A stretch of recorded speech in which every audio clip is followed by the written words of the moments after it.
Yan Susu married into the illustrious Cheng family, renowned for their military prowess. On the day of their grand wedding, Cheng Yudu set off for the front lines, leaving Yan Susu with unwavering admiration for her husband, willingly enduring the trials imposed by her mother-in-law and sister-in-law. 3 years later, upon his return to the capital, Cheng Yudu brought with him a woman and a child. Heartbroken yet incensed, Yan Susu decided to divorce him, a scandal that rippled throughout the capital. Initially, she believed that her divorce would deter any suitors, but she was content with her carefree life. However, to her astonishment, Cheng Yuanbai declared, "Who says no one dares to marry? I shall." Yan Susu found herself bewildered as her former husband's younger uncle sought her hand. "Who am I? Where am I?" Yet, witnessing Cheng Yudu's dark expression while he respectfully addressed her as aunt, filled her with an exhilarating sense of satisfaction regarding her second marriage. Chapter 1. Seeking her husband at the post-inn. In the 6th year of Jingming, during the early spring, the chirping of birds filled the air, inexplicably irritating. "Yulian, do you know where your sister-in-law, Yan Susu, has gone today? It is increasingly improper of her not to even pay her respects to her mother-in-law." Inside, Madame Cheng asked, visibly agitated. "Oh, mother. Wasn't yesterday the day the soldiers returned to the city? Then Yan Susu waited at the city gate from dawn until dusk without seeing my elder brother return. Later, someone inquired, and it was said that my brother is resting at the post-inn outside the city. She has waited 3 years, unable to bear the solitude." Cheng Yulian remarked, munching on pastries with a smirk. Upon hearing her daughter, Madame Cheng sprang to her feet and hurled a teacup at Cheng Yulian, exclaiming in exasperation, "Why didn't you say this sooner? This is disastrous. You ungrateful girl. All you do is eat and watch the commotion, truly a source of chaos." Cheng Yulian, startled by the sound of the teacup shattering at her feet, hastily dodged the splattering tea, retorting, "Mother, you scared me. Is it not merely a woman my brother brought back? She will find out sooner or later. Let her see with her own eyes. It will remind her that my brother is not solely hers. It will save me from her incessant pretentiousness as the elder sister-in-law, which is utterly vexing." Cheng Yulian rolled her eyes and continued, "Mother, you have no idea. She pretends to be meek and mild in front of you, yet shows her true colors toward me, scolding me at every turn. You know nothing. My plans are now ruined. Someone, prepare the carriage. I hope we are not too late." Madame Cheng scolded her daughter, anxiously instructing the servants to ready the carriage. "Is there any need for scheming? Does Yan Susu dare to cause a scene? My brother has just earned military merit and returned in triumph. The emperor will surely reward him. Perhaps he will even send several women his way. What is wrong with him bringing back a concubine?" Cheng Yulian replied nonchalantly, "Impudent! How dare you speak ill of the emperor?" Madame Cheng retorted, infuriated. "And sending women? Do you think we are still in the era of the late emperor? You speak without restraint. I see your sister-in-law is right. You deserve a proper lesson, or who would dare marry you in the future?" Madame Cheng wished to silence her daughter, utterly exasperated. Cheng Yulian, realizing her mother was truly enraged, refrained from retorting, shrinking her neck in silence and signaling to the maid, Su Momo, for help. Madame Cheng continued her tirade, "And what is this woman my brother brought back? She is nothing but a vixen, ensnaring your brother to the point of losing his senses. She lacks any decorum. She is no match for Yan Susu, who has at least sent a few gifts. You genuinely think she is worth something? Your brother has lost his mind." "Madam, the carriage is ready. We must hurry." Su Momo, noticing the young lady's distress, quickly interjected, "What a calamity! One after another, they are a source of worry. I will teach you a lesson when I return." Madame Cheng, grasping Su Momo's hand, left the house in haste. Outside the city, at the Mengcheng Post Inn, a carriage had stopped at the entrance. A petite maid alighted from the carriage, glancing around before approaching the innkeeper with bright eyes. Upon reaching him, she offered a respectful bow and inquired, "Excuse me, good sir, is General Cheng Yudu, who returned from the North Gate a few days ago, resting here?"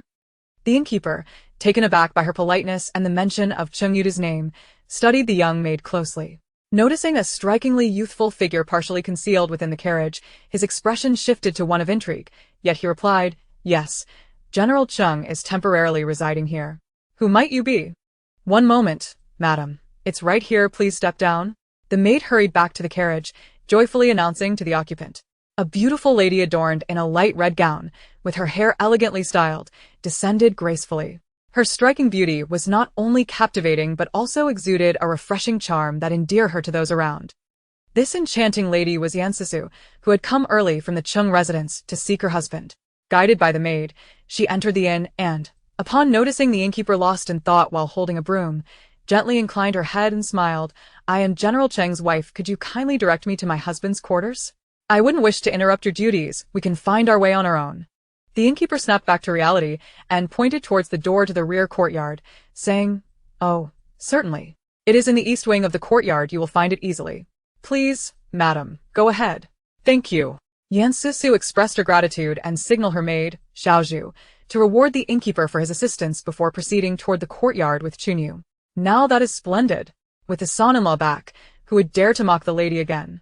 Chunyu exclaimed with delight. "Humph. Is it not the son-in-law's fault? Were it not for him departing on the day of our grand wedding, how would the lady have been marginalized and ridiculed by other madams at every banquet over the past 3 years?" Xiaozhu chimed in, displeased. "Silence. I have never blamed my husband for this matter. He was commanded by the emperor to fight, and such orders cannot be defied. Do you not understand this? Moreover, my husband is safeguarding the great Xia, protecting the common folk. It is precisely because of valiant soldiers like him that the people at the border are shielded from external threats. You must not speak of this again, do you understand?" Yan Susu admonished sternly. "Yes, Madame Xiaozhu understands her mistake."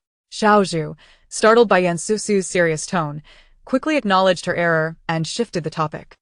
"By the way, madam, when I rewarded that innkeeper earlier, his expression was quite peculiar. Indeed, when I mentioned seeking General Cheng Yudu, his face grew strange, and he seemed hesitant to speak. Madam, do you think there might be some issue with this inn?" Xiaozhu remarked, scanning their surroundings intently. "Certainly not. This is an official post. What could possibly go wrong?" Although Yan Susu spoke thus, it was evident that the demeanor of the innkeeper was somewhat peculiar. For reasons unknown, an ominous premonition stirred within her. At this moment, she had already passed the west chamber when the door unexpectedly swung open, revealing a handsome young man clad in scholarly attire, elegantly wielding a folding fan. His gaze fell upon Yan Susu, and he sighed, "What a well-read and sensible young lady.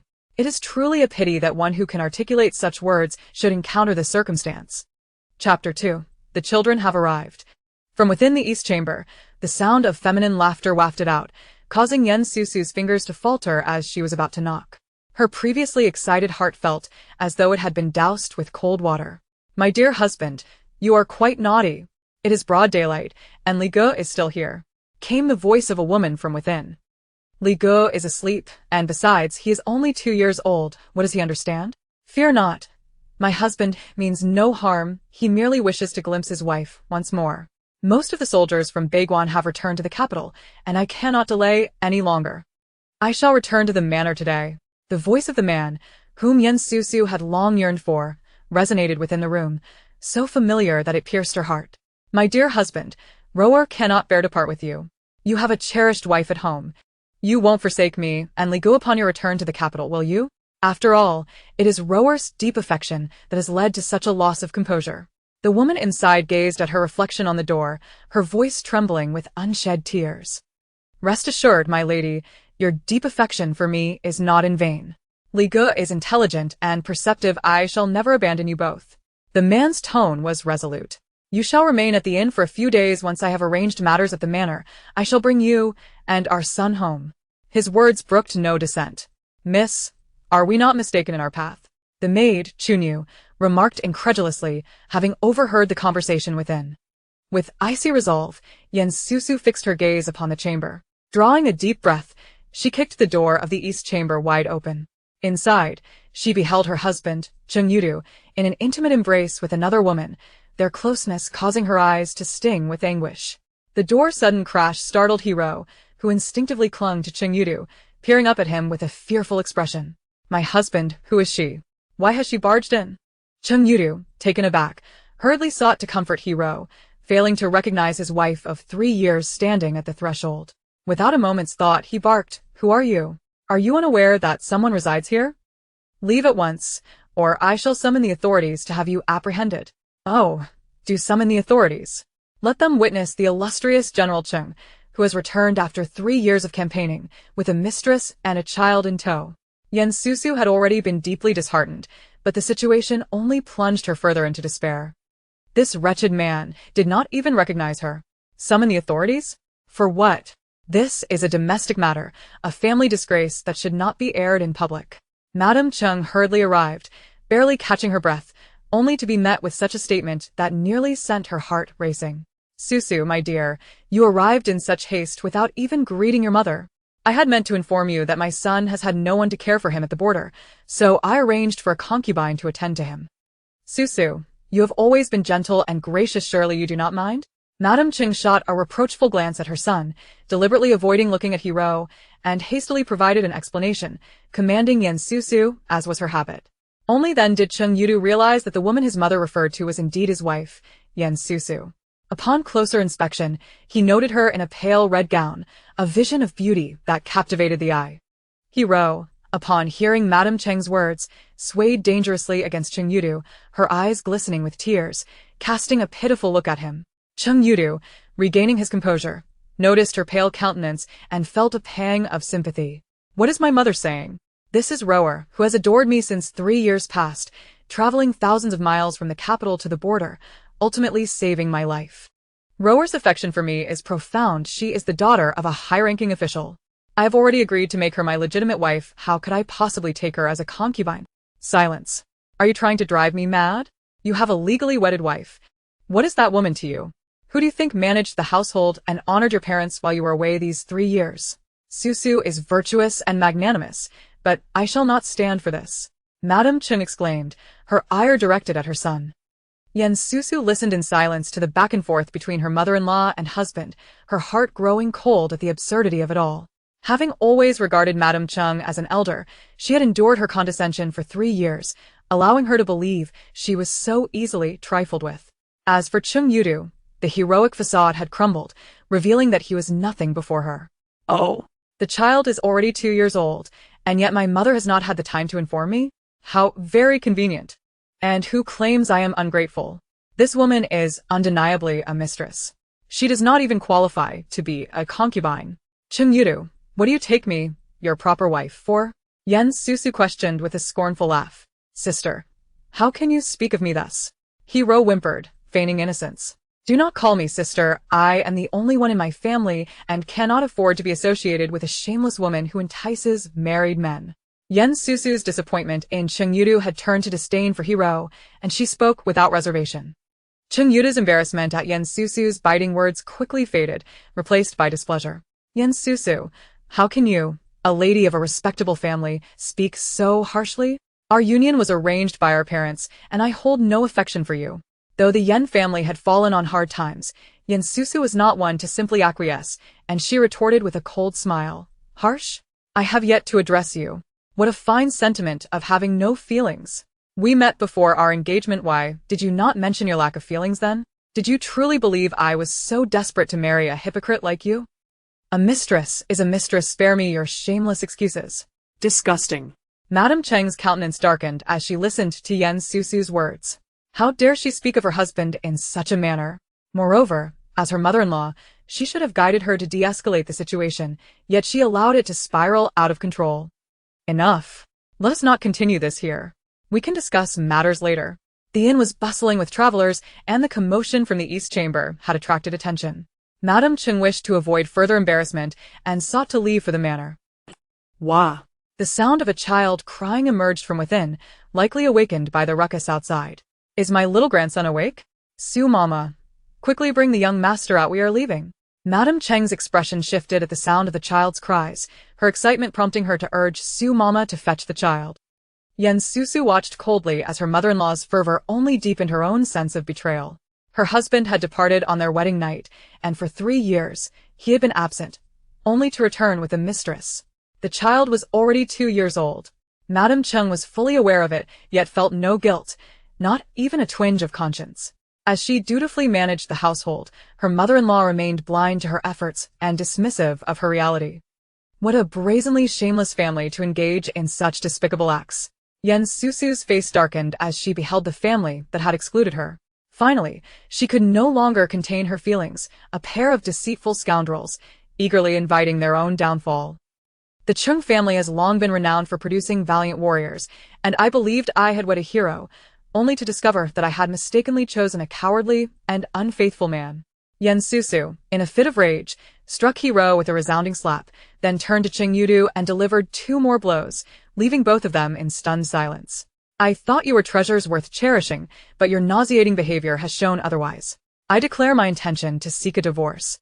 Madame Cheng's eyes widened in disbelief as she witnessed her normally gentle and virtuous daughter-in-law unleashing a torrent of insults. She could hardly fathom that this was the same woman who would not dare to retaliate.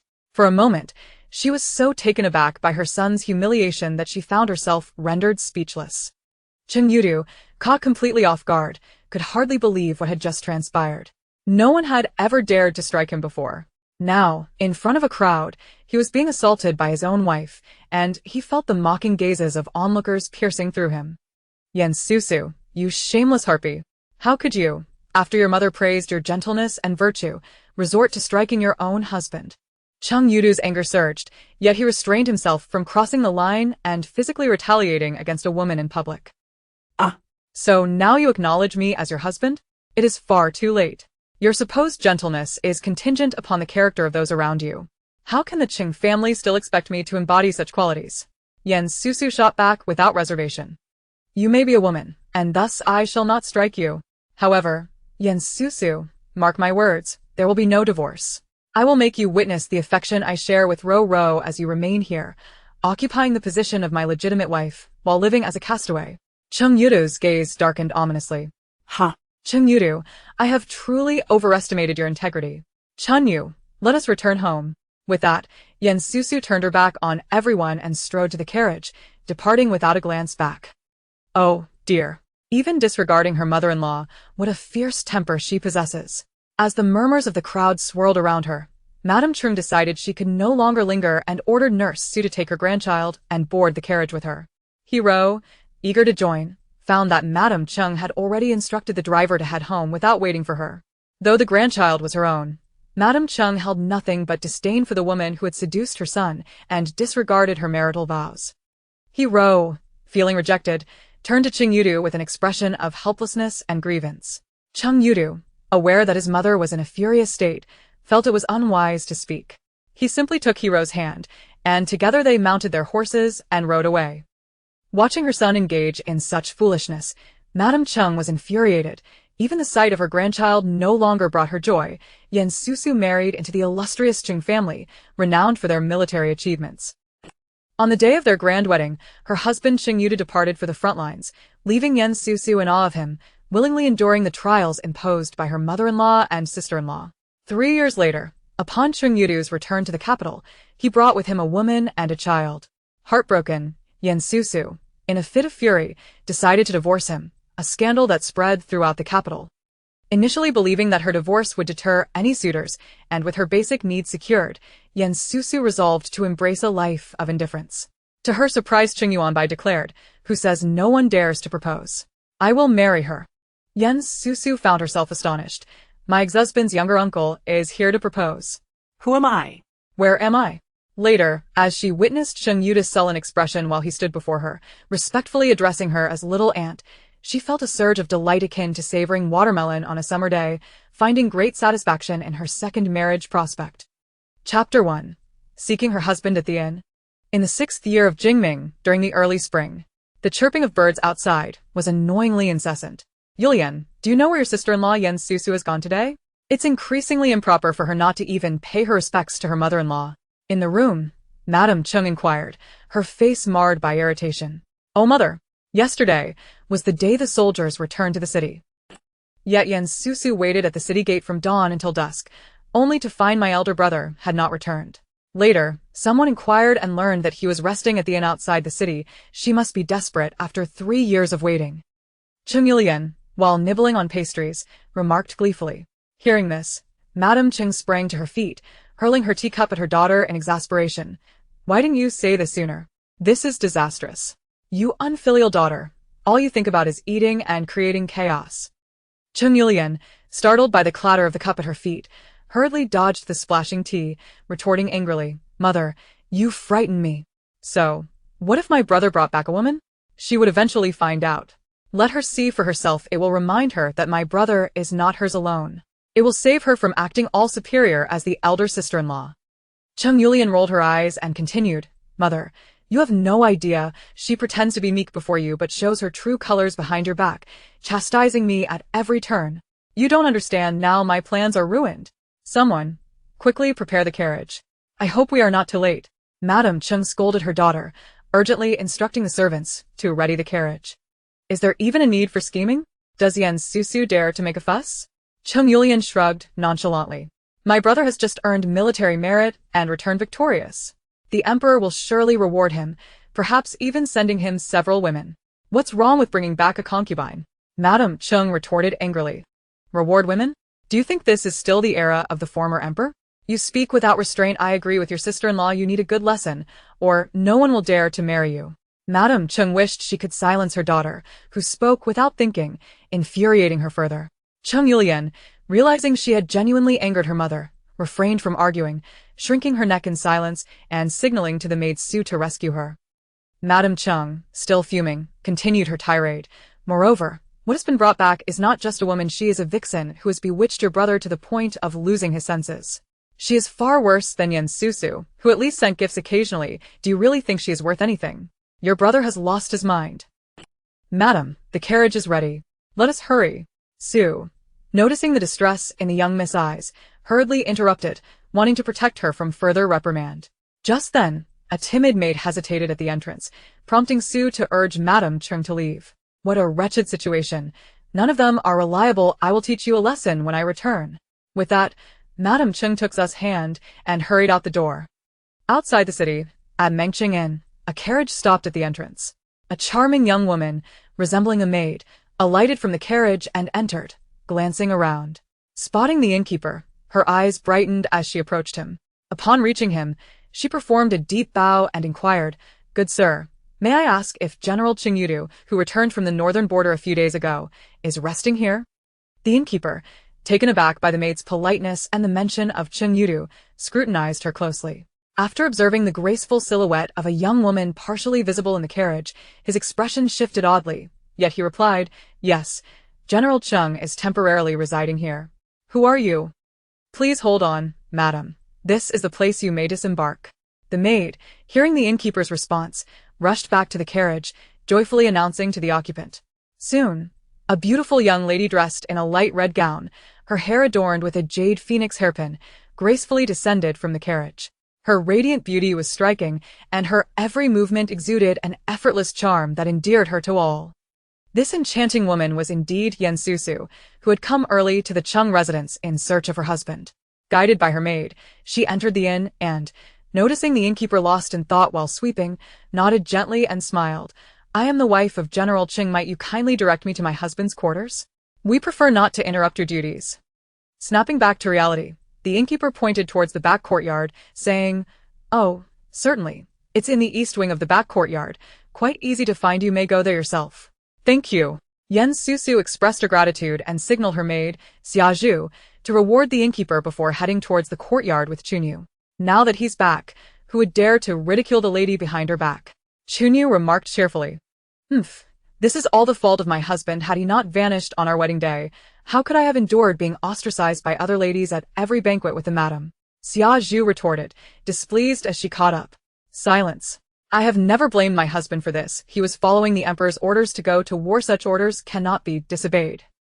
Moreover, my husband is safeguarding the great Xia and protecting the people. It is because of soldiers like him, who risk their lives for our nation, that the citizens at the border remain unharmed. You must not speak of this again, do you understand? Yan Susu admonished sternly. Yes, madam. Xiazhu understands her mistake. Xiazhu, startled by Yan Susu's serious tone, quickly apologized and changed the subject. By the way, madam, when I rewarded that innkeeper earlier, he had the oddest expression. It was strange when I mentioned looking for General Cheng Yudu, his face changed, and now he seems hesitant to speak. Madam, do you think there could be something amiss at this inn? As she spoke, Xiazhu scanned their surroundings intently. Fear not, this is an official. In what troubles could arise? Though Yan Susu spoke those words, it was evident that the demeanor of the innkeeper was somewhat peculiar. For reasons unknown, an ominous premonition stirred within her heart. At that moment, She had already passed the western chamber when its door suddenly creaked open, revealing a striking young man clad in the attire of a strategist, elegantly wielding a folding fan. His gaze fell upon Susu, and he sighed, "What a well-read and sensible young lady. It is truly a pity for such a woman to encounter this unfortunate circumstance." Chapter 2. The children have arrived. A burst of feminine laughter emanated from within the eastern chamber, causing Susu's fingers to falter just as she was about to knock. Her previously elated spirit was instantly doused, as if doused with a bucket of cold water. "Husband, you are truly wicked." "It is broad daylight, and Li Ge is still here." The woman within giggled. "Li Ge is asleep, and besides, he is merely 2 years old. What does he understand?" "Fear not. Dear husband merely wishes to gaze upon his wife once more. Most of the soldiers from Baiguan returned to the capital yesterday, and I cannot delay any further. I shall return to the manor today." The voice of a man, one that Susu had long yearned for and thus recognized intimately, rang out from within. "Husband, Rower cannot bear to part with you. You have a beloved wife at home. You won't forsake me and Li Ge upon your return to the capital, will you? After all, Rower's affections run deep, and I have lost all sense of propriety." The woman inside gazed at her reflection in the door, her voice delicate and tinged with sorrow. "Rest assured, my dear, your devotion is invaluable to me. Li Ge is astute and perceptive. I would never abandon you both." The man's tone was resolute. "You shall stay at the inn for a few days. Once I have arranged matters at home, I will bring you and our son into the manor." His voice brooked no argument. "Miss, do you think we might have taken a wrong turn?" The maid, Chunyu, questioned in disbelief as she listened to the conversation within. Susu's gaze turned icy as she fixed her eyes on the room. Drawing a deep breath, she kicked open the door to the eastern chamber. Inside, she beheld her husband, Cheng Yudu, entwined in an intimate embrace with another woman. The sight pierced her heart. As the door burst open, Hiro's eyes widened in fright as she stumbled into Cheng Yudu's arms, clinging to his neck. "Husband, who is she? Why has she barged in?" Cheng Yudu, startled, hastily sought to reassure Hiro, momentarily failing to recognize his wife, whom he had not seen for 3 years. Without a moment's thought, he barked, "Who are you? Are you unaware that someone resides here? Leave at once, or I shall summon the authorities to arrest you." "Oh." "Go ahead and summon the authorities. Let them see the esteemed General Cheng, who returns after 3 years with a mistress and a child." Susu had reached a depth of disappointment she never thought possible. This scoundrel couldn't even recognize her. Summon the authorities? For what? This is a family matter. Do you not understand that family disgrace should not be aired? The matron of the Cheng family arrived in a flurry, barely catching her breath before hearing those words, which nearly made her heart leap from her chest. "Susu, you arrived in such haste without even greeting your mother. I had not the chance to tell you that your husband has been unattended at the border, so I arranged for a concubine to attend to him. Susu, you have always been gentle and virtuous. I trust you will not mind." The matron cast a sharp glance at her son, avoiding any look towards Hiro, and hastily provided an explanation, instinctively commanding Susu. It was only when Cheng Yudu heard his mother address Susu that he finally recognized her as his wife. Steadying his gaze, he beheld Susu in a pale pink gown, strikingly beautiful, drawing the eye irresistibly. Upon hearing the matron refer to her as a concubine, Hiro swayed slightly and leaned against Cheng Yudu, her eyes misting as she looked at him with a pitiful gaze. Cheng Yudu, regaining his composure, noticed Hiro's pale complexion and felt a twinge of concern, frowning as he said, "What is mother saying?" "This is Rower 3 years ago. She admired me and traveled from the capital to the border, ultimately saving my life. Rower's feelings for me are profound. She is a noble daughter from the minister's household. I have agreed to make her my primary wife, which is already a considerable concession. How could I possibly take a concubine?" Silence. "Are you trying to drive me to my grave? You have a legitimate wife. What is that woman to you? Who has managed your household and honored your parents while you were away for 3 years? Susu is gracious and forgiving and will not hold it against you, but I, as your mother, will not agree." The matron of the Cheng family scolded her son, exasperated. Susu remained silent, listening to the back-and-forth banter between her mother-in-law and husband, her heart growing colder with each word. Having treated her mother-in-law as an elder for 3 years, she had endured far too much, allowing her to believe she was so easily bullied. As for Cheng Yudu, the heroic image she had once held of him shattered, she realized he was nothing in her eyes. "Oh, The child is already 2 years old. It seems mother has not had the opportunity to mention this to me until now. Who is it that claims I am ungrateful? She is nothing but a blatant mistress. Not even worthy of being a concubine. Cheng Yudu, what do you take me, your legitimate wife, for? Yen Susu's words dripped with disdain. Sister, how can you speak to me this way? Hiro feigned fragility as she cried. Do not call me sister. I am an only child and cannot afford the likes of you, a shameless woman who entices a married man. Yen Susu's disappointment in Cheng Yudu turned to disgust for Hiro, and she spoke without reserve. Cheng Yudu, upon hearing Yen Susu's biting remarks, felt his initial embarrassment dissipate, replaced by displeasure. Yen Susu, how shameful of you. You are a lady of good family. Must you speak so harshly? Our union was arranged by our parents. I bear no affection for you. Though the Yen family had fallen into hard times, Yen Susu was not one to suffer in silence. She replied with a cold laugh. Harsh? I have not yet spoken of you. What a splendid declaration of indifference. We met before our engagement. Why did you not voice your lack of feeling then? Do you truly believe I was desperate to marry a hypocrite like you? A mistress is a mistress. Do not hide behind such disgraceful words. Cheng's matron's expression soured at Yen Susu's words. How dare she speak of her husband in such a manner? Moreover, as the matron, she had offered a way out for Yen Susu, yet she did not seize it, risking further disgrace for herself. Enough. We shall discuss this later. The inn was bustling with travelers, and the commotion from the eastern chamber had drawn attention. The matron wished to avoid further embarrassment and sought to depart. Wah wah! A child's cry pierced the air, likely awakened by the ruckus outside. Is my little grandson awake? Su mama. Quickly bring the young master out, we are leaving. The matron's demeanor shifted as she heard the child's wails, prompting her to urge Su mama to fetch the child. Yen Susu watched her mother-in-law's flustered state with a heart that sank further. Her husband had departed on their wedding night, and after 3 years of silence, he returned not only with a mistress, but also with a 2-year-old child. The matron knew everything yet felt no remorse. She was utterly unashamed, while Yen Susu, who had dutifully managed the household, received nothing but disdain. What a shameless family to engage in such vile conduct. Yen Susu's expression darkened as she beheld the 4 of them, who had so readily excluded her, and she could no longer contain her fury. A pair of scoundrels, he and she, eagerly inviting a beating. The Cheng family has a long lineage of valiant generals, and I thought I had wed a hero, only to find that I had married a treacherous bear of a man. Yen Susu approached and delivered a resounding slap to Hiro, then turned and struck Cheng Yudu twice, leaving both of them in shock. I once believed you were treasures, clinging to me without release. How revolting! I declare my intention to divorce. Madame Cheng widened her eyes, unable to believe that the usually gentle and virtuous daughter-in-law was now hurling insults, and she did not dare to speak up as she watched her son being struck. Cheng Yudu, caught off guard by the unexpected blows, was filled with disbelief. No one had ever dared to slap him. Now, in front of a crowd, his wife had struck him, and he felt the eyes of those around him upon him, mocking his humiliation. Yen Susu, you shameless woman, how could you, after your mother praised you for your gentleness and virtue, strike your own husband? Cheng Yudu's anger flared, but in the presence of so many witnesses, he refrained from crossing the line and physically assaulting a woman. Ha! Now you acknowledge me as your husband? It is too late. Gentleness and virtue depend on the person. How can the Cheng family expect me to remain gentle and virtuous? Yen Susu retorted without hesitation. You are a woman, and I shall not strike you.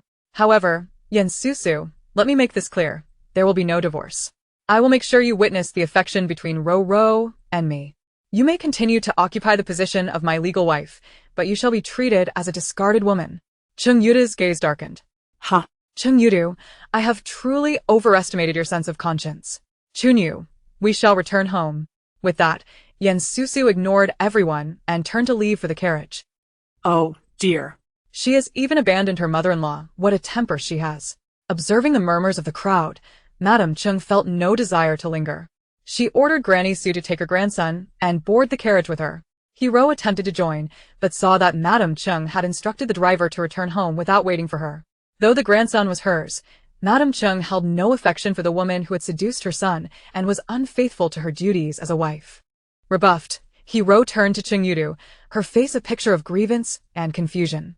Cheng Yudu understood that his mother was enraged and could not say much, so he simply took Hero with him as they mounted their horses and departed. Madame Cheng, witnessing her son in such a foolish act, was overcome with anger, and even her grandson no longer seemed appealing to her. Chapter 3. Divorce. Upon returning to her residence, Susu made her way directly to the Shokong courtyard of the venerable matriarch, Lady Cheng.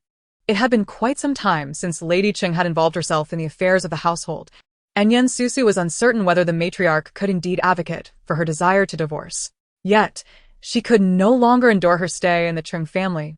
Please inform them that Susu wishes to seek an audience with grandmother. After the maidservant bowed to Susu, she entered to deliver the message. Moments later, an elderly matron emerged, her face adorned with a gentle smile, and ushered Susu inside. Susu, you have always been gentle. Why then do you speak of seeking? Have you endured some grievance? The kind voice of Lady Cheng reached Susu, and she could no longer contain her tears, which flowed abundantly. I pay my respects to grandmother. Susu choked on her words. Speak freely. Rest assured, both your mother and I will support you, a masculine voice interjected. At that moment, Susu realized that, in addition to the matriarch, there was also Lady Cheng's younger son, the valiant Cheng Yuanbai, present. Dressed in black, Cheng Yuanbai possessed strikingly handsome features that seemed chiseled from marble, with sharp angles and a piercing gaze that unconsciously exerted pressure on those around him. Technically, Cheng Yuanbai was her uncle, but they had scarcely met. He had his own military residence and had been recuperating from severe injuries sustained on the battlefield for years prior, seldom leaving the confines of the general's estate. Their encounters had been limited to polite greetings and inquiries about each other's well-being, so his sudden interjection surprised Susu. Grandmother, since childhood, I have been taught by my father to hold the utmost respect for the soldiers who protect our borders and our nation. The Cheng family has long safeguarded the frontiers and the people of the Great Xia. It is an honor for me to become a daughter-in-law of the Cheng family. However, I beseech you and uncle to grant my request for a divorce from Cheng Yudu. Susu steadied her emotions and knelt on the floor as she spoke. The room fell silent, and Lady Cheng initially thought she had misheard. What did you say? Divorce? Cheng Yuanbai's hand trembled slightly, causing tea to spill onto his palm. He discreetly wiped it away and remarked nonchalantly, Enough, no need to kneel. Rise and sit. From what I understand, Cheng Yudu is returning to the capital soon. Why the sudden wish for a divorce? Has he wronged you in some way? It is not that I lack understanding, but rather that Cheng Yudu has been excessively oppressive. Yesterday, upon hearing that the northern soldiers were returning to the capital, I went to the city gates to greet them, waiting all day without seeing him. I assumed he had missed his appointment. Today, I ventured to the relay station outside the city, only to witness Cheng Yudu in close proximity to a woman, addressing her as wife, and there was even a 2-year-old child calling him father. I wished to give him the benefit of the doubt and confronted him. Yet he insisted on taking that woman as a concubine. When my mother-in-law arrived, she immediately addressed the child as grandson, clearly aware of the situation and deliberately concealing it from me. It is truly disheartening. Susu continued to kneel, sobbing as she recounted Cheng Yudu's betrayal and her mother-in-law's deception. With a resounding bang, Cheng Yuanbai slammed his hand on the table, startling even Lady Cheng. How could my dear nephew treat his wife so cruelly? She waited for him for 3 years. And on the very day of their wedding, he departed to the battlefield, only to return with an extramarital affair and a child. He has shown utter disregard for military law. This is an utter disgrace. Lady Cheng placed a hand over her heart, feeling her younger son's intense reaction, casting him a disapproving glance.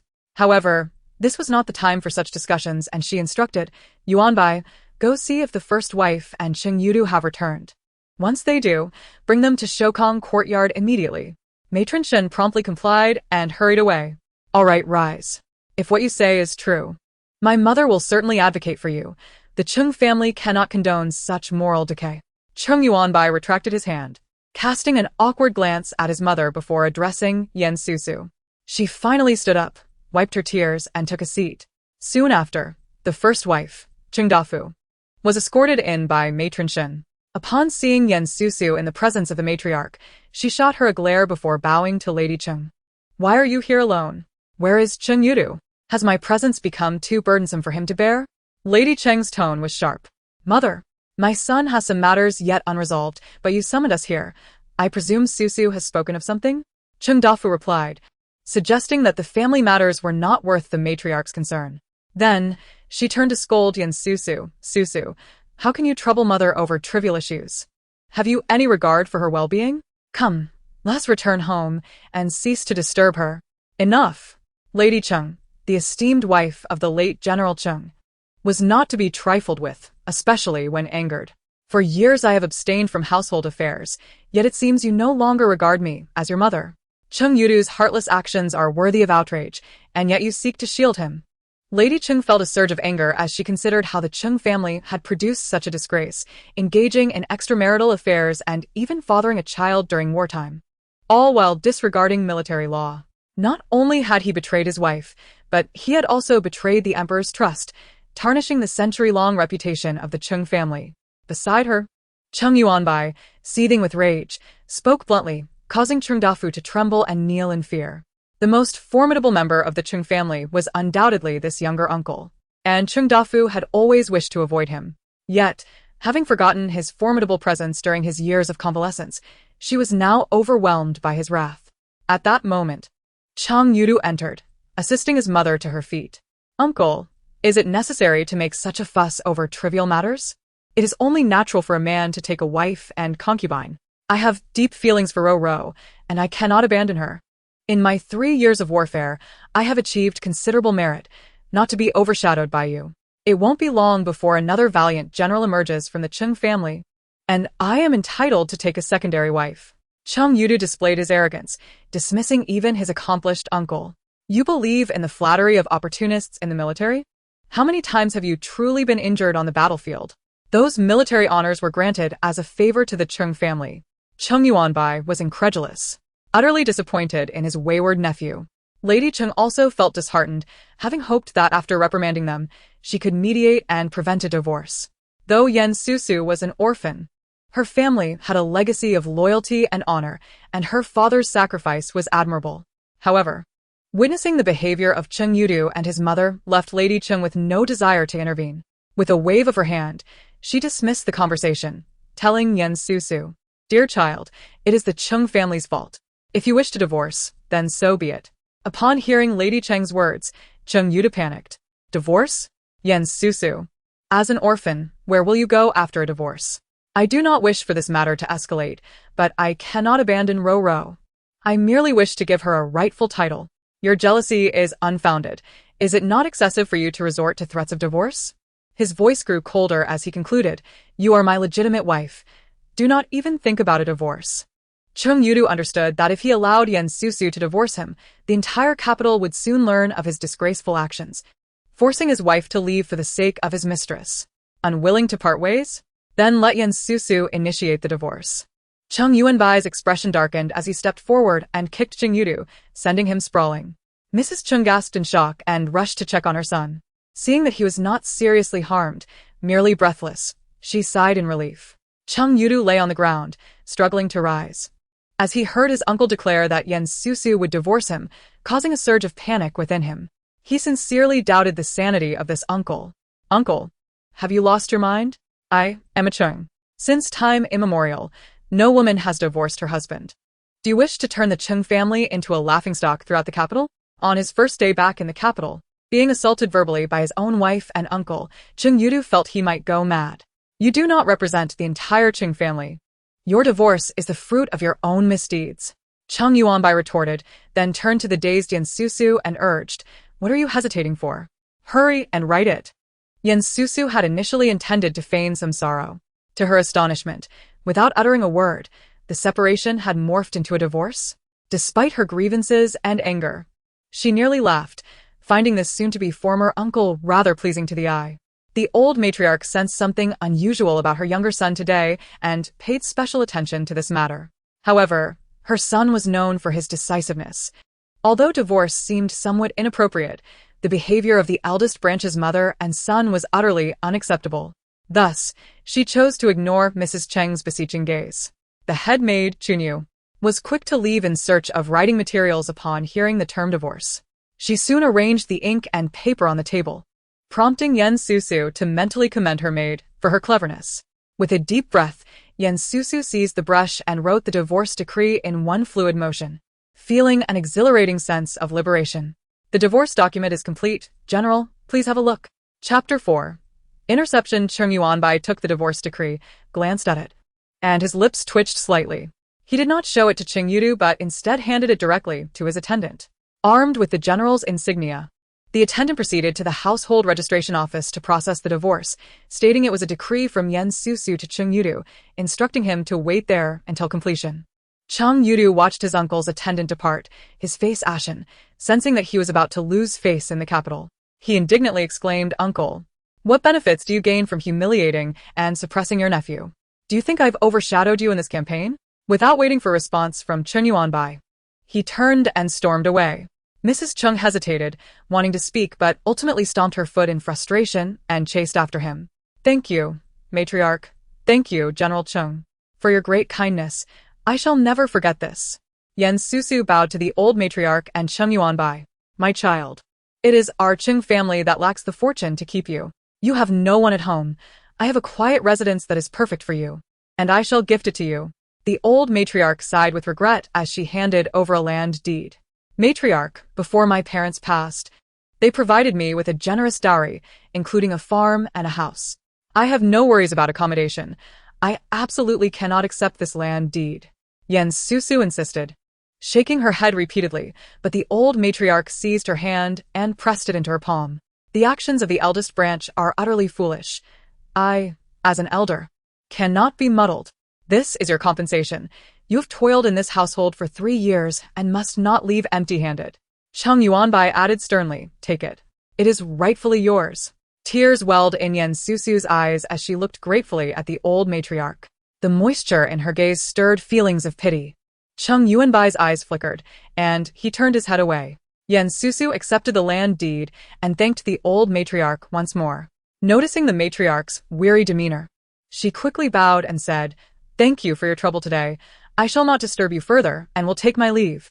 "Good child, go on," the old matriarch replied, rubbing her forehead in fatigue. After Susu departed, Cheng Yuanbai stared blankly in the direction she had gone, causing the old matriarch to feel a sudden pang of concern. Before she could voice her thoughts, Cheng Yuanbai snapped back to reality and excused himself as well. Yuan, do you think today as youngest son is overly concerned for Susu? I have never seen him so invested in anything before." The old matriarch lamented, massaging her temples. "Do not overthink it, matriarch. Third Master has long been in military service and cannot abide such behavior. It is only natural for him to sympathize with Susu given the circumstances," Shin Mama said, stepping forward to massage the old matriarch's forehead. The old matriarch sighed. "Perhaps I am overthinking. With age, one tends to let their mind wander. None of them are easy to manage, and the youngest son's marriage prospects remain unresolved. At this rate, he will become an old bachelor." Her frustration was palpable. "Young master has been recuperating from an injury for the past few years," Shin Mama replied with a smile. "Now that he seems recovered, he even kicked Cheng Yudu 3 meters away. It is not too late to start looking for a match now. Third Master is the valiant general of our great Xia, handsome and noble. Which unmarried woman in the capital would not wish to marry him?" Shin Mama, having been with the old matriarch for many years, spoke freely without fear. The old matriarch retorted, "What recuperation? I know him well. That is merely an excuse." Then she pondered for a moment and said, "However, you are right. If he is indeed healed, we shall spread the word that I am seeking a match for my youngest son. Let the matchmakers present some suitable candidates. This time, I must choose someone." The old matriarch had made her decision. Upon returning to her courtyard, Susu immediately instructed Chunyu to notify her maidservants to pack their belongings and check the dowry. As they prepared to leave the Cheng residence, the maids were understandably perplexed. Chunyu then recounted how Cheng Yudu had returned to the capital with an illegitimate child. The maids, having been with Susu since childhood, were outraged. When they learned that their mistress had divorced Cheng Yudu, they cheered in delight. The head maid, Xia Zhu, even swooned. "The valiant general is truly my hero. If only our mistress had married General Cheng Yuanbai instead. What nonsense! Hurry and pack. I want to leave the Cheng residence today," Susu exclaimed, her disdain for the place mounting, wishing to leave at once. "Do not worry, miss. We are well aware of the situation regarding the young master, and we will ensure that not a single hair remains for the Cheng family," Xia Zhu vowed passionately. You girl. Once you are finished packing, move to the residence on Lingyue Street. Chunyu, select a few people to accompany us first to help with the arrangements. Susu remarked, playfully pointing at Xiaozhu. Addressing Chunyu. Just as Susu was about to depart, Cheng Yudu, with reddened eyes, and Hiro obstructed her path. Hiro rushed before Susu and knelt, tearfully imploring, "Sister, it is all my fault. I accept any punishment you deem fit. I only ask that you do not quarrel with my husband any further." Susu was revolted by Hiro's sycophantic behavior. Among the ladies in the capital, Cheng Yudu's mistress could be deemed the epitome of a scheming woman. Seeing Cheng Yudu's moved expression, she couldn't help but lament her former blindness. "Did I not tell you, do not call me sister? I have severed ties with Cheng Yudu, which is precisely what you wanted. Were you not yearning to be his principal wife? Now that I have released him, the position of the legitimate wife is up for grabs." "Oh, indeed, even if he is divorced, you may not necessarily attain that position." Cheng Yudu was already somewhat irate with Hiro due to today's events. Otherwise, he would not have sent her here to apologize to Susu. Yet, upon seeing Susu's aggressive demeanor and Hiro's delicate, self-reproaching appearance, he could not help but feel a twinge of sympathy. Moreover, Susu's every word revolved around her own divorce, which instantly ignited Cheng Yudu's ire, leading him to exclaim, "Susu, if it weren't for your uncle's favoritism, do you think you could have written that divorce letter? Have you been secretly consorting with him behind my back for the past 3 years?" Susu was infuriated by Cheng Yudu's sordid insinuations, her chest constricting in anger. Yet she managed a derisive smile. "Cheng Yudu, have some dignity. I have never witnessed someone so shamelessly donning their own green hat. You have truly broadened my horizons. Had I known you were of such character, I would not have hesitated to make your words come true." Hiro, kneeling on the ground, pitifully interjected, "Sister, no, madam. Please do not speak in anger. Brother Du has lost his reason due to your provocation. I would willingly forego any title for a lifetime. I no longer wish to be Brother Du's wife. Your writing of a divorce letter was merely an impulsive act and should not be taken seriously, as it brings no benefit to you." Cheng Yudu, shaken by Hiro's plea, felt his anger subside slightly. Taking a deep breath, he said, "Very well.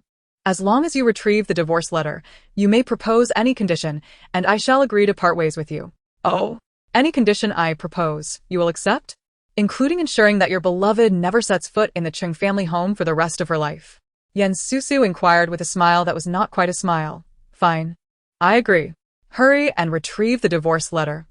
Cheng Yudu averted his gaze from Hiro's tear-streaked face, gritting his teeth as he spoke. "Huh. So this is the extent of your devotion. However, I shall not retract the divorce letter. Did you not say you wished for me to be a discarded wife? Congratulations on becoming the first divorced husband of the great Xia." Susu remarked disdainfully, casting a glance at the mortified Hiro. "You are utterly unreasonable. A woman divorcing her husband brings shame upon Cheng Yudu, but your blatant disregard for propriety will also invite scorn from society. I wonder who would dare to marry you in the future." Cheng Yudu retorted fiercely, "Do not concern yourself with my affairs, discarded husband. Chunyu, let us go." With that, Susu shook off Hiro's grasp and strode out. "You will regret this." Cheng Yudu, whether out of anger or guilt, spoke without even glancing at Hiro, leaving abruptly. Hiro was left alone in Susu's courtyard, feeling humiliated as she noticed the servants pointing and whispering. Unable to suppress her shame and anger, she fainted. Chapter 5. The arrival of the aunt on Lingyue Street, predominantly inhabited by morally upright families, where gossip is scarce, even the ruffians are few. The villa gifted by old Madame Cheng to Susu reflects her thoughtful consideration. News of Susu's divorce from Cheng Yudu would likely spread throughout the capital by the next day. With this in mind, Susu ultimately chose to reside here. In the blink of an eye, Susu had lived on Lingyue Street for half a month. Perhaps due to the street's atmosphere, she had hardly encountered any rumors. Everything remained tranquil, and she found comfort in her residence. Unfortunately, tranquility is often fleeting. One afternoon, while Susu was enjoying a nap at home, Chunyu suddenly rushed in to awaken her. "Miss, your aunt, Madame Su, has sent a message stating that she will visit you tomorrow." Chunyu exclaimed, shaking her mistress. "If she is coming tomorrow, why are you waking me now? Chunyu, are you seeking a beating?" Susu, having been in a deep slumber, was momentarily irked. especially as she had been dreaming of her favorite hairy crabs flying toward her. Miss, Chunyu did not intend to disturb you. But shortly after the servant from the Su residence left, a little beggar approached me, delivering a letter, insisting I must give it to you, claiming it is related to Madame Su's visit tomorrow and pertains to your life. Chunyu said, her face filled with dread. Shezhu entered, and upon hearing Chunyu's grave tone, suddenly realized something, hastily interjecting. Madame Su? The one married to the Minister of Revenue, your father's cousin, right? Oh, dear. Miss. I have heard the old nurse at the manor say that this Yen family was not good before marriage. Chunyu is worried for you. You must read this letter. Madame Su is not your direct aunt, merely a distant relative. Besides, since your father's misfortune, she has never visited. Her sudden arrival surely cannot bode well. What is that saying? No one is overly attentive without ulterior motives. You mean, no good deed goes unpunished. It is either treason or theft. You ought to read more. Susu lightly tapped Shezhu's forehead, exasperated. However, you are correct. My aunt's visit certainly does not suggest anything positive. Bring me the letter, so I may be prepared. I am curious to see what the Yen family is plotting. Chunyu quickly retrieved the letter and handed it to her mistress. After reading it, Susu's expression grew inscrutable. She said nothing and directly tore the letter apart. Miss, what did the letter say? Miss, nothing of consequence. Merely a well-meaning warning from a concerned party. Yet, if the Yen family truly behaves as the letter suggests, they are indeed wicked enough to make one feel nauseated. Susu replied, her face devoid of emotion. The more expressionless she appeared, the angrier she seemed. Chunyu and Shezhu exchanged glances, silently agreeing not to speak further. The next day, Madame Su arrived for her visit, entering with her mouth and nose covered, as if fearful of contracting some ill fortune, causing Shezhu to roll her eyes in exasperation. Aunt, what a rare guest. Please come in. Chunyu, fetch my prized pre-rain Longjing tea for our esteemed guest. Susu awaited at the door, welcoming Madame Su inside with feigned enthusiasm, which made the latter feel somewhat smug. Why? Susu has grown so much. She has matured, but then again, she has been married, Madame Su said, taking a seat while surveying the exquisite decor of the hall, inwardly lamenting that a starving camel is still larger than a horse. Her cousin Yenlin had been dead for many years. How could that wretched woman prepare such lavish dowries for Susu? It was all due to her cousin's merits, rewarded by the emperor. What brings my aunt here today? I am all ears. Susu inquired nonchalantly. Before her stood a beautiful and radiant Susu, whose every smile and frown reminded Madame Su of the late Chui family matriarch. Madame Su recalled her own unrequited affection for her cousin, who had chosen Susu's mother instead, leaving her with a hidden resentment. Reflecting on the past, despite her scheming intent, Madame Su could not help but view Susu with disdain and assumed a condescending posture as she scolded. I am not criticizing you, but Cheng Yudu is a young man of great promise. Marrying a principal wife is merely elevating the status of a concubine. Given Cheng Yudu's standing, taking a concubine is nothing shameful.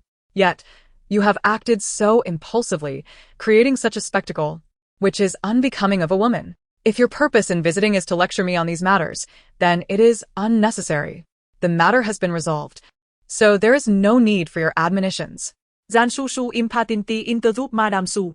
Madame Su, displeased at being interrupted, suppressed her annoyance, but finally broached the true reason for her visit, stating, My dear child, I come only for your well-being.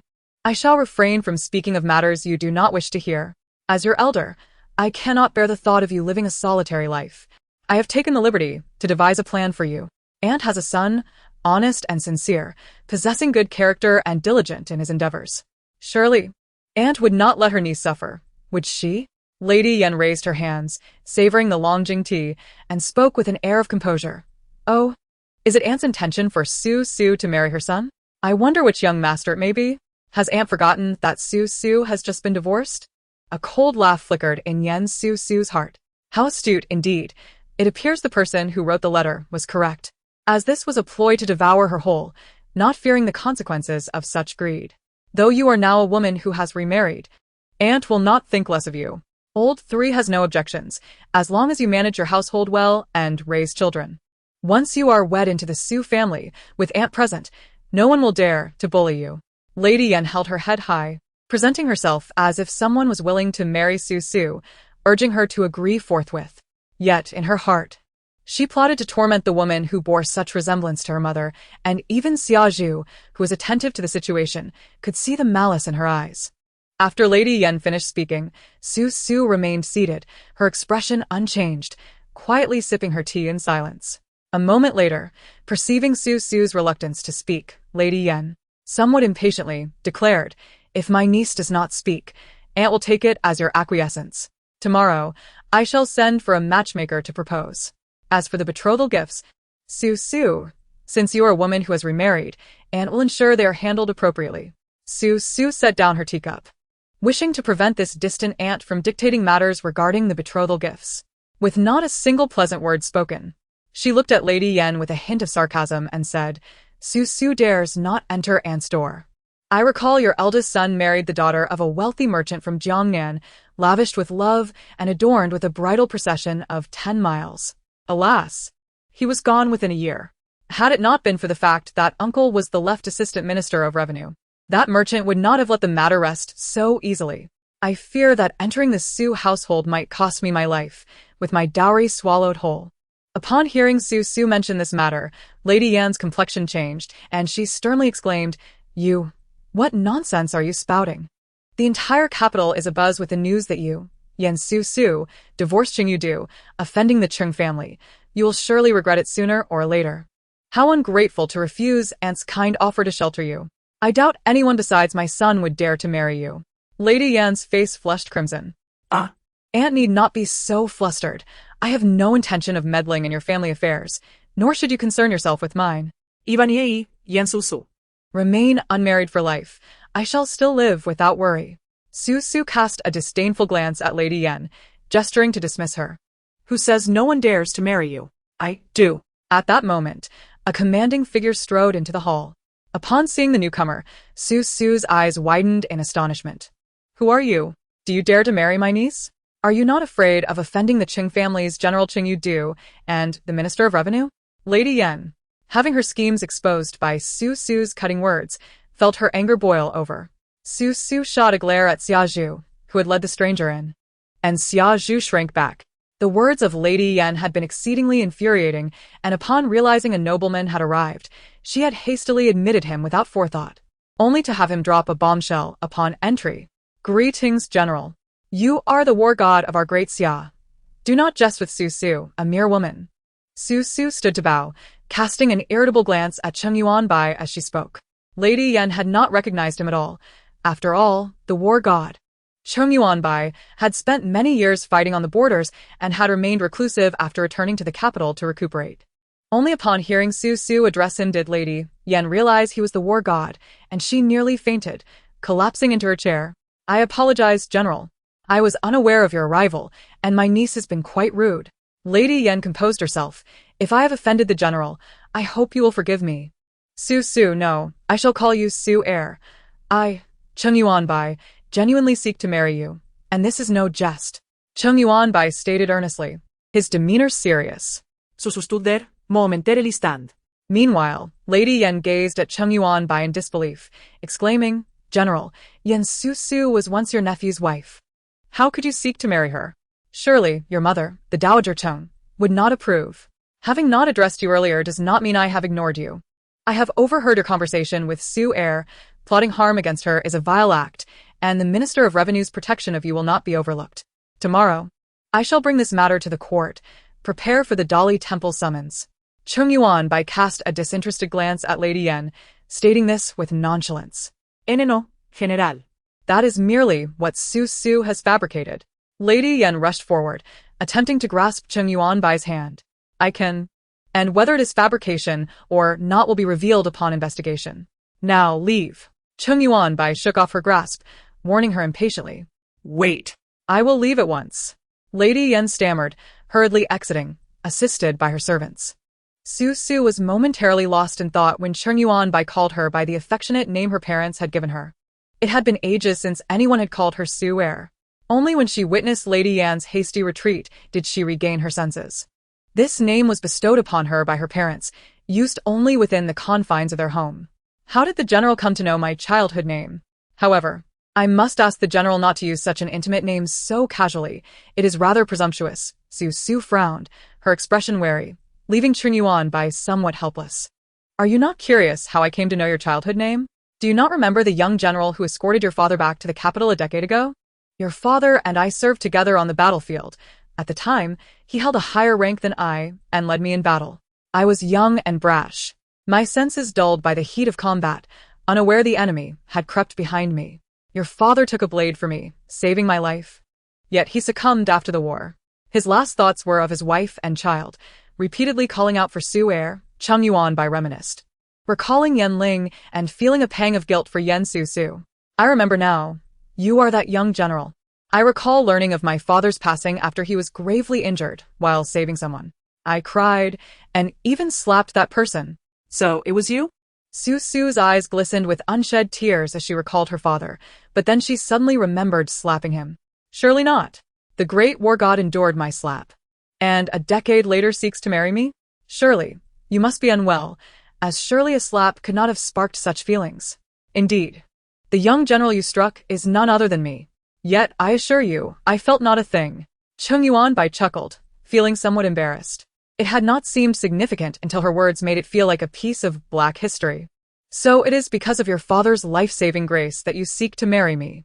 There is no need for such gestures, for I do not wish to remarry. Susu waved her hand submissively. You misunderstand. I promised Yan Ling to care for you both. But my desire to marry you is not merely to repay his debt of gratitude. I will not conflate the two.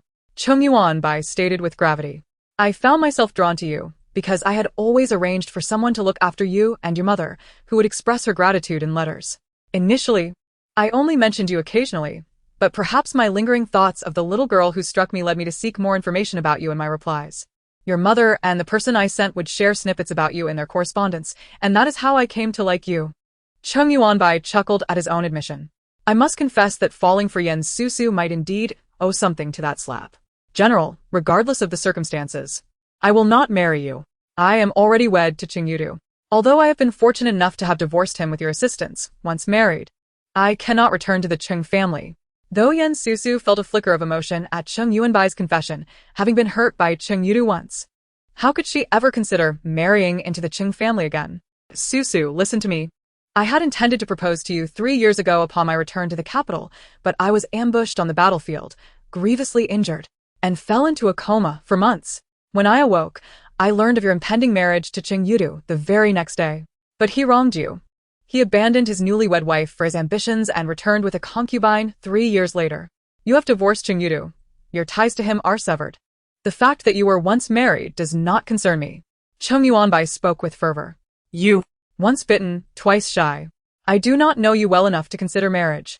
Though Yan Susu found his words quite astonishing, she had no intention of entering a blind marriage. Cheng Yuanbai sensed her hesitation and quickly added, Susu, there is no need to rush your response. You have time to truly understand me and to reflect seriously on my proposal. I know your concerns. I will arrange everything to ensure that you will not be harmed by this matter. General, please take your leave. Yan Susu appeared unfazed, yet her heart felt the impact of his words. Very well, I shall return to my residence. Should Susu wish to learn more about me, I will be at your service whenever you call. Cheng Yuanbai merely wished to express his feelings first to avoid missing another opportunity. As long as Yan Susu did not harbor disdain for herself, he felt a sense of relief. After Cheng Yuanbai departed, Xia Zhu expressed her astonishment, exclaiming, I never imagined the illustrious war god general would be like this. What is wrong with the war god general? Chun Yu inquired curiously. I thought the war god general would be imposing and speak in a manner that leaves one breathless, yet today, when he proposed to Our Lady, he acted like a mere boy. Xia Zhu chuckled, covering her mouth. How dare you mock your future uncle? Chun Yu playfully chastised, tapping Xia Zhu on her forehead. As the two maidens laughed, they were abruptly silenced by a loud cough. They turned to see their lady looking at them with a bemused expression. Future uncle? Chun Yu. How is it that I am unaware of my engagement? Yan Susu spoke in a gentle tone. Chun Yu's eyes widened in fear, trembling in silence. Xia Zhu quickly self-rebuked. I am at fault. I should not have referred to the general as a boy. You are indeed in the wrong for not informing me and bringing him directly in. That is a serious mistake. It is my fault for being lenient with your youth that has emboldened you so. If the visitor had ill intentions and you let him in, what would I have done in danger? Susu chastised, frustrated with both maidens for their carelessness. It is all the maidservant's fault. If my lady were to face danger, I would protect you with my life. Xiaozhu, feeling ashamed, responded. Enough. Since you have erred, you shall be punished. Each of you must transcribe Buddhist scriptures 5 times, and Xiaozhu will do an additional 5. Submit them to me within 3 days. Though Susu's anger had subsided somewhat due to Xiaozhu's comments, she felt it necessary to impose a punishment for their recklessness. Yes, my lady. Cheng Yuanbai complied, while Xiaozhu, disheartened, lamented her distaste for writing, knowing that her lady was genuinely upset. Chapter 7. Censure Cheng Mansion. Cheng Yuanbai furrowed his brow as he recalled the formidable presence of the Yan family at the Yan residence. He turned and began drafting a formal complaint against the Minister of Revenue. Summoning his attendant, he instructed, Wu Yan, prepare my court attire for tomorrow's audience. I shall attend. Wu Yan was taken aback. Ah, attends. General, you have not attended in 3 years. The attire can be located, but it may be unsightly. And there is no time left. Moreover, since you have been unwell for 3 years, you must inform the Ministry of Personnel to declare your absence. Seeing Wu Yan's troubled expression, Cheng Yuanbai inquired, is there a pressing matter at hand? If so, I can arrange for you to secure a token to enter the palace and meet with His Majesty directly. Cheng Yuanbai frowned. Oh, is it so troublesome? Then let it be. I shall wait for the Grand Court Assembly in 3 days. Just ensure my court attire is ready. There is no urgent matter. I merely wish to lodge a complaint against someone. Cheng Yuanbai waved his hand, dismissing Wu Yan. After Wu Yan left, he mused that the general's first appearance at court after his recovery would be to censure officials. He could only imagine the expressions on the emperor's and ministers' faces. Upon returning to the Minister of Revenue's residence, Yanshi was fraught with anxiety, hesitant to confide in her husband. She knew his character well. In his eyes, nothing surpassed his own position. If he learned she had offended the war god Cheng Yuanbai, the first thing he would do would be to divorce her. The following day, upon his return from court, Lord Su was met by Yanshi, who personally changed his attire and cautiously inquired, My lord, you have returned. Were there any matters of significance at court today? What matters could there be? It is the same old nonsense. Departments begging for funds, and the Ministry of Revenue lamenting its poverty. I simply follow the minister's lead and lament alongside him. Lord Su replied dismissively, puzzled by his wife's peculiar behavior. Nothing, my dear. What could I possibly have to discuss? As your wife, should I not show concern for you? Yanshi quickly responded, eager to divert the subject. Ah, my lady, you are too considerate. However, I have some affairs to attend to and will not be going to the main hall today. You may dine alone. Lord Su coughed lightly, patting her hand. Do take care of your health. Late nights are not good for you. Farewell. Yanshi bid, watching as he left. Then spat in disdain, gritting her teeth in anger. Humph. Attending to affairs, indeed. He is surely off to some wretched woman's quarters. How hypocritical. He thinks I am malicious. Yet, he does not even rest in our main hall. Why did he not stop me when I acted as I did? Her trusted maid quickly interjected. My lady, calm your anger. We can rest easy now. It seems that Cheng Yuanbai was merely trying to intimidate us. Perhaps he and Susu have not come to any arrangement, and he has no interest in avenging her. Indeed, it appears so. Cheng Yuanbai must have lost his senses to be enamored with that wretched Susu. She cannot even grasp the branches that reach out to her. She deserves to be a lifelong abandoned woman. Just wait and see how I will deal with her. If she does not wish to be a wife, she may as well settle for being a concubine. Yanshi declared maliciously, finally releasing the tension that had weighed on her heart. At last, she felt free from the looming threat of disaster. The next day, the Grand Court Assembly commenced. The atmosphere was particularly lively today, as the war god Cheng Yuanbai, who had fought bravely for years and spent 3 years recuperating from his injuries, made his return to court. The officials were abuzz with speculation, many of whom had served in the court for 5 or 6 years without ever having laid eyes on the famed god of war. Indeed, they had only heard of his name, never seen his visage. Cheng Yuanbai, clad in purple court attire, stood in the hall, listening to the cacophony of voices surrounding him. The glances directed his way felt as if he were a rare specimen on display, a sensation that pricked at him uncomfortably. After enduring this for a time, he could no longer contain his imposing aura and, with a darkened expression, bellowed, "Gentlemen, do you find yourselves devoid of any duties? Why do you gather around to gawk at this general?" At Cheng Yuanbai's rebuke, the officials exchanged furtive glances before hastily dispersing, too intimidated to utter a word. "The emperor has arrived." A figure clad in imperial yellow strode forth from the inner hall, assuming his seat with regal composure upon the dragon throne. "Long live the emperor! Long live! Long live!" The officials bowed deeply, yet Cheng Yuanbai merely clasped his fists in salute, standing out like a crane among chickens. Catching the eye of Emperor Jingyuan, who could not help but chuckle, he mused to himself that Cheng Yuanbai had decided to attend court. Surely, he must have matters of importance to address. "All rise." Emperor Jingyuan gestured with his hand, then turned his gaze towards Cheng Yuanbai, teasing, "Has your injury healed? My dear minister? Let us hope no lingering ailments remain. It would be unwise for a martial general to fall ill sporadically, lest it brings shame upon our great Xia in the eyes of others." Cheng Yuanbai's expression stiffened, understanding that the emperor was seeking to cut off his future prospects. Realizing that he might need to appeal for favors in the future, he gritted his teeth and replied, "Thank you for your concern, your majesty. My injury is of no concern. It will not recur. Please rest assured." The emperor was pleased with Cheng Yuanbai's response. Previously, court sessions had been as chaotic as a bustling marketplace, giving him a headache. With Cheng Yuanbai there to impose order, both civil and military officials would surely behave more appropriately. However, the emperor lamented that while Cheng Yuanbai could command respect in the court, he often displayed a lackadaisical attitude, which was quite unbecoming. On the battlefield, he fought with the vigor of a man possessed, yet upon returning to court, he had remained reclusive, scarcely leaving his home for 3 years, rarely submitting memorials. While other emperors might find such behavior reassuring, having no concerns about factionalism, Emperor Jingyuan, having grown up alongside Cheng Yuanbai, had never doubted him. Yet here he was, the emperor, attending court daily, buried under a mountain of memorials, rising before the rooster crowed, and sleeping later than a dog.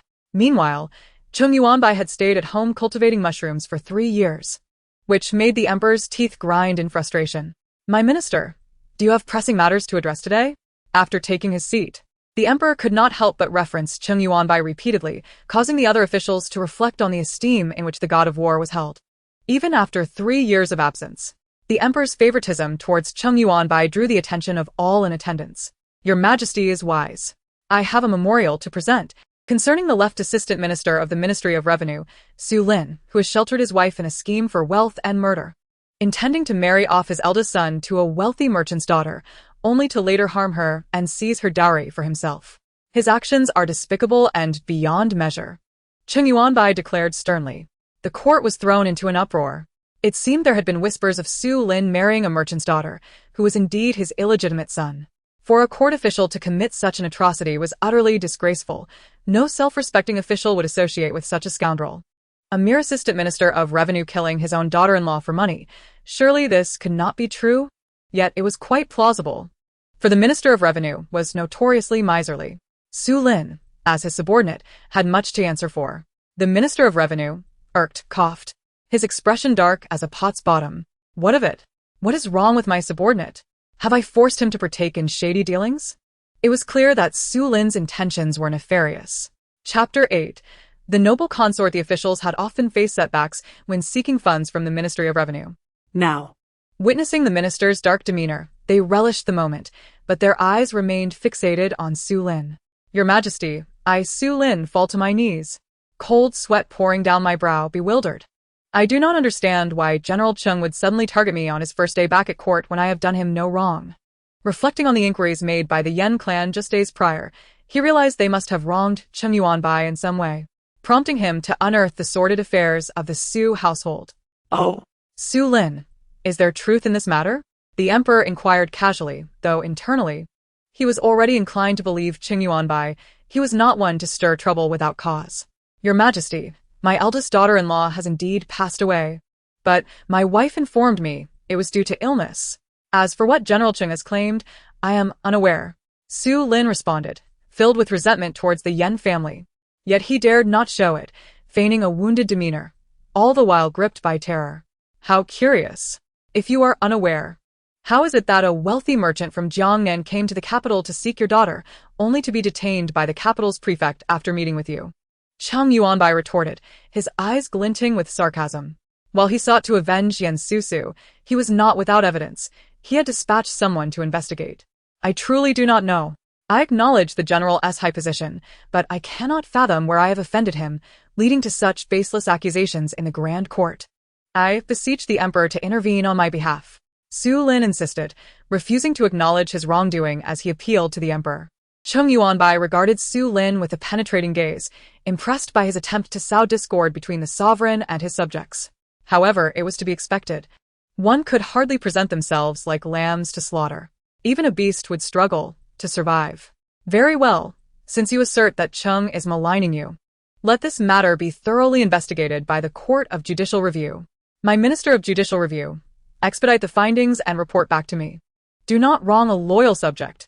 The emperor, having made his decision, was impatient with Su Lin's display of feigned victimhood and issued his command without delay. But, Your Majesty, this is against protocol. General Cheng has no evidence, and the Court of Judicial Review ought not to handle such cases. Su Lin stammered, dumbfounded by the emperor's words.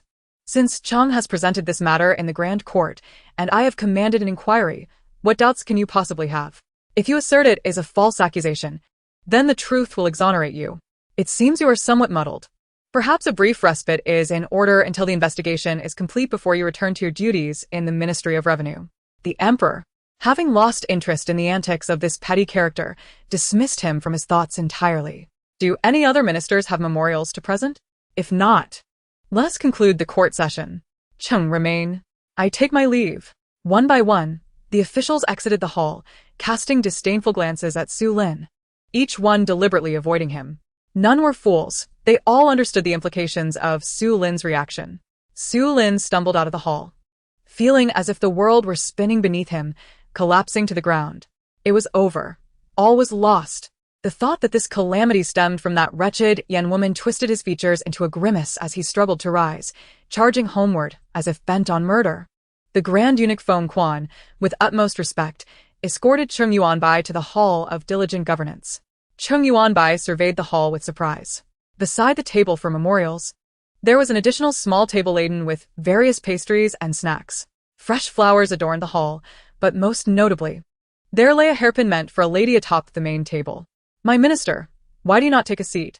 When did you become so formal with me? The emperor remarked as he entered. The arrangement of the Hall of Diligent Administration has undergone a remarkable transformation, leaving me utterly astonished. It appears that His Majesty has found a beloved companion.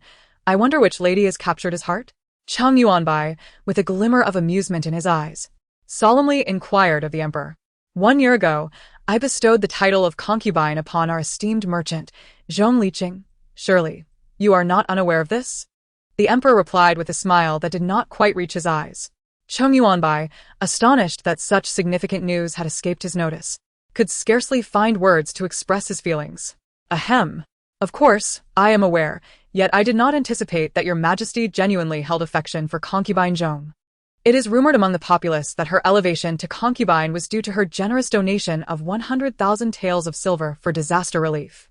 Upon hearing the mention of 100,000 taels, Cheng Yuanbai thought perhaps the emperor could indulge in some form of compensation. After all, with 3,000 beauties in the imperial harem, one more would hardly be a burden. Indeed, the concubine is exceptionally benevolent, but prior to this, she and I were already mutually enamored. Her generous act was a testament to her affection for me. The emperor's face radiated with pride as he extolled his beloved concubine. This display was so uncharacteristic that Cheng Yuanbai could not help but glance sideways, feeling compelled to caution the emperor. Your Majesty, with such items displayed in the Hall of Diligent Administration, will the other ladies of the harem not harbor discontent? If the officials voice their grievances, it may tarnish the concubine's reputation. No, the concubine is wealthy, exceedingly wealthy. Both my harem and the officials delight in her lavish generosity, the emperor asserted with a sense of pride. Cheng Yuanbai fell silent for a moment before responding. It seems the position of empress in our great Xia shall not remain vacant for long. I extend my early congratulations to your majesty. Were it not for Qinger fearing that her identity as a wealthy merchant might invite scrutiny, expressing a desire to be the sole favored concubine in the 6 palaces. I would have conferred the title of Empress from the outset. The Emperor sighed at the mention of the Empress title. I nearly forgot. The reason I summoned you was not for this, but to discuss the rewards for your nephew, Cheng Yudu. The Emperor spoke with gravity. You submitted a memorial requesting that I withhold his rewards upon his return. Surely, you must provide a justification? Other generals have already received their accolades. And the Cheng family has been inquiring incessantly about this matter. Have you quarreled with your nephew? The Emperor, intrigued, recalled how he had once held Cheng Yudu in high regard, having recommended him 3 years prior when he set forth on a military campaign. Cheng Yudu's military achievements are exaggerated, and his conduct during service has been lacking. Even if he has minor merits, they are counterbalanced by his faults, rendering him unworthy of your Majesty's commendation. Cheng Yuanbai replied earnestly. Oh, is that so? The Emperor scrutinized Cheng Yuanbai with a knowing look. Indeed. I must ask for your understanding, as family matters should not be made public. I prefer not to elaborate further, though I trust you have heard whispers of the situation. Then I shall decree the revocation of Cheng Yudu's rewards. Should the Cheng family approach me, I will refer them to you. The Emperor decisively penned the edict and entrusted it to Feng Quan for delivery. Very well, your Majesty. They may seek me out. If there is nothing further, I shall take my leave. Cheng Yuanbai, feeling the discussion had concluded, prepared to exit the palace. As he reached the door, the Emperor, holding a red brush to review memorials, casually remarked, I have heard that the divorce decree concerning the Yen family was submitted using your token, leading the Household Registry Office to acquiesce to such a preposterous act. They dared not disclose this matter to others, yet they reported it to me. Perhaps I should guess why you are so concerned about your niece-in-law? 3 consecutive statements halted Cheng Yuanbai in his tracks. He turned, exasperated, and replied, Cheng Yudu has wronged Yen Susu and shows no remorse. Thus, her decision to divorce is entirely reasonable. The Cheng family shall not use their influence to bully others, especially as the Yen family has historical ties with us. I cannot shield him simply because he is my nephew. My mother was present at the time. Instead of indulging in baseless speculation, it would be more prudent to state your orders. I shall dutifully comply. Cheng Yuanbai insisted. The matter is simply this. The Supreme Court is in need of a new Chief Justice. Did you not recently assist the Supreme Court with some matters? Su Lin is. After all, a third-rank official. Would it not be better for you to oversee this personally? The Emperor stated plainly, choosing not to linger on the previous topic. I shall obey. Cheng Yuanbai replied, bemused by the Emperor's persistent desire to assign him more responsibilities. Ah, and one more thing. Given your recent recovery from illness, I have arranged for you to have an assistant, none other than Lin Chang'an, who has just returned to the capital from the northern front. The Emperor added earnestly. Were it not for the slight hint of schadenfreude in his tone, Cheng Yuanbai might have believed him. I beseech your Majesty to reconsider. Lin Chang'an and I have never seen eye to eye. I fear that his presence as my subordinate may aggravate my previous ailments. Cheng Yuanbai lamented, feeling exasperated at the mention of Lin Chang'an. Yuanbai, in our youth, you and Lin Chang'an were my companions in study. Our bond was once the strongest. Though Lin Chang'an has faced challenges that have made him somewhat difficult to engage with, his capacity for handling affairs remains formidable. With both of you present, I can rest easy. Avoidance is not a solution. The Emperor reasoned, fully aware of the difficulties that lay ahead. Your Majesty, this is not avoidance. It is simply that Lin Chang'an and I have consistently disagreed. We have often quarreled during our time on the battlefield. It is simply untenable. Cheng Yuanbai protested. Not out of disdain for Lin Chang'an, but rather out of frustration from their years apart. You shall do as I decree. I have already notified the Supreme Court of your appointments. Tomorrow, you both shall assume your duties. Since you are now the Chief Justice, I expect you to fulfill your responsibilities diligently. The Duke of Rome has been somewhat restless of late. Keep a close watch on him. Furthermore, I hope to see you present at court from now on. The Emperor concluded, casting a pointed glance at Cheng Yuanbai. Yes, your Majesty, I assure you. My prior absence was due to my severe injuries. I shall not allow that to hinder me henceforth. Cheng Yuanbai acknowledged, acutely aware of the Emperor's lingering resentment over his 3-year absence from court. Very well, that is all. You may return, the Emperor declared, returning to his documents, dismissing Cheng Yuanbai with a lack of further acknowledgement. Cheng Yuanbai exited the Grand Hall, reflecting that this was indeed the task the Emperor had assigned him. Should no significant matters arise, it would be unfortunate for the labor he would undertake in the future. Achoo. The emperor, engrossed in his memorials, suddenly sneezed, a foreboding feeling washing over him. Foam Quan, standing nearby, immediately approached with a garment to drape over his master. Your Majesty, it is early spring, and the weather is fickle. Might it be prudent for you to don an additional robe? Should you catch a chill, my life would be forfeit. No need. I am not cold. It may merely be my nose acting up, achoo. The emperor waved his hand dismissively, yet could not suppress another sneeze. Feng Guan. Upon witnessing the emperor's reluctance to don the garment, sneezed repeatedly, beads of sweat forming on his brow in a state of urgency. Suddenly, an idea struck him. He bent low and, with a sycophantic smile, remarked, Your Majesty, this attire was selected by the beloved consort specifically for you and sent to the Hall of Diligent Governance. She has instructed me to ensure you wear it during the cold weather. The consort is genuinely concerned for your well-being. You cunning servant, daring to invoke the consort to pressure me. Your words are pleasing, yet, had they not been, I would have had you punished. The Jingyuan emperor gestured dismissively at Feng Quan, chiding him with a smile.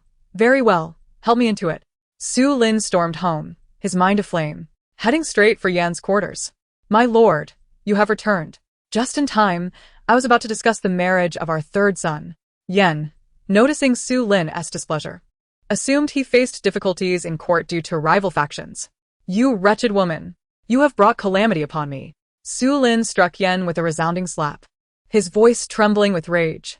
Stunned, Yan momentarily lost her senses, but quickly regained her composure, launching herself at Su Lin and clawing at his face in fury. You vile Su Lin. I bore your children and managed our household, and you dare lay hands on me. It is you, the treacherous woman, who has wrought this misfortune. You know well the deeds you have committed. Su Lin's face was marred with scratches, his hands pressed against his cheek in exasperation. What have I done? Is it those little vixens in the side courtyard who have reported against me again?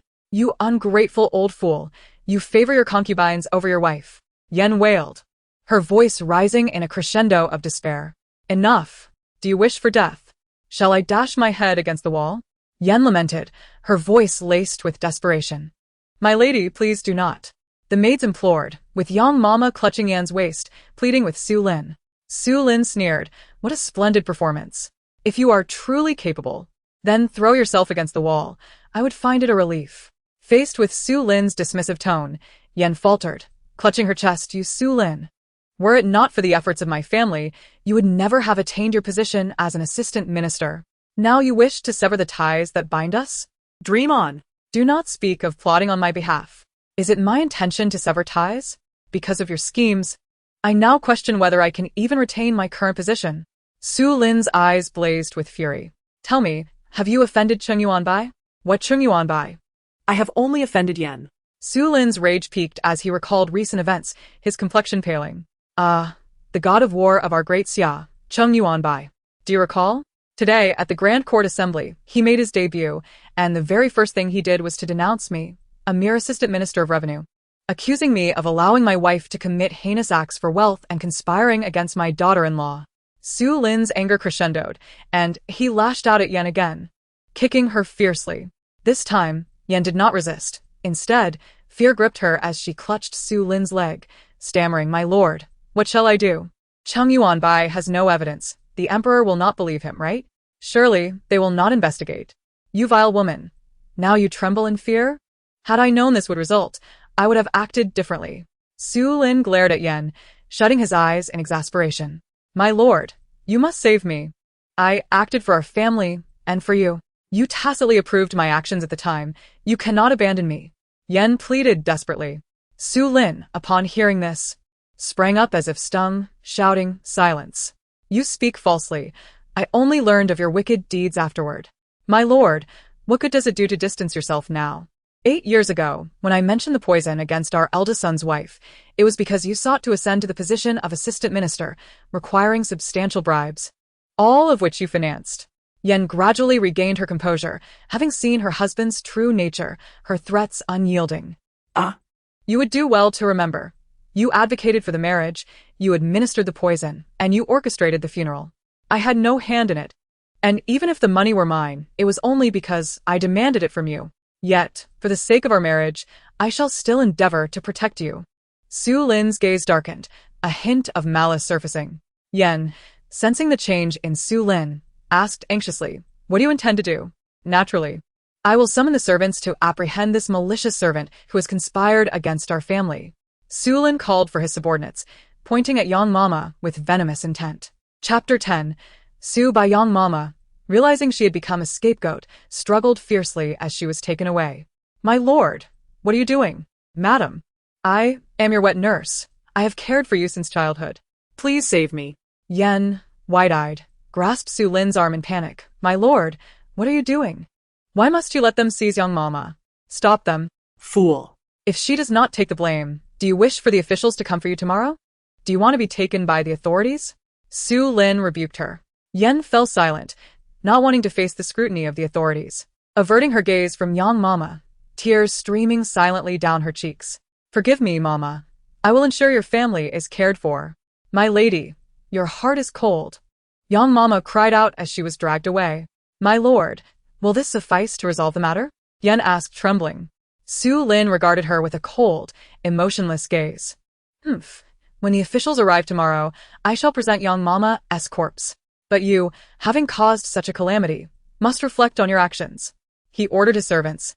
Take the lady to the Buddhist hall. No one is permitted to enter or leave without my consent.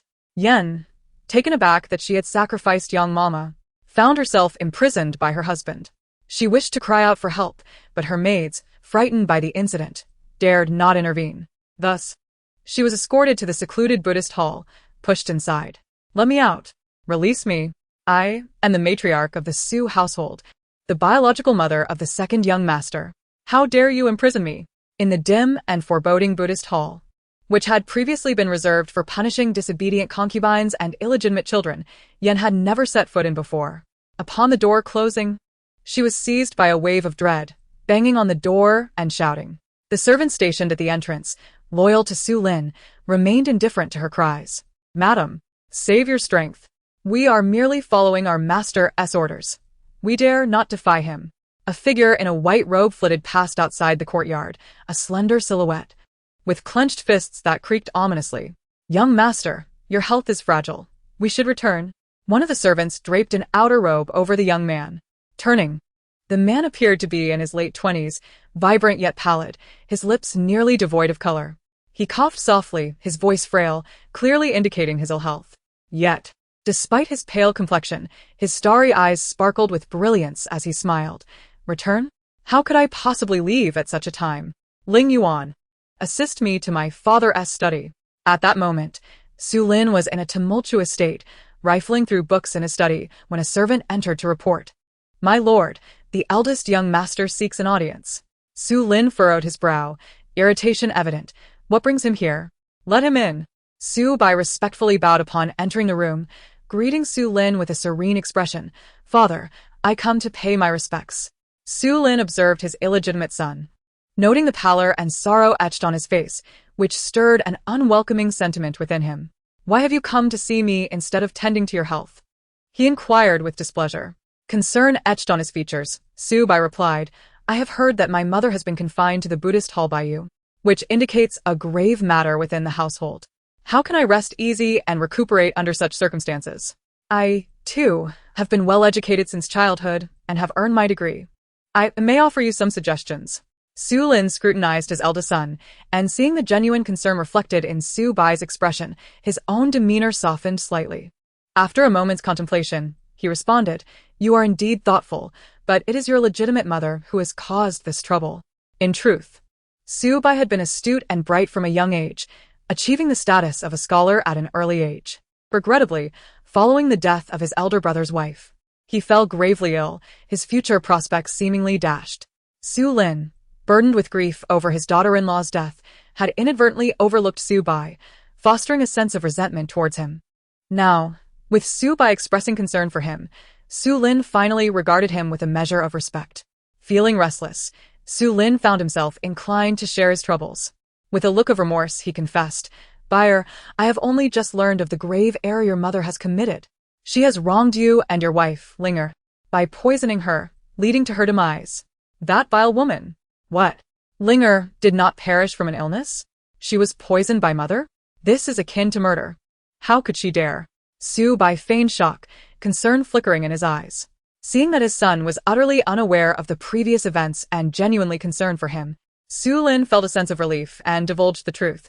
Alas, this matter has not only come to light, but has also offended the formidable General Cheng Yuanbai. He has accused me of being complicit in my wife's heinous acts, seeking wealth through treachery and concealing her crimes. The emperor has suspended my duties and commanded the Dali Temple to investigate this matter thoroughly. Indeed, this has implicated father, and you have dealt with mother. Yet you already have a plan in mind? Su Bai inquit gautiosily. There is a capable maid, Yang, by your mother's side. I have had her apprehended, and will have it made to appear as though she committed suicide out of fear of punishment. Su Lin pressed his forehead. Father, forgive my candor. Yang is but a servant. A servant who poisons her mistress, without any instigation, will not be believed by the Dali Temple, even if she dies without witnesses. Su Bai furrowed his brow, expressing his disapproval. Alas, your words trouble me, yet I am a high-ranking official. My wife cannot face judgment at the Dali Temple. Su Lin lamented, pacing back and forth.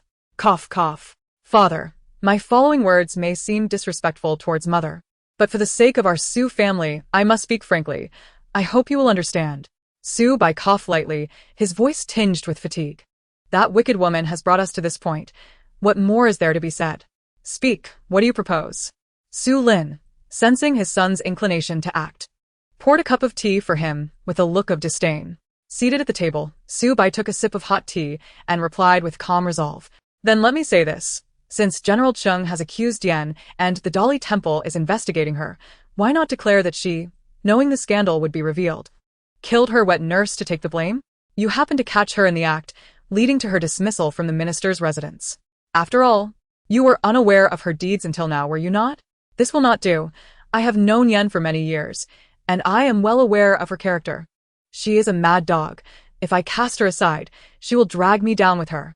Su Lin vehemently shook his head, filled with aversion, yet feeling trapped. Then there is nothing more I can do.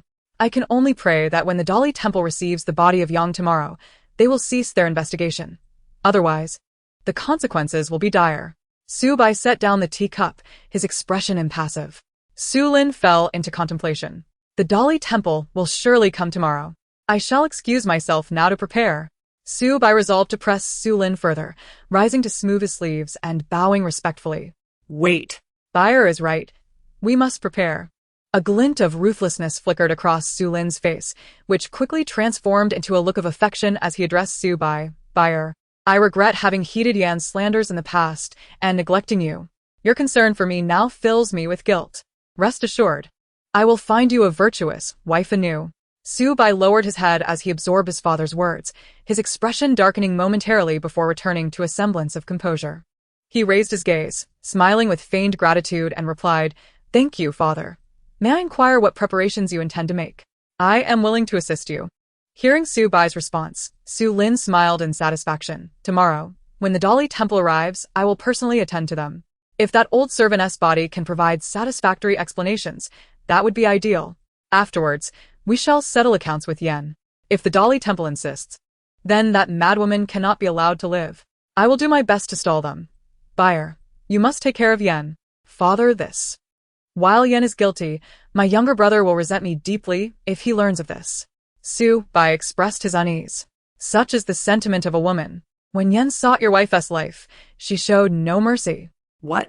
Now that you have the chance to avenge your wife, you hesitate? Su Lin's expression shifted sharply, chastising his son before softening with earnest persuasion. Buyer, should Yan perish, your younger brother, though he is my legitimate son, will carry the burden of having such a guilty mother. He will not be worthy of great responsibility, and this family must ultimately rest in your hands. If a decision must be made, let it be decisive. Yes, I shall obey. Su Bai felt a surge of emotion at Su Lin's words. His previously pallid complexion now flushed with fervor, gripping his hands tightly, his resolve finally solidifying. Su Lin's demeanor softened as he approached the table. Swiftly writing a divorce decree with a brush, he handed it to Su Bai, declaring, This is the decree for Yan. Present it to her tomorrow. Yes. I shall take my leave. Su Bai accepted the decree. turning to exit the study and the front courtyard. Gazing at the divorce decree in his hand, a sardonic smile curled at the corners of his lips. The following morning, the sky was shrouded in a heavy gray, oppressive and foreboding. The sun was absent, and the clouds offered no solace, presenting a dispassionate, cold gray that weighed upon one's heart. In the small Buddhist hall, the atmosphere was even more somber and terrifying. Yen huddled in a corner, motionless, whether in a stupor or deep slumber was uncertain. With a creak, the door made a faint noise, prompting Yen to lift her head. She beheld her illegitimate son, Subai, clad in a white robe, his pallid face accompanied by a servant as they entered. Struggling to rise, Yen grasped at the opportunity as if it were a lifeline, her eyes brimming with hope as she stammered, "Subai, why are you here? Has your father sent you to release me? It is too frightening here. You must tell him not to keep me imprisoned. It is dark now. Have the people from the Dali temple left? I can go now. Please let me out." Subai regarded her silently, his eyes, usually dulled by illness, now sharp and piercing, radiating an overwhelming hatred. The coldness in his gaze bore down upon Yen, rendering her speechless and chilled to the bone. "What is this look you bear? I am your stepmother. I am asking you a question. Why do you not respond?" Yen looked into Subai's eyes, filled with hatred, and her voice weakened as she spoke, her tone harsh yet hollow. Subai, with bloodshot eyes, mocked her with palpable disdain. "Does mother not understand why I am this way? How Ling Er died. Surely you do not think I remain unaware. Your niece exposed your misdeeds right before you. Did that not raise any suspicion? How did she know of your sinister schemes? It was you who informed Yen Susu that I poisoned my bride, was it not? Was your intention in seeking her hand merely to eliminate her for her dowry?" Yen expressed her disbelief. Subai, quietly savoring her expression, grasped her chin with an impassive face, yet his gaze was laced with venom. "Indeed, for years I have kept a watchful eye on you. When my informants revealed your intentions to treat your niece with the same treachery, I should have turned a blind eye. After all, the more you misdeed, the greater my chance for vengeance for Ling Er. Yet, perhaps it was my momentary weakness that prevented me from allowing another woman to suffer as Ling Er did." Subai, reflecting on his fleeting kindness that inadvertently led to his revenge, found himself feeling a flicker of gratitude towards Yen Susu. In a fit of madness, Yen seized Subai's collar and, in a voice strained with desperation, demanded, "You knew all along that I killed your wife. You feigned ignorance to find an opportunity to harm me, did you not? Did you not also despise that merchant girl?" Subai, recalling his initial reluctance to marry a merchant's daughter, had harbored resentment towards Ling Er before their union. However, her gentle and kind nature soon endeared her to him. As he pushed Yen away, his gaze grew distant while he reminisced about their wedding night, filled with resentment as he entered the bridal chamber. The moment he lifted her veil and beheld her sparkling eyes and radiant smile, he was captivated. Their marriage blossomed into mutual affection. Yet calamity struck a year later, when Ling Er fell gravely ill. As Subai's thoughts turned dark, his gaze sharpened and pierced through Yen, his eyes igniting with a fierce intensity. "After Ling Er's death, I initially believed her weakness led to her demise. Yet, in my grief, when I was consumed by fever, I overheard your maid, Yang, telling our servant that she would pay her to leave and never return. Upon awakening from my stupor, I confronted that maid, only to learn that you had poisoned Ling Er." Coughing violently from his overwhelming emotions, Subai's face paled, reflecting his deep-seated hatred for Yen, causing her to retreat in fear. "I am your stepmother. What do you intend to do?" she cried, panic-stricken. "Everything I did was under the approval of Su Lin, your biological father. Why do you not direct your hatred towards him?" Yen, distressed, shouted. Subai, inhaling deeply, replied through gritted teeth. He certainly knew. Had he not? When I informed Ling Er's parents of the truth, he would not have rushed to silence them and threaten them with imprisonment. You would not still be standing here alive. You destroyed my and Ling Er's lives. And my father was complicit, turning a blind eye to further his own interests. It is a tragedy to be a son.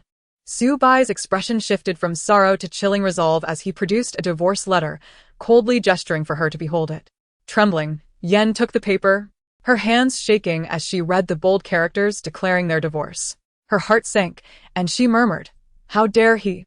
After 20 years of marriage, he would cast me aside? Does he not fear I will expose his misdeeds?" Subai's chilling response echoed in her ears. "He is unafraid. Once you are divorced, your shame and the investigation by the Dali Temple will drive you to despair. In Chapter 12, Yan's demise loomed. A suicide note? Of course. It is my father's command to send you off. Subai kun listed. The poison you placed in Ling Er's medicine is precisely what I have procured. The quantity she consumed was meticulously matched. He clapped his hands, and Ling Yuan entered, respectfully holding a bowl of medicine. No, buyer, this is murder. You would kill your own stepmother. What of your future? Yan pleaded, her voice trembling. Su Bai retorted. Thanks to you. My health has been in decline since my examination pass. What future do I have? However, I can grant you an opportunity. Since you are inclined towards suicide, you might as well write a farewell letter. Will you let Su Lin escape unscathed for what he has done to you? Ling Yuan produced ink and paper, placing it before Yan. Su Bai, devoid of any semblance of mirth, coldly observed her. Realizing she had no escape, despair washed over Yan, her face ashen. Yet a glint of madness sparked in her eyes. She crawled to the writing tools, muttering curses under her breath. Indeed, Su Lin has wronged me. I shall not let him have peace. As Su Bai watched her pen the farewell letter, his gaze was inscrutable, a mix of joy and sorrow.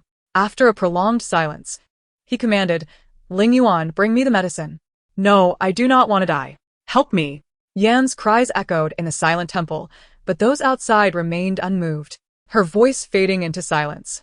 Su Bai was assisted out by Ling Yuan, appearing relieved, albeit still bearing the pallor of illness, as if reborn.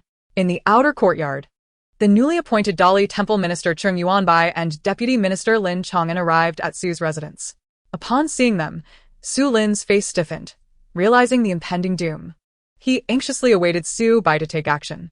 As he accompanied the two officials, engaging in idle chatter, it was clear to all that he was merely stalling. Cheng Yuanbai frowned and remarked, If you have matters to attend to, please do so. I must see Yan. I have no time for pleasantries. Reluctantly, Su Lin pointed the way, his face contorted with indignation as he declared, This way, esteemed officials. Yesterday, Yan, fearing exposure, had her maid take the blame, only for me to witness it. I have since abandoned that wicked woman, confining her to the temple for your investigation. Cheng Yuanbai, his expression stern, glanced at Su Lin with a bemused smile and said, Oh, how fortuitous for you, Su Lin. Just after being reprimanded in the imperial court, I returned home to find that Lady Yan had confessed to her crimes, implicating herself in murder.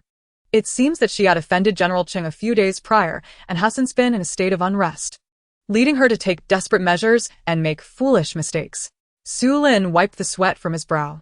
Sir Su, Lin Chang'an said, holding his fan, the corners of his mouth curling into a sly smile, his words sharp and filled with malice. You refer to Lady Yan as a dog, after decades of marriage. What does that make you? Su Lin's face turned a deep shade of anger as he struggled to respond. At that moment, a servant rushed in, breathless. Master. Master. It's terrible. I opened the door to the Buddhist hall to bring food to the lady, and I found her dead by suicide. What? The lady has committed suicide? Su Lin Edgar Lim. We must hurry to see. Su Lin appeared genuinely shocked, while Cheng Yuanbai exchanged a knowing glance with Lin Chang'an before they proceeded to the Buddhist hall together. There, they found Lady Yan lying motionless on the ground, her face contorted in agony. Cheng Yuanbai examined the body, noting its slight warmth, indicating death had occurred recently. As he observed the froth at her mouth mingled with a faint odor of poison, it became evident that she had succumbed to poisoning. General, look here, a suicide note. Lin Chang'an exclaimed, having discovered a letter tucked into Lady Yan's bosom. Upon hearing of the note, Su Lin went pale, panic washing over him. How could there be a suicide note? This cannot be a genuine act of despair. He hastily added, Sir, it appears that Lady Yan took her own life out of fear of punishment, but I am concerned about what she may have written in that letter. After I dismissed her, she harbored resentment towards me.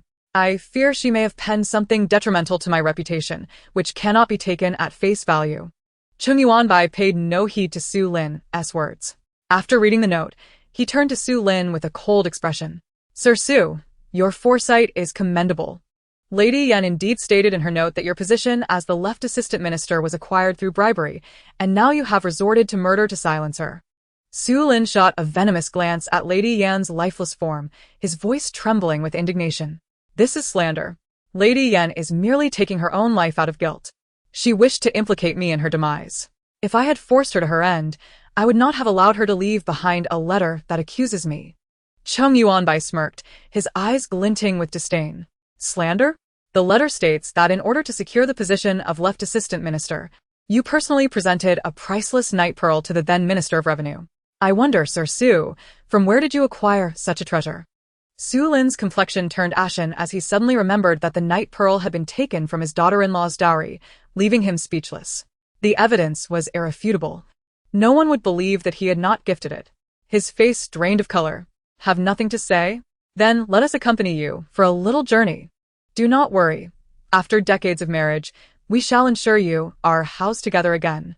Lin Chang'an said, patting Su Lin's shoulder with a mocking smile, which left Su Lin looking ghastly. Cheng Yuanbai's lips twitched slightly as he shot Lin Chang'an a glare, admonishing him for his cruelty. Watching Su Lin being led away, Lin Chang'an finally composed himself and turned to Cheng Yuanbai. Wait, Lady Yan did not commit suicide. She was imprisoned. Where would she have obtained poison? Cheng Yuanbai shrugged, casting a sidelong glance at Lin Chang'an. Do not need you to tell me.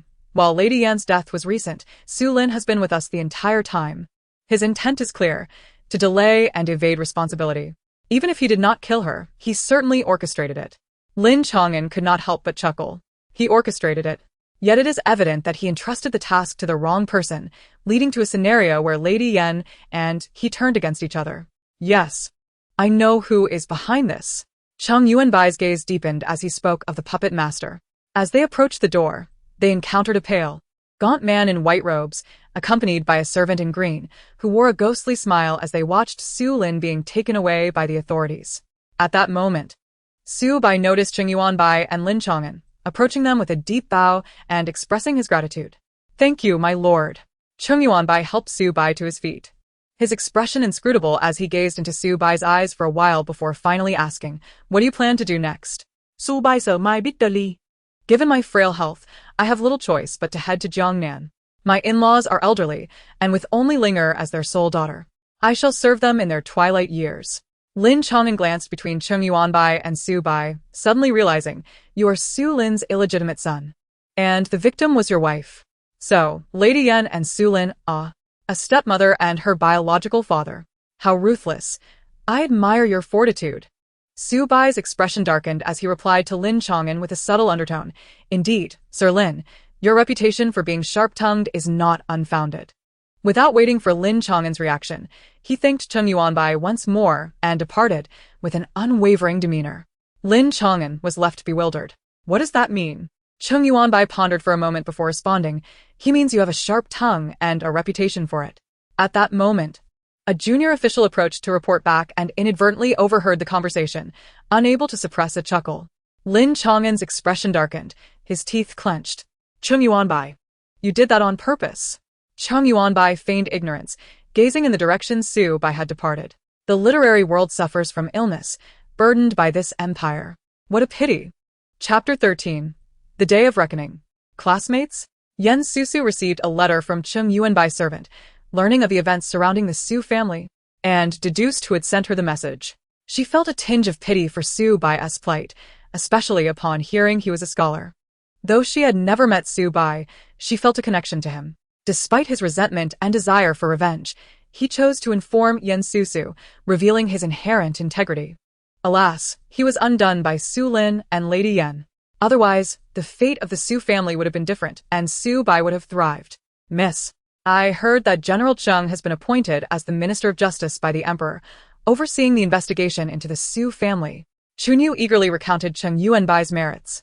It must be said, the moniker of the war god is deeply ingrained in the hearts of the people, inspiring genuine admiration from the two maidservants. Furthermore, General Cheng had personally sought to marry their young mistress, and upon hearing of her grievances, he acted swiftly, leaving the Su family in disarray. Far superior to that scoundrel Cheng Yudu. Yen Susu cast a sidelong glance at Chunyu, her expression inscrutable as she replied, Chunyu fell silent, and Xiaozhu, sensing her mistress's indifference, grew impatient. Miss, General Cheng's direct involvement in the Su family's case is clearly for your sake. Yen Susu absent-mindedly caressed the letter in her hand, responding indifferently. Oh. Seeing her mistress's lack of reaction, Xiaozhu opened her mouth to speak, but was interrupted by Chunyu, who subtly gestured for her to be quiet. Xiaozhu pouted in frustration, retreating into silence. Yen Susu appeared unfazed by Cheng Yuanbai's courtship, maintaining her usual routine of eating and drinking. In her anxiety, maid Xiaozhu frequently ventured out to gather news about the Cheng family, bringing updates to Yen Susu. One day, Xiaozhu stormed in, startling Yen Susu. Who has angered our Xiaozhu this early in the day? Yen Susu teased. Miss, General Cheng is just as despicable as that scoundrel Cheng Yudu. He drives me mad. Xiaozhu exclaimed, stomping her foot in frustration. Yen Susu picked up a slice of watermelon and handed it to Xiaozhu, smiling gently. Be good. Eat this watermelon to soothe your anger. First, tell me what grievance General Cheng has caused to make you so upset that your eyes are red. That Cheng Yuanbai. Not long ago, he just proposed to you, and today I heard the famous matchmaker in the east of the city chatting with the butcher Wang, saying that the Cheng family has approached 4 official matchmakers to find suitable young ladies for Cheng Yuanbai. They're going to select candidates for him. Xiaozhu exclaimed, her voice trembling with indignation. Miss, the Cheng family is truly overstepping their bounds. As she spoke, tears welled up in her eyes. Feeling frustrated over the kind of people her mistress had to deal with, Cheng Yu quickly took out a handkerchief to wipe Xiaozhu's tears, soothingly advising, all right. Don't cry. The miss is watching. General Cheng is not that kind of person. There must be some misunderstanding. Right now, the matchmaker is in a hurry to find someone, fearing that other matchmakers will snatch away the good matches. Xiaozhu wiped her tears, angrily retorting, well, whether General Cheng wants to court someone is his business. What does it have to do with your miss? Yen Susu shook her head dismissively, lightly tapping Xiaozhu's forehead and smiling. Look at you getting so worked up. Hurry and prepare. The miss is going out today, and you two are coming along to unwind. Today is the annual shopping festival, the perfect time to buy things. Yen Susu took Xiaozhu and Cheng Yu's hands, in high spirits as they stepped out. At this moment, the bustling Chang'an Street in the capital seemed even more crowded than usual, filled with people of all ages. The shops along the street displayed signs announcing discounts and limited-time promotions. Wow. Miss, there are so many people. Look over there. That's the famous pastry shop in the capital, and today they have a buy £1, get one free deal. What a bargain. And over there at Xiani Pavilion. Their clothes are beautiful, and they're selling them at half price. Xiaozhu's eyes widened as she took in the lively scene, her earlier anger forgotten. Excitedly sharing her delightful discoveries with her Mississippi miss. There are indeed many people today, but why is this festival called Chopping Hands Festival? It sounds quite terrifying. Cheng Yu curiously asked Yen Susu. Upon hearing Cheng Yu's question, Yen Susu patiently explained, to speak of the Chopping Hands Festival, one must mention our great Xia's current favored concubine. This festival was established by the esteemed concubine, Yuning, before her marriage. She is the richest in our great Xia, having brought in abundant supplies of beautiful glass and sweet potatoes from overseas. When mentioning the concubine, Yen Susu's expression turned serious, filled with admiration. It is said that the festival is called Chopping Hands because the concubine declared that on this day, all shops under her name would collaborate with merchants in the capital to announce various promotional activities. Because the goods are of great quality and low price, everyone in the capital goes wild buying on this day. When they come to their senses, they find their wallets empty and wish they could chop off their own hands. Yen Susu chuckled at her own words. The concubine is truly remarkable. Cheng Yu added, having heard about sweet potatoes, which many relied upon to survive during famines, and she admired the concubine even more after learning this. Of course. In short, the concubine is the most legendary woman in our great Xia. Yen Susu concurred. Miss is also quite remarkable. You are the first woman in our great Xia to initiate a divorce. Xiaozhu praised her mistress. You silly girl. How can that be compared? Yen Susu laughed helplessly. In my eyes, the miss is the most exceptional. Miss, with so many shops here, where should we begin our exploration? Xiaozhu giggled, changing the subject. Yen Susu surveyed the lively shops around them and ultimately decided upon the renowned Jinyu Pavilion, celebrated for its exquisite hairpins and jewelry. Leading the 2 maidservants inside, a sprightly shop assistant in gray approached Yen Susu with a smile in his eyes, greeting her warmly. Hello, miss. What would you like to select from our store? May I recommend some items? We have many new and intricately crafted pieces that would perfectly suit a beauty like you. Yen Susu couldn't help but laugh at the assistant's flattery, It was no wonder Jingyu Pavilion was well known for their charming staff. What new styles do you have? I would like to see them all. Please take a look at this exquisite jade hairpin, delicate and translucent, with a clever design, and this red jade bracelet, though simple, is one of our signature treasures.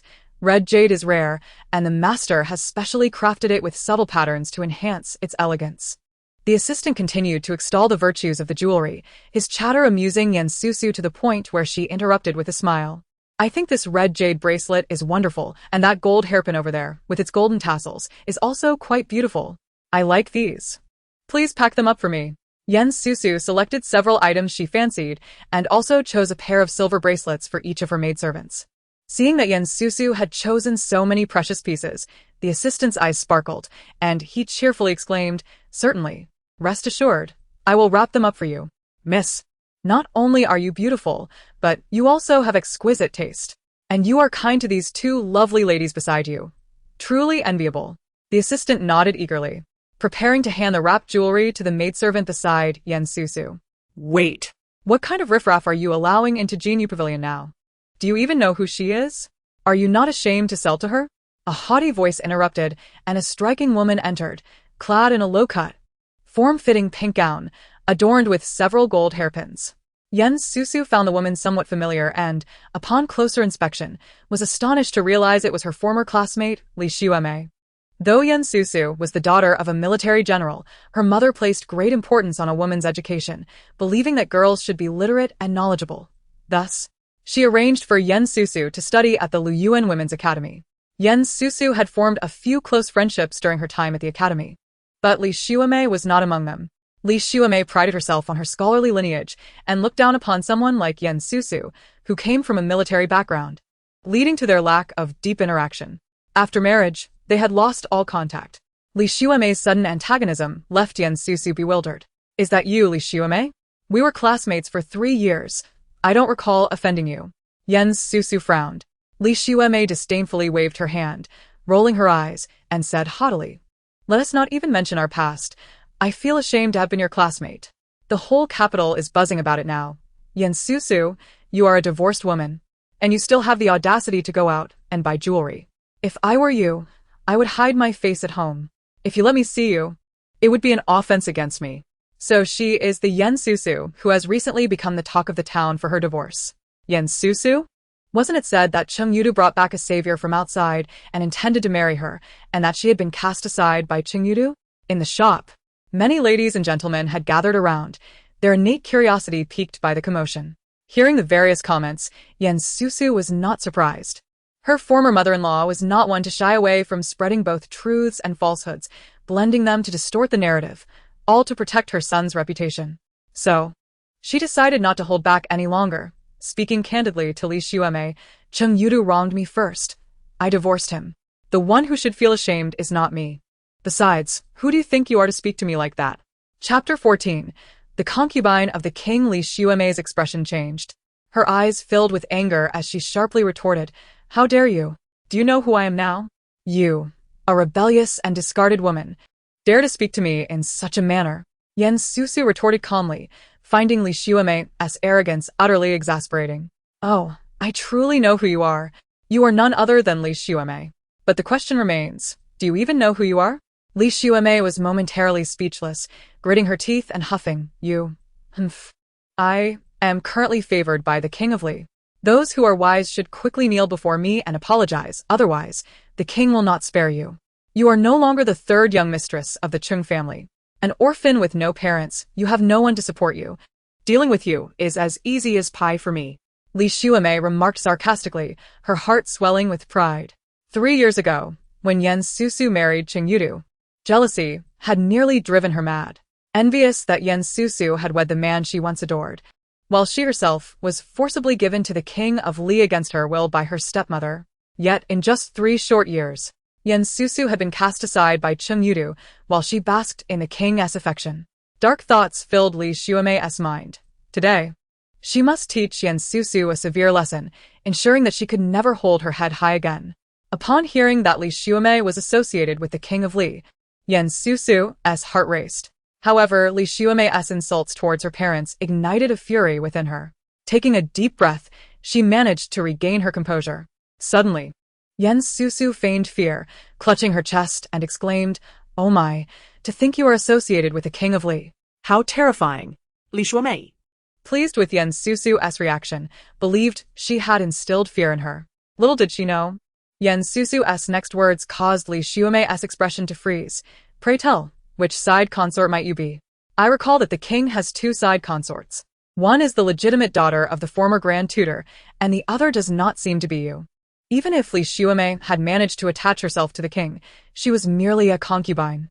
When the previous emperor was alive, the king had sparked discord among the heirs, which displeased the current emperor. After ascending to the throne, he was relegated to a trivial position managing the royal tombs. Now, He was exceedingly low-key, seemingly wanting to avoid trouble and not draw the emperor's ire over a mere concubine. Li Shuomei.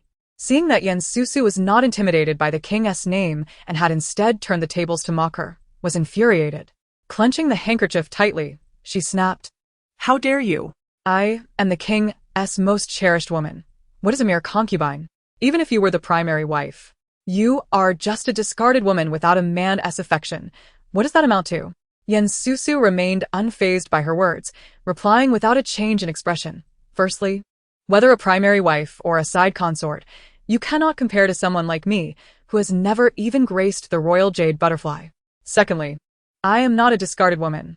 I divorced Cheng Yudu, and the divorce documents are filed with the household registry. Yet you incessantly refer to me as a discarded woman and insinuate matters concerning the royal consorts. Do you have any grievances with the authorities or the royal family?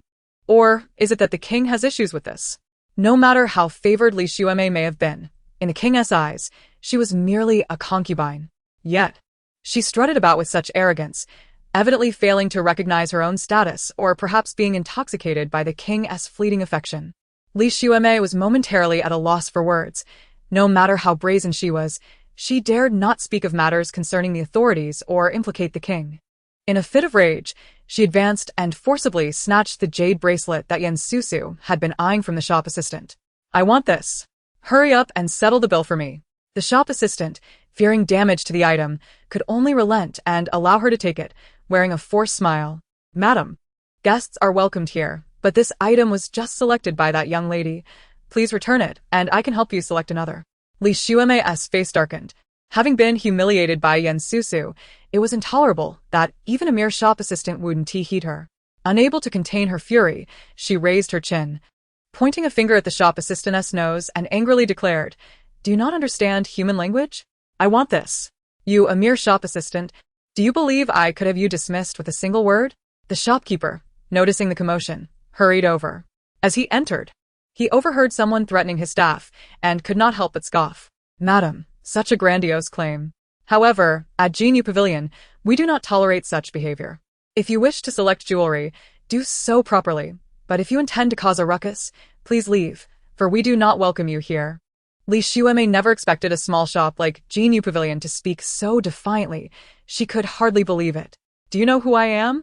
Be careful, or I will have your shop sealed." The shopkeeper was not intimidated. Instead, he regarded this arrogant lady as if she were a fool. "I do not know who you are, but the ladies and gentlemen of the capital are well aware of who owns this establishment. Perhaps you should ask around before making such grand threats about sealing our shop? My goodness, does she not know that Jingming Pavilion is owned by the favored consort?" A lavishly dressed young lady feigned surprise, covering her mouth and drawing laughter from her companions. A well-dressed woman, seeing Li Shuomei, a mere concubine, making such a fuss, openly scoffed. "Didn't you hear what Miss Yen said? Just a concubine, and probably nobody regards her as a legitimate mistress. Why would anyone associate with a concubine?" How very ordinary. Li Shuomei was taken aback to learn that the shop was owned by the favored consort. Hearing the surrounding ladies' remarks, her face paled. Ignoring their mockery, she shifted from her haughty demeanor, forcing a smile as she hurriedly explained to the shopkeeper, I didn't know your shop belonged to the favored consort. I apologize for my rudeness. I simply couldn't stand Susu." She shoved the jade bracelet back into the shop assistant's hands, hastily pushing through the crowd of onlookers, covering her face as she fled. The surrounding ladies, witnessing Li Shuomei's disgraceful retreat, looked upon her with disdain, bursting into laughter. The shopkeeper, seeing the situation resolved, gestured for the shop assistants to lead the crowd of onlookers away. He then personally wrapped the jewelry again, presenting it to Susu with a beaming smile. Miss, here is the jewelry you selected. The total is 8,108 taels. I sincerely apologize for the inconvenience you faced. Allow me to waive the final amount, so you only need to pay 8,000 taels. Susu smiled gently, replying, that is not appropriate. The price should remain as it is. Li Xuemei came after me, and your esteemed shop is merely the collateral damage. I must thank the shopkeeper for coming to my aid. With that, she signaled for Cheng Yudu to prepare the payment, and Cheng Yudu promptly stepped forward, retrieving the banknotes to hand to the shopkeeper. Ha! Miss, you are truly beautiful and kind-hearted, and very reasonable. The shopkeeper, receiving the banknotes, smiled even more warmly. This is a VIP card for the entire Xiaoji establishment. You may enjoy discounts at all our shops. I hope you will visit us often, and I shall personally attend to you. As he spoke, the shopkeeper retrieved a gilded card adorned with gems and presented it to Susu. Thank you, shopkeeper. Susu accepted the valuable golden card with a smile and walked out with her young maids. The assistant stood beside, perplexed, asking shopkeeper, why did you give her the VIP card for Xiaoji? In this establishment, there exists a scarcity of VIP cards, and the young lady just now possesses an extraordinary grace. The innkeeper, stroking his beard, enigmatically remarked, this lady embodies the essence of virtue and elegance. A gem not to be overlooked. Forging a benevolent connection with her is quite a trivial matter. Suddenly, his hand faltered, his expression darkening as he scolded. What are you still doing here? Today is a busy day with so many patrons. Hasten to attend to them. In an instant, the amiable father figure morphed into a fearsome tyrant, causing the young attendant to quickly make his escape. Chapter 15. Gossip. As Susu stepped out of the Jinyu pavilion, she felt a pang of hunger gnawing at her stomach. Glancing up, she noted that the sun had reached its zenith. After a lengthy entanglement with Li Xuemei, it was already noon. Disinclined to return home just yet, Susu resolved to seek a tavern to satiate her appetite before continuing her afternoon stroll. In that moment, she recalled the delightful daydreams of a few days prior. Her mouth watering at the thought, and with a sudden impulse, she made her way to the most renowned seafood restaurant in the capital. The young lady had a particular fondness for seafood, especially the famed hairy crabs, and today she intended to order several to savor, with her maid eager to assist in their preparation. Cheng Yudu, concerned that the earlier incident might dampen her mistress's spirits, began to speak sweetly to uplift her mood. Xiaoju, seemingly carefree, reminisced about their days at the Cheng family home. In her 3 years of marriage to her former husband, her mistress had shown great filial piety. Yet, under the watchful eye of Lady Cheng, she dared not indulge in even a crab leg. Otherwise, Lady Cheng would accuse her of being extravagant and careless with household matters. Reflecting on this, Xiaoju couldn't help but exclaim, how wonderful it is to be single. Susu, perplexed by Xiaoju's sudden commentary, wondered what thoughts had crossed the young girl's mind to prompt such a remark. Realizing she had spoken her thoughts aloud, Xiaoju smiled sheepishly and clarified, what I mean is, my lady, you are flourishing. You possess such freedom to go wherever you please and enjoy whatever you desire. Please, my lady, the waiter interjected, though we are quite busy today, and our private rooms are fully booked, we can offer you a lovely window-side seat on the second floor. Would that be acceptable? Susu, not at all surprised, nodded in agreement. The group was escorted upstairs, where they found themselves among a gathering of female patrons. The waiter had chosen a serene corner, allowing them a view of the street performers below, which pleased Susu immensely. With a chuckle, she picked up the menu, amused by its peculiar dish names. Good sir, your menu is quite inventive. I shall have a portion of sliced ex-boyfriend, and what do you call the steamed hairy crab? Ah yes, soaring to great heights. And what is your signature dish? The waiter, eager to please, responded enthusiastically. Oh, esteemed guest, you have arrived at the perfect time. Our signature dish. The squirrelfish has only one portion left, and its flavor is simply divine. We also have Buddha jumps over the wall, a dish so delectable that even a Buddha would leap over a wall to partake in it. You must certainly try it. Then let us have one of each. Susu declared with generous spirit. As the dishes arrived, Cheng Yudu began deftly peeling the crab, while Xiaoju stood to serve her mistress. Noticing their flurry of activity, Susu sighed, you two need not fuss over me. Please sit and join me. With so many dishes, when would I ever finish alone? My lady, please eat first. We shall attend to you until you finish. Cheng Yu insisted, continuing her work. As your mistress, I command you to sit down. Upon seeing Cheng Yu and Xia Zhu finally take their seats, Yan Susu's expression softened, and she smiled. Though you are my servants, we have grown up together, and I regard you as my sisters. It is merely a meal, devoid of any rigid formalities. Cheng Yu's eyes glistened with gratitude, and Xia Zhu looked at Yan Susu with admiration, causing her to feel slightly bashful as she lowered her gaze to her food. Thankfully, the two young maids had finally settled down. You are truly kind, my lady. Let us eat together. Yan Susu finally felt at ease, relishing the long-awaited taste of hairy crab. Yet, despite being mostly private rooms, the second floor remained quite lively. Nearby, the chatter from another private room seemed familiar, filled with gossip and merriment. Have you heard? The valiant general of the Cheng family is finally to be reviewed. A melodious voice floated through the air.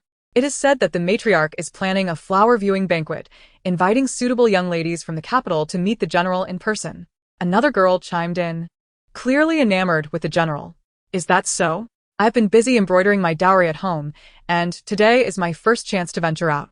Alas, I am already betrothed and will not receive an invitation from the Cheng family. The speaker's tone dripped with disappointment. Xia Zhu, upon hearing the mention of Cheng Yuanbai, lost her appetite immediately. Just as she was about to speak, Yan Susu swiftly offered her a piece of cucumber. Focus on your meal.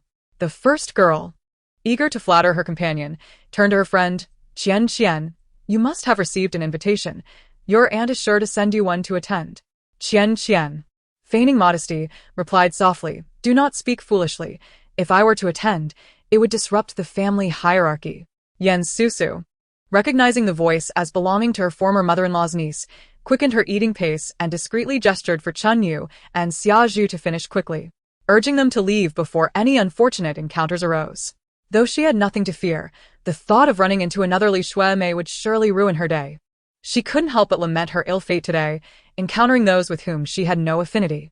Meanwhile, the conversation in the private room continued. What of it? The general is handsome and mature, the object of many girls' affections who have long desired him. Now that there is an opportunity, your aunt is fond of you and will not mind such trivial matters. The girl continued, just admit whether or not you received the invitation. Qian's eyes flickered as she blushed, replying shyly, I did receive it, but the general may not choose me. Another girl, emboldened by Qian's coyness, interjected with a hint of sarcasm. By the way, what is going on with your cousin? Is it true that he was divorced? I heard the emperor revoked his titles. Perhaps he finds your cousin to be a source of embarrassment? Qian stiffened, forcing a proud smile. As for the titles, I dare not speculate on the emperor's intentions. But the emperor has always held the Cheng family in high esteem. I trust he has his reasons. That was a conversation that could not be continued. As another girl quickly turned the topic, I am not speaking of that, but rather of the matter regarding your ex-sister-in-law. Is it true? Qian, feeling cornered, reluctantly replied. My ex-sister-in-law is Yan Susu, who pretended to be an accomplished lady before marriage, deceiving both my aunt and cousin. After marriage, her true colors were laid bare. For years, she has relied on her status as the third daughter-in-law of the Cheng family, frequently abusing and scolding the servants of Cheng Manor, and even bullying and belittling me. Her arrogance and domineering nature left my aunt feeling disrespected. My cousin had long recognized her true nature, and when he sought to bring his benefactor into the family, a tale that should have been one of joy, Yan Susu insisted on creating a scene, crying and making a fuss. Her outbursts caused my aunt to suffer from a headache, prompting my cousin to consider divorce. Yet, Yan Susu resorted to threats of self-harm, and my cousin yielded to her. Even Qian, in her fervor, began to believe her own fabrications, her tone growing increasingly indignant. Outside, Yan Susu was stunned, never expecting the gossip to turn on her. In that moment of improvisation, her performance was quite convincing. Xia Zhu, infuriated, stood up, ready to charge in, but Cheng Yu, quick-witted, restrained her. Cheng Yu, let go. Don't stop me. Miss, she is spouting nonsense. Xia Zhu struggled against Cheng Yu's grip, her anger boiling over as she turned to complain to Yan Susu. Chapter 16 Qian interjected, she can say what she pleases while you focus on your own affairs. If every word offends, wouldn't we all be driven to madness? Yan Susu, unfazed, attempted to calm Xia Zhu, harboring no ill will. Since her separation from her husband, rumors had proliferated, some even more scandalous. Let them say what they will. The words of strangers bear no weight. Instead of wasting time in anger, it would be wiser to return home and rest. Susu wished to avoid trouble. But little did she know, while she was eavesdropping, others were listening to her as well.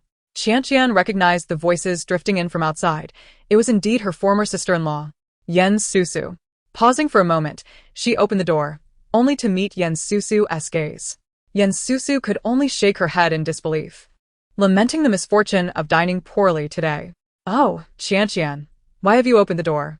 Why the silence? What brings you to seek trouble? How come you are here?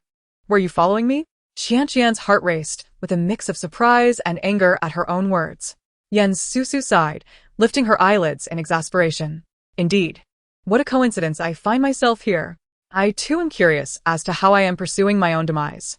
Though Susu wished to evade conflict, she was prepared for confrontation. She was, after all, Susu, not at all resembling Qian's portrayal. The other young ladies, astonished to encounter the subject of their gossip, exchanged glances filled with intrigue. Observing her companions whispering behind her, Qian, realizing she had made a fool of herself moments ago, steeled herself and declared loudly, "Sister-in-law, regardless of whether you are following me, I will not speak in your favor to my aunt. You can forget about returning to the Cheng family." With that, Qian fixed her fierce gaze on Susu, attempting to intimidate her into silence. Susu glanced back at Qian, feeling a twinge of sympathy for Cheng Yuanbai. If he were to marry such a troublemaker, it would surely be a headache. However, it seemed unlikely. Both the matriarch and Cheng Yuanbai were not blind to her antics, undoubtedly aware that it was the matriarch of the Cheng family who had thrust her niece into this situation. Seeing Susu remain silent and submissive, Qian felt a surge of triumph. I had hoped for a chance to become family, but alas, your character is too flawed. You are no longer the third daughter-in-law of the Cheng family. Had things been different, you might have heard me call you Andy. At that, a laugh escaped Susu, almost causing her to fall over in amusement, while Chun Yu and Xiazhu stifled their laughter, thinking of Cheng Yuanbai. Qian, infuriated by their laughter, pointed an accusatory finger at Susu. What is so funny? Rolling her eyes, Susu retorted, Qian, despite my separation from Cheng Yudu, I was once your sister-in-law. Let me remind you, wisdom is a virtue. While you weave your tales, don't assume that merely attending a flower appreciation banquet will elevate you to the status of the general's wife. I scoff at the notion.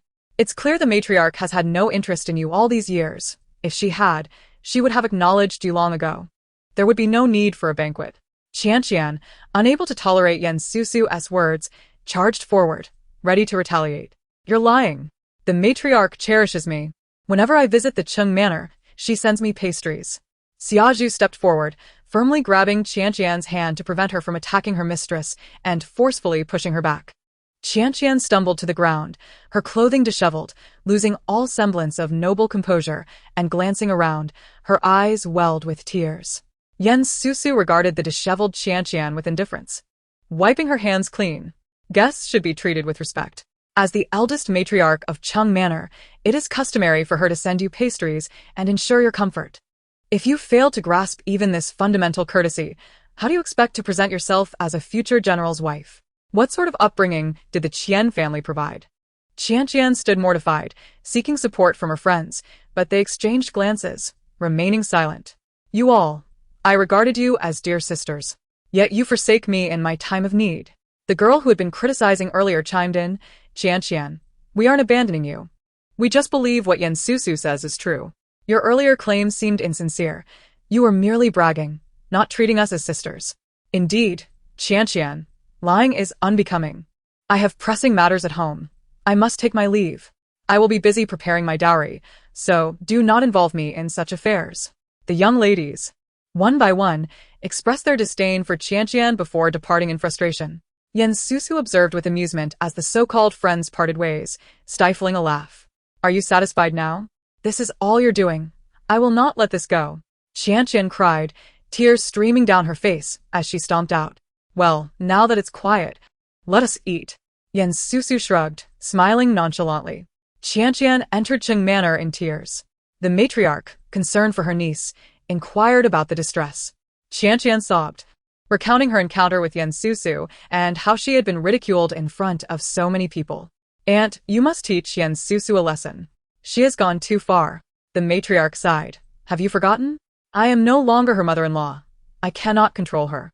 Upon hearing this, Qianqian's sorrow deepened. "Am I to believe I have no chance of becoming the general's wife? Did the matriarch never consider me? Am I merely a stand-in? I refuse to attend the flower banquet and embarrass myself." The matriarch, exasperated by her niece's emotional outburst, reflected on how easily Qianqian was perturbed by a few words from Susu.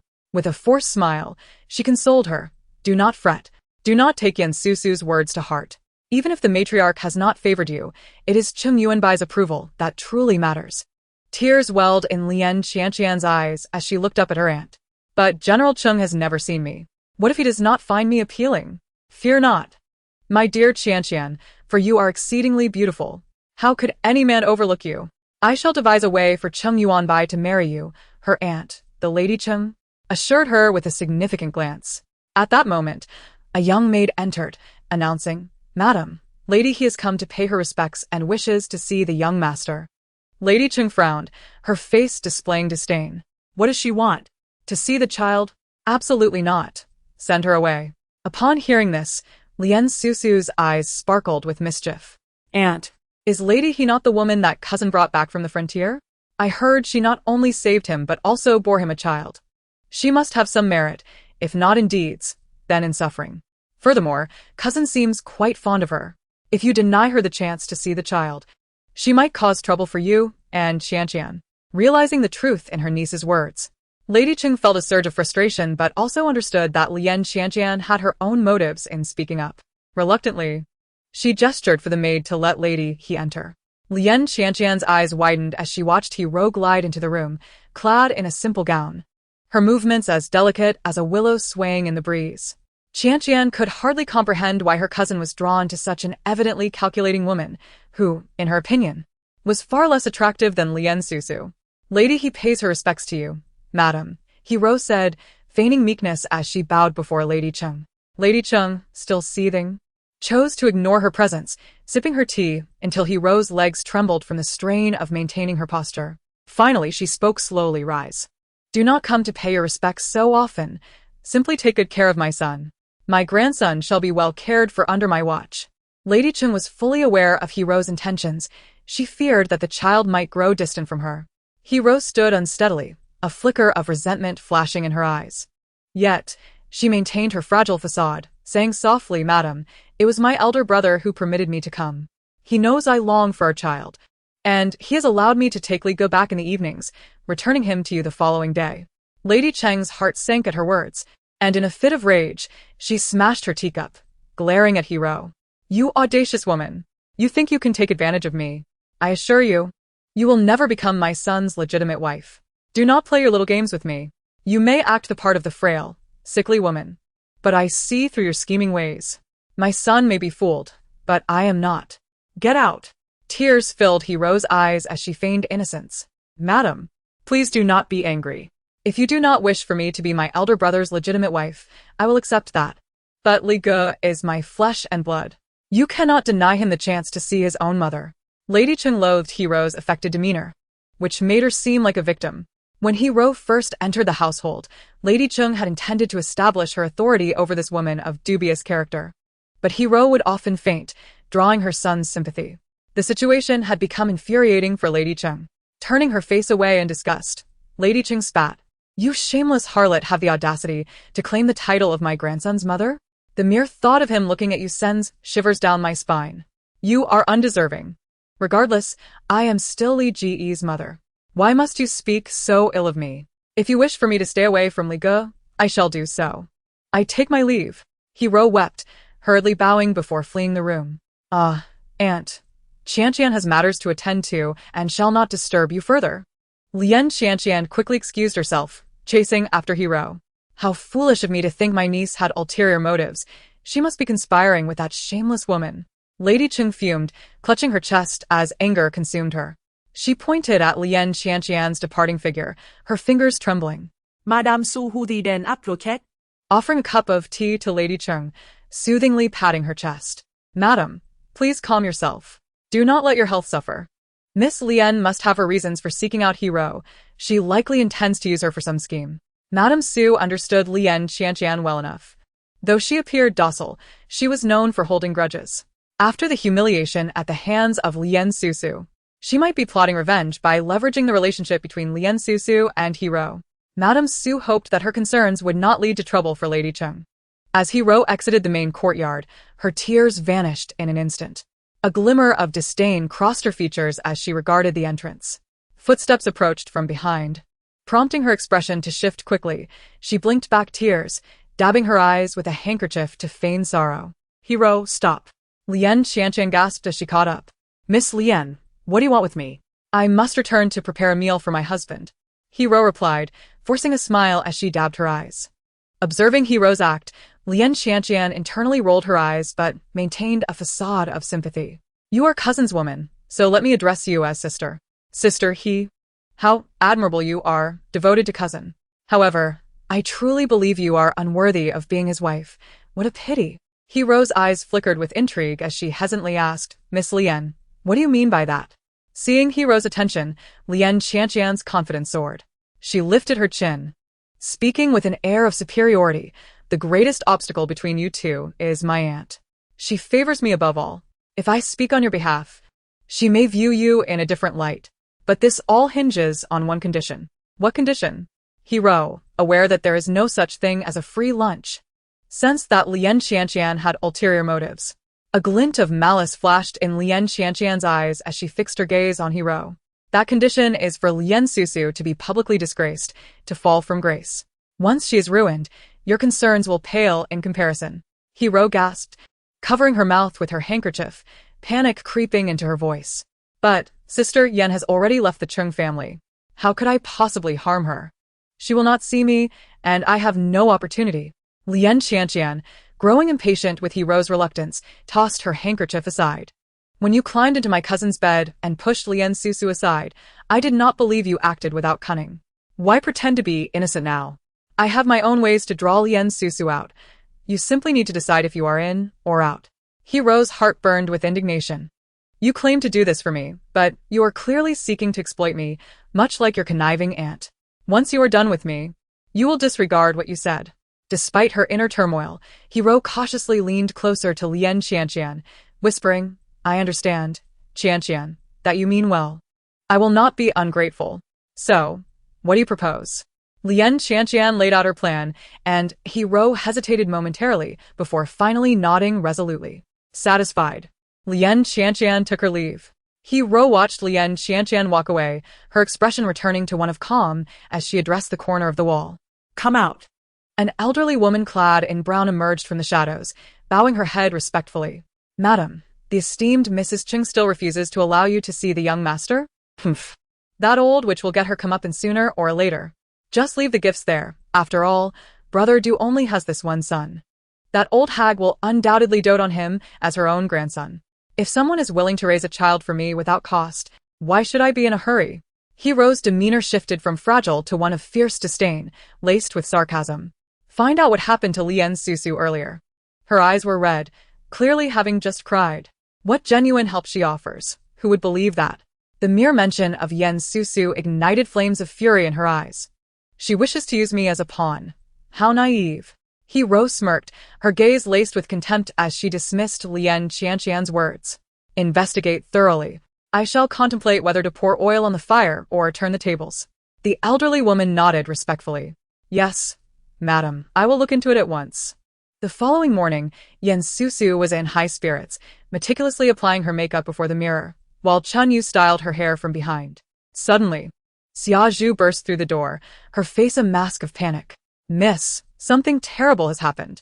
Startled, Yen Susu's hand trembled, causing her brow to furrow in anger. Xia Zhu, why are you in such a fluster? You had better have a good reason, otherwise, you'll spend the entire day copying text to calm your mind.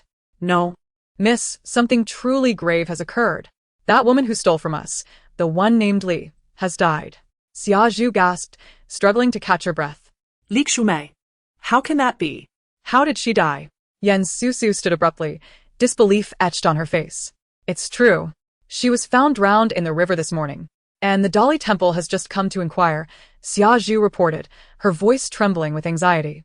Recovering from the shock of Li Shuemei's demise, Yan Susu furrowed her brow. What does the Dali Temple want from us? I did not kill her. Of course, it is because you were the last to see her. And there was a confrontation. A male voice interjected from outside the courtyard. Yan Susu's heart raced, and she quickly stepped outside.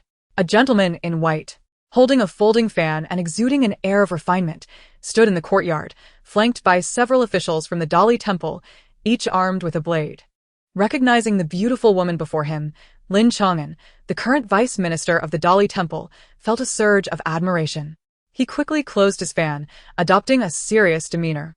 Miss Yan, allow me to introduce myself. I am Lin Chang'an, here to investigate the murder of Li Shuemei. Lin Chang'an was aware that he had intruded upon a lady's private space, questioning whether such behavior was befitting a gentleman. Did he presume her to be a suspect without proper inquiry? Yan Susu found his rudeness intolerable, and she retorted with pointed sarcasm, managing to insult without resorting to vulgarity. Lin Chang'an, feeling awkward under her scrutiny, rubbed his nose and bowed slightly. Miss Yan, I apologize for my intrusion. It was my mistake. The officials behind him watched in astonishment as Lin Chang'an, usually brash and unyielding, seemed transformed. Was this still the same Lin Chang'an who feared nothing and wielded his sharp tongue with abandon? Perhaps even the sharpest tongue could be dulled by beauty. Indeed. It is your fault. Cheng Yuanbai entered the courtyard, his expression darkening further upon hearing the mention of Lin Chang'an's intrusion. Xia Zhu, fearful of Cheng Yuanbai's fearsome reputation, frowned in discontent but couldn't help but voice her displeasure. Cheng Yuanbai shot her a glance and she recoiled, retreating behind Yan Susu. Lin Chang'an was taken aback by Cheng Yuanbai's presence and curiously glanced between him and Yan Susu. He leaned closer to Cheng Yuanbai and quietly inquired, Do you two know each other? Are you not aware? General Cheng is my ex-husband's uncle. Of course, we are acquainted, Yan Susu replied unfazed, locking her gaze on Lin Chang'an with sincerity. Cheng Yuanbai's lips curled downwards as he studied Yan Susu intently. Indeed, Yan Susu is my former niece-in-law. Upon hearing that this case involves her, I hastened here. Chapter 18. Ambiguity. Hearing Cheng Yuanbai refer to her as his former niece-in-law made Yan Susu inexplicably blush. She turned her head away, avoiding his gaze. Who would have thought you shared such a connection? So, this lady is the one recently spoken of in the capital, the one who boldly initiated a divorce from the Cheng family, Lin Chang'an remarked, a hint of admiration in his voice. Truly commendable, how you have defied conventions. Not long ago, you were condemning such a woman as utterly misguided, were you not? Cheng Yuanbai retorted, without mercy. Lin Chang'an faltered. You must have misheard. I was referring to Yan Jinjin from Liuya Alley, not Miss Yan before us, he insisted, casting a smile in Yan Susu's direction. Upon hearing Lin Chang'an repeat his previous disparaging remarks, Yan Susu's expression darkened. Her disdain for the impudent vice minister grew, and she turned away, refusing to acknowledge him further. Gentlemen, what exactly is the situation regarding Li Shuemei's death? Yan Susu interjected, eager to shift the conversation back to more pressing matters. This morning, a passerby discovered a body floating in the moat. Upon investigation by the Dali Temple, it was confirmed to be Li Shuemei, a concubine of the king. The temple has already inquired at the king's residence, and they reported that she has not returned since leaving yesterday. The last known location of Li Shuemei was Jingming Pavilion, where she had an altercation with you. Cheng Yuanbai explained swiftly, leaving Lin Chang'an momentarily puzzled. So the Dali Temple has determined it was not an accidental drowning? After leaving Jingming Pavilion, no one saw her again? Yan Susu pressed, her doe-like eyes filled with curiosity. Yes, Lin Chang'an began to respond, but Cheng Yuanbai interjected. Indeed, after leaving Jingming Pavilion, no one has seen her. It appears she was struck from behind, fell unconscious, and was subsequently thrown into the moat, resulting in her drowning. Cheng Yuanbai continued, maintaining his focus on Yan Susu while disregarding Lin Chang'an entirely, who rolled his eyes in frustration. While Cheng Yuanbai was typically reticent, today he responded to Yan Susu's inquiries with remarkable thoroughness. Lin Chang'an couldn't shake the feeling that something was amiss, his gaze darting between Cheng Yuanbai and Yan Susu. After listening to Cheng Yuanbai's account, Yan Susu pondered for a moment and then earnestly stated, Esteemed sirs, I assure you that the death of Li Shuemei is certainly unrelated to me, as she departed before I did. Furthermore, I proceeded to a nearby seafood restaurant for a meal, where the waitstaff and the guests in room 2 on the second floor can attest to my whereabouts. Notably, one of the guests in room 2 is acquainted with General Cheng. Susu meticulously articulated her defense, ultimately directing her gaze towards Cheng Yuanbai. Who do I know? Cheng Yuanbai inquired, furrowing his brow as he mentally reviewed the list of prominent officials he was familiar with. Susu hesitated briefly before expressing her concern. It is Lien Qianqian, the niece of Madame Cheng. However, we had a minor disagreement during dinner yesterday, so Lien Qianqian may not be inclined to testify on my behalf. Upon hearing this, Cheng Yuanbai solemnly assured her, "Rest assured, with my presence, Lien Qianqian would not dare to speak falsely." However, Susu interpreted Cheng's words differently and lamented, "By the way, I have yet to congratulate General Cheng. Nonetheless, Lien Qianqian is indeed not a suitable choice. I understand that as an outsider, I should not voice such opinions, but I know Lien Qianqian well, and her character is truly questionable." Cheng Yuanbai's frown deepened as he interrupted, perplexed. "What are you saying? What is inappropriate?" "Lien Qianqian's character is a matter for her parents to address. It has no bearing on me." Susu, taken aback by his inquiry, innocently replied, "Isn't it implied in your previous statement that you have an interest in Lien Susu?" Cheng Yuanbai, frustrated, retorted through gritted teeth, "How could you ask such a question? Surely you know who I favor." Xia Zhu, unable to restrain herself, poked her head out from behind Susu, indignantly stating, "Hasn't General Cheng announced a matchmaking banquet? With so many potential candidates, how could my girl know whom the general would choose?" Cheng Yuanbai, already irritated by Xia Zhu's antagonistic demeanor, darkened his expression further upon hearing her nonsensical remarks, fixing her with a piercing gaze and speaking in a low, commanding tone. "What nonsense are you spouting? Matchmaking banquet? I am not even aware of such an event." "Oh, it is not a matchmaking banquet but a flower-viewing banquet, hosted by the old matriarch. It has spread widely. Miss Lien was adamant yesterday that upon receiving the invitation, she would be going to meet General Cheng," Xia Zhu retorted defiantly. Cheng Yuanbai, realizing the implications, understood that this was likely the doing of his own mother, who had acted without prior consultation. "Forgive me, General, the girl speaks without restraint and may have offended you. I will ensure she is properly disciplined upon our return," Susu said, feeling a warmth in her heart at Xia Zhu's defense, though she was also exasperated by her lack of discretion. "It's all right. Xia Zhu bears no ill intent. She merely stands up for you, and I bear no grudge against her. Ahem. I am unaware of the flower-viewing banquet and have no intention of attending. I shall inform my mother of this," she added, as Cheng Yuanbai cleared his throat awkwardly. Lin Chang'an, observing their ambiguous exchange, could discern the underlying tension and could not help but smirk. It was evident why Cheng Yuanbai was so enthusiastic today. It appeared the iron tree had blossomed, albeit inappropriately. After all, Susu was his nephew's former wife, and even though she had divorced, she was still tied to his family. Resolving to intervene, Lin Chang'an approached Susu with an apologetic expression. "Miss Yen, since we have concluded our inquiries, we shall take our leave and investigate the matters you mentioned." Susu, unsure of how to respond to Cheng Yuanbai's remarks, curtsied respectfully and remained silent. Lin Chang'an then grasped Cheng Yuanbai's hand, leading him away while urging, "Lord Cheng, we have finished our discussion, and it is time to return. We must clarify the case promptly to restore peace for Miss Yen." Cheng Yuanbai frowned but did not resist, nodding at Susu before following Lin Chang'an out. Once outside Yan's residence, Cheng Yuanbai shook off Lin Chang'an's grip and fixed him with a penetrating gaze, sending a shiver down Lin Chang'an's spine. After a lengthy silence, Cheng Yuanbai finally asked, "Have you figured out?" Lin Chang'an rolled his eyes, exasperated. "You have been so obvious. Only a fool would fail to notice." Cheng Yuanbai pressed further. "What are your thoughts on the matter?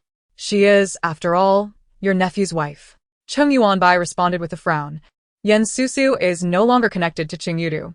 Having grown up alongside Cheng Yuanbai, Lin Chang'an was familiar with his stubbornness. Once he set his mind on something, he would not let go. It was clear he intended to marry Susu. Observing Cheng Yuanbai's determination, Lin Chang'an voiced his concerns. "Your former sister-in-law remains your sister-in-law. And if you marry her, what becomes of the Cheng family's reputation? Are you willing to risk your standing as a war hero for such a pursuit?" Cheng Yuanbai replied nonchalantly, "Reputation is earned on the battlefield. Marrying Susu would diminish my honor. What value would that hold? 3 years ago. I was too late and could only watch as she married Cheng Yudu. Fortunately, fate has granted me another chance, and regardless of the circumstances, I am resolute in my intention to marry Yan Susu. Lin Chang'an's expression shifted as he realized. So Yan Susu is the woman you sought to marry when you returned to the capital 3 years ago. No wonder. Cheng Yuanbai remained silent, tacitly confirming Lin Chang'an's deduction. Lin Chang'an, perceptive as ever, scrutinized Cheng Yuanbai with a knowing smile. Did Cheng Yudu's wedding coincide with your departure for battle? Or was there a connection between you and your nephew? Chapter 19. The flower viewing banquet. After a prolonged silence, Cheng Yuanbai finally spoke. I merely offered him a choice. Lin Chang'an thought to himself that within the Cheng family, the decision between a successful career and a happy family was hardly a choice at all. All right, General Cheng. Having desired your nephew's wife for 3 years, it is no wonder you have stayed hidden away in the estate, claiming you are still recovering from your injuries. It seems you are merely lovesick, Lin Chang'an remarked cheekily. Seeing Cheng Yuanbai's steadfast demeanor, Lin Chang'an decided against further persuasion, opting instead for light-hearted banter. Cheng Yuanbai, unbothered by the teasing, tightened his grip on Lin Chang'an's arm, eliciting a yelp from him. Ow. Let go, Cheng Yuanbai. You must release me at once. I see that my absence from treating you has only exacerbated your condition. At this rate, you will offend every official in the court, Cheng Yuanbai retorted, finally loosening his hold when he noticed Lin Chang'an's face turn pale from discomfort. Cheng Yuanbai, you rely solely on brute strength. Is that truly impressive? Lin Chang'an protested, cradling his arm in dissatisfaction. Cheng Yuanbai ignored Lin Chang'an's complaints and shifted the conversation back to business. You should return to the Li residence shortly and inquire thoroughly with Li Xuemei's maid about who accompanied her yesterday. As a concubine, it is unlikely she left alone. With that, Cheng Yuanbai finished assigning tasks and turned to leave. Why must I go? My arm is still injured, and you are the one responsible. Why don't you handle it yourself? Lin Chang'an grumbled, hopping in frustration as he watched Cheng Yuanbai's retreating figure. The voice of Cheng Yuanbai, the deputy minister of the Dali Temple, echoed from a distance. Upon returning to the general's residence, he initially intended to head straight to the Cheng family, to his mother's Shokong courtyard, to inquire about the flower viewing banquet. However, he suddenly recalled that Yan Susu had mentioned, with a sparkle in her eyes, her enjoyment of seafood during their outing the previous day. Thus, he instructed his attendant, Wu Yan, take my token to the Ministry of Internal Affairs and procure some hairy crabs and sea cucumbers. After a moment's pause, he added, make sure to gather plenty. Wu Yan, taken aback by his master's seemingly random request, was perplexed. The emperor had always held his master in high regard, bestowing numerous rare gifts from the ministry. Yet his master had never availed himself of such treasures, nor did he particularly relish seafood. Wu Yan tentatively inquired, my lord, are you planning to send seafood to the old matriarch? What are you thinking? The old matriarch is advanced in age. She can hardly indulge in seafood, Cheng Yuanbai replied, frowning in discontent. Also, procure a blood swallow to send her. Very well, but who shall receive the seafood? Wu Yan asked, puzzled. Deliver it to the Yan residence on Linghua Street. Ensure it is delivered promptly. Seafood loses its freshness if delayed, Cheng Yuanbai urged, his concern apparent. Understanding his master's fondness for the third young mistress of the Cheng family, Wu Yan quickly assured him, rest easy, General. I will ensure it reaches her in a timely manner. Yes. I shall arrange for it immediately, Wu Yan responded. Wait. Cheng Yuanbai recalled that members of the Dali Temple had intruded upon Yan Susu's courtyard earlier that day. And with only a few maids and old servants in the Yan residence, he grew anxious for her safety. After a moment's hesitation, he spoke again. Inform the people at the Yan residence that should any issues arise, they may send word to you. Wu Yan was momentarily taken aback, confused. General, why not assign someone to guard Miss Yan directly? If she were to face danger, they could intervene immediately. Cheng Yuanbai was acutely aware that Wu Yan's suggestion was indeed the most prudent course of action. However, 3 years prior, upon learning that he had sent someone to keep watch over them, Yan Susu's mother had quietly relocated, ceasing all correspondence. Yan Susu, possessing a temperament identical to her mother's, would undoubtedly reject any form of surveillance, even if it were well-intentioned. Cheng Yuanbai sighed in resignation, unwilling to elaborate further. Simply follow my instructions. Understood, Wu Yan replied respectfully before departing. Once alone, Cheng Yuanbai made his way to his mother's Shokong courtyard. As he entered, he was not met with any obstruction, Thus he proceeded directly to the door. Upon entering, he overheard the voice of Madame Cheng. Madame Cheng, with a cordial demeanor, assured, "Do not worry, mother. I will manage everything diligently. The invitations have already been sent out, and you shall not be disappointed." Cheng Yuanbai, entering nonchalantly, inquired with a teasing smile, "What task has my elder sister assigned that guarantees you will not disappoint, mother? Is this flower-viewing banquet not merely an engagement feast for me, Cheng Yuanbai?" Madame Cheng's expression faltered, and she cast a nervous glance at him, stammering, "What engagement feast? Who said such a thing?" Madame Cheng, observing the interaction, exchanged an incredulous glance with Nurse Shen, bemused by her son's unexpected awareness of such rumors. For he and his subordinates rarely concern themselves with such matters. Fearing his disapproval, Madame Cheng had intended to execute plans without his knowledge, even taking care to conceal it from the general's residence. Cheng Yuanbai smirked subtly, his expression enigmatic. "Is my elder sister unaware? Your niece, Qian, boldly proclaimed before everyone that the flower-viewing banquet hosted by the old matriarch is indeed an engagement feast for me." Hearing this, Madame Cheng felt a wave of dread wash over her, hastily turning to Madame Cheng, who wore a displeased expression, clearly irked by Qian's indiscreet proclamation. With a stiff upper lip, Madame Cheng attempted to justify. Qian is but a child, naive and innocent, unable to keep secrets. Madame Cheng was genuinely incensed, for after the incident involving Cheng Yudu, the third son had grown distant from the main branch. The flower-viewing banquet had been suggested by Madame Cheng herself, with the intent of mending the rift, and she had reluctantly agreed to entrust the matter to her. In a fit of anger, Madame Cheng shattered a teacup, prompting Nurse Shen to rush forward to assist, signaling the maids to tidy up. While allowing Nurse Shen to clean her hands, Madame Cheng pointed an accusatory finger at Madame Cheng, exclaiming, "Humph, I should never have consented to invite your niece. Is this how you ensure her well-being?" When Madame Cheng had initially mentioned her niece, Madame Cheng had held little regard for her, finding her somewhat frivolous. However, out of respect for Madame Cheng, she had begrudgingly accepted, considering her a mere filler. She had repeatedly cautioned her eldest daughter-in-law to supervise her niece closely, ensuring she did not speak out of turn. Little did she know that this eldest daughter-in-law would indeed create a debacle, failing to even manage her own niece. Ultimately, the news of the engagement had reached the third son, whom she had planned to deceive into attending the banquet for an introduction. Now, complications loomed. Madame Cheng was exasperated. Chapter 20. The old matriarch's fury. The more Madame Cheng pondered, the angrier she grew, finding her daughter-in-law particularly irksome. And she continued her tirade. "If you cannot manage your own niece, what can you accomplish? If you cannot even oversee your own son, how could you possibly manage a niece?" Madame Cheng felt beads of sweat form on her forehead, too fearful to wipe them away, and she meekly replied, "Mother, please forgive me, it is all my fault. I shall certainly discipline Qian appropriately." Madame Cheng, still unsatisfied, retorted, "Go, retrieve the invitation sent to your niece. I do not wish to see her at the flower-viewing banquet." Startled, Madame Cheng's eyes widened, tears streaming down her face as she stammered, "Mother, the invitations have already been dispatched. How can we possibly retract them? How shall I explain this to my elder brother and sister-in-law?" Madame Cheng, her face flushed with anger, replied, "Why can't you simply say that this old woman disapproves of your family as daughter?" Ignoring Madame Cheng's veiled reproach, Madame Cheng desperately pleaded, "Qian has already spoken. If she cannot attend, how will she hold her head high afterward? She is but a young girl.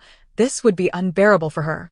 Madame Cheng's anxiety escalated as she wiped away her tears, dropping to her knees before her mother, begging, "Please, mother, rescind your order." Madame Cheng had initially been merely irked, intending to teach her daughter-in-law a lesson for her negligence.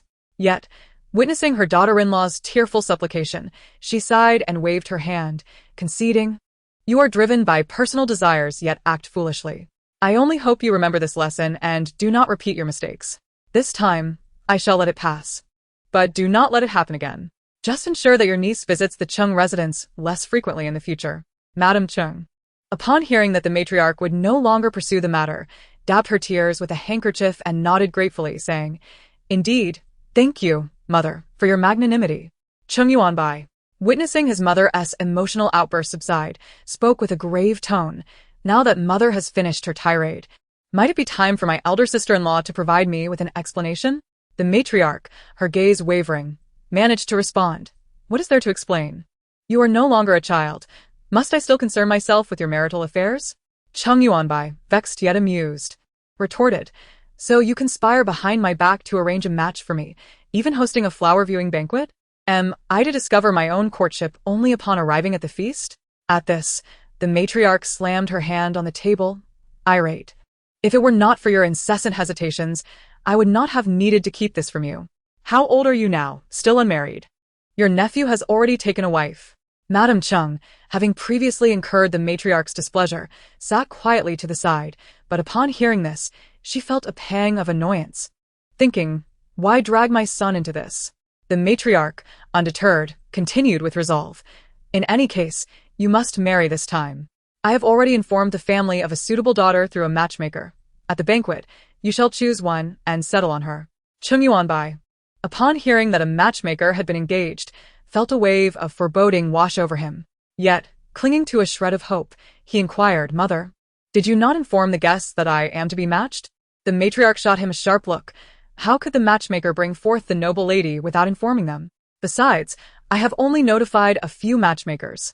Cheng Yuanbai's countenance darkened, and he firmly declared, Mother, cancel the flower-viewing banquet. The matriarch, taken aback by her son's insistence, replied sharply, the banquet must proceed. The word is already out. If it is cancelled, how can I, as your mother, show my face? The matriarch's frustration intensified as she pounded her cane on the ground. Cheng Yuanbai, feeling cornered, sighed. Very well, if you insist on hosting the banquet, I cannot intervene. However, I shall not attend to court any of the ladies you select. The matriarch, taken aback, scrutinized her son and suspiciously asked, Do you already have someone you fancy? Cheng Yuanbai fell silent. Recognizing she had hit the mark, the matriarch's eyes lit up with excitement. Which family does she belong to? You, with your reticent nature, keep everything to yourself, even from your own mother. If you had mentioned it sooner, I would not have arranged this matchmaking banquet. The matriarch beamed, urging her son, Do tell me, who is she? I shall send a message to see her at the banquet. Cheng Yuanbai thought, Surely, I cannot reveal that the one I cherish is your former granddaughter-in-law, Susu. He frowned, expressing his reluctance. Her family is currently in decline, yet her father was a valiant general who suffered grievously to save me. It is not yet the right time for you to meet her. When the moment is right, I shall introduce you. The matriarch pondered Cheng Yuanbai's words and mused. Does that lady not harbor feelings for you? Cheng Yuanbai paused, then clarified. She has yet to develop feelings, but it is not that she dislikes me. After all, he had been recuperating in the manor for years. The matriarch furrowed her brow in silence, realizing that despite all that had been said, the truth remained. She did not return his affections. Madame Cheng, upon hearing that Cheng Yuanbai had feelings for someone, felt her heart sink. What would become of her niece? She quickly interjected, Oh, is it possible that someone does not admire you, uncle? I believe that lady is merely playing hard to get. You, a young man of great accomplishments and striking looks, must not hang your hopes on a single tree. With your merits, if she does not appreciate you, she likely lacks good character. Why not see for yourself at the flower-viewing banquet? There are many gentle, kind-hearted ladies who would be eager to catch your eye. Cheng Yuanbai, disturbed by Madame Cheng's interruption and disparaging remarks, felt a wave of discomfort wash over him. His expression darkened as he retorted, Gentle and kind-hearted? Who are you referring to? Elder sister-in-law? Does your niece, Qian, truly embody those qualities? His scathing remarks ignited a simmering ire in Madame Cheng, yet she dared not voice it. Instead, she turned her attention to the matriarch, attempting to sow discord. Mother, uncle's statements are rather biased. The ladies at the flower-viewing banquet are all hand-picked by you. The matriarch, well aware of her son's character, understood that he had long commanded armies and would not allow his marriage to be dictated by anyone. Otherwise, he would have wed long ago. Hearing her son had a lady of interest brought her relief. At least he was not completely indifferent to the prospect of marriage. The matriarch, recognizing Madame Cheng's persistence, shot her a glare, reprimanding her. Your uncle's lifelong commitment is his own decision. It is none of your concern. You should return to worrying about your own son, who has been consorting with a courtesan. Madame Cheng, stung by the matriarch's words, rose and bowed, feeling wronged as she excused herself. Yes, I shall return and not intrude upon your conversation any longer. After dismissing Madame Cheng, The matriarch turned to her son with eager anticipation. Since you have someone in mind, do not remain as taciturn as before. Treat her kindly and speak sweetly to her. At that moment, the matriarch resembled a mother fretting over her daughter's marriage, anxious that she might not find a suitable match, which only added to Cheng Yuanbai's exasperation. He quickly shifted the topic, saying, "Mother, I have just sent someone to the Ministry of Internal Affairs to procure a rare blood swallow from the kingdom of Ling as tribute. A servant will deliver it shortly to nourish your health." The matriarch scrutinized Cheng Yuanbai with renewed interest, astonished. "Oh, the blood swallow from Ling is indeed a rare treasure, said to possess not only a unique aroma, but also the ability to prolong life. I must savor it thoroughly." Cheng Yuanbai, feeling uneasy under her gaze, looked away, his fingers tapping nervously on the table. "If you enjoy it, I shall petition the emperor for more. I have duties at the Dali temple. If you have no further matters, I shall take my leave." Upon hearing her son's intent to depart, the matriarch's expression shifted, and with a twinge of sadness, she urged him about marriage. "There is nothing else. If you wish to go, then go.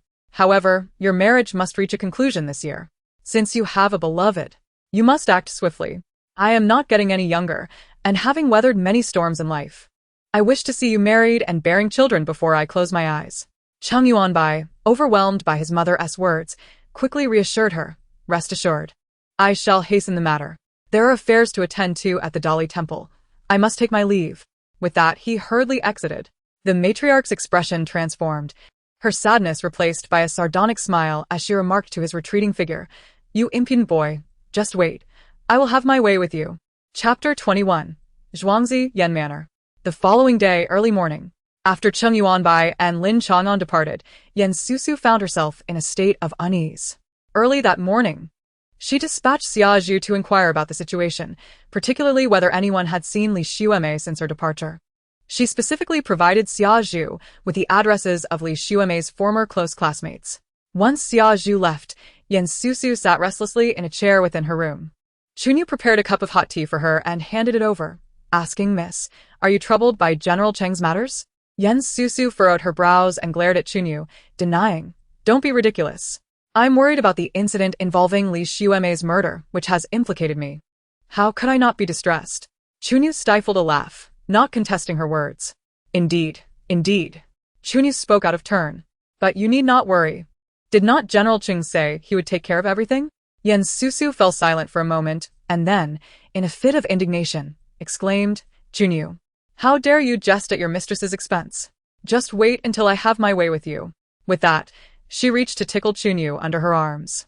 Chunyu, who was highly ticklish, could not help but laugh and evade, pleading, "Miss, I was wrong. I won't do it again. Please spare me." Only then did Susu relent, observing Chunyu's breathless state with satisfaction. "Let us see if you dare to do that again next time." After Susu ceased her playful torment, Chunyu, keeping her distance, spoke up, "Miss, General Cheng has already clarified today that it was all the old lady's unilateral decision, and he was unaware of any matchmaking intentions. It is clear that General Cheng genuinely cares for you. As the saying goes, if you miss this village, there will be no shop. If you have feelings for General Cheng, you ought to think carefully about your future." With that, she darted out of the room. Although Susu understood that Chunyu had her best interests at heart, she could not help but feel both amused and irritated by her antics, shaking her head and thinking, "I'll deal with you later." To her surprise, Chunyu returned shortly after. Susu adopted a stern demeanor, reproaching, "You've grown bold. How dare you approach me right after mischief? Aren't you afraid I'll punish you again?" Chunyu, hearing this, took 2 steps back in fright and replied from a distance, "Miss, I have important news. A guest has arrived." Susu, intrigued, asked, "Oh, who is it? What has prompted so many visitors to come to my door these days?" Chunyu frowned in thought and said, "I do not know the visitor personally. It is a man accompanied by a young servant, and they are carrying numerous bundles." After a moment, Chunyu's expression brightened as she recalled, "Oh, he mentioned that he has assisted you before, and he is someone you have also aided. His surname is Su." Upon hearing this, Susu's mind began to race with possibilities, pondering, what could he want? She instructed Chunyu, "Please escort him to the front hall and attend to him well. I will change my attire and join you shortly." Chunyu nodded eagerly, signaling to a young maid to assist Susu with her outfit before hurrying out. In the front hall, Su Bai sat quietly in a chair, his complexion pale and occasionally coughing, which caused Chunyu to worry. She hurriedly prepared tea and placed it on the nearby table, offering, "Sir, please have some tea. The miss instructed me to take good care of you. She will be here shortly." Subai smiled slightly at Chunyu, thanking her. Thank you. Chunyu blushed, feeling a bit shy. "It's my duty. Young Master Su, I apologize for making you wait. I am truly sorry for any inconvenience." Susu entered, wearing a simple yet elegant outfit, her steps light as she approached. Subai rose and gave a slight bow, shaking his head. "Miss Yen, please refrain from calling me young Master Su. There is no Subai in this world anymore. I now go by Subai, after my wife's surname." Susu felt a sense of admiration for Subai's deep affection for his wife and said, "Very well, Mr. Su, may I ask the purpose of your visit today?" Before expressing her gratitude for Subai's earlier assistance, she added, "Please accept my bow. I am grateful for your kind reminder." She performed a respectful bow, which Subai returned with a gesture of his own, insisting, "Miss Yen, there is no need for such formalities. Compared to the help you provided me, I merely offered a minor reminder. It is insignificant and not worthy of repaying." Confused, Susu inquired politely, "Mr. Su, why do you say that?" "I have not assisted you in any significant way." Subai smiled gently, "Miss Yen, while you may not have directly aided me, you exposed my malicious stepmother's true nature in front of the war god, Cheng Yuanbai, which was an immense help." Hearing this, Susu felt a bit flustered and replied, "Then you ought to thank General Cheng." Subai's warm gaze fixed upon Susu, his expression serious, yet kind. "The reason General Cheng took action against the Su family ultimately relates back to you, Miss Yen. Moreover, given his esteemed position, I possess nothing of value to offer in return." Susu was taken aback by Subai's frankness, momentarily speechless before retorting, "Then what do you intend to offer today? Surely those numerous bundles are not gifts for me? If so, I would prefer you take them back. I do not require such things." Subai chuckled helplessly. "Miss Yen, "You misunderstand. These bundles are my belongings, for I intend to leave the capital." He then adopted a serious demeanor, looking directly at Susu. "I ask that you dismiss everyone else. I have something important to discuss with you." Susu hesitated briefly, and Chunyu stepped forward, saying, "Miss, I will remain. Let the others leave." After glancing at Subai with a wary expression, Chunyu took a protective stance in front of her mistress, eliciting a chuckle from Subai. Susu glanced at Subai and instructed the servants, "You may all leave now." Once the servants had gradually exited the front hall, Subai signaled to Ling Yuan to secure the doors, standing guard at the entrance. Chunyu rushed to position herself in front of Susu, causing Subai to appear momentarily speechless, until Susu gently pulled Chunyu aside, adopting a posture of attentive listening. Subai sat upright in the chair, his expression grave as he addressed Susu, "Miss Yen, please forgive me. This matter is of great significance, and I do not wish to attract peril." Susu was startled by Subai's somber tone, furrowing her brow. "What is it that is so serious?" Subai queried, "Miss Yen, "Do you own a farmhouse near the Wanfo temple?" Susu furrowed her brow in thought and nodded. "Yes, that farmhouse was a birthday gift from my mother years ago." Subai sighed. "Then I am correct. 2 years ago, I secretly went to Wanfo temple to pray for my late wife. Due to an unexpected downpour, I was forced to return home overnight with Ling Yuan." He paused, seemingly lost in the memory. "It was already deep into the night when I passed by a farmhouse. My carriage broke down, and I stopped to make repairs. I suddenly noticed that the farmhouse's doors were wide open, and a group of people was furtively moving something inside." Subai continued, "Feeling despondent after commemorating my late wife, I suspected that their clandestine actions were likely nefarious and resolved to investigate and report to the authorities." Susu listened attentively, her gaze filled with admiration. "Mr. Su, even amidst your sorrow, you still harbor goodwill. I truly respect that." Subai's lips twitched, a hint of guilt crossing his face, but he pressed on. "I then instructed Ling Yuan to stealthily approach and devise a plan to distract them, allowing Ling Yuan to swiftly examine what they were transporting. Ultimately, Ling Yuan returned to report that they were moving weapons, an extensive cache of weapons." Chunyu, who was pouring tea for Susu, dropped her cup in shock, hastily scrambling to retrieve it. Even she, a mere maid, understood the implications of such a large quantity of arms. It signified a potential conspiracy against the state. The crux of the matter lies in the fact that the weapons are stored at the young lady's estate. Should this information come to light, No matter how many words she has, she would be unable to explain herself. Susu was also taken aback by Su Bai's words, her body stiffening in shock as she exclaimed, "Impossible."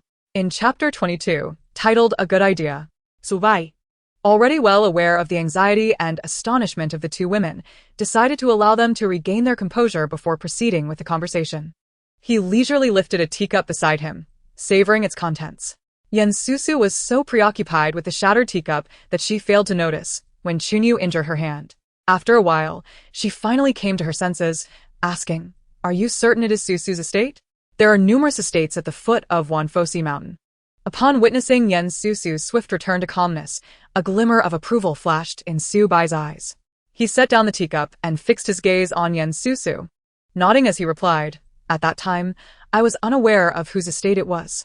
After returning to the city, I instructed Ling Yuan to discreetly investigate, and it was only then that I learned it belonged to Miss Yen." After a brief pause, he chuckled ruefully, "I regret to disappoint you, Miss Yen, for I possess nothing truly admirable." Upon learning of this matter, he had no intention of meddling, thus he kept it to himself. However, now that his own aspirations had been fulfilled, he felt it was best to inform Miss Yen, who had shown him kindness. Hearing Su Bai's certainty, Susu instinctively tightened her grip on the armrest of her chair, a heaviness settling in her heart. Still, she managed to force a smile, saying, "I am immensely grateful to you, Mr. Su, for sharing this information.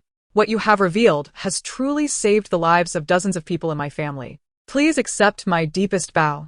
As she rose to perform a deep bow, Su Bai quickly assisted her, smiling, "This discovery was merely a chance occurrence on my part. Informing you is but a small favor, Miss Yen." Having relayed the information, he noted the waning daylight and expressed his intention to depart. "I must be on my way now." Ling Yuan, who had been waiting outside, hurried in upon hearing Su Bai's conclusion and stood beside her master. As Susu was helped to her feet, she contemplated how to repay Su Bai's immense kindness and inquired with concern, "Are you leaving the capital, Mr. Su? Where do you intend to go?" Su Bai coughed lightly and, with a sorrowful expression, replied, "Linga's parents are in Jiangnan. I plan to travel there to care for them."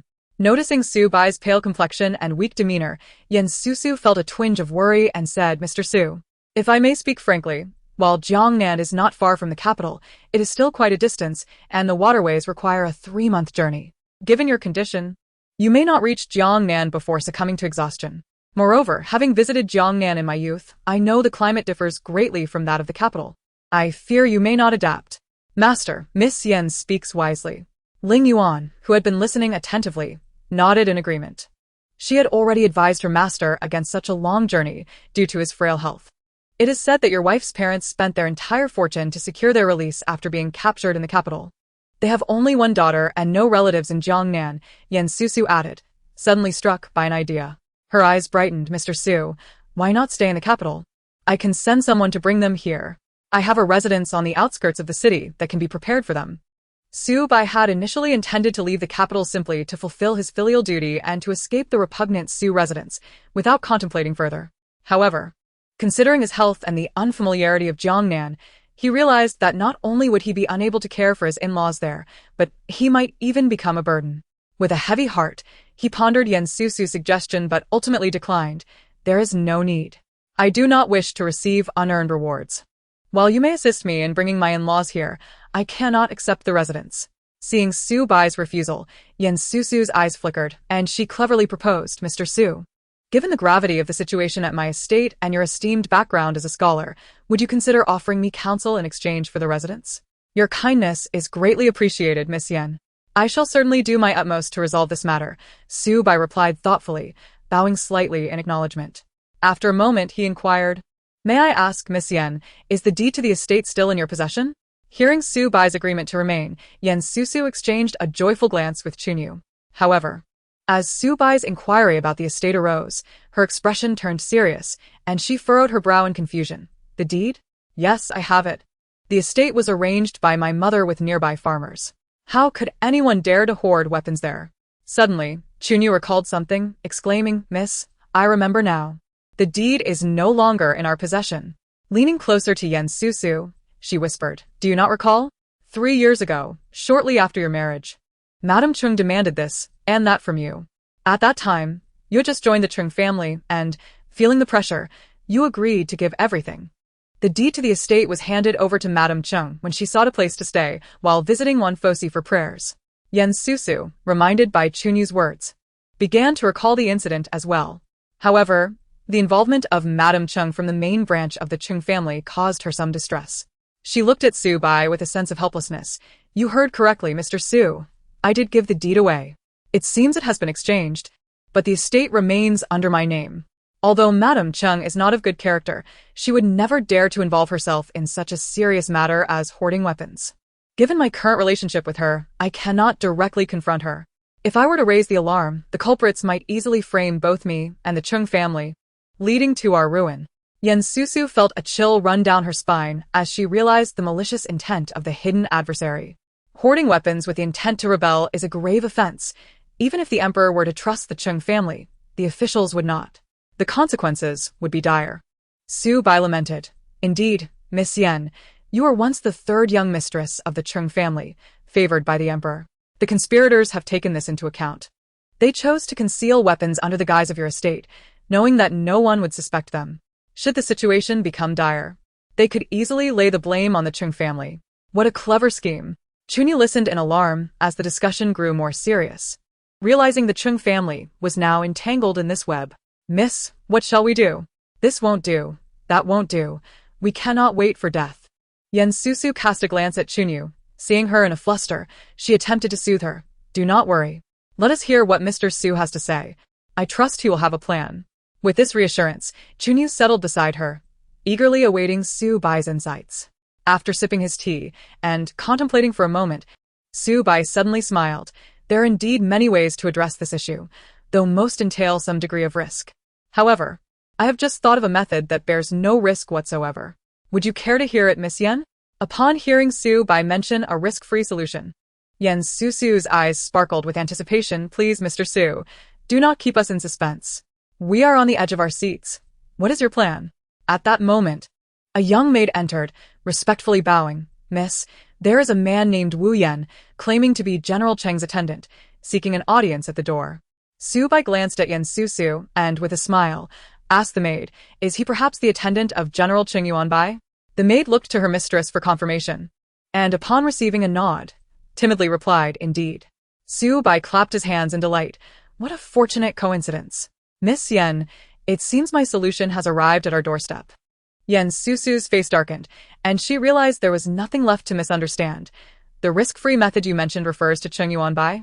Su Bai smiled silently. Susu felt a sudden lump in her throat, genuinely choked by the realization. Indeed, miss, we could directly approach General Cheng. I had not considered that. Mr. Su, you are truly remarkable. Chun Yu sincerely praised Su Bai, causing Susu, whose mind was in turmoil at the moment, to cast a disapproving glance at Chun Yu. Confused by the glare, Chun Yu innocently looked at her mistress. Miss, is this method not good? Susu was momentarily taken aback by the question and gritted her teeth, responding emphatically. No, this is indeed an excellent idea. Chapter 23. Treasures. Susu was familiar with Wu Yen, a trusted subordinate of Cheng Yuanbai, and felt a hint of curiosity. What could he possibly want? The young maid hesitated, then finally said, he claims to be here on behalf of General Cheng to deliver something for you. Noticing the young maid's odd expression, Susu chose not to inquire further. Please invite him in. Mr. Su, should I have Chun Yu show you around the back courtyard? Susu suggested with a smile. Su Bai nodded slightly in understanding and followed Chun Yu outside. As Susu sat in her chair, sipping tea while waiting for the maid to escort Wu Yen in, she initially expected him to be alone. To her surprise, she heard the footsteps of several people approaching, accompanied by an overwhelming smell of seafood wafting through the door. Upon catching the scent, Susu nearly lost her appetite for tea. Raising her gaze, she saw Wu Yen leading several servants dressed in plain clothing, carrying multiple baskets filled with goods, the aroma emanating from within. Familiar with the smell of seafood due to her fondness for it, Susu found it hard to believe. Wu Yen, what exactly do they carry in those baskets? Wu Yen first cupped his hands in salute to Susu, then replied earnestly. The general learned of Miss Yan's fondness for seafood and specially ordered these delicacies from the Internal Affairs Court, all selected treasures from various regions. Susu was taken aback. How did Cheng Yuanbai know of her preferences? With no time to ponder, she was preoccupied with her thoughts and did not hesitate to accept. Smilingly expressing her gratitude, "Please convey my thanks to the general for his thoughtful gesture. I truly appreciate it and will gladly accept." Seeing Yen's Susu readily accept, Wu Yan's smile widened. Truly, she was the type of woman favored by his master, displaying a refreshing straightforwardness unlike other women who often feigned modesty. With Miss Yan's approval, "I am relieved," Wu Yan remarked, scanning the nearby chairs and noticing the teacups set out for guests. He caught a whiff of the pine resin scent often associated with men. He couldn't help but inquire, "Did Miss Yan have other guests earlier?" Yen Susu's smile gradually faded at his words, her expression turning serious as she replied, "This is precisely what I wish to discuss with General Cheng just now. The eldest son of the Su family visited and informed me of a significant matter." Wu Yan furrowed his brow in contemplation, recalling that the recently impeached Deputy Minister of Revenue bore the surname Su. He asked, "The legitimate son of Su Lin, Su Bai?" Yen Susu nodded solemnly, glancing at Wu Yan before continuing, "This matter is of utmost importance. I must meet General Cheng to discuss it in detail." "Wu Yan, does the general have time to see me today?" Upon hearing the gravity in Yen Susu's tone, Wu Yan quickly bowed. Yes, Miss Yen, rest assured. I shall report to the general at once. He should arrive shortly." With that, he hastened to exit. Wu Yan contemplated that his master was likely at the Dali Temple at this hour, heading straight there. Cheng Yu returned just then. After circling the baskets of seafood twice, she couldn't help but chuckle. "So this is the gift from General Cheng to the miss? I had expected something like jewelry or ornaments instead." Yen Susu glanced outside but saw no sign of Su Bai, raising an eyebrow at Cheng Yu. "Where is Mr. Su?" Cheng Yu, still fiddling with the crabs in the basket, casually remarked, "Mr. Su instructed me to send them to the house on the outskirts of the city, saying he would not disturb the miss and that you could send someone to find him there if needed." Only then did Yen Susu relax, leaning back lazily in her chair. Cheng Yu looked up at Yen Susu, noticing her familiar demeanor, and smiled. "Today, when you met Mr. Su, it seemed quite different from usual. You appeared particularly composed." Yen Susu smiled playfully. "Mr. Su possesses a certain aura that naturally inspires politeness and restraint." Cheng Yu grinned in agreement. "I feel the same. Perhaps that is what they call the scholarly demeanor?" Yen Susu shot Cheng Yu a playful glare, then, observing the various seafood in the baskets, she wondered, "I don't recall mentioning my fondness for seafood to Cheng Yuanbai. How did he discern it?" "Cheng Yu, is it possible you two conspired?" "Miss, please do not wrongfully accuse me and Xiaozhu," Cheng Yu pouted, looking displeased. "It is evident that General Cheng is entirely focused on you, naturally discerning what you enjoy, just as I can tell what you were about to say earlier." As Cheng Yu spoke, she cast a melancholic glance at her mistress. Feeling embarrassed by Cheng Yu's gaze, Yen Susu coughed awkwardly, forcing a smile. "What I meant to say was, perhaps you both didn't have enough to eat at the tavern last time, Which is why you're so fixated on the crabs." Upon hearing this, Cheng Yu hastily tossed the crab in her hands. The creature, nearly out of breath, looked on in disbelief as it flailed its limbs in a last-ditch effort before succumbing in the basket. Yen Susu's eyelid twitched. Cheng Yu froze in place.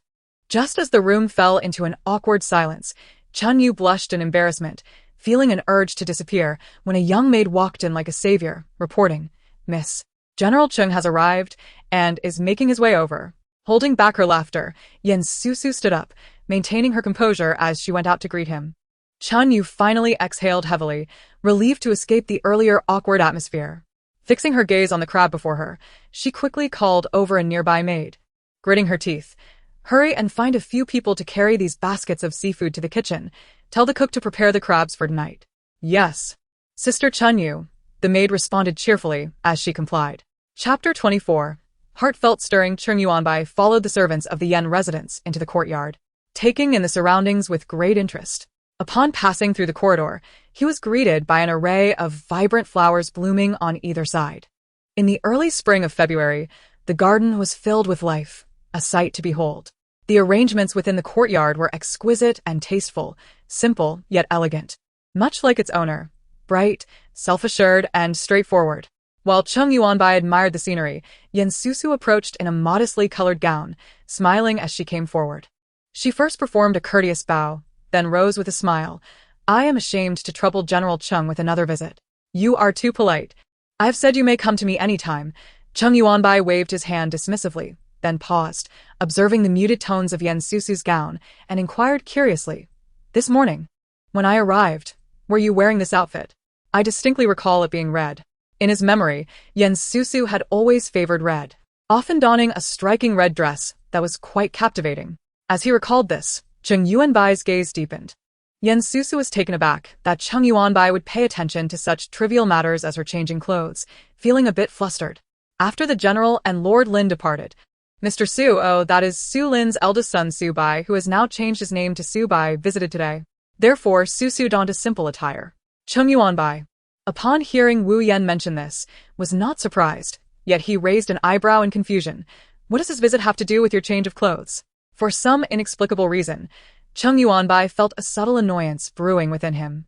Yen Susu smiled and explained, "I heard that Mr. Su remains devoted to his late wife, wearing plain garments since her passing, so I thought it best to change into something more fitting."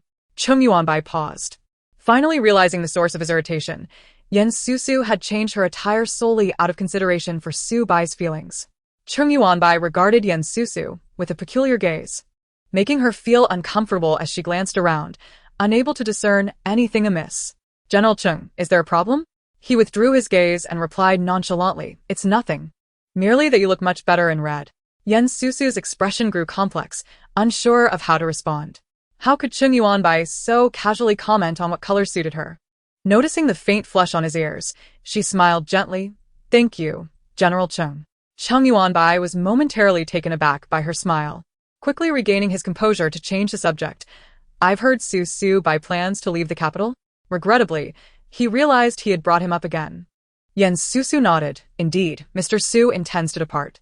He arrived at Yen Manor with numerous packages." She continued, "However, I managed to persuade him to stay. I gifted him a house on the outskirts of the city and promised to send someone to Jiangnan to fetch his in-laws." Cheng Yuanbai felt a knot form in his chest at the thought of Yen Susu, referring to Su Bai so intimately while assisting him with both accommodation and family. Unable to contain himself, he remarked, "You truly are considerate towards Su Bai." Yen Susu detected the underlying meaning in his words, and with a hint of sarcasm, retorted, "Mr. Su, at such a young age, has achieved the status of a scholar, demonstrating his talent. His unwavering devotion to his late wife is admirable, unlike certain men who are fickle and swayed by appearances." Realizing he had misspoken, Cheng Yuanbai quickly attempted to clarify, "I meant no offense.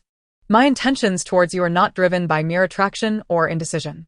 The incident regarding the flower viewing banquet was a misunderstanding. I have already informed my mother that I have someone I care for and she no longer insists. However, the news of the banquet has already been announced, and it cannot be rescinded. My previous comments were not meant to cast doubt on you, but stemmed from a tinge of jealousy regarding your attentiveness towards Su Bai. Susu, do you harbor any feelings for me?" After stating this, Cheng Yuanbai fixed his gaze upon Yen Susu, who, feeling flustered under his scrutiny, hastily turned away in silence. Disappointment flickered in Cheng Yuanbai's heart, yet he continued, "I had Wu Yan collect some of your favorite seafood from the Ministry of Internal Affairs. You should have received it. If you wish for more after you finish, I can have someone bring you more. However, seafood is cold in nature, particularly crabs. You should consume them sparingly." As Yen Susu listened to Cheng Yuanbai's incessant chatter, she realized that he treated her differently than others. With strangers, he was taciturn and aloof, yet with her, he openly expressed his feelings, albeit sometimes awkwardly. She couldn't help but admit that she was somewhat moved by him. Under any other circumstance, she would have refused to accept gifts, no matter how valuable, yet she accepted Cheng Yuanbai's offerings, solidifying her own feelings. Having come to this realization, Yen Susu decided that, despite the many unresolved issues between them, she would no longer evade or distance herself from Cheng Yuanbai. With a smile, she reassured him, "Rest assured, I will not." However, what Wu Yan brought is not just a few. There's an entire basket of crabs, so it seems I'll be enjoying them for quite some time. "That's good," Cheng Yuanbai replied, feeling a bit awkward. He knew that the items from the Ministry of Internal Affairs were rare treasures, meticulously accounted for. Wu Yan had taken so much. Surely, he hadn't taken half of them. Noticing Cheng Yuanbai's distraction, Yen Susu curiously interjected, "We've arrived. Let us go inside and talk." After a moment's hesitation, she mustered the courage to grasp Cheng Yuanbai's hand. Startled by the sudden warmth, Cheng Yuanbai found his heart racing as he noticed the shyness in Yan Susu's eyes. Overwhelmed with joy, he gazed at her, allowing her to lead him into the room. Inside, Chunyu blinked in disbelief at the sight of her mistress entering while holding General Cheng's hand. Feigning calmness, Yan Susu released his hand but couldn't help noticing Cheng Yuanbai still staring at her. Feeling a bit embarrassed, she playfully scolded him. "We've arrived. Why are you still standing? We need to discuss serious matters." With that, she took a seat with utmost seriousness and stated, "The reason for my urgent summons is that a significant issue has arisen, and I am uncertain how to proceed." Cheng Yuanbai, shaking off his delight, opened his mouth to question Yan Susu about her earlier gesture, hoping it meant what he thought it did. However, upon witnessing her grave demeanor, he suppressed his curiosity and became earnest. "What is the matter?" Yan Susu sighed, feeling a headache coming on as she recounted. "Subai informed me that 2 years ago, he discovered someone hoarding weapons at the foot of the Wanfosi mountain, and there are a considerable number of arms."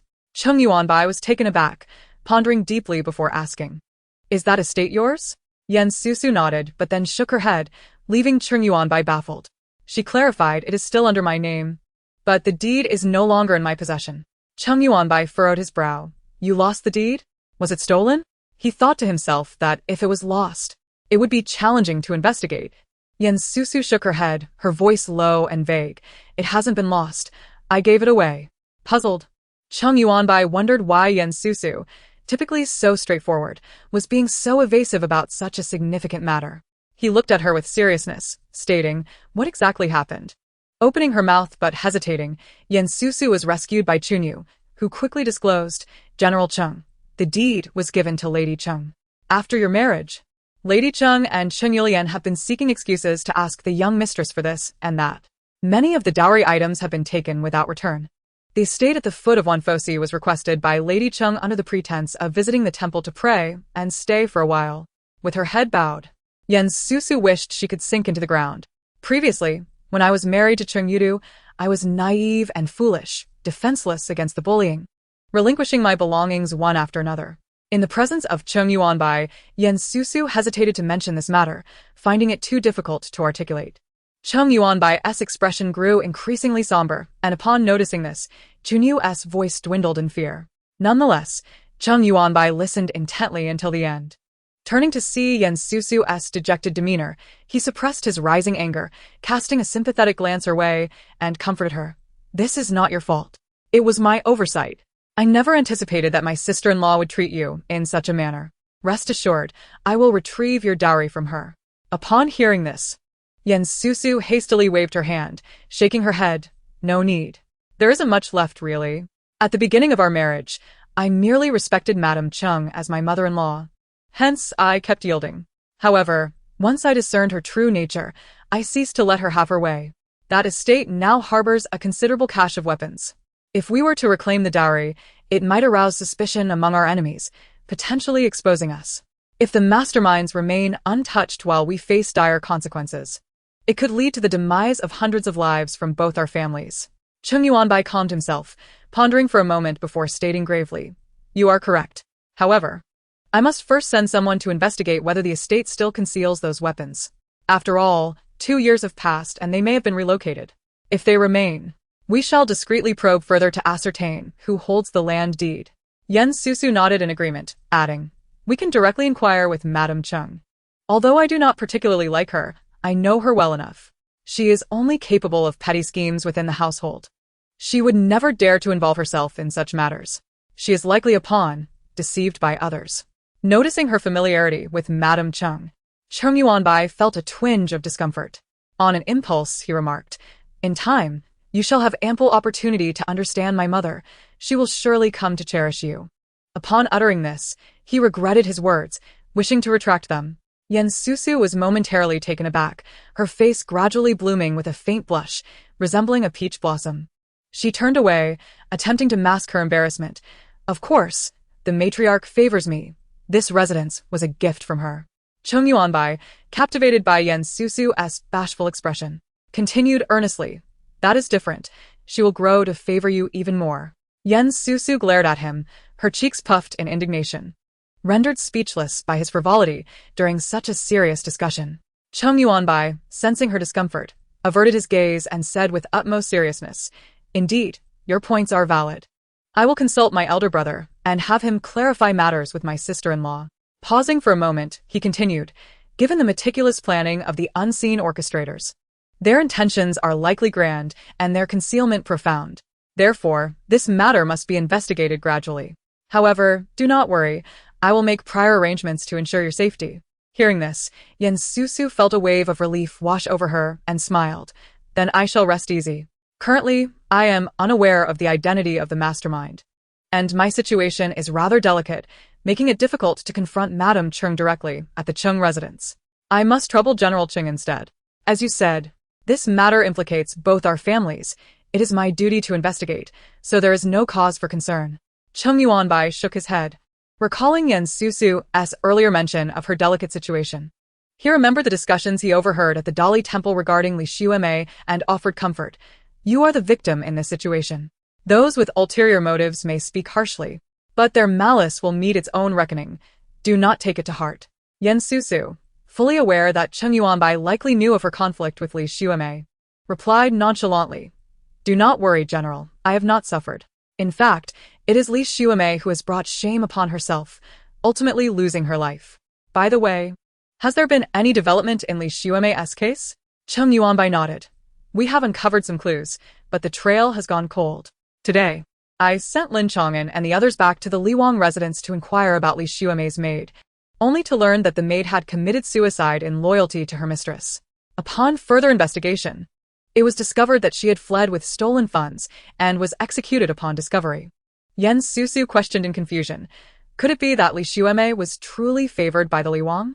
After her death, did the Liwang fabricate an excuse to have her maid accompany her in death? Cheng Yuanbai shook his head, dismissing the notion. Given the Liwang's temperament, he would never go to such lengths for a mere concubine. It seems more like an act of silencing a loose end. Susu's expression shifted, a mixture of shock and confusion. Could it be that the Liwang was responsible for Li Xuemei's death? What could he possibly gain from it? Is it merely because she was brazen outside, causing him embarrassment? That seems excessively ruthless. Before Cheng Yuanbai could respond, Xia Zhu rushed in, excitement radiating from her. Miss, I have news. I've uncovered something." Chunyu, noticing Xia Zhu's exuberance, quickly interjected. "Xia Zhu, General Cheng is present. You should greet him." Xia Zhu's smile faltered, and she glanced around nervously before bowing towards Cheng Yuanbai. "I did not realize General Cheng was here. I apologize for my rudeness." Recalling her previous misunderstanding of Cheng Yuanbai, she felt a surge of anxiety, her face betraying her apprehension. Cheng Yuanbai, recognizing her trepidation, chose not to hold it against her. He waved her to rise. "Ignorance is no crime. Besides, you are merely defending your mistress." After a brief pause, he looked at Xia Zhu intently and asked, "You seemed quite animated just now. What news do you have?" Xia Zhu, seeing Susu momentarily silent, turned to her and smiled. "I suspect it is about the inquiries I made this morning regarding Li Xuemei. I'm quite adept at gathering information and gossip." Susu encouraged her. "Please, share what you have discovered." Though slightly displeased by her self-deprecation, Xia Zhu nonetheless began. "I initially inquired at Jinyu Pavilion, but no one had noticed Li Xuemei's whereabouts. Subsequently, I sought out a few of Li Xuemei's acquaintances, as you suggested. To my astonishment, one of them did indeed encounter Li Xuemei on the street, but they scarcely exchanged a few words, claiming Li Xuemei was in a foul mood. Shortly thereafter, Li Xuemei appeared to spot someone she recognized and hurriedly chased after them towards the outskirts of the city, accompanied by a young maid." "Is her name Lu Zhu?" Cheng Yuanbai interjected. Xia Zhu nodded eagerly, curiosity sparkling in her eyes. Yes, that's her name."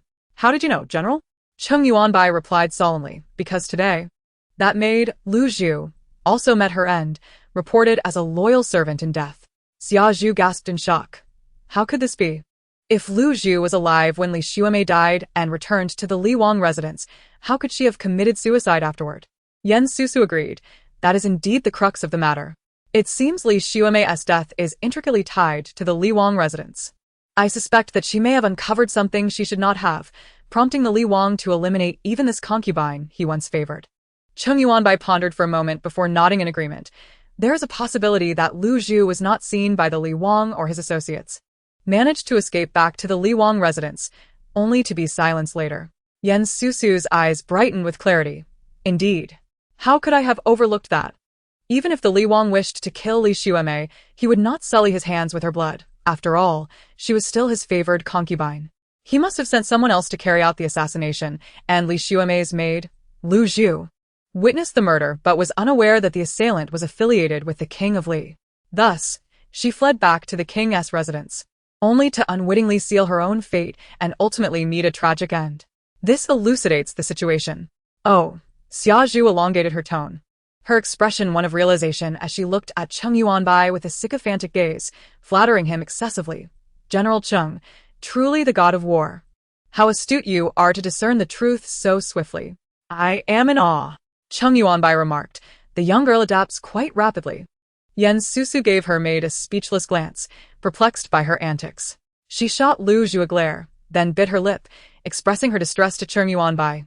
Unfortunately, these are merely our conjectures, and we possess no evidence to substantiate that it was indeed the King of Li. Cheng Yuanbai tapped the table lightly and replied nonchalantly, a fox will always reveal its tail. Since there are no traces left in Li Xuemei's case, we can investigate from a different angle. Perhaps we will discover something. Yan Susu blinked, not comprehending. Investigate from a different angle? How do we do that? Noticing her bewilderment, Cheng Yuanbai suppressed a chuckle and explained, did you not say that Li Xuemei might have uncovered something, which led to her demise at the hands of the King of Li? We can pursue this line of inquiry. Yan Susu understood. If the King of Li had secrets even his concubines were not privy to, there would undoubtedly be concealed and suspicious elements to uncover. Seeing the expressionless face of Cheng Yuanbai, she inexplicably sensed an urge to praise him, suppressing her laughter as she said, General Cheng is indeed a mastermind, adept at strategizing. No wonder regarding the matter of the Zhuang family, Su Bai suggested that I approach you directly. Cheng Yuanbai felt a flicker of displeasure at the mention of Su Bai's name, but was satisfied to hear that Su Bai had advised Yan Susu to seek him out, silently lamenting that Su Bai was truly a pity. He pondered for a moment and said, Su Bai is indeed commendable. As for his in-laws, you need not concern yourself. I will send someone to fetch them. Your people are limited, and it would be inappropriate to send anyone from your side. Yan Susu considered and nodded in agreement. Cheng Yuanbai's subordinates were undoubtedly more reliable than her own. Then I must trouble General Cheng. I will inform Mr. Su that you are the one sending them.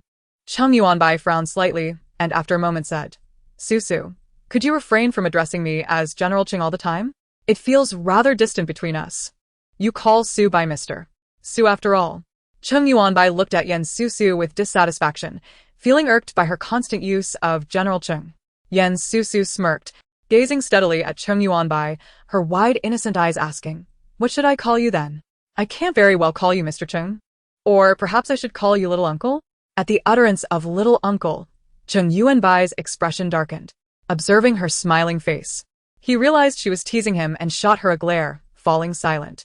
Yan Susu noted the serious expression on Cheng Yuanbai's face and recognized he was genuinely upset. She gently coaxed, ahem, General Cheng? I promise I won't say it again. I was just joking. Seeing Cheng Yuanbai still silent, she raised her voice. Cheng Yuanbai? The three syllables caused Xia Zhu to tremble in shock. What had transpired in her absence? Was this truly her mistress? Not only the mistress, but Cheng Yuanbai also sensed that the atmosphere between them was somewhat unusual. Cheng Yuanbai finally turned his head and contentedly said, let us stick with this name. It sounds more pleasing. Yan Susu found it amusing yet bewildering that being addressed by both name and surname could be considered pleasing. Cheng Yuanbai added wistfully, in fact, I would prefer it if you omitted the first character. Yan Susu felt a flush of warmth on her cheeks and glared at Cheng Yuanbai in annoyance, her embarrassment turning to anger as she began to usher him out. It's getting late. I have other matters to attend to. And you also need to return to the Dali Temple for your duties. Otherwise, the Emperor and officials may have grievances regarding your lack of diligence. Cheng Yuanbai remained seated, seemingly oblivious to her words. Yan Susu gritted her teeth and enunciated each word clearly. Cheng Yuanbai. This finally prompted him to rise and say, in truth, visiting you is also a matter of importance. The Emperor has long been concerned about my marital prospects, so there will be no objections. Yan Susu found herself at a loss, her cheeks burning as she gestured for him to proceed. Cheng Yuanbai observed her, noting the rosy hue on her flawless skin and the slight flutter of her long eyelashes. He could no longer suppress a deep chuckle. Ha! Very well. I shall take my leave for today. With that, he turned and exited. Cheng Yu, noticing her mistress's lowered head and lack of movement, hurriedly followed to see Cheng Yuanbai off. Susu remained seated until Cheng Yuanbai was out of sight, feeling her cheeks cool down. She sighed and settled into a chair. Zhu sidled up to her, beaming. Mistress, is there progress between you and General Cheng? Zhu winked suggestively, her smile laden with implications. Susu glanced at Zhu, her smile devoid of genuine warmth as she languidly reclined in her chair and beckoned her closer. You want to know? Very well. Come here, and I shall tell you. Zhu nodded vigorously, eager to lean in. Yes, mistress. Please tell. Get a bit closer. I will whisper to you. Upon hearing this, Zhu obediently leaned in, ready to hear the gossip, only to feel a sharp pain in her ear. Susu roared in her ear. You wish to hear about your mistress's gossip, do you? Let me give you an earful. Zhu's ears rang with the impact. Unable to move due to the grip on her ear, she quickly pleaded with a sorrowful face. Oh, mistress, I was wrong. I will never ask you about General Cheng again. No, I will never listen to your gossip again. Please don't be angry. Hearing this, Susu clenched her teeth, half amused and half irritated. All right, you can articulate your words now. Tell me, what does angry from embarrassment mean? If you cannot explain it clearly, you shall copy those 4 characters 500 times today. As night fell and silence enveloped the Yen residence, everyone drifted into a peaceful slumber. Only Zhu, the self-inflicted maid, stayed up, unable to articulate the meaning of angry from embarrassment, pitifully yawning and crying as she toiled into the night transcribing. Her hands moved tirelessly as she muttered, I didn't say anything wrong. It is indeed angry from embarrassment. Why am I being punished? Cheng Yu, intending to help Zhu finish transcribing, heard her lament and rolled her eyes in exasperation, sighing inwardly that Zhu was beyond help before turning over to return to sleep. Chapter 27. Cheng Yuanqing, the general's mansion. Upon returning to the mansion, it was already mid-morning. Wu Yan had been managing the internal affairs in the general's residence all day. Upon hearing that the general had returned, he hurried to attend to him, but as they walked, he suddenly noticed a distinct change in his master's demeanor, imbued with an invigorating joy. Wu Yan was puzzled and kicked the side of Wenlin, who had been shadowing Cheng Yuanbai all day, his eyes questioning. Wenlin met Wu Yan's gaze momentarily before quickly looking away, ignoring him, which left Wu Yan fuming. Since the incident involving the seafood from the Ministry of Internal Affairs several days ago, he had been left out of outings with his master, who now favored Wenlin, much to his dismay. At that moment, Wenlin's indifference only fueled Wu Yan's grievances, and he shot Wenlin a fierce glare. Where is my elder brother at this moment? Cheng Yuanbai suddenly inquired. Wu Yan was seething with anger, momentarily caught off guard, and stammered. What did the general just say to his subordinate? I did not quite catch it. Cheng Yuanbai furrowed his brow, puzzled by his subordinate's sudden speech impediment, but repeated. Do you know where my elder brother is at this moment? Your lordship's elder brother should be in his study, attending to official matters, Wu Yan replied rapidly. His mind racing. Cheng Yuanbai nodded. Very well, you two need not accompany me any longer. Return to your posts. I must visit my brother shortly. Wu Yan and Wenlin exchanged glances, respectfully bowing, their hands clasped in salute, and replied in unison. Yes. As Wu Yan and Wenlin halted, watching Cheng Yuanbai gradually disappear from sight, Wu Yan straightened up and threw a punch at Wenlin, who seemed to anticipate the move, dodging slightly and retaliating with a kick. The two engaged in a spirited scuffle. Adhering to the principle among Cheng Yuanbai's subordinates, there is nothing that cannot be resolved with a brawl. In the Cheng residence, within the study of the eldest brother, Cheng Yuanqing, Cheng Yuanbai was welcomed as if he were a prized guest, seated in a chair and offered a cup of hot tea, feeling utterly exasperated. Cheng Yuanqing, indeed, was quite the rarity. As the saying goes, no one visits the Three Treasures Hall without cause, referring to his youngest brother, who had always been exceptionally bright and capable in battle. What brings you here today, little brother? Typically, I can only see you in our mother's courtyard, Cheng Yuanqing remarked, leisurely sipping his tea while teasingly gazing at Cheng Yuanbai. The Cheng family was a prestigious lineage of military officials, and Cheng Yuanqing was an exceptional member, favoring the literary arts and possessing remarkable talent in calligraphy, renowned throughout the realm as a master calligrapher. Currently, he held the esteemed position of principal of the National Academy, effectively promoting his scholarly pursuits. However, in Cheng Yuanbai's eyes, his elder brother had also amplified the negative traits of scholars, indulging in literary pursuits to the extreme, obsessively devoted to books and neglecting family affairs. Otherwise, his sister-in-law would not dare to act so brazenly, and his nephew, Cheng Yudu, would not have turned out as he did. Elder brother, I have come at such a late hour because there is indeed an important matter I must discuss with you, Cheng Yuanbai stated gravely. Observing his brother's seriousness, Cheng Yuanqing's smile gradually faded, and his expression grew solemn. He stood up to close the door, gesturing for Cheng Yuanbai to continue. Today, Susu sent someone to find me, informing me that a substantial cache of weapons is hidden on her estate. Cheng Yuanqing felt a sigh of relief. He had initially feared something catastrophic had occurred with his younger brother's grave demeanor. He was well aware of Susu, his former daughter-in-law, and had previously held her in some regard. However, since she had divorced his son, his feelings toward her had soured. If Susu had voluntarily mentioned the hidden weapons to his younger brother, it implied she was not the one concealing them. Was she seeking assistance from the Cheng family? Cheng Yuanqing furrowed his brow and replied nonchalantly, "Oh, that is a grave offense.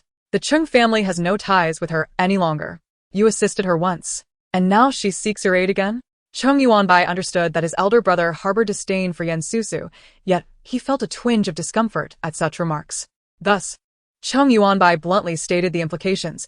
The land deed for that estate was taken by my sister-in-law over 2 years ago, so if this offense is substantiated, it might fall upon our Cheng family. Cheng Yuanqing's expression darkened, and he glared at his younger brother, saying, "Impossible. Although the Lien family may have their own schemes, they would not dare commit such a crime. Susu has already divorced my son. To accuse the Cheng family now would be utterly outrageous." Cheng Yuanbai maintained a stoic expression. "Elder brother, do not be hasty. My sister-in-law certainly lacks the audacity to do so, which is why we must ascertain the truth behind this matter and uncover who is orchestrating it. Otherwise, our Cheng family might be blindsided, which is precisely why I sought you out." Cheng Yuanqing's countenance grew heavy as he gazed at his younger brother, who had brought forth such a significant issue. And the more he looked, the more displeased he became. He brusquely issued a dismissal to his brother, stating, "I will inquire with your sister-in-law to clarify the matter. You may return now."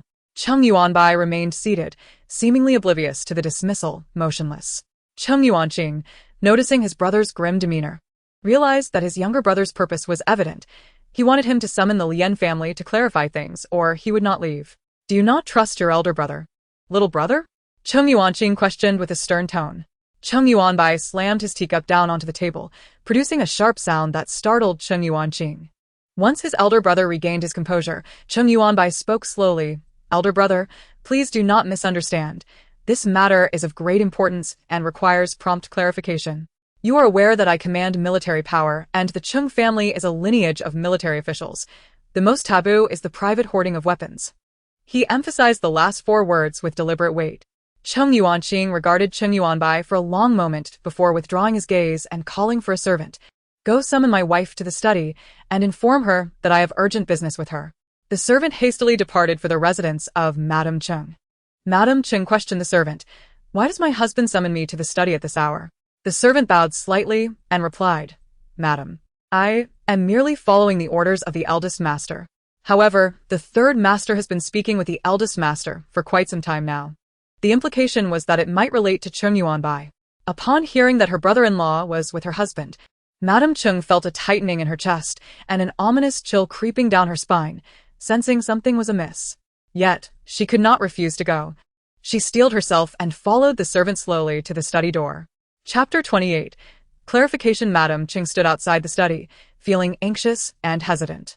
Inside, Cheng Yuanqing, noticing her reflection in the window, understood she had arrived. Seeing her lingering outside the door, he felt displeased. "What are you standing there for?" Come in.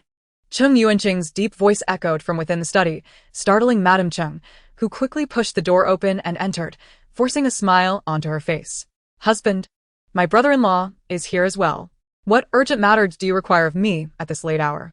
Did you take possession of an estate belonging to Susu?" Cheng Yuanqing asked directly upon seeing Madame Cheng. Her smile faltered, her gaze evasive. "What estate? Is Susu complaining to the 3rd master again?" Cheng Yuanqing, observing her guilty demeanor, felt he no longer needed to inquire further. Her reaction had already revealed that she had not only taken Susu's estate, but others as well.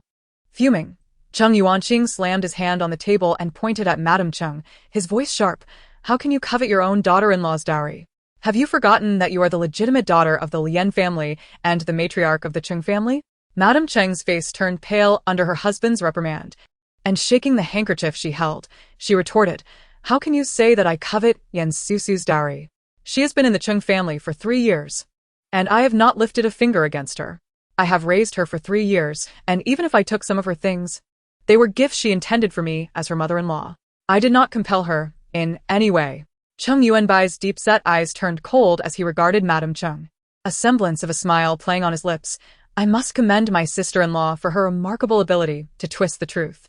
Was it not my dear nephew who abandoned his newlywed wife on their wedding night? If my sister-in-law wished to avoid a fruitless endeavor, why did she insist on marrying Susu, thereby wasting 3 precious years of her life? Hearing his wife's words, Cheng Yuanbai found her unreasonable and scolded her with a grim expression. Silence. What nonsense are you spouting? Third brother is right. When did you learn to be so cruel? I ask you, is the land deed for Wanfo Temple in your possession? Mrs. Cheng, chastised by her husband, felt a mix of indignation and grievance. Lowering her head to respond, the deed is not in my hands. Cheng Yuanbai glanced at Cheng Yuanbai, filled with anticipation as he inquired. Did Susu not provide you with the deed to Wanfo Temple? Mrs. Cheng shook her head, then nodded. Cheng Yuanbai felt a throbbing in his head, realizing that his insistence on marrying Mrs. Cheng was perhaps his gravest error. Sister-in-law, did she or did she not give it to you? Speak clearly. Cheng Yuanbai's voice was calm, yet it instilled fear. Mrs. Cheng shrank back, eventually admitting, she did give it, but I passed it on to Yulian. Yulian expressed a desire to learn about managing a household and requested the estate for practice, so I handed the deed to her. Hearing that his daughter was involved, Cheng Yuanbai weakly summoned a servant. Go, fetch the young lady. Once the servant departed, silence enveloped the study. Mrs. Cheng fidgeted, ultimately rising to tentatively ask, My lord, why do you inquire about the estate deed? If you wish to compensate Susu, I can transfer one of my estates to her. Why call for Yulian? Cheng Yuanqing's expression was as cold as water, devoid of emotion. Just wait. We shall speak when Yulian arrives. I do not wish to converse now. Mrs. Cheng reluctantly returned to her chair, feeling as though the days stretched endlessly, akin to sitting on needles. Father, why are you looking for me at this late hour? Yulian is about to fall asleep. Cheng Yulian grumbled as she entered, only to be taken aback upon seeing the gathering. Mother? Uncle? What are you all doing here? She inquired cautiously.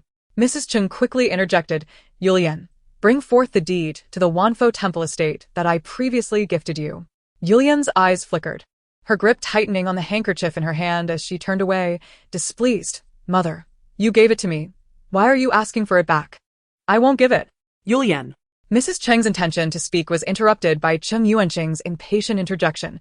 You must bring it forth. Tell me, is it not in your possession? What have you done with that estate?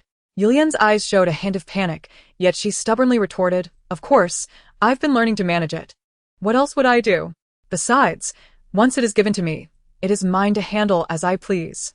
Cheng Yuanbai's piercing gaze fell upon his niece, causing Yulian to feel a wave of anxiety wash over her. Why is uncle looking at me like that? She murmured timidly. The estate is no longer in your possession, Cheng Yuanbai asserted with certainty. How would uncle know? It is indeed no longer in my hands. I transferred it to someone else. Yulian's face paled, unable to argue further. Cheng Yuanbai slammed his hand on the table. To whom did you transfer it? Yulian's gaze darted around, her demeanor growing increasingly uneasy as she stammered. It was a passing merchant caravan that needed a place to rest.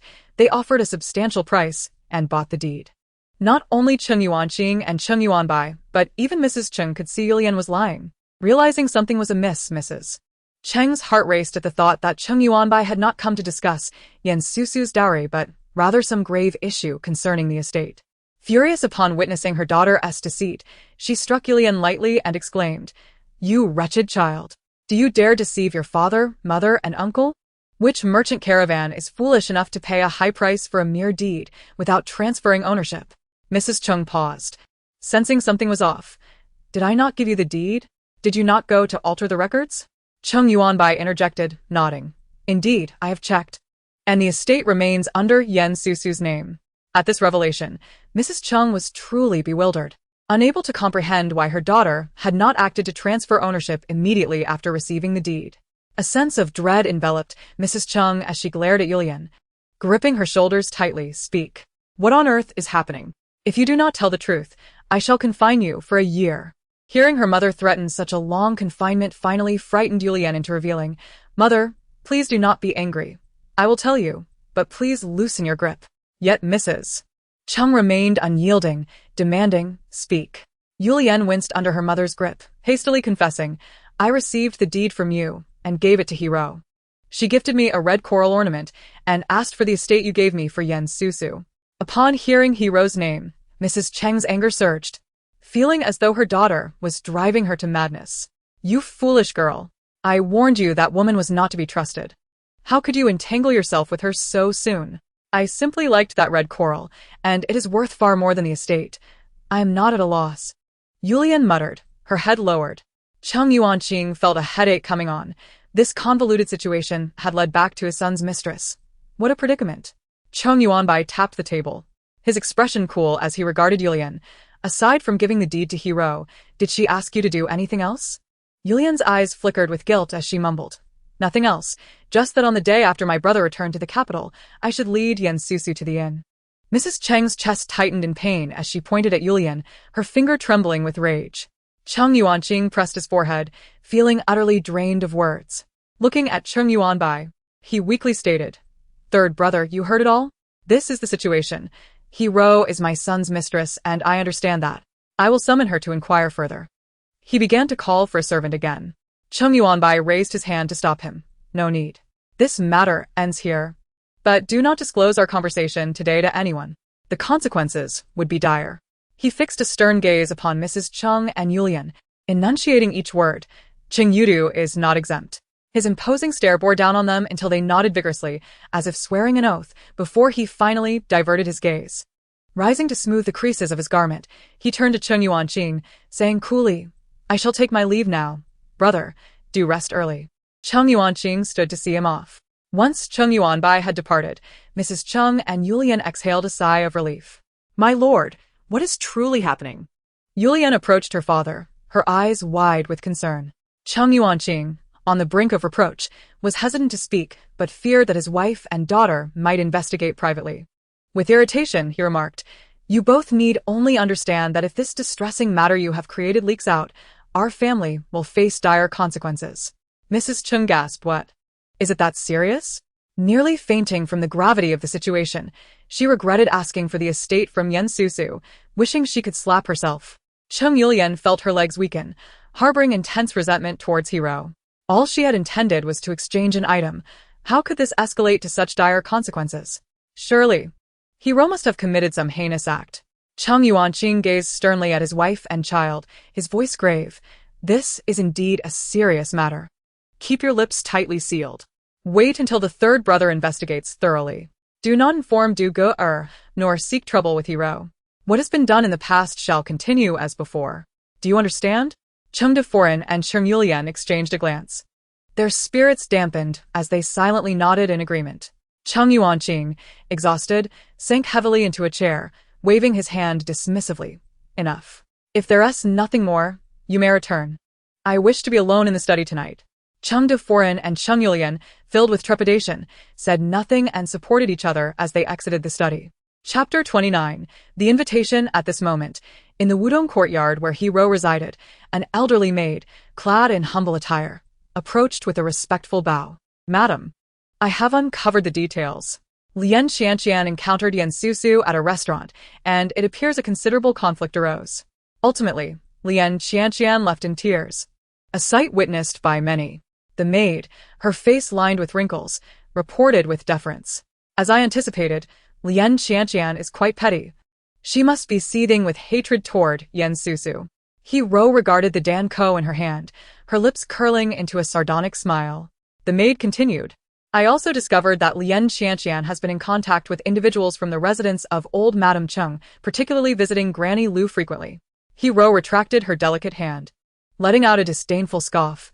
Humph, She possesses a modicum of intelligence, yet Yan Susu is not easily deceived. I shall have to lend her a hand in the end. The following morning, the members of the Yan household were diligently attending to various affairs.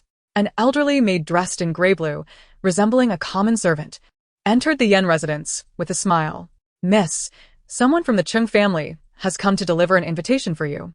Xia Zhu entered from the courtyard, her eyes heavy with dark circles, appearing utterly listless as she reported to her mistress. At that moment, Yan Susu was tending to the flowers in the garden. Upon hearing Xia Zhu's words, she carelessly snipped a branch, mistaking it for a leaf. Frowning, Yan Susu picked up the orchid she had just cut. Perplexed, she inquired, "The Cheng family? What invitation do they bring, and who sent them?" Xia Zhu, looking drained, remained silent, her lips pressed together. Yan Susu understood that Xia Zhu was sulking due to her punishment the previous day. A spark of inspiration struck her. She playfully placed the orchid atop Xia Zhu's head, admiring her handiwork before nodding in approval, exclaiming, "Our Xia Zhu is truly more beautiful than flowers. With this orchid, you appear even lovelier."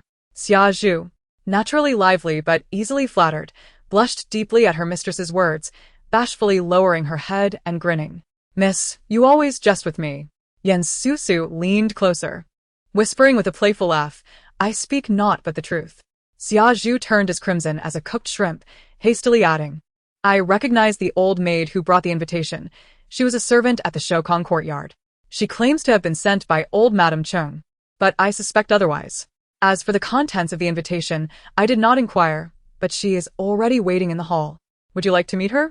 Xia Zhu, now sporting a cheerful demeanor, seemed to have recovered from her earlier sulkiness. Yan Susu stifled a laugh, adopting a contemplative expression before finally nodding. "Very well. I shall meet this old maid. I am curious to see who orchestrated her visit." In the main hall, the old maid stood in the center, appearing proper yet unable to conceal her eager demeanor, her eyes darting around at the exquisite decor, as if desperate to touch it. Observing her behavior, Yan Susu lost interest in her mysterious benefactor. Selecting such a person was rather contemptuous. She approached the hall with a leisurely pace, seated herself, and disinterestedly asked, "You're sent by the Cheng family? Speak your purpose." The old maid quickly bowed. A sycophantic smile plastered on her face. "I am sent by old Madame Cheng to deliver an invitation to a flower appreciation banquet." Even though Yan Susu sensed ulterior motives, she found the notion absurd.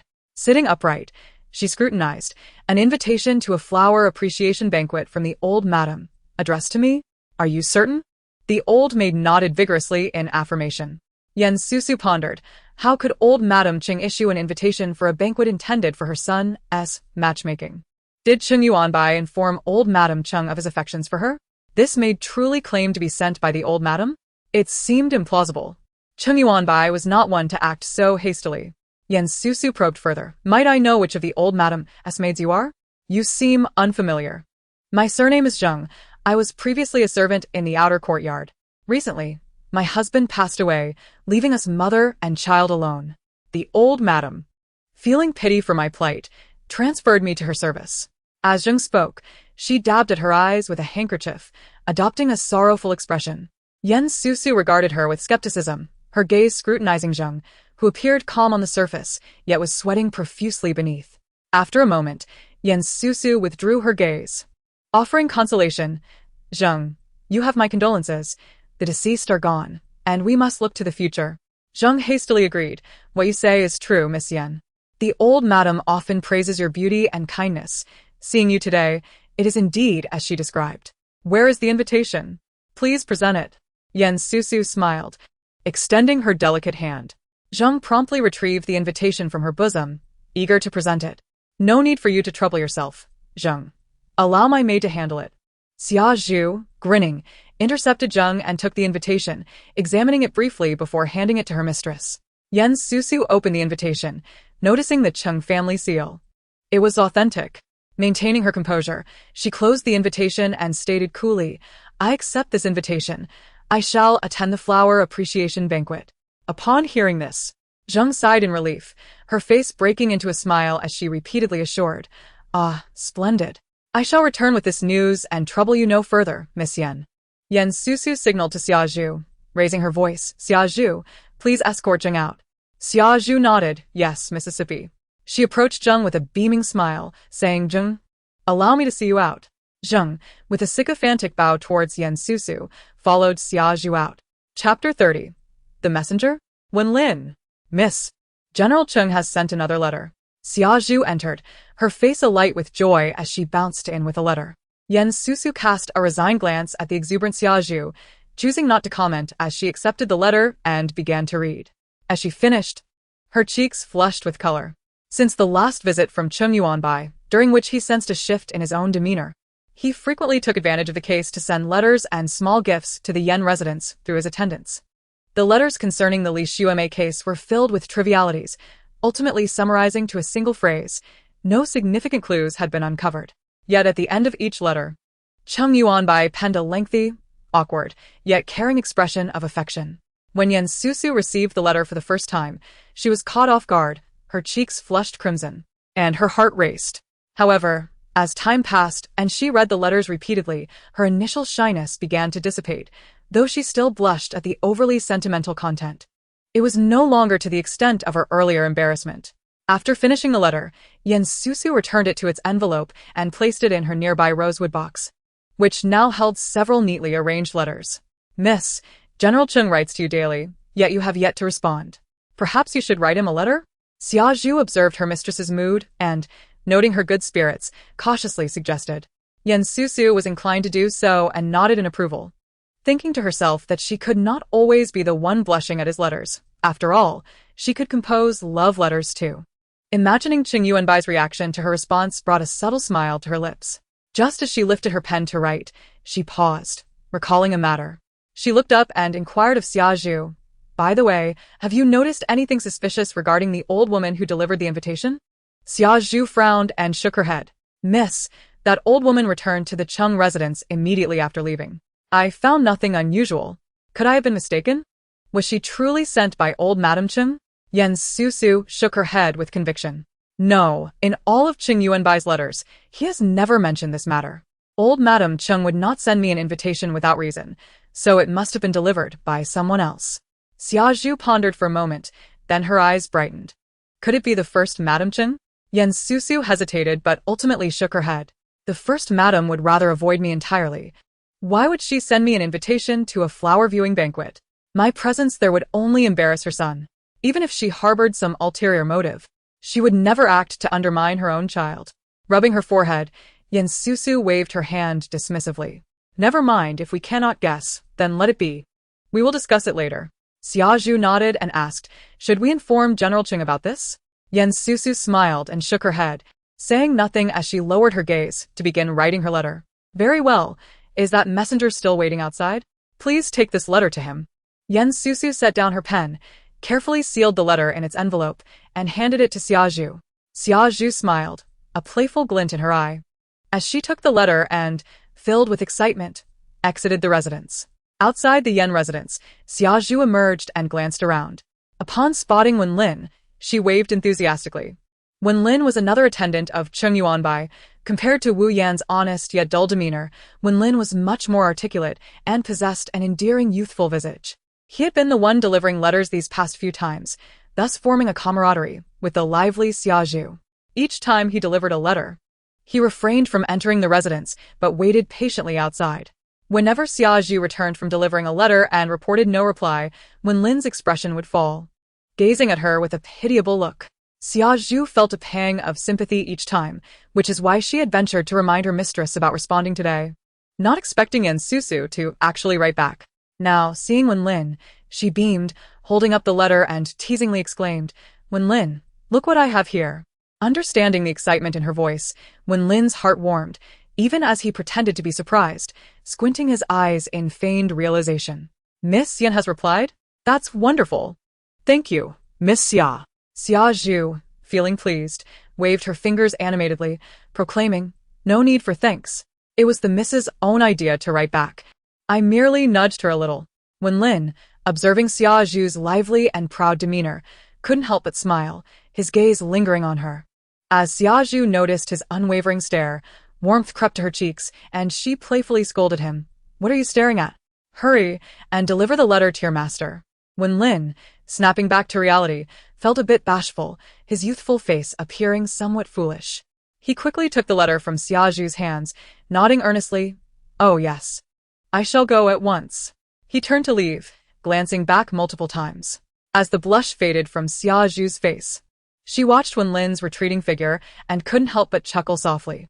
At the Cheng residence, in the Wudong courtyard where He Ro resided, a low, intermittent conversation could be heard between her and a mysterious elderly woman.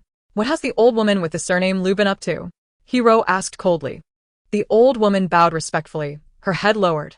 She delivered the invitation to the flower viewing banquet to the Yan residence yesterday. He Ro let out a cold, mirthless laugh. "I knew it. So simplistic and crude. With a mind like Lian Qianqian's, she couldn't accomplish anything without her aunt's assistance. It seems I shall have to lend a hand." The elderly woman furrowed her brow disapprovingly and raised her gaze. "Miss Lian does not have good intentions. It would be best for the lady not to involve herself with her and focus on fulfilling the tasks assigned by our master." He Ro's eyes sharpened as she glared at the old woman, reprimanding. "Does my business require your input? Speak another word, and I'll have you sent away." The old woman, hearing He Ro's rebuke, bent even lower, her expression obscured, her tone flat as she pleaded. "Forgive me, madam. I have overstepped. I only wish to remind you not to forget our grand undertaking.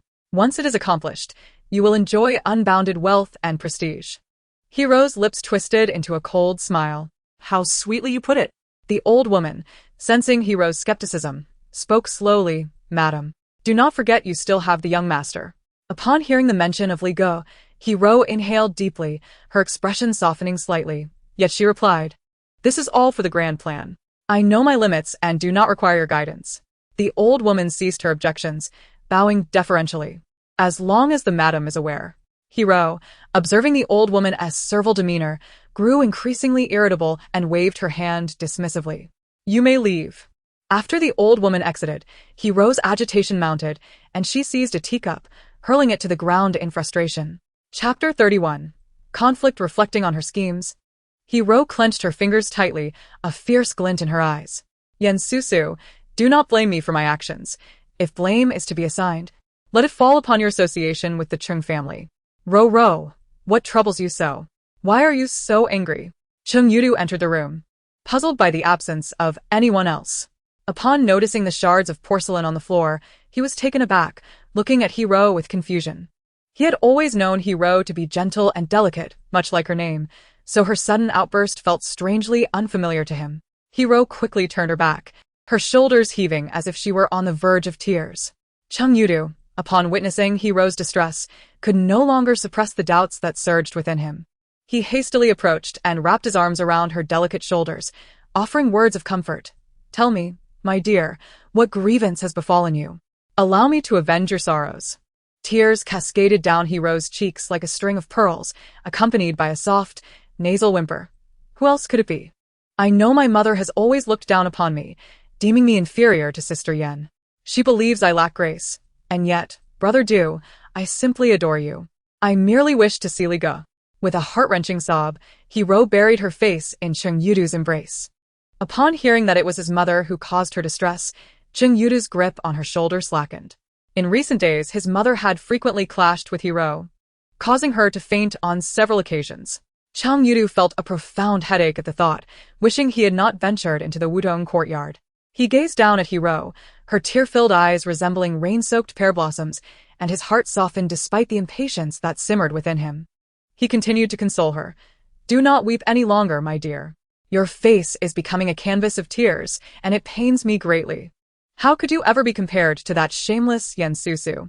In my heart, you are the most exquisite of all."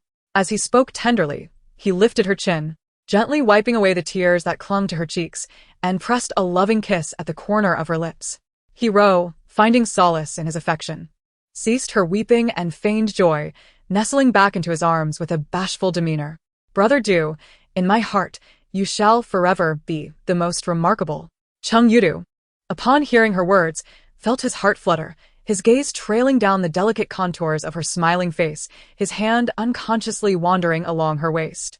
He Ro's cheeks flushed crimson, biting her lip and placing her hands over her chest, her watery eyes playfully chastising him. "Brother Du, I have yet to finish my words." Cheng Yudu, a smile playing upon his lips, continued his caresses. My dear, I have yet to complete my own matters. Once I am done, I shall gladly listen to all you wish to express. He rose, feeling overwhelmed, her eyes glistening with unshed tears. Clutched his hand and implored, Brother Du, I wish to visit Sister Yen tomorrow. Upon hearing her request, Cheng Yudu halted his movements, releasing her from his embrace. Displeasure etched across his features as he retorted, What business do you have with that shameless Yen Susu? She is not someone to be trifled with. Hero, caressing his chest softly, replied in a soothing tone, I have heard that Sister Yen will also attend the flower viewing banquet, and I thought it prudent to visit her first, to ease our relations, lest she embarrass you in front of everyone. Yen Susu is attending the banquet? That cannot be. How could she dare to step foot in the Cheng family? Cheng Yudu questioned, a hint of disbelief in his eyes. Hero, speaking softly yet firmly, affirmed, I too heard it from the old maid by my side. It was the old lady who sent the invitation, perhaps out of pity for Sister Yen. She has indeed accepted the invitation. Cheng Yudu's interest waned completely, and anger surged as he exclaimed, The old lady has truly lost her senses. How could she arrange such a thing? The recent turmoil had just settled, and now she wishes to dredge up the past, trampling my dignity into the ground? Cheng Yudu held deep resentment regarding the incident of Yen Susu's divorce, feeling the old lady had allowed his uncle to act with impunity, and now. Hearing Hero's words only fueled his ire toward her. Hero, gently touching Cheng Yudu's chest, offered a concerned expression. Do not be angry, Brother Du. The old lady's decisions are beyond our influence, and we must find a way to resolve this. I shall certainly seek to reconcile with Sister Yen tomorrow, ensuring that we maintain a cordial atmosphere at the banquet.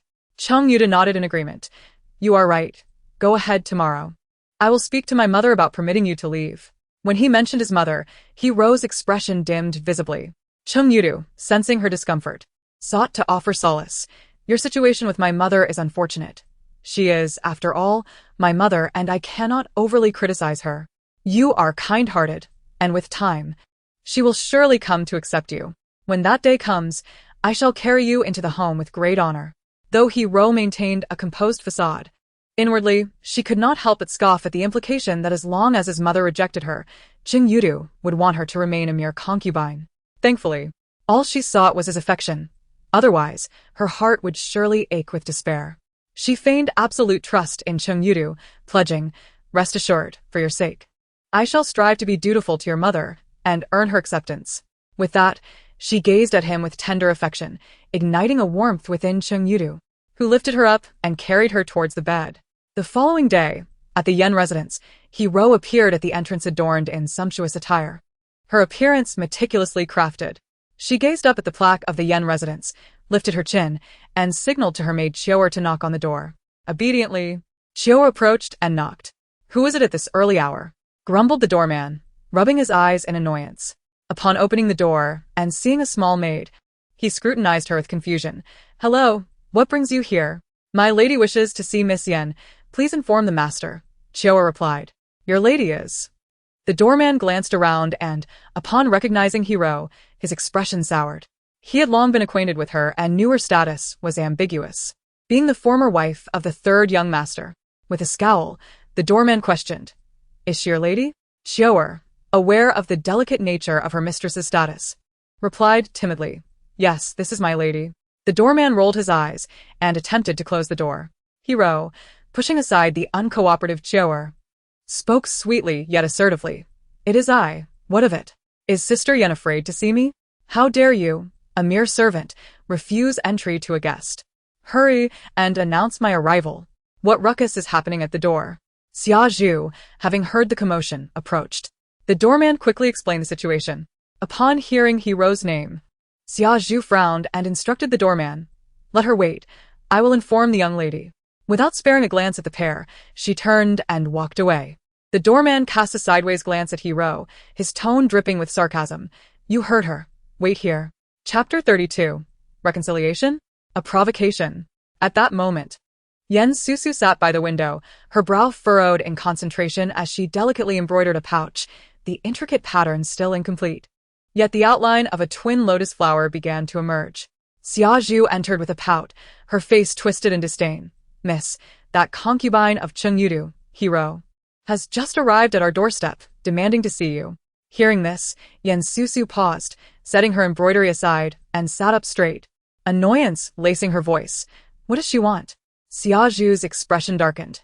Miss, allow me to chase her away. Though Xiaoju had long lost respect for the former young master Cheng Yudu, she harbored a deep disdain for this shameless concubine who had usurped her mistress's husband.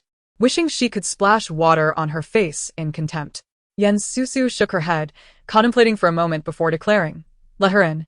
I wish to see what scheme she has. It cannot be that she has come merely to flaunt her presence." Xiaoju clenched her fists and indignantly declared, "I shall fetch a broom at once. If she dares to cause trouble, I will drive her away with it." Susu could not help but chuckle at her response. Shortly thereafter, Xiaoju led Hiro and her maid into the room. Upon entering, Xiaoju swiftly maneuvered to stand behind Susu, neglecting to serve Hiro even a cup of tea. Feigning ignorance of the Yen family's disdain, Hiro's eyes brightened upon seeing Susu. She smiled warmly, as if encountering a long-lost relative. "Sister Yen, it has been so long. I have been longing to see you again, but I have been unable to find the time." Susu, feeling uncomfortable under Hiro's gaze, replied expressionlessly, "What is there for us to discuss? And do not call me sister." Hiro maintained her smile, stepping forward to grasp Susu's hand. Xiaoju's expression darkened, and she swiftly intervened, slapping Hiro's hand away, her demeanor defensive. "What are you trying to do? Speak if you must, but keep your hands to yourself." Hiro's face stiffened momentarily before she withdrew her hand, bitterly resenting the audacity of a mere maid. However, to discern Susu's intentions, she suppressed her irritation and forced a smile. "Oh, you little maid, why so suspicious? I merely wish to reconcile with my sister." As she scanned the room for a place to sit, she realized that aside from the chair occupied by Susu, the only other option was a small couch by the window. It would be inappropriate for her to sit there while conversing with her superior. Thus, Hiro remained standing, casting another glance at the couch. Noticing something on the small table, she leaned in to see better. Susu, catching her gaze, lifted her eyes and coldly stated, "I have nothing to reconcile with you about. What is your purpose for coming here? If you refuse to speak, you may leave. I will not see you off." Hiro, undeterred by the dismissal, quickly replied, "It is nothing of great importance. I merely heard that you are attending the flower appreciation banquet hosted by the old madam. I thought it would be wonderful to meet and be amiable. It would surely please the old madam as well, wouldn't it?" Susu's gaze sharpened, her eyes narrowing as she scrutinized Hiro. "How do you know I received an invitation to the banquet?" Feigning innocence, Hiro fiddled with her handkerchief and tentatively replied, "I heard it from one of my maids, who mentioned that a matron from the old madam's side delivered the invitation to you. Surely you plan to attend?" Susu smirked, her expression inscrutable. "My attendance is of no concern to you." Hiro's eyes flickered with a hint of anxiety. Suddenly, she covered her mouth in a playful manner, laughing lightly. "If my sister chooses not to attend, I shall not press the matter further. After all, being pointed at in public would be quite embarrassing for you, wouldn't it?" Susu's lips curled into a cold smile. "You will be disappointed. I shall indeed attend the flower appreciation banquet. However, rest assured, as long as you and your ilk do not intrude upon me, I shall not seek to antagonize you." Uncertain of Hiro's true intentions, Susu felt no fear. Hiro's demeanor relaxed momentarily, yet her face betrayed her growing tension. "Sister, are you truly going to the banquet? Is it not somewhat inappropriate for your status?" Tilting her head slightly, Susu replied with a lazy sarcasm. "Whether it is appropriate or not, I cannot say. But you, my dear, will certainly not be present at the banquet." Hiro's expression darkened momentarily, her voice trembling with indignation. "Must you speak so harshly?" Susu's expression hardened as she splashed tea into Hiro's face, disdainfully stating, "Repeat that. Do not call me sister. I have never encountered someone so audacious as to seek rebuke after provoking me. Do you understand the principle that the instigator bears the blame?" Soaked and flustered, Hiro shrieked, covering her face. Chioer, startled, rushed forward with her handkerchief to assist her mistress. However, Hiro unexpectedly shoved Chioer away.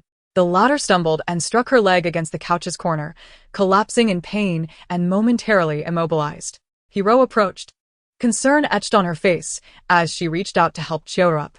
"Chioer, are you all right? I did not see you there." Seeing her mistress display genuine concern, Chioer felt a warmth in her heart, dismissing her earlier doubts, assuming it was merely an accident. "Madam, I am fine. It is just a momentary pain." As she struggled to rise, Hiro feigned concern, her eyes glistening with unshed tears as she looked at Chioer. Yet, her gaze inadvertently flickered toward the small table beside the couch. "You have gone too far. How could you splash me? If it weren't for your actions, I would not have panicked and accidentally pushed Chioer." Hiro glared fiercely at Susu. Xia Zhu rolled her eyes in disdain. "You sought out trouble. And now you expect mercy? You pushed her yourself. Do not blame my mistress." Though Chioer felt touched by Hiro's defense, she also recognized the validity of Xia Zhu's words. Confused, she found herself at a loss for words. Ignoring Xia Zhu, Hiro cast a reproachful glance at Susu before turning back to Chioer, her voice laced with regret. "Tia. It is my fault for knowing that Miss Yen would not welcome me and still bringing you along, causing you to be hurt in the Yen household. Since Miss Yen does not wish for our presence, let us take our leave." Susu, finding Hiro's theatrics tiresome, chose to ignore her further. Raising her hand to signal Xia Zhu to escort them out, Hiro hastily tidied her disheveled hair and face, leaving with a limping Chioer. Xia Zhu watched their retreating figures, perplexed. "Miss, what was Hiro truly here for? She was drenched in tea and ridiculed, yet left just like that?" Susu shot Xia Zhu a glance, remaining silent. How could she possibly know Hiro's intentions? Chapter 33. Cheng Yudu disturbs the Yen residence upon exiting the Yen residence. Hiro's expression turned indifferent, her demeanor toward Chioer cold. Ignoring the pain, Chioer followed closely behind, relieved when they reached the carriage sent by Cheng Yudu. "Madam, let us board the carriage quickly," Chioer urged. Hiro's eyes flickered as she evaded Chioer's outstretched hand. "Chioer, you should return home. I have other matters to attend to." Chioer was taken aback by Hiro's sudden change in attitude. "Madam, you," Hiro, growing impatient, was about to speak when an elderly woman appeared beside the carriage, gesturing toward the inside. Upon seeing the figure within, Hiro's lips curled into a smile as she affectionately grasped Chioer's hand. "Silly girl, you hurt your leg for me. How could I let you accompany me on this journey? I will have the coachman fetch another carriage for you to ride home and rest." Startled by Hiro's erratic behavior, Chioer instinctively withdrew her hand, regaining her composure. "Madam, I am fine. I would prefer to stay with you. How did you injure your leg?" A voice emerged from the carriage, startling Chioer. A large hand lifted the carriage curtain, revealing Cheng Yudu as he stepped down. Recognizing him, Chioer felt a wave of relief wash over her. Hiro, with a face full of surprise, rushed towards Cheng Yudu and joyfully exclaimed, "Brother Du, are you here to pick me up?" Cheng Yudu nodded. "That madwoman Susu is capable of anything. I feared for your safety, Ro. So, I hurried over to check on you. How did everything go? What did Susu say? How did this little maid get injured?" Cheng Yudu's inquiries came in quick succession, causing Hiro's smile to wane momentarily, a flicker of disdain crossing her eyes. She covered her eyes with a handkerchief, feigning a sense of grievance. "Brother Du, what on earth happened to my sister Yen?" Cheng Yudu wrapped his arm around Hiro's waist, gently patting her back in a comforting manner, when suddenly his gaze halted on her head. "What is that in your hair? Why do you look so disheveled?" Hiro's eyes reddened, and at that moment, she could no longer hold back a tear. "It's nothing. My sister was just angry for a moment and splashed tea all over me. I was caught off guard, and in the chaos, Chioer fell and hurt her leg while trying to support me." As she spoke, Hiro nestled into Cheng Yudu's embrace, sobbing softly. Cheng Yudu's face was filled with fury as he exclaimed, "I knew it. Susu, that's true. Ro, you weren't hurt, were you?" "I'm fine, but Chioer." Hiro hesitated, pointing at Chioer's leg. "Rest assured, I will seek justice for both you and Chioer. This time, I will not let Susu off easily," Cheng Yudu declared with a fierce expression, resolute in his promise to Hiro. With that, he strode purposefully towards the Yen residence. "Kia steht das? Sensing that her young mistress's words had been somewhat off, realizing that the third young master was heading towards the Yen residence, she quickly moved to explain. "Third young master, my leg is..." Hiro grasped Chioer's arm. "Chioer, be cautious with your leg. I won't attend to my business today. Let us rest in the carriage. Once Brother Du is out, we will return home." Chioer anxiously tugged at her arm. "Mistress, the third young master has misunderstood Miss Yen. My injury has nothing to do with her. I'll go call him back." As Cheng Yudu walked further away, the concern on Hiro's face faded, And she gazed at Xiaoer with indifference. It is indeed true that I was splashed with tea, but your young master is not concerned about your leg. Xiaoer felt a chill run down her spine, lowering her head in silence. At that moment, Cheng Yudu arrived at the gate of the Yen residence, furiously knocking on the door. The sound echoed loudly. The doorman, visibly displeased, opened the door and upon seeing Cheng Yudu's aggressive approach, attempted to shut it again. Cheng Yudu forcefully pushed the doorman aside and strode straight in. You can't go in. Someone stop him. The third young master of the Cheng family has barged in. The doorman stumbled back, watching Cheng Yudu enter the residence in a panic as he called for help.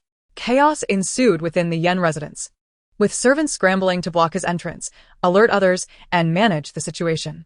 Hero, seated in the carriage, listened to the commotion from within the Yen residence, a sinister smile creeping onto her face.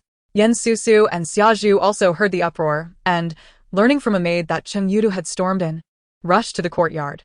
Stop, Cheng Yudu. What madness is this?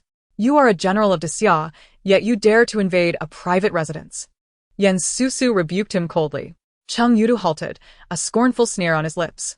What have you done that you are unaware of? Who would have thought your heart was so malicious, not only attacking Ro, but also harming a mere maid? With Ro having just left, Cheng Yudu burst into the residence, fully aware that the matter was intertwined with her. Hearing Cheng Yudu's accusations, Yen Susu was not surprised but still seethed with anger, retorting. So you've come to seek justice for your precious darling? What do you intend to do? Cheng Yudu, filled with rage, stepped forward. Yen Susu, you had better apologize to Ro and me quickly, otherwise I will not let you off today. Xiaozhu, frightened, stepped forward to intervene. Third young master. What are you doing? Xiaozhu was forcefully pushed to the ground and Yen Susu, taken aback by Xiaozhu's action, paused at the sight of her injury. Cheng Yudu, you had better give me an explanation. Otherwise, I will not let you off either. Yen Susu helped the injured Xiaozhu up, her expression grim. In Cheng Yudu's eyes, Yen Susu was merely a powerless orphan, but her defiance provoked a cold smile. You want an explanation? If you refuse to apologize to Ro, not just a maid, I will cripple all the servants of the Yen residence. Yen Susu shook her head, glaring at him. Cheng Yudu, you were once a valiant warrior on the battlefield, yet now you behave like a pampered young master in the capital, committing acts of injustice. Do you not feel ashamed? Cheng Yudu, struck by her words, erupted in fury. This is all you're doing. The glory I once held on the battlefield has been tarnished. What more is there to lose? With that, he lunged toward Yen Susu, seizing her wrist with force. Xiaozhu gasped miss. Yen Susu winced from the grip and admonished. Cheng Yudu, you are bullying me with your strength, merely because that vixen Hero has stirred up trouble in front of you. Are you out of your mind? She came here uninvited, pretending to be innocent. Splashing her was a light punishment. I know very well what kind of person Ro is. You splashed tea on her. And you must apologize. Cheng Yudu tugged at Yen Susu, pulling her towards the door, nearly causing her to stumble. The Yen servants rushed forward to block him, but were utterly ineffective. Yen Susu, feeling humiliated at her own doorstep, was nearly ready to explode with rage. As she was about to be dragged out of her house, she took a deep breath and softened her tone. Third young master, I will apologize. Just let go of me, and I will apologize, all right? Cheng Yudu finally halted, his expression shifting between anger and uncertainty, yet he did not release her. Then hurry. Unable to endure any longer, Yen Susu added. Do you remember that you are my ex-husband? Do you realize the consequences of dragging me out like this? Tomorrow the capital will be abuzz with tales of your lingering affections, entangled with me. Cheng Yudu's fury diminished at her words, and he loosened his grip just enough for Yen Susu to reclaim her wrist. Holding her injured wrist, Yen Susu coldly continued. I have already sent someone to report this to the authorities. If you do not wish to be taken away, you better leave now. Cheng Yudu fixed her with a frosty glare, warning in a low voice, I will let today's insolence slide.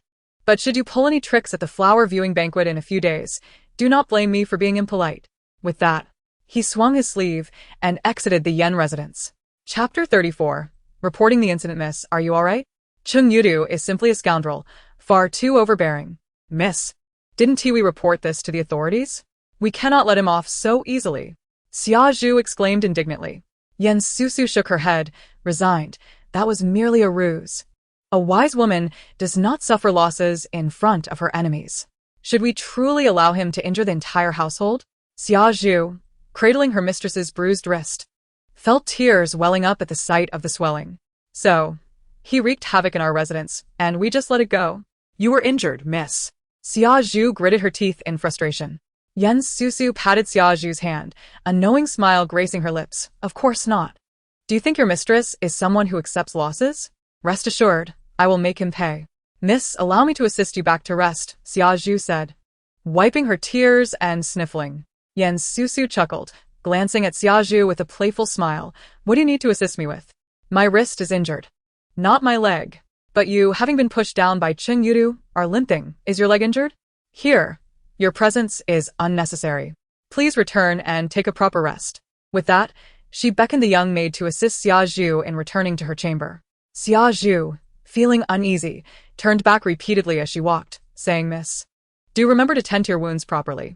Susu felt a warmth in her heart and smiled knowingly at Xia Zhu. On her way back to her own room, the more Xia Zhu pondered, the angrier she felt on behalf of her mistress, unable to swallow her indignation. Suddenly, Xia Zhu thought of Wenlin, and her eyes brightened. Chen Xian, go to the general's residence and seek out a man named Wenlin. Inform him of today's events. The young maid carefully supported Xia Zhu and nodded in agreement, saying, Yes, Sister Xia Zhu, I will go at once. Xia Zhu leaned closer and whispered in the maid's ear, This matter must remain confidential. No one must know, do you understand? Xia Zhu's expression turned serious as she spoke. The maid hurriedly agreed. Xia Zhu nodded in satisfaction. Then off you go, no need to accompany me. Watching the maid bounce away, Xia Zhu felt a sense of relief as she thought of Cheng Yudu's impending fate. Cheng Yudu left the Yen residence and approached the carriage. At that moment, Hero sat in the middle of the carriage, while Chioa huddled in the corner, her head down and silent. Hero fanned herself contentedly, her thoughts drifting to the embroidered pouch she had seen today at Yen Susu's. With a deepened gaze, she instructed softly, Find out whom the Yen residence has been closely associated with lately. Chioa, puzzled, looked up at Hero but was interrupted by a raspy voice from outside the carriage. Yes, madam. Madam, young master Cheng has exited. An elderly woman reminded from outside. Hero quickly set aside her fan, straightened her posture, and leaned forward with concern. Has he come to any harm? Cheng Yudu had reached the carriage and, upon hearing Hero's words, wore a disdainful smile as he replied. Your brother has vanquished countless foes. How could a mere Yen residence and its common servants pose any threat to me? With that, he boldly stepped into the carriage. Is Sister Yen unharmed? Hero hesitated, seemingly concerned. Yen Susu, I have already warned her. Had I not wished to avoid being seen entangled with her, I would have demanded an apology from her today. Cheng Yudu scoffed, feeling quite pleased with himself. Hero felt a pang in her heart but forced a smile. That is good to hear.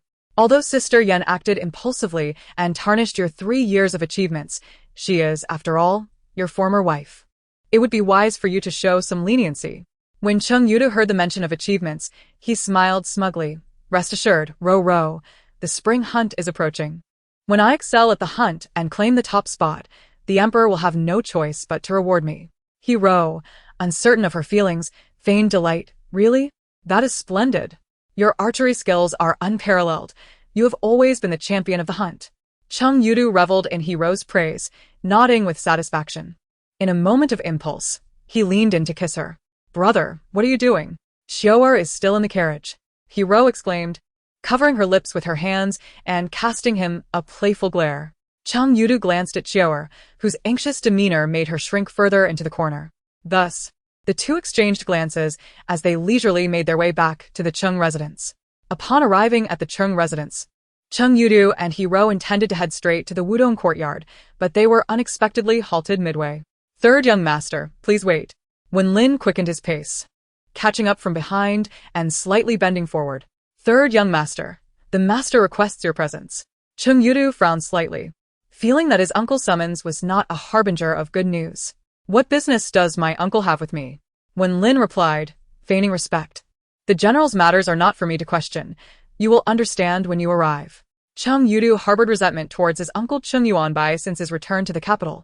The transformation of the divorce into an unutterable hatred brewed within him. Cheng Yuanbai wielded power within the Cheng family, and Cheng Yudu felt a simmering hatred. Yet he dared not challenge any of his uncle's decisions. Very well, I will escort Ro back to her quarters and then promptly meet with my uncle. Cheng Yudu paused for a moment before nodding. Third young master, it seems you are more concerned about an outside woman than your own uncle. Wen Lin remarked without changing his expression, yet his words were laced with sarcasm, causing Cheng Yudu's face to darken. Brother, my uncle is calling for you. Please go ahead. I will return on my own, Ro interjected hastily. Miss He, it would be wise for you to choose your words carefully. As an unacknowledged outside woman, do not presume that by pretending to be a delicate flower, having associated with a third young master, you can sully the ears of the general, Wen Lin retorted, bluntly targeting Hero's vulnerabilities, leaving her pale and speechless. Cheng Yudu's face flushed with anger. His fingers clenched tightly as he felt insulted by Wen Lin's blatant disrespect towards Hero. Wen Lin, do not presume upon your position as my uncle's subordinate to speak so insolently, Cheng Yudu admonished. Third young master, I beg your pardon, I merely speak the truth. If you have any objections, you may address them with the general, Wen Lin replied in a calm tone, bowing slightly and gesturing for Cheng Yudu to proceed. This way. Please, the general is currently at the training grounds. Cheng Yudu, furious, flicked his sleeves and marched toward the training grounds. Chapter 35, A Broken Leg at the Cheng Residence. In the training grounds, Cheng Yuanbai stood silently in the center, polishing his spear. Uncle, Wen Lin has gone too far. He openly humiliates me and shows me no respect. Cheng Yudu's voice, filled with indignation, echoed before he abruptly fell silent. What of your decorum? Cheng Yuanbai's spear was pointed at Cheng Yudu's neck. His cold gaze fixated on him. Recalling Wen Lin's report about his nephew's forceful intrusion into the Yen residence, injuring its servants, and even wounding Yen Susu. A fire ignited within Cheng Yuanbai, deepening the intensity of his gaze. Cheng Yudu, feeling the cold steel against his skin, instinctively took a step back and bowed respectfully. Nephew greets you, uncle. I was unaware you summoned me for a matter. Cheng Yuanbai twirled his spear, resting it behind his back, and spoke in a calmer tone. Nothing significant. I merely heard that my third nephew has made considerable progress lately. As I have recently recovered from an illness, I was hoping to find someone to practice with. How about a sparring match between us? Cheng Yudu's heart sank, and he waved his hand to decline. Uncle, I am not your match. Perhaps you should spar with Wen Lin instead. If you cannot stand against an enemy on the battlefield, would you also shy away here? Cheng Yuanbai's expression darkened as he pressed. Realizing his uncle's insistence on a match, Cheng Yudu reluctantly replied, that is not the case. Fighting enemies and sparring are different. I will heed my uncle's wishes, but I hope you'll go easy on me. With that, he approached the weapons rack and selected a spear, adopting a defensive stance. Cheng Yuanbai did not respond to Cheng Yudu's words. Upon seeing him ready, he launched an attack with his spear, not utilizing the tip, but rather striking with the shaft, targeting Cheng Yudu's arms and legs. Since being kicked out by Cheng Yuanbai, Cheng Yudu had realized his uncle's exceptional martial prowess and acknowledged he was no match. He focused entirely on defense, yet within just a few exchanges, he was struck in the arm, the sound of a bone breaking echoing in the air. The spear clattered to the ground, and as Cheng Yudu opened his mouth to concede, Cheng Yuanbai cast aside his weapon and coldly commanded, again. With that, he began to throw punches, leaving Cheng Yudu's scalp tingling as he desperately evaded. Cheng Yuanbai's eyes flickered with fury. There was no way he would allow his opponent to evade. His fists and feet flew until he witnessed Cheng Yudu spitting blood. Only then did he deliver a kick to the latter's legs, resulting in two sharp cracks as both limbs broke, leaving Cheng Yudu sprawled on the ground, motionless. Wen Lin observed with keen interest, a fleeting satisfaction crossing his youthful face. Moments ago, a maid from the Yen residence approached him, reporting that Cheng Yudu had stormed into their abode and injured several individuals. Wen Lin's heart tightened, prompting him to inquire about Xia Zhu. Upon learning that Xia Zhu had been knocked down by Cheng Yudu and injured her legs, an inexplicable rage surged within Wen Lin. Consequently, when he reported to the general, he deliberately obfuscated the details of Miss Yan's injuries, merely stating that her hands and feet were hurt. Thus, not only had the general broken Cheng Yudu's hands, but he had also shattered his legs. Without a recovery period of at least 10 to 15 days, Cheng Yudu would find it impossible to rise from his bed. As Cheng Yuanbai gazed at Cheng Yudu crumpled on the ground, his anger gradually subsided. He wiped his hands with a handkerchief and calmly ordered, take the third young master back to his quarters and find someone to tend to his injuries properly. Cheng Yudu, lying on the ground, watched the handkerchief floating down before him. Unable to contain his fury, he blurted out, Uncle, are you deliberately suppressing me? You know that the spring hunt is approaching, yet you choose to break my hands and legs. What benefit does this bring you? Cheng Yuanbai cast a menacing glance at Cheng Yudu and coldly replied, You've recently become quite audacious, daring to engage in one absurdity after another. It would be wiser for you to stay at home and avoid causing a catastrophe. Furthermore, there will be no spring hunt this year, only an autumn hunt, giving you ample time to recuperate. With that, he turned and departed.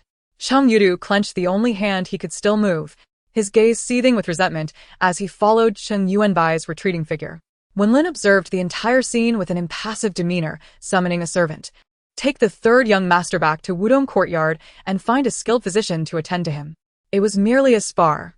Let us ensure he does not suffer any lasting harm. In Wudong Courtyard, an elderly maid reported softly, Madam, I have learned that recently officials from the Dali Temple visited the Yen residence, reportedly involved in some case, but I have not gathered further information.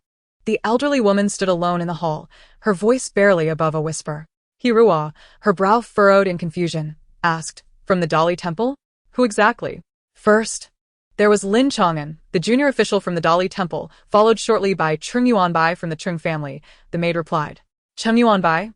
Hirua sat up abruptly, her eyes wide with realization. Could it be that Yen Susu and Cheng Yuanbai share some connection? The elderly woman, taken aback, shook her head in disbelief. Surely not, madam. Are you mistaken? Yen Susu is Cheng Yuanbai's niece by marriage. Hirua's lips curled into a sly smile as she mused. I have suddenly conceived a splendid plan to stir chaos within the Cheng family. Whether or not there is a connection matters not. The elderly maid's eyes brightened at this, and she hurriedly leaned in closer. Madam, you are most astute. If you have a good idea, please instruct this old servant. Hirua opened her mouth to speak, but a commotion outside interrupted, followed by the panicked voice of Chior, third young master. What has happened? The elderly maid swiftly climbed out the window, while Hirua lay back on the bed, coughing twice. Chior, what is going on? Chior hurriedly opened the door and peeked inside, relieved to find Hirua lying on the bed alone. Young madam, the third young master is injured all over and has been brought here. Hirua gasped in horror, exclaiming What happened? Brother Du, are you alright? She stumbled out in a rush. Upon exiting, she indeed saw Cheng Yudu in a disheveled state, being carried by others. Tears welled in her eyes as she gazed at him, urging, quickly, take him inside and summon a doctor. Rest assured, miss. The third master has already sent for a physician. He will arrive shortly. They carried Cheng Yudu into the room without uttering another word before retreating. Hirua knelt at the bedside, her expression somber as she inquired, My husband, though the household may not acknowledge me, in my heart, you are my husband. What has transpired? Cheng Yudu, moved by her concern, reached out to gently caress her face, awkwardly stating, do not fret. It was merely a spar with my uncle. I was no match for him and sustained some injuries. Madam, the doctor has arrived.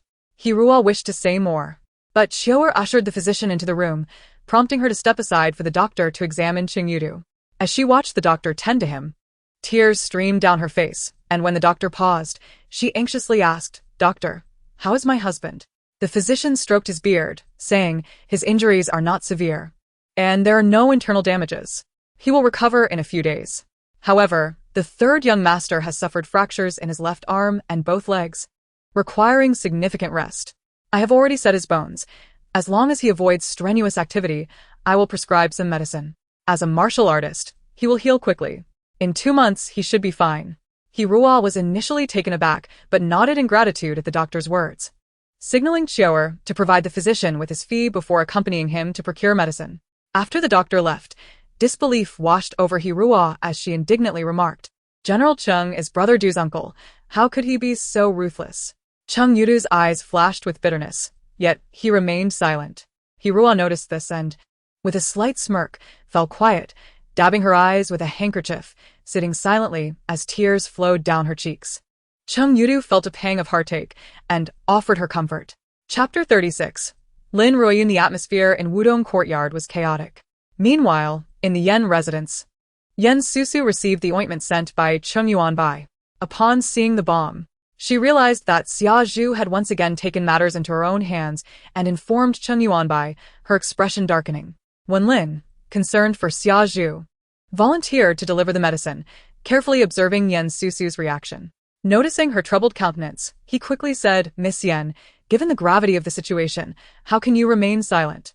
Were it not for my connection with Miss Xiaozhu, I would not have learned of her injury. The general would still be in the dark. He also recounted the events at the Cheng residence with vivid detail. You can rest assured, miss, the third young master will be bedridden for the next few months. So he will not disturb you any longer. Although Yan Susu wished to avoid troubling Cheng Yuanbai, the news of Cheng Yudu's broken bones secretly pleased her. And a smile crept onto her face. Please extend my gratitude to your general. Wenlin, you mentioned having a close relationship with Xiaozhu. Is that true? Yan Susu scrutinized Wenlin with a hint of curiosity. Feeling an inexplicable sense of guilt under her gaze, Wenlin lowered his head and replied, Yes. I have delivered letters to Miss Yan on several occasions, which is how I became acquainted with Miss Xiaozhu. She is lively, charming, and refreshingly candid, and I find our conversations quite enjoyable. Yan Susu's gaze flitted back and forth over Wenlin's bowed head, but she ultimately chose not to comment further, allowing him to depart. Soon, the day of the flower viewing banquet arrived. Outside the Cheng residence, carriages from various households lined up in a bustling display, with people coming and going in a steady stream. Heavens! Miss, how many suitors has the old matriarch gathered for General Cheng? Xiaozhu exclaimed, her mouth agape as she observed the lavishly dressed young ladies, full of laughter and chatter, creating a dazzling scene. Don't be ridiculous. We are here for the flower viewing banquet, not matchmaking. If someone hears you, you'll be in trouble, Yan Susu chided, clad in a red dress, dazedly gazing at the familiar surroundings of the Cheng residence. Shooting Xiaozhu a reproachful look. Susu, is that you? A melodious voice, filled with surprise, called out from behind. Yan Susu turned her head and saw a young lady dressed in a pale yellow muslin skirt, her beauty striking and her gaze uncertain as she scrutinized Yan Susu closely. Upon catching sight of her, the girl exclaimed in delight, It truly is you. It's been such a long time, Susu. Yan Susu recognized her old schoolmate and dear friend, Lin Ruoyan, and felt immense joy. Ruoyan, it's really you. It has indeed been ages. Lin Ruoyan approached and took her hand, playfully chiding, Of course. Ever since you married Cheng Yudu, we haven't seen each other for 3 years. Yan Susu smiled somewhat shyly. You know how it is. It hasn't even been convenient for me to go out. But now, I can visit you often. Lin Ruoyan secretly cursed Cheng Yudu in her heart, sighed, and pursed her lips before asking, Haven't you already left the Cheng family? She glanced at the Cheng residence, ultimately swallowing her words about Cheng Yudu and opting for a more tactful approach. What brings you here today? You're not planning to reconcile with the third young master of the Cheng family, are you? At this, Lin Ruoyan's expression changed, looking at Yan Susu with disappointment. Yan Susu, both amused and exasperated, quickly shook her head in denial. No. I, like you, received an invitation to the flower appreciation banquet. Lin Ruoyan wore a skeptical expression. The Cheng family sent you an invitation? That's impossible. Yan Susu had Xiaozhu retrieve the invitation, taking it from her hands and shaking it before Lin Ruoyan. See, now do you believe me? Lin Ruoyan stared at the invitation intently, her face reflecting the shock of being struck by lightning, which made Yan Susu chuckle. Is the Cheng family out of their minds? Inviting you to a flower appreciation banquet. There's no trap, is there? After all, you are involved with the third young master. Lin Ruoyan asked in a hushed voice, her expression one of disbelief. Yan Susu waved her hand nonchalantly. The invitation is genuine.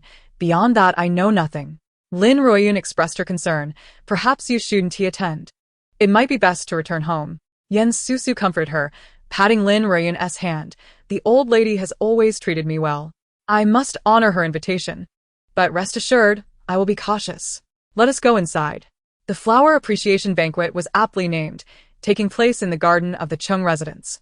Yan Susu skillfully led Lin Ruoyan to the event, finding a corner to sit down. At this point, several young ladies were already present, familiar with one another, seated in small groups chatting and laughing, and the two friends' arrival went unnoticed. Once seated, Yan Susu curiously asked, You came to the flower banquet too? Is it because it's my mother who insisted I come? Unlike you, I don't fancy great heroes. I prefer a refined gentleman of grace and poise. Lin Ruoyan replied, pouting in discontent as she began to complain to Yan Susu. But at least it wasn't in vain. Seeing you again, I truly missed you. Lin Ruoyan said playfully. Me too. The two exchanged glances and burst into laughter. Oh, isn't that Yen Susu? A sharp, unkind voice interjected. Yen Susu suppressed her smile and frowned, glancing over. Lian Qianqian? Lian Qianqian was adorned in a pink dress embroidered with peonies, looking quite exquisite, standing beside Cheng Yulian and the matriarch of the Cheng family. Cheng Yulian appeared listless, silently standing there, which surprised Yen Susu. Lian Qianqian looked at Yen Susu's lovely face, her eyes flashing with jealousy and resentment.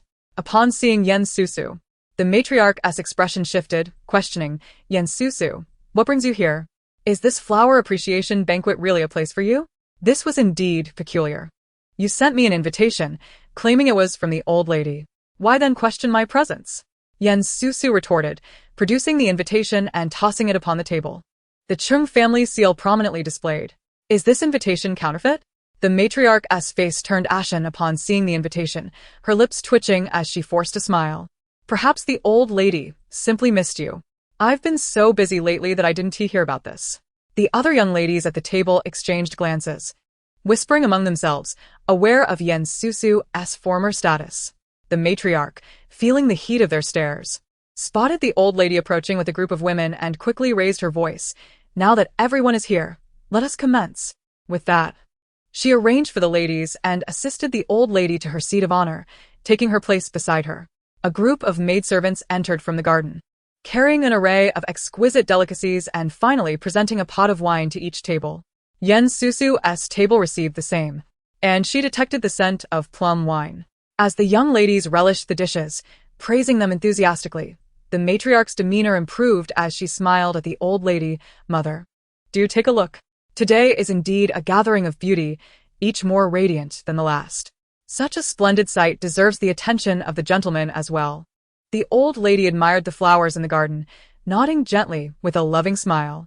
Granny Shen leaned in to whisper something to the old lady, and Yen Susu noticed the old lady's gaze shift towards her, her expression one of surprise. A sense of unease settled in Yen Susu's heart. It was clear she had not been invited by the old lady, and she wondered what traps might await her at the flower banquet. At this moment, Yen Susu rose, smiling brightly. Aunt, how can we appreciate flowers without wine? Allow me to toast you. The matriarch was pleased, appreciating her niece's gesture despite her previous troubles, and promptly raised her cup to take a sip. As expected, once she set down her cup, the other ladies followed suit, raising their cups in thanks, creating a lively atmosphere. Yen Susu found herself compelled to drink several cups as well. Lian Qianqian, from the corner of her eye, noticed Yen Susu gulping down the wine, a smirk creeping onto her face. Suddenly, the matriarch gently rubbed her forehead, looking somewhat vexed. Oh dear, how forgetful of me. I had prepared a fragrant elixir from the western regions, delightfully aromatic and quite rare in the capital, intending to present it to everyone, but I forgot to bring it. Madame Su, seated close to the matriarch, chuckled. It seems the matriarch used it herself today. I caught a whiff of its delightful fragrance earlier and was curious about where it was purchased. Indeed, Mrs. Su has been murmuring for quite a while. Now that she has received a bottle for free, shouldn't she promptly express her gratitude to Mrs. Cheng? A plump lady beside her chuckled while covering her lips.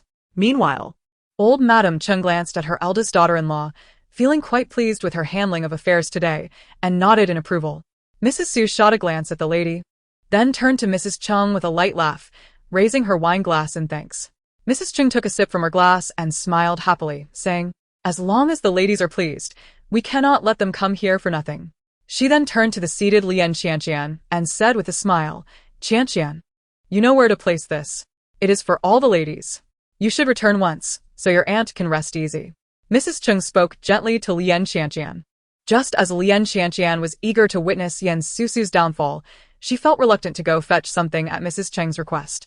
Auntie, Lian Qianqian looked up, catching her aunt's meaningful gaze. Her heart raced, uncertain as she looked at her aunt. Upon seeing her aunt's slight nod, Lian Qianqian's heart soared with joy, a smile tugging at her lips as she expressed her delight. All right, Auntie, I will go fetch it right away. At this moment, in Wudong courtyard, an elderly woman exclaimed with excitement, Madam, Lian Qianqian has already left the banquet, and Cheng Yuanbai is also making his way towards the main house. Ruo scoffed coldly. Humph, Mrs. Cheng is indeed bold, attempting to drug Cheng Yuanbai, planning to force the issue.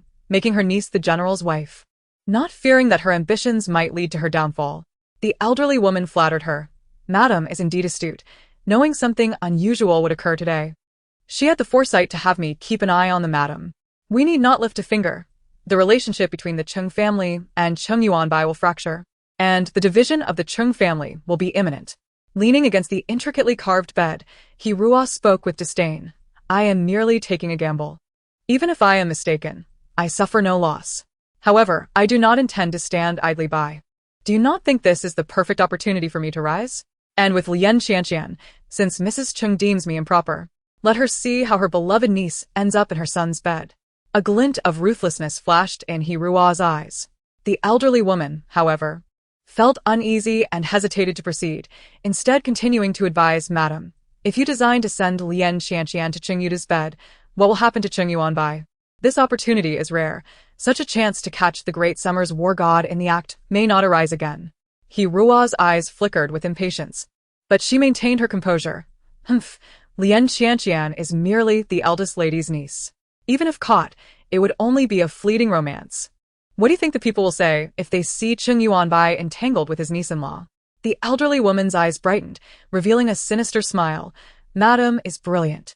If seen, Cheng Yuanbai will not only fail to become a general, but will also become a laughingstock in the capital, with the Cheng family turning against him. The more she spoke, the more excited she became, and a hint of satisfaction finally appeared in her gaze. Hirua's lips curled into a sarcastic smile. Mrs. Cheng intends to drug Cheng Yuanbai, while Lian Qianqian wishes to drug Yan Susu, conveniently paving the way for us. When the investigation arises, it will lead back to no one. Madam, I shall make arrangements immediately, the elderly woman said, estimating the time, and hurriedly left without waiting for Hirua's nod. Watching her depart, Hirua's eyes revealed a trace of disdain. Upon exiting the garden, Lian Qianqian paused. Yunyang, you need not accompany me. Stay close to Yan Susu, and when the effects of the drug take hold, follow the plan to bring her to the third young master's residence. But miss, I am worried about you going alone. Yunyang replied softly, filled with concern.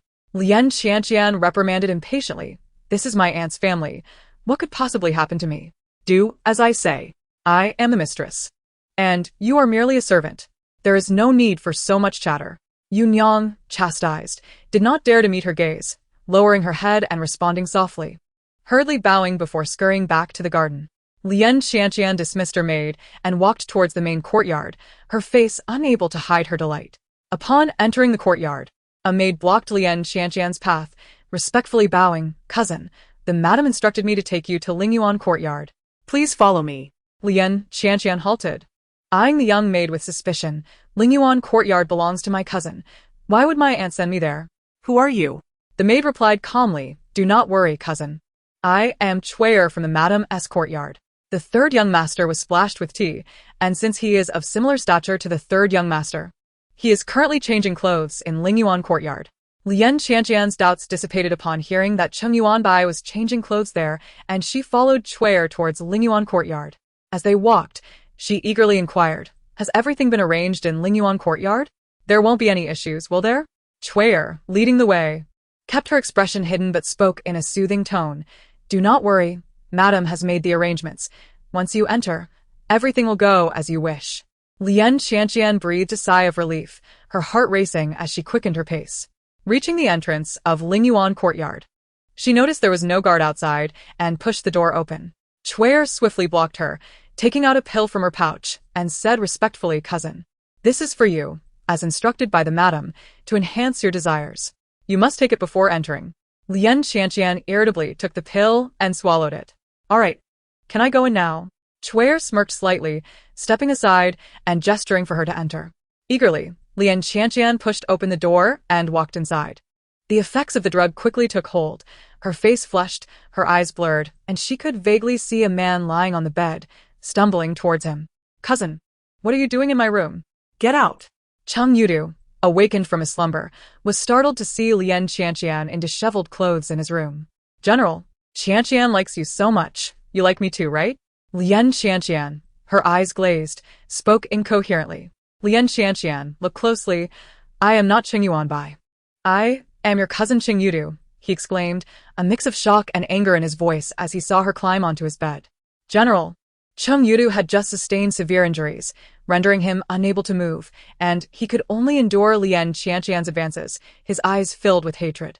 "Let go of me," he groaned from within the room. Hearing the commotion inside, Chuer revealed a cold smile and turned to leave. Chapter 38. Being schemed against, Yen Susu observed the laughter and merriment at the banquet, suddenly feeling a bit dizzy, rubbing her forehead with her hand. "Susu, what's wrong? Are you tired?" Lin Royan asked with concern. Yen Susu shook her head to clear her mind, replying, "I might be a bit fatigued. I woke up much earlier than usual today." Lin Royan pouted with a hint of envy, shooting Yen Susu a glance. "You are so carefree now. You can sleep as long as you like, unlike me."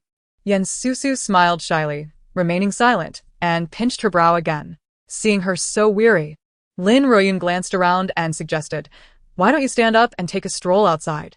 A breath of fresh air might do good. I fear you might fall asleep at the banquet, and with everyone watching, I wouldn't dare to admit I know you." At this point, she burst into laughter. Unable to resist, Yen Susu chuckled as well, quietly stifling a yawn. Looking around, she decided to leave Xiaozhu at the table and asked Chunyu to accompany her for a walk. Yen Susu and Chunyu stealthily slipped away from the banquet. After walking a few paces, exhaustion overcame them, and they sought a place to rest. Suddenly, a young maid emerged, grabbing Xiaozhu's hand. "Chunyu, is that really you?" The dazed Chunyu looked at the maid before her, uncertain. "Who are you?" The maid, Shang Yun, exclaimed excitedly, "It's me, Shang Yun, from the kitchen." Chunyu pondered for a moment, then recognized her, saying, "Shang Yun? Is that you? You've become more beautiful. What brings you here?" Shang Yun glanced around hesitantly and stammered, "It's complicated and hard to explain." "Could you spare a moment to talk, Chunyu?" Chunyu's expression grew wary. "I cannot leave my mistress. If you want to speak, then it's fine." Hearing this, Yen Susu lifted her gaze to scrutinize the maid named Shang Yun. After a moment's hesitation, Shang Yun gritted her teeth and said, "There's a small pavilion ahead. I see your mistress looks weary. Let us talk there." Chunyu glanced at her mistress, who nodded slightly. Seeing Yen Susu's approval, Chunyu relented. "All right, lead the way." They soon arrived at the pavilion, where Yen Susu sat beside a stone table, her eyes closed in slumber. Shang Yun eagerly poured tea from the stone table for Yen Susu and Chunyu. "This is the refreshing tea I brewed this morning. Please try it." She poured herself a cup and drank it down in one gulp. Yen Susu remained still, as if asleep. Chunyu hesitated but, seeing Shang Yun drink, lifted her cup and took a sip. "Now you can tell me, what is it you need to say?" Chunyu asked. Feeling a wave of dizziness wash over her, leaning onto the table, Shang Yun sighed in relief and cautiously called out, "Yen Susu, Chunyu?" Noticing both women were unresponsive, she reached out to Yen Susu, attempting to lift her. Suddenly, Yen Susu opened her eyes, pushed Shang Yun to the ground, and ran in the direction she was most familiar with. Initially intending to rest, Yen Susu sensed something amiss as her body grew increasingly hot, with a restless energy coursing through her. She realized she hadn't touched anything in the pavilion, indicating she had already fallen victim. Chunyu had been rendered unconscious, clearly a target of this scheme, prompting Yen Susu to feign her own faintness in hopes of escaping. "What are you doing? Quickly, catch her!" Shang Yun shouted, panicking from the ground. Yen Susu stumbled along the path, her breath quickening, her vision blurring.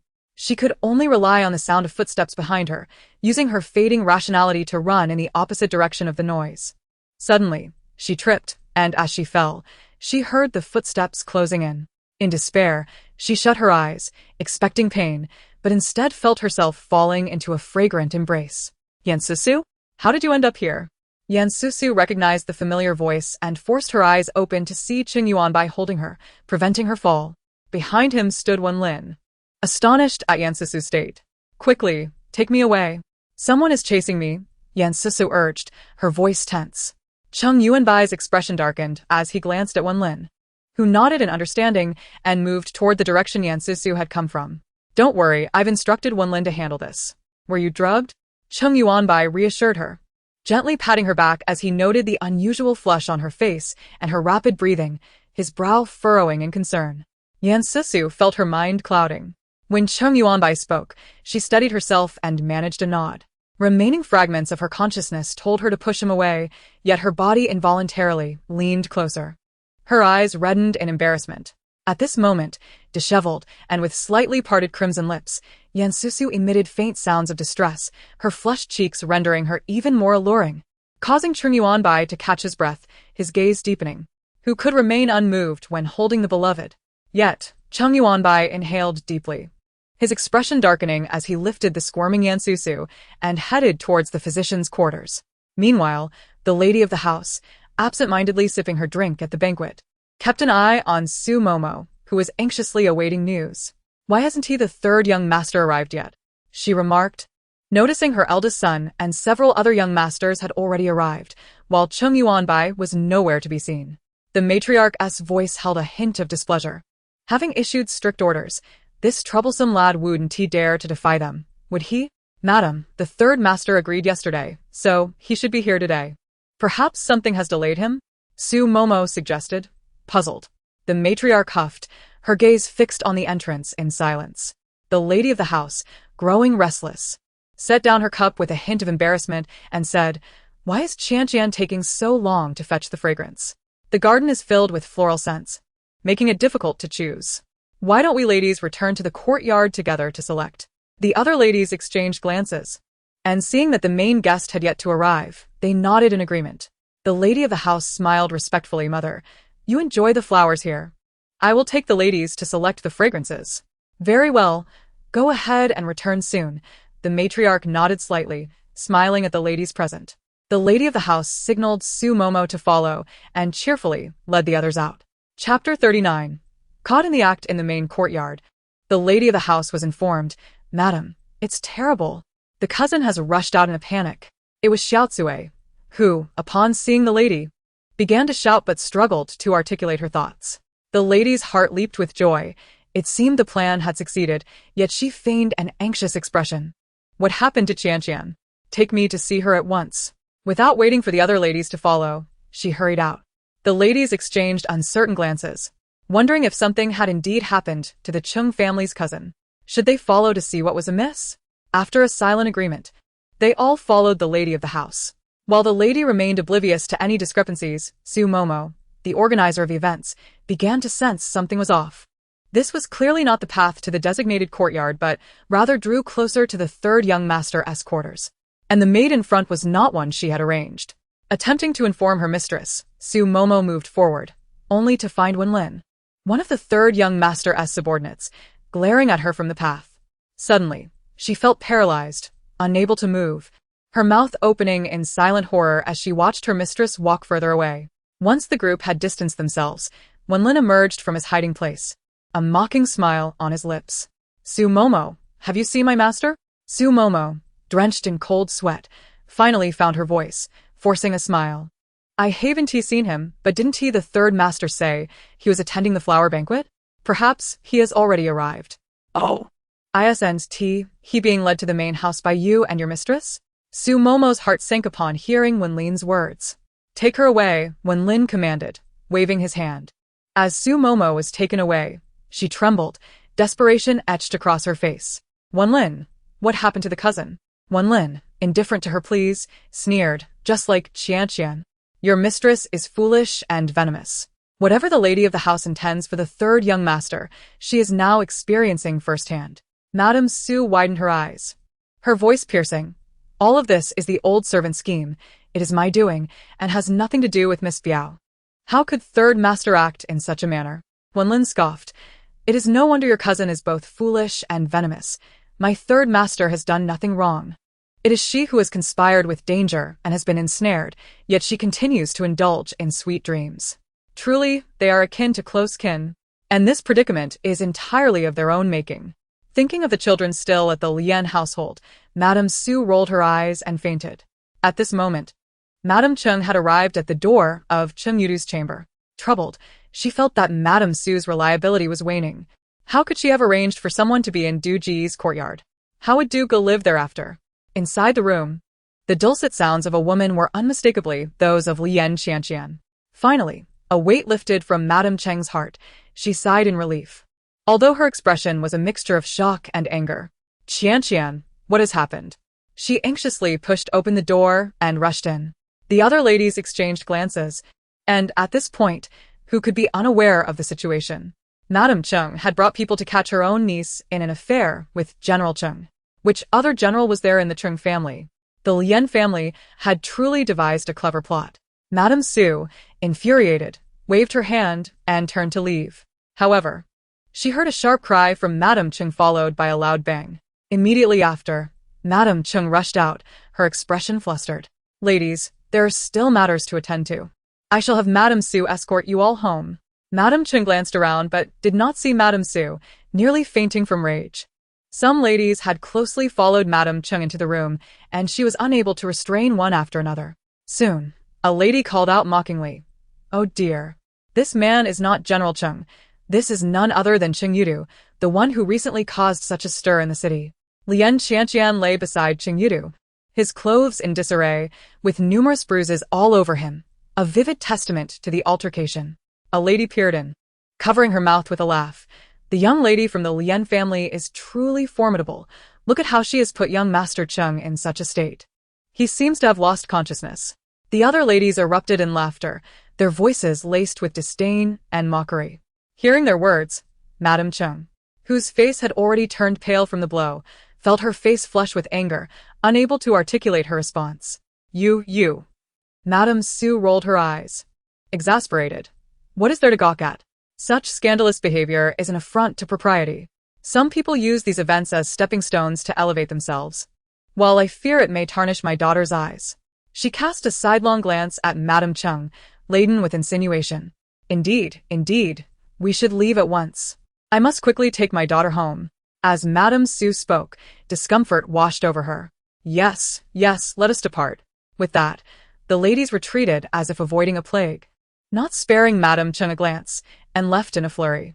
Madame Cheng, watching the retreating figures of the ladies, trembled with rage, contemplating the repercussions of the day's events. With a roll of her eyes, she fainted to the ground.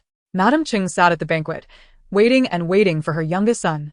Just as she was about to urge Madame Shen to send someone to check, she noticed the previously departed ladies returning, their expressions grim and varied. Noticing their somber demeanor and the absence of her eldest daughter-in-law, an ominous premonition gripped her heart. Indeed, the ladies returned to the banquet without sitting down, calling for their daughters to prepare to leave. Though the daughters were somewhat puzzled, they obeyed their mother's serious expressions and stood beside them. While the ladies bore resentment towards Madame Cheng, they still held respect for the elder matriarch, reluctantly offering forced smiles. There are matters at home. We shall not trouble the matriarch any longer today. Madame Cheng observed the disquiet on their faces and their previous actions, realizing that great trouble must have arisen at home. As she thought of her son who had yet to arrive, her heart sank, though she maintained a smiling facade and nodded kindly. Cheng Yulian, lacking the composure of the matriarch, expressed her displeasure. Where is my mother? Is she not back yet, and you ladies are leaving? The ladies exchanged awkward glances. Their words stuck in their throats. Finally, Madame Su scoffed. Madame Cheng is currently preoccupied and has no time to face us. With that, she swept her sleeve and took her daughter away. Lin Ruoyun, sensing the turmoil, anxiously scanned the surroundings but could not find Yen Susu. She attempted to leave in search of her. However, her mother, Lady Lin, grasped her arm tightly. What are you doing? Leave now, we're going home. Lin Ruoyun tugged at her hand. Mother, Susu has not returned yet. I want to find her first. Lady Lin's expression hardened, firm in her refusal. No. Can't you see that everyone else has left? If you stay now, you will be tainted by this mess. I do not care about your association with the Yen family, but we must leave immediately. Xia Zhu, feeling anxious, saw that Lady Lin was resolute and urged Lin Ruoyun. Miss Lin, you should return. I will look for my young lady. Rest assured, she has lived in the Yen household for 3 years and will not come to harm. Once found, I will report to you at the Lin residence. Lin Ruoyun hesitated for a moment and nodded. All right, but when you find Susu, you must send someone to Lin Manor to inform me. Xiaozhu nodded hastily and dashed out. Chapter 40. The searched Cheng Yuanqing stood up as he saw the women at the table departing, moving to Madame Cheng's side. He was somewhat perplexed. Mother? What is going on? Why has everyone left? Has third brother's tardiness stirred up everyone's ire? Madame Cheng's face was cold. It is true that he has stirred up anger. But it is your fine wife who has undoubtedly caused another scandal. The implications of Madame Su's words had been clear. Madame Cheng had certainly created some trouble. Madame Shen, who had just stepped out to gather information, returned with a troubled expression and hesitated beside Madame Cheng. Seeing her hesitation, Madame Cheng coldly demanded, "Speak. What has happened? What has the eldest daughter-in-law done?" After a moment's hesitation, Madame Cheng spoke softly. "Matriarch, I have just received news. The reason the ladies left in such haste is that the young lady from the Lien family was caught in an affair with the third young master." And Madame Cheng brought everyone to witness it. Upon hearing this, Madame Cheng's complexion shifted rapidly, her breath catching in her throat, and her hands began to tremble. "Matriarch, please do not be angry. Take care of your health," Madame Cheng urged, alarmed at the matriarch's condition. "Third master is still awaiting your decision." The young lady from the Lien family was vocally calling for the general at that moment. Cheng Yuanbai, anxious, stepped forward to support his mother. Feeling utterly at a loss as to what to do, Madame Cheng managed to regain her composure and coldly pushed her eldest son away, pointing a finger at him. "This is the woman you insisted on marrying, a venomous woman. Today, I shall not tolerate her." With that, she exited with Madame Cheng's assistance. As Cheng Yulian was caught in a state of shock, tears welling in her eyes, she softly called out, "Grandmother, my mother would never do this. She is undoubtedly being framed."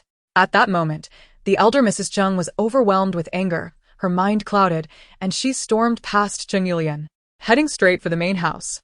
Tears streamed down Cheng Yulian's face as she grasped her father's arm, looking at him as if he were her savior. "Father, we must follow them. My mother would never act this way. She has me, her unmarried daughter. How could she do this for my cousin?" Cheng Yuanbai felt as though he were trapped in a nightmare upon hearing the words of Maid Shen. His thoughts were in disarray, but upon hearing his daughter's plea, he sighed, "Let us go see." As Cheng Yulian trailed behind her father, she suddenly noticed how much older he seemed. Xia Zhu, like a headless fly, anxiously scurried around the Cheng residence, but could not find Yan Susu or Chunyu, bursting into tears. After a while, Xia Zhu remembered her mistress's previous words, gathered her composure, and sought out a childhood friend who had once played well with her at the Cheng residence. "Mian Mian, I've lost track of my mistress. Have you seen her?" Mian Mian thought for a moment and shook her head. "I haven't seen her, but I think I saw Sister Chunyu." Initially disheartened by Mian Mian's negative response, Xia Zhu's spirits lifted. "Where did you see her? Quickly tell me." Mian Mian pointed toward a pavilion. "There, in the small pavilion outside the garden where we used to go." Xia Zhu clasped her hands in gratitude and hurried toward the small pavilion. "Chunyu, wake up. Where is the mistress?" Xia Zhu shook Chunyu, who had collapsed onto the table. Chunyu, feeling dizzy, opened her bleary eyes and pointed to the spot where Yan Susu had previously sat. "Mistress, isn't she right there?" Xia Zhu looked in the direction Chunyu indicated, but her gaze searched in vain. "Where? I don't see her." Chunyu stood frozen, murmuring, "The mistress is gone." "What? How could she be missing?" Xia Zhu exclaimed, breaking into a sweat. "Just a moment ago, the kitchen maid Shang Yun came to find me, leading me and the mistress here to rest. The mistress was right beside me on the stone bench, but after I drank a cup of cool tea, I felt dizzy and fell asleep. You just woke me up."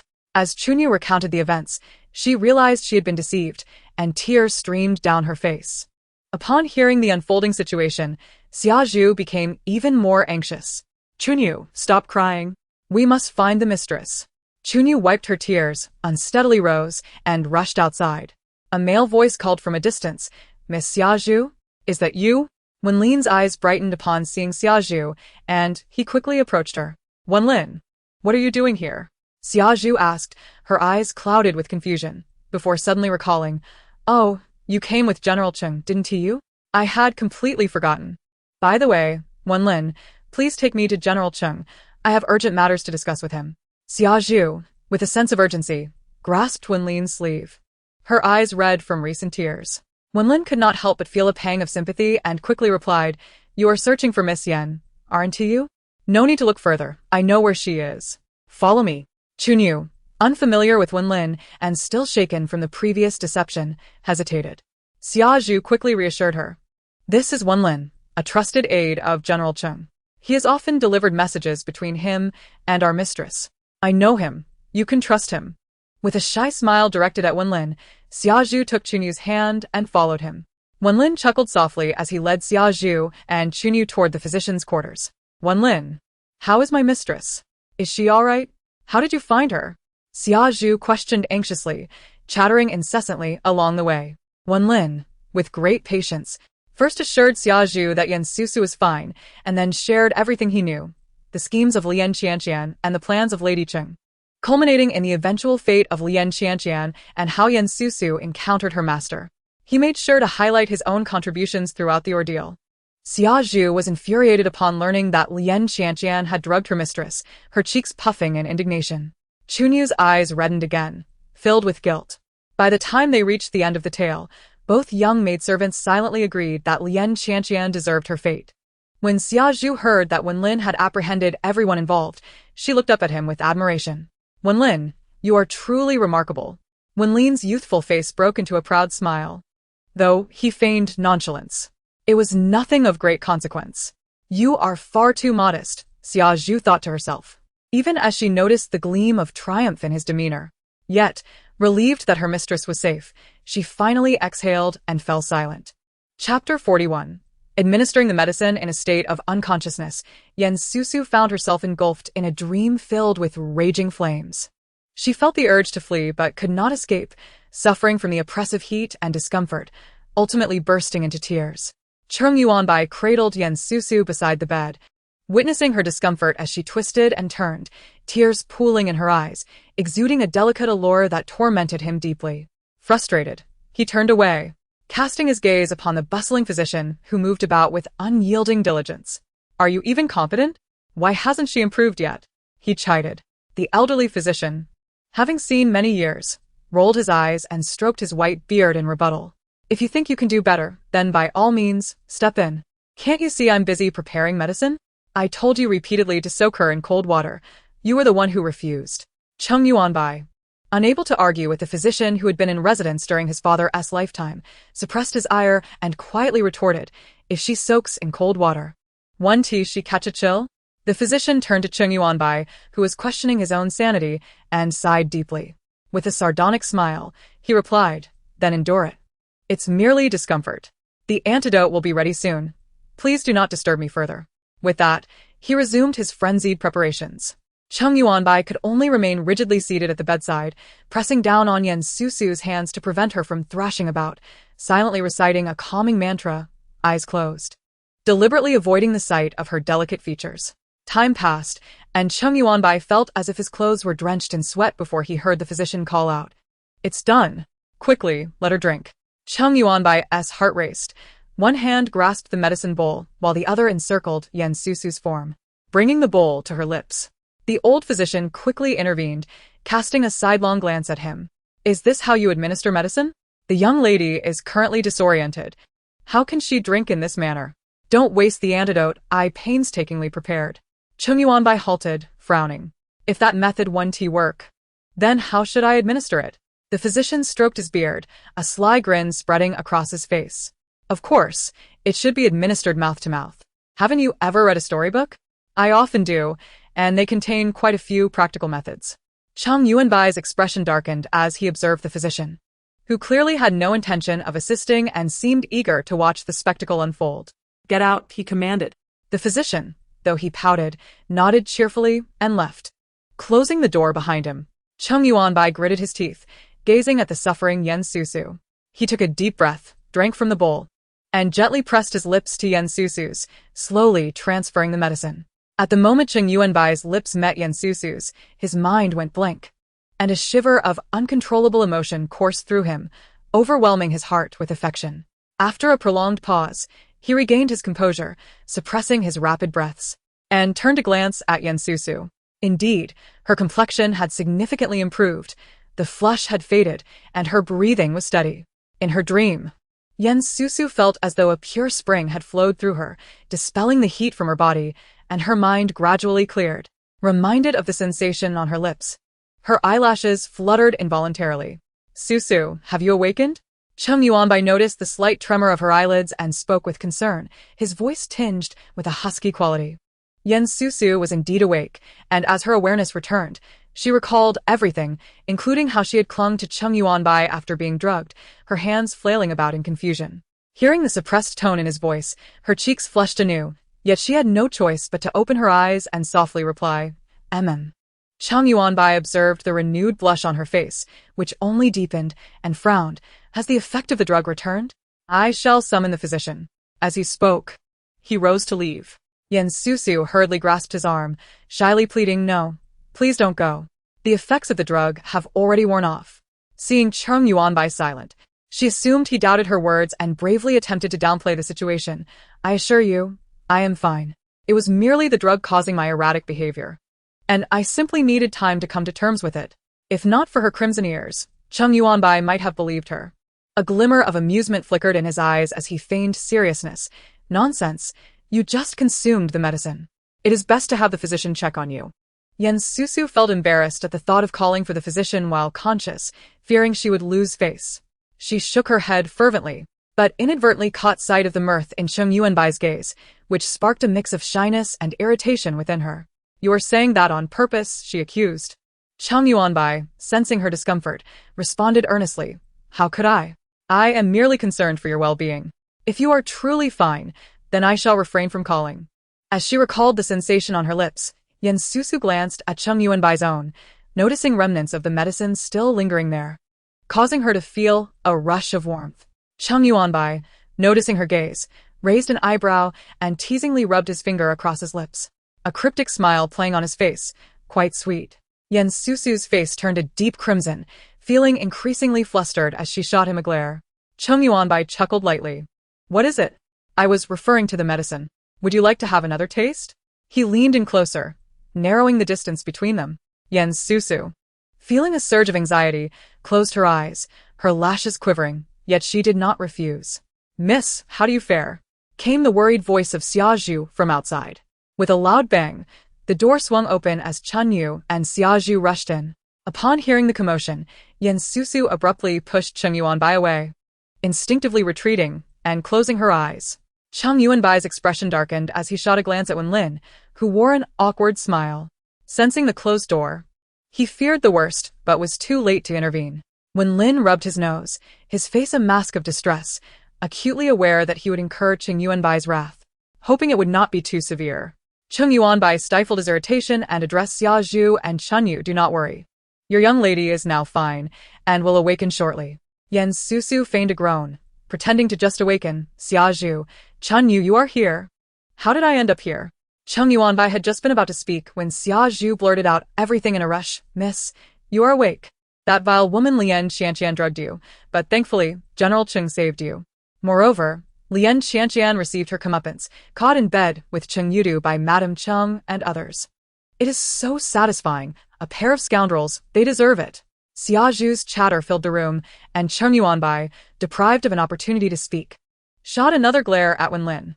It was evident where Xiaozhu, a mere maid, had gleaned such information. Wenlin sighed internally, wishing the young lady would refrain from speaking so much.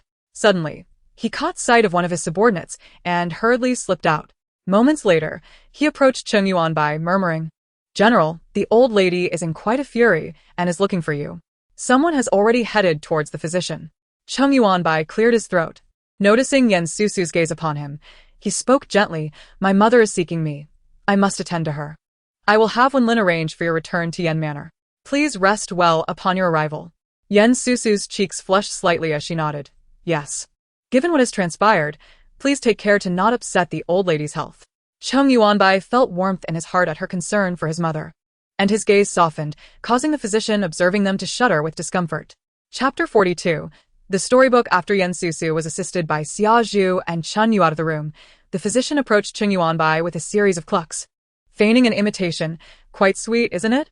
This old rogue had eavesdropped on my conversation with Susu, thinking he could escape unscathed. Cheng Yuanbai's expression darkened, and he barked. Wenlin, go fetch all the physician's storybooks and bring them to me. Then he turned to the old physician with a forced smile. Given your advanced age, it would be wise to refrain from indulging in such inappropriate literature, as it is detrimental to one's physical and mental well-being. The physician's face paled as though he had lost his dearest possession. Wenlin, suppressing a smile, straightened his expression. Yes, I shall obey. The physician followed Wenlin, lamenting in despair. Oh, my beloved, my royal concubine's expertise in seduction, and the general's daily affection for his wife. Those are my favorites. You cannot take them. Wenlin ignored the physician's protests, swiftly gathering all the storybooks into a pile and carrying them away. In a fluster, the physician returned to Cheng Yuanbai's side, trembling with indignation. You. Return my storybooks at once, or I shall inform the old lady of your unclear relationship with Miss Yen from the Yen family.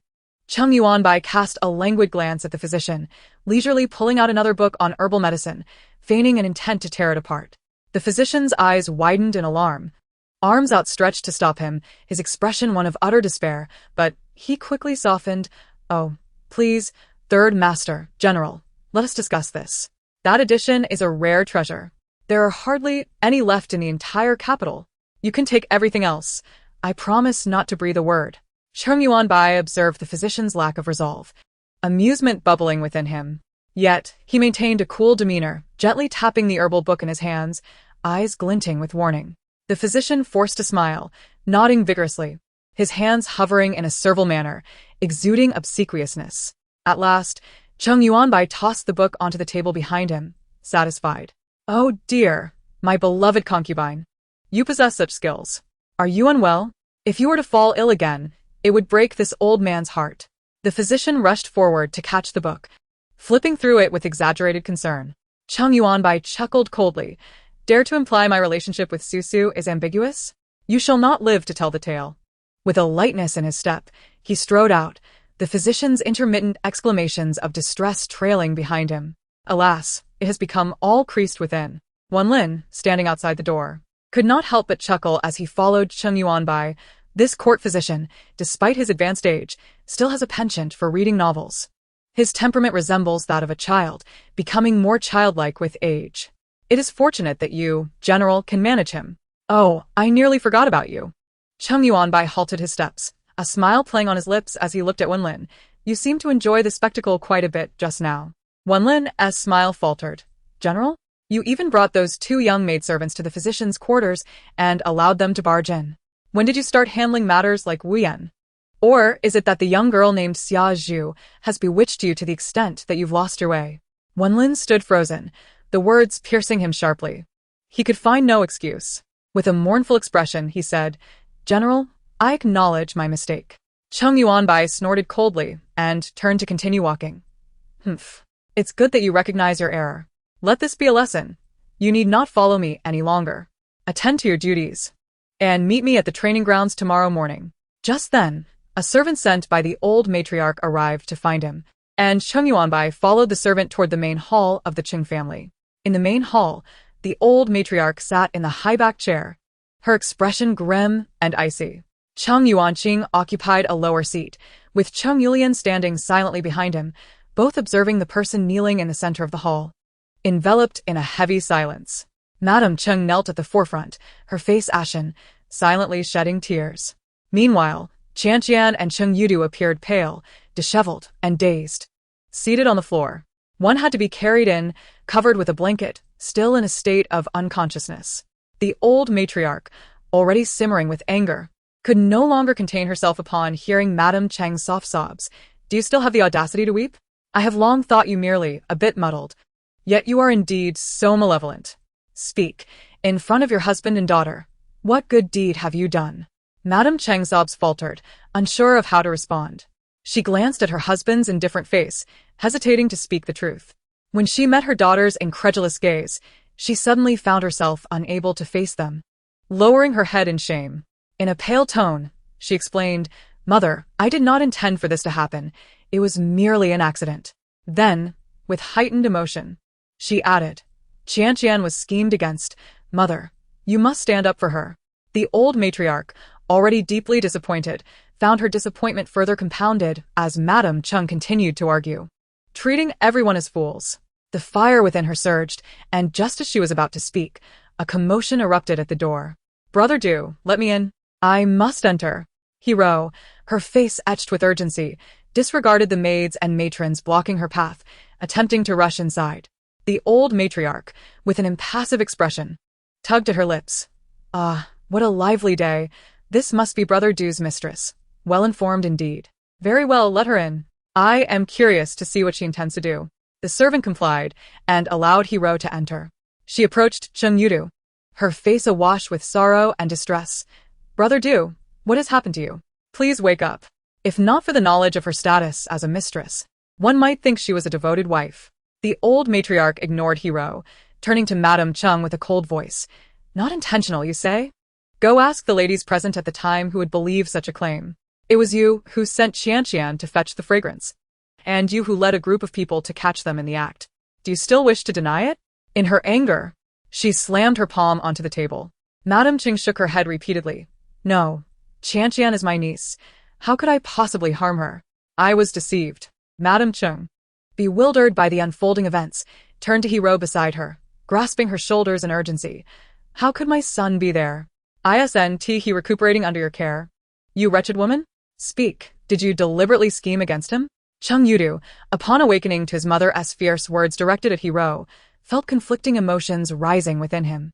Mother, please do not speak such nonsense. I wish to return to my room to rest today. Quickly, let go of Ro. Though Cheng Yudu harbored doubts, he reached out his only functional hand to pull Hero closer. Madame Cheng, in frustration, exclaimed, You have stayed with this woman for several days.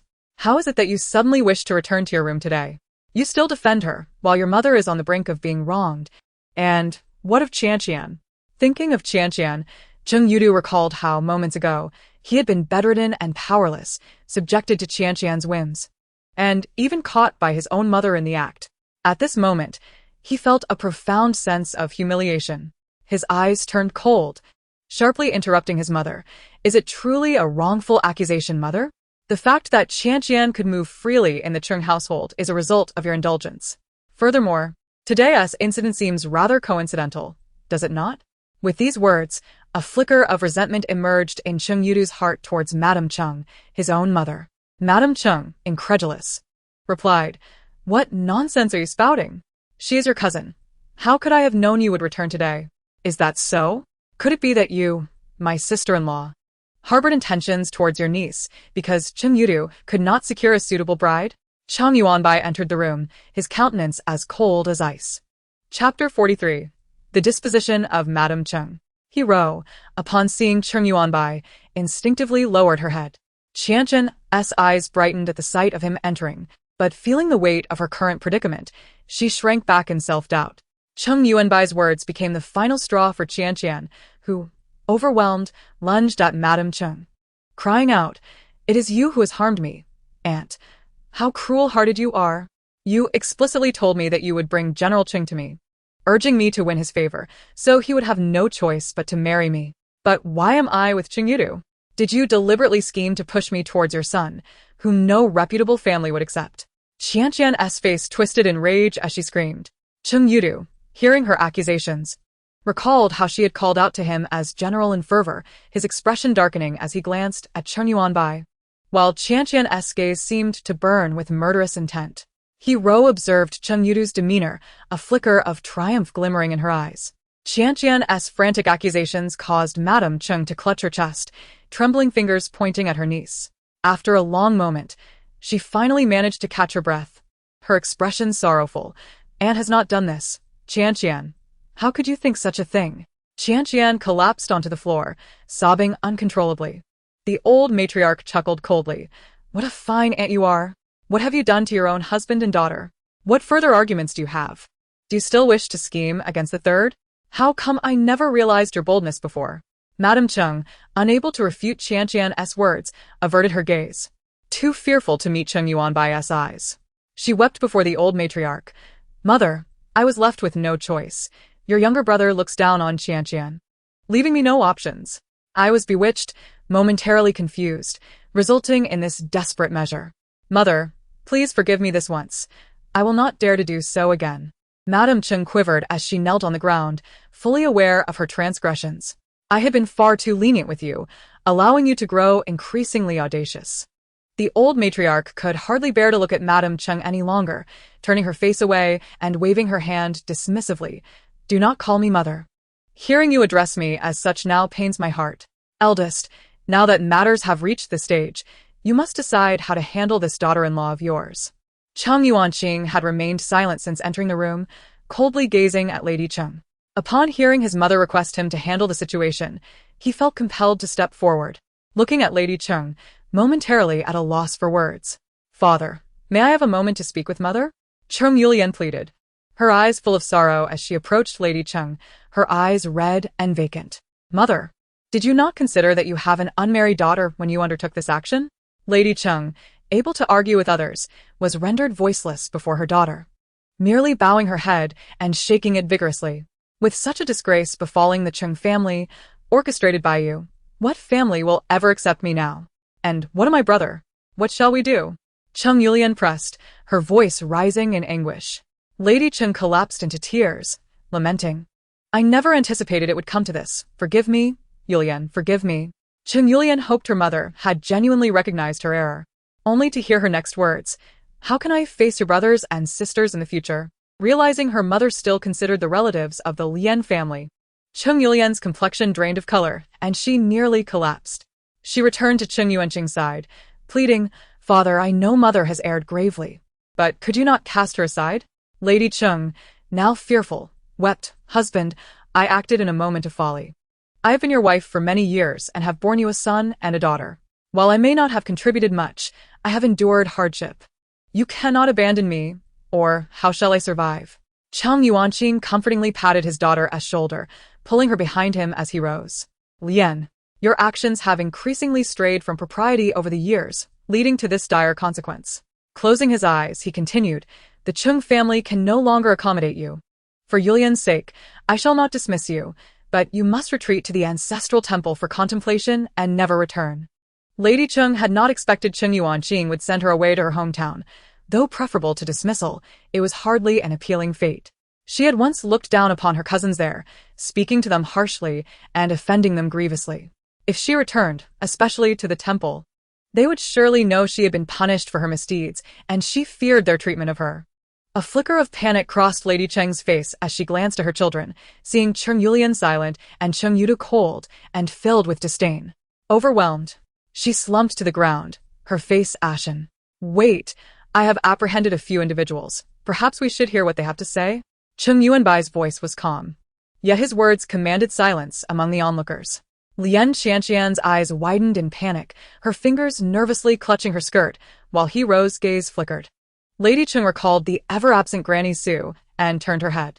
Cheng Yuanbai observed the diverse expressions of those gathered in the hall and called out, Wenlin, bring them forth. Wenlin ushered in Granny Su, Shang Yun, and a girl named Xiao Cui. Who will speak first? Cheng Yuanbai asked, his tone nonchalant yet imbued with an unspoken pressure. The three women were drenched in cold sweat, with Shang Yun being the first to crumble under the weight of the moment, kneeling and exclaiming, I will speak. I will tell everything. It was Miss Lian who threatened me, compelling me to drug Miss Yan's drink and to incapacitate her maid.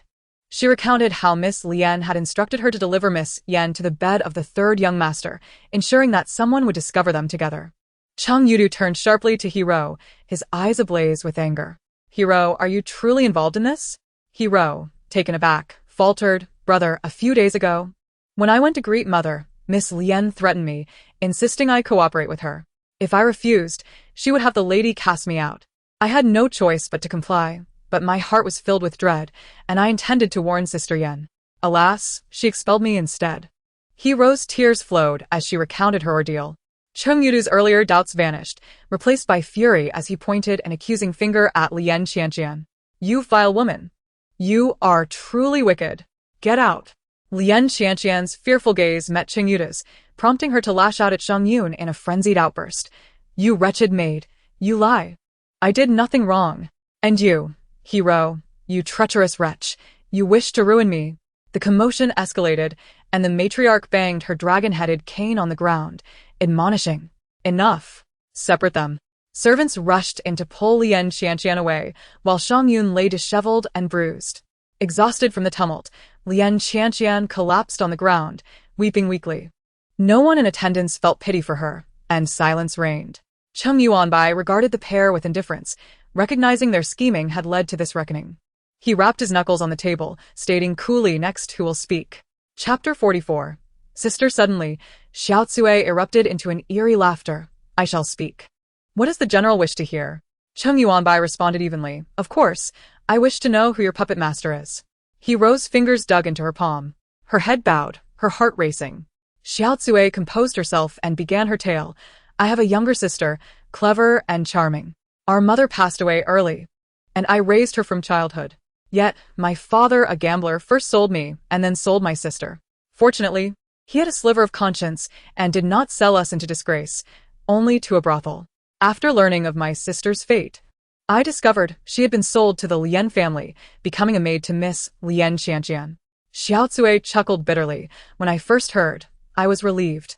Miss Lian is the niece of the lady, so I thought I would often see my sister. However, despite Miss Lian's repeated visits, I never caught a glimpse of her. Eventually, I could no longer contain my curiosity and inquired with one of her maids, only to learn that my sister had died. Xiao Cui broke down in tears. My sister endured the wrath of her mistress, who would strike her for the slightest transgression. Yet, merely because someone praised my sister's beauty over her own, she had my sister's face mutilated and confined her without food or water for 3 days and nights, ultimately leading to her death. I could not even find her body. When I visited the potter's field, there was nothing left to identify her. Xiao Cui's voice trembled as she recounted her sorrow. Her gaze fixed on Lian Qianqian with a burning hatred. I am indeed the sister of Xiaofeng, the one you so cruelly wronged, Xiao Cui declared, fury radiating from her. Thus, I lured you to the third young master's chamber, intentionally enticing you to consume an aphrodisiac and summon Lady Cheng, ensuring your disgrace would be complete. Your fate shall be no better than Xiaofeng's. A wicked smile curled Xiao Cui's lips, her eyes glinting with vengeful glee. Lian Qianqian, paralyzed with fear, shrank back at Xiao Cui's fervor. Cheng Yuanbai frowned. So, no one directed you. This was your own doing? Xiao Cui smiled enigmatically. What do you think, General? Cheng Yuanbai's eyebrows twitched as he prepared to speak. But his expression suddenly changed. He witnessed Xiao Cui suddenly spitting black blood, her pupils dilated, collapsing to the ground. Su Mama and Shangyun gasped in shock and jumped back, while the others in the hall were equally alarmed. Wenlin approached to check her breath, shaking his head. General, she has already passed away. It seems she ingested poison beforehand. Cheng Yuanbai's face remained impassive as he nodded slightly, casting a glance at Wenlin, signaling him to remove the body. The old matriarch, taken aback by the turn of events, sighed deeply. Let someone find a place for her proper burial. Though one might sympathize with Xiao Cui's fate, the old matriarch felt that Xiao Cui had ensnared the family in turmoil seeking vengeance for her sister, and allowing her a burial was already an act of great compassion. Cheng Yuanbai turned his gaze to the remaining Su Mama. Su Mama, you have long served beside the madam. Tell me what you know.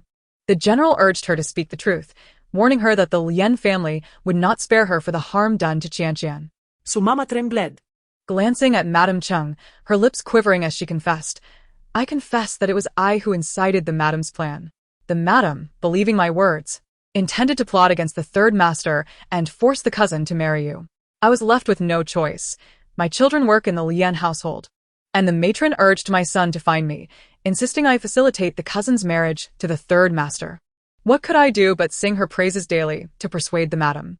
However, when news of the flower banquet surfaced, the matron summoned me back to the Lian household, instructing me to have the madam drug the third master, claiming that despite her years in the Cheng household, she had contributed little. Once the plan succeeded, it would not matter if the madam was discovered. Madame Cheng, incredulous, widened her eyes. Impossible. My sister has always treated me well. She would never say such things. Are you attempting to drag my brother and sister-in-law down with you, knowing you cannot escape? Madame Cheng cried out, striking Su Mama. Su Mama, Darstreming, pleaded. Madam. It is true. I have watched you grow. After your marriage, I asked you to bring my children to you, but you fell for the matron's deceit and abandoned them. They are my own flesh and blood, and the matron used them to coerce me. I had no choice. Third master, I would not regret my life. But I beseech the general to spare my children from the Lian household, or they shall perish. Su Mama wept, kneeling and bowing repeatedly before Cheng Yuanbai. Madame Cheng, still in disbelief, shook her head in reproach. My brother would never permit my sister-in-law to act thus. Why didn't you tell me? Had you confided in me, I could have informed my brother, and all this could have been avoided. Su Mama, in despair, replied, Madam, awaken. How could the uncle be unaware? For years, he has pretended to be a good brother before you, yet behind your back, he has taken countless benefits from the matron. To tell you the truth, on the day the matron summoned me, the uncle was eavesdropping behind the hall, and I driven to madness, rested at the door, only to soon see him emerge from the room.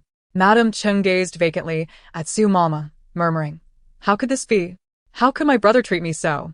Cheng Yulian, standing behind Cheng Yuanqing, wore a stoic expression.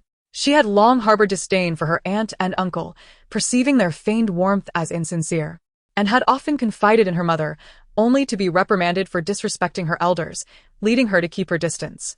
Cheng Yudu, seething with resentment, coldly remarked, "Does mother still not see reality? In your uncle's eyes, you are merely a tool to be used, easily discarded when no longer of service." Cheng Yuanqing frowned at his son's words, thinking him unreasonable, attributing his ire to his own mother. Madame Cheng, taken aback, began to weep bitterly. Cheng Yuanbai waved his hand, instructing Wenlin to take Su Mama and Cheng Yun away to deal with them as deemed necessary. Su Mama, pale as death, offered no resistance, but Cheng Yun cried out in panic, being forcibly dragged away. Chapter 45. Temptation and What of Me? Your third young master has tarnished my reputation. He must take responsibility. Lien Qianqian suddenly interjected. Though still somewhat disheveled, her demeanor had regained composure. The old matriarch dismissed her with a cold wave of her hand. "Miss Lien, you know the truth. It would be best for you to return. The truth is that I have lost my virtue in your Cheng household. All the ladies witnessed it. If you refuse to acknowledge it, I shall make a scene." Lien Qianqian retorted with a sneer. Her virtue was shattered. She could neither marry nor accept her fate as an old maid, and she would not relent easily. The old matriarch's expression grew icy as she opened her mouth to respond. "I am willing to marry Lien Qianqian," Cheng Yudu's voice unexpectedly rang out. "But I shall also take Hero as my primary wife." Madame Cheng recalled recent events and would not allow her son to sink deeper into this predicament. She leaped up, vehemently opposing. "No, you cannot marry that woman, Hero." Cheng Yuanbai, unfazed by the chaos, recognized the facts were clear. The remaining family matters were best left to his elder brother. Frowning, he stood to leave. The old matriarch called after him. "Third son, mother shall accompany you. Eldest brother, you shall handle this. Today's events must remain confidential. Mother and your third brother will take their leave now."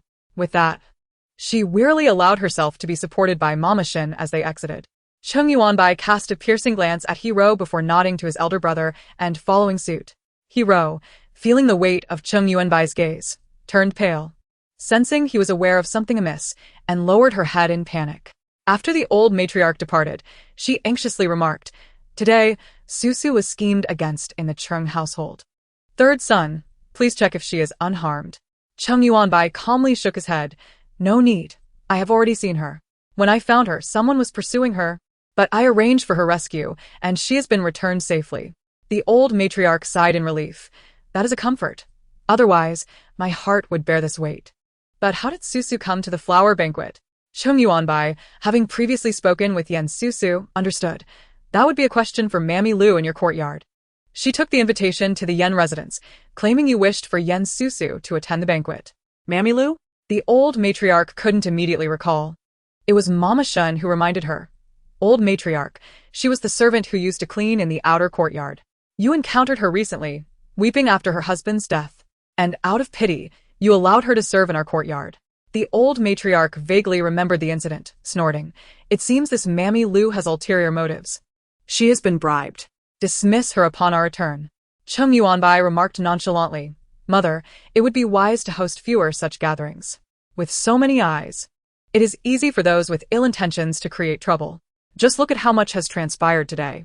If you were not so hesitant to marry, and had even a motherly figure by your side, I would not be driven to such desperate measures. At Cheng Yuanbai's words, the old matriarch's anger flared anew. You mentioned having a romantic interest, yet you refused to disclose who it is. Truly a disappointment. Cheng Yuanbai fell silent. General, there are matters requiring your attention at the Dolly Court. They have been waiting for you at the residence for some time. Wenlin called out loudly as he emerged from around the corner. Cheng Yuanbai cast an appreciative glance at him, hastily bowed to his mother, and quickened his pace towards the exit. Old madam, the general has matters to attend to. Allow me to escort you back, Wenlin said with a flattering smile. Approaching Cheng's elderly matriarch. Cheng's matriarch shot him a disdainful look. No need for that. I cannot afford your services. You did well in covering for your master. Wenlin awkwardly smiled and stepped aside, clasping his fists in respectful farewell. Humph. After Cheng Yuanbai and the matriarch departed, the atmosphere in the main hall grew even more tense. Cheng Yudu appeared particularly indifferent to the objections of Cheng's matriarch. Mother, what has your niece done just now? Surely you are not still defending that reckless girl? Are you holding a grudge even against your own mother? Cheng's matriarch replied, visibly hurt and speaking without thought. Do you even understand what kind of person this outsider is? To defend her so fervently? Cheng Yudu impatiently interrupted. Must you speak of nothing but this? What value does it hold? Do you wish to argue about her cunning nature again? Your actions today do not grant you the standing to make such claims. Cheng's matriarch was eager to reveal the matter concerning the estate. Enough, do not speak further. Cheng Yulian interjected loudly. If my brother wishes to marry her, let him. No matter what you say now, he will not believe you. Cheng Yulian's gaze bore into Cheng's matriarch's eyes, silently reminding her. Instantly, Cheng's matriarch felt as though a bucket of cold water had been thrown over her. She froze momentarily, her strength drained, and sat down quietly shedding tears. Cheng Yuanqing was startled when he realized what Cheng's matriarch was about to say. Fortunately, his daughter reacted quickly and prevented it from happening. Cheng Yuanqing felt a sense of pride in his daughter's growth, yet was utterly disappointed in Cheng Yudu. He waved dismissively at Cheng Yudu. Very well. If you wish to marry her, then do so. But do not expect any wedding ceremonies. It is not a matter of honor. Cheng Yudu remained silent, tacitly accepting. Even now, Qianqian's purity had been ruined, but marrying Cheng Yudu was preferable to being sent to a nunnery. Thus, she remained silent. Seeing that no one objected, Cheng Yuanqing continued wearily, as for you, prepare to return to our hometown tomorrow. Cheng's matriarch continued to wipe her tears without responding to her husband's words. Cheng Yuanqing stood up, feeling dizzy, and struggled to maintain his balance. It was Cheng Yulian who stood behind him, offering support. Cheng Yuanqing managed a pained smile at his daughter, saying nothing further as she helped him exit. After her husband left, Cheng's matriarch stood up in a daze, stumbling out after him. Only Cheng Yudu and two others remained in the hall. Qianqian hesitantly spoke. Cousin? Are you alright? Qianqian had also been drugged, not by choice. Cheng Yudu's expression changed upon hearing her voice. Suppressing the urge to throttle her, he shouted, Someone, take me back to my quarters. Several servants hurriedly entered and carried Cheng Yudu out. As Hiro attempted to follow, Qianqian gritted her teeth and seized her arm, whispering, Was it you? Hiro looked at Qianqian with feigned innocence. What are you talking about, Qianqian? Regaining her composure, Qianqian thought it through. She realized that the person who had plotted against her could not be her aunt, leaving only Hiro as a suspect. Stop pretending. You brought my cousin back to Lin Yuan courtyard to scheme against me. What you just said fooled him, but it does not deceive me. You are the one who has wronged me. Hiro dropped her innocent facade, a smirk forming on her lips as she spoke slowly. You are mistaken. It was not I who harmed you, but your own foolishness. Did I force you to conspire against Yan Suzhen? Did I compel you to consume aphrodisiacs and enter Lin Yuan courtyard? Hiro advanced step by step towards Qianqian, causing her to retreat repeatedly. However, if anyone truly harmed you, I know who it is. Qianqian pressed against the door, involuntarily asking, Who?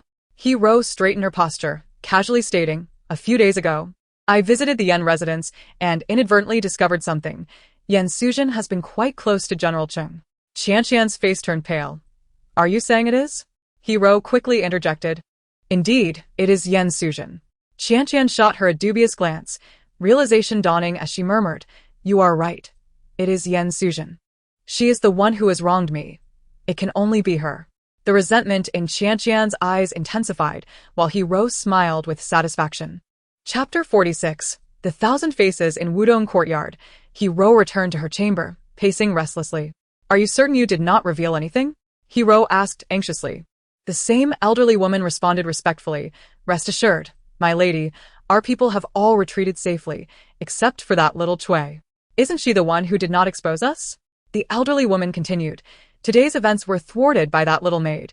Who would have thought she held a grudge against Qianqian? No wonder I instructed her to bring Qianqian over, and she agreed so quickly.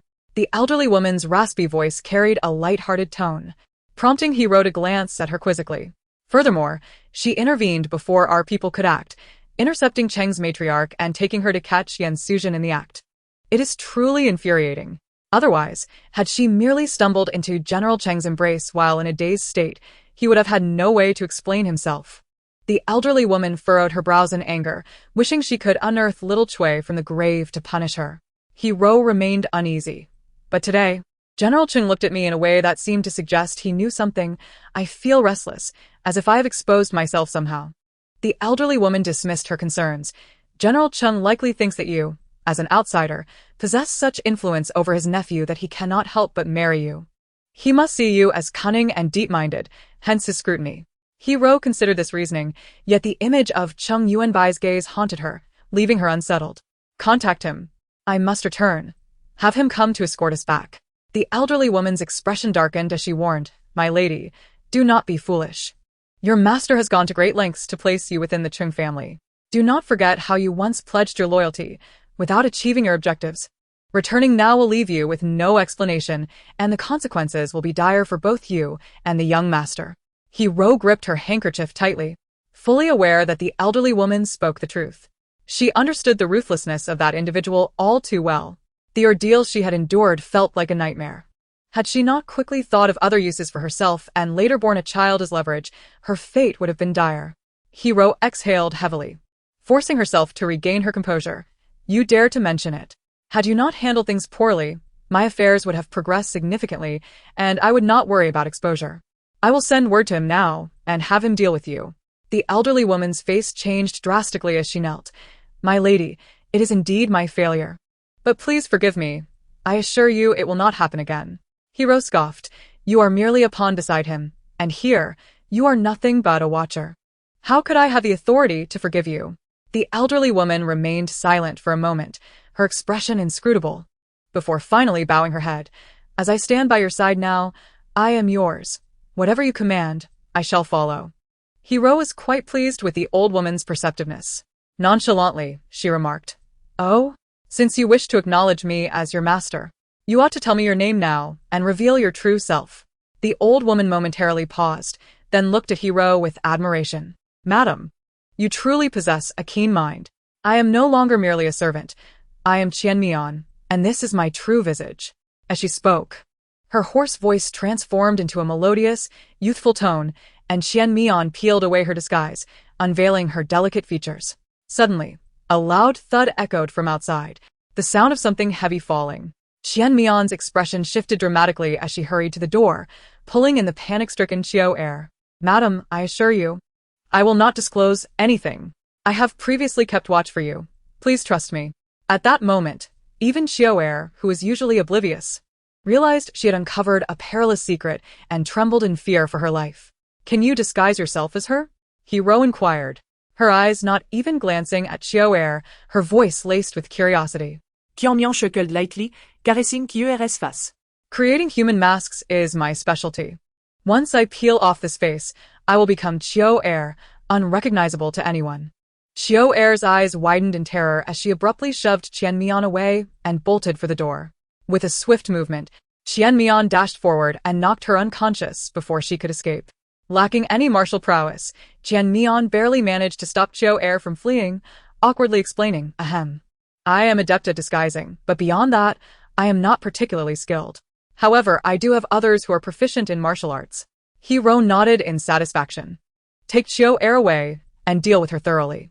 By tomorrow, I wish to see a new Qiu heir in Wudong Courtyard. Qian Mian bowed respectfully and hoisted Qiu heir, expertly climbing out of the window.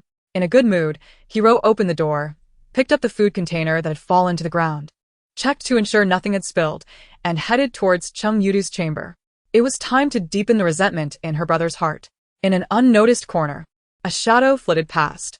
Inside Lin Yuan Courtyard, as Cheng Yudu entered the main room and spotted the familiar bed, a whirlpool of emotions surged within him. Thoughts of vengeance clouded his mind, making it impossible for him to close his eyes, let alone rest peacefully. He coldly ordered his servants to dispose of everything in the room, particularly the bed, and to replace it with new furnishings. He then instructed them to carry him to a side room to recuperate. As Cheng Yudu lay on the bed, the house physician applied ointment to his wounds. Hero entered softly, saying, Brother Du, I have prepared a nourishing bone broth. It will aid in your recovery. She placed the soup bowl on the table and approached him with concern. Let me take care of you. You should rest well. The old physician, without uttering a word, turned and left. Hero's smile faltered momentarily, But Cheng Yudu reassured her, Ro, do not take it to heart. The old physician has a peculiar temperament. He treats everyone this way. It is not personal. Gently applying the ointment to Cheng Yudu's wounds, Ro forced a smile. I thought the physician might have some objections against me. After tending to his injuries, she leaned against the bed, sorrowfully caressing his face. Third Master truly is ruthless.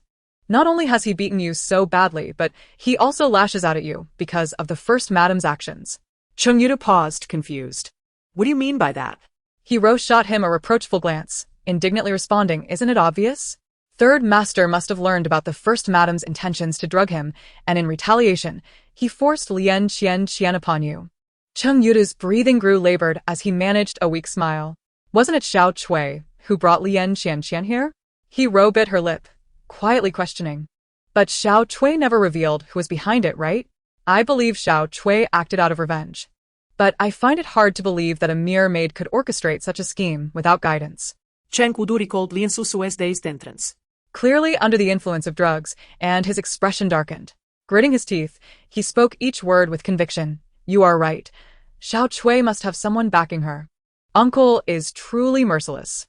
Ro dabbed at the corner of her eyes with a handkerchief, her expression one of heartache. Indeed, after injuring you so severely, knowing you cannot defend yourself, is this not adding insult to injury? Cheng Yudu's anger flared, his left hand clenched tightly, producing a creaking sound. Ro continued, it is unfortunate that we lack evidence. Even if we had it, Third Master is too powerful and still a senior, so there is little we can do. Cheng Yudu felt a sense of frustration rising within him, his eyes nearly ablaze with fury. Ro's lips curled into a slight smile, only to quickly suppress it. Cradling Cheng Yudu's left hand with earnestness, she said, Brother Du, it cannot be a solution to let Third Master keep pressing down on you like this. If military achievements are unattainable, we need to seek alternative paths. Cheng Yudu glanced at Ro, reluctantly stating, the Cheng family is an esteemed lineage. What other paths remain? Ro fell silent before exclaiming in frustration, the current emperor favors Third Master too much. I believe in less. Cheng Yudu sternly interrupted Ro. This is not something we can discuss. Ro nestled closer into Cheng Yudu's embrace, playfully pouting, I am merely voicing my concerns for you. And in my moment of anger, Brother Du, just say it. Am I not right? Cheng Yudu fell silent, while Ro's lips curved upward, revealing a hint of triumph. The groundwork had been laid. It was now a matter of how to proceed. Chapter 47. The face swap. Yen Susu returned to Yen Manor, where Chunyu prepared a bowl of calming tea for her mistress. After Yen Susu drank the tea, Chunyu knelt on the floor, seeking forgiveness. Miss, it is all my fault for being careless. Please punish me. Chunyu recalled the trials her mistress had endured and began to cry profusely. Indeed, Yen Susu had been quite startled today, remembering the despair she felt while being chased at Qing Manor, and even now, she felt a lingering unease. However, this incident was not Chunyu's fault. Lien Qian intended to scheme against her, and if one plan failed, another would surely follow. After all, she had already been drugged. Success would come eventually. Why blame you? The one to blame is Lien Qian for her malicious intent. That invitation was likely sent by her as well. Yen Susu consoled, helping Chunyu to her feet with a smile. It was fortunate that she had encountered Cheng Yuanbai at the last moment, and the thought of it made her blush. Chunyu stood up, tears glimmering in her eyes. Miss, if I hadn't drunk that tea, I wouldn't have. Oh, Chunyu. You were already cautious enough. You were directly drugged. If it were me, I might have been sold and still counted the money for her. Xia Zhu jested, trying to lighten the mood. Yen Susu shot Xia Zhu a disapproving glance. You have the nerve to say that? Unable to contain her laughter, she added, see. If it were you, you would certainly have forgotten this matter. Chunyu couldn't help but chuckle through her tears. Xia Zhu, you always know how to make me laugh. Just then, Xia Zhu's expression shifted, realizing, oh no, I forgot about Miss Lin. Confused, Yen Susu asked, are you referring to Ruoyan? What happened? With a pained expression, Xia Zhu explained, you were delayed in returning, and that embarrassing incident at the banquet caused the ladies to leave in dismay. Miss Lin was worried about you and asked me to find you and inform her. Yen Susu felt warmth in her heart. Ruoyan was indeed a true friend. She shot Xia Zhu another glare and smiled at Chunyu. See, if it were you, you would have definitely remembered this. Chunyu shyly smiled in response. Xia Zhu, now anxious. prepared to leave and notify Miss Lin. Wait, Susu called out, stopping Xiaozhu. Miss? Xiaozhu looked at her in confusion. If you go, and if Ruo Yun asks you what happened today, what will you say? Xiaozhu tilted her head in contemplation, realizing. Miss Lin had asked me, so I should simply inform her. Susu gently rubbed her forehead and sighed. Never mind, just send a maid to convey my safety, mentioning that I shall visit her in a few days. Xiaozhu appeared somewhat perplexed, yet nodded. Very well, miss, I shall make the arrangements at once. Go ahead. Watching Xiaozhu depart, Susu sighed. This Xiaozhu, it was fortunate that I inquired further. The matter concerning the Cheng family should ideally remain unspoken. Even in relation to Ruoyun, I suspect Ruoyun's mother would not divulge it to her either. If the younger generation were to hear of it, the Cheng family would find themselves in a precarious position. Chunyu, having seized the opportunity, flattered. The miss is quite considerate. I, along with Xiaozhu, could hardly have devised such a thorough plan. Susu shot her a playful glare. Look at your favoritism. Do you truly believe I would treat her poorly? Do not think I am unaware that when I punished Xiaozhu by making her copy texts, you secretly did half the work for her. Chunyu, feeling embarrassed, lowered her head in silence. After exchanging these few words, Susu felt somewhat fatigued and instructed Chunyu to assist her to bed for rest. The following day, at Wudong Courtyard, Hiro had anticipated seeing Chiaoer in the morning, but by the time of the second hour, there was still no sign of her. Anxious, she found it difficult to eat. It was not until the fifth hour that Chiaoer arrived, albeit belatedly. Hiro breathed a sigh of relief, albeit displeased. Why are you so late? I was worried something had happened to you. Chiaoer bowed respectfully, apologizing. My lady, forgive me. The matter took longer than expected, and I only just completed it. She touched her face as she spoke. Hiro scrutinized Chiaoer's appearance, astonished. You truly resemble her so closely that I can hardly discern the difference. Chiaoer smiled with pride. My lady, my face is indeed genuine. Recalling what Qianmian had said the previous day, Hiro felt a chill run down her spine. Initially intending to touch Chiaoer's face, she abruptly withdrew her hand. Ahem.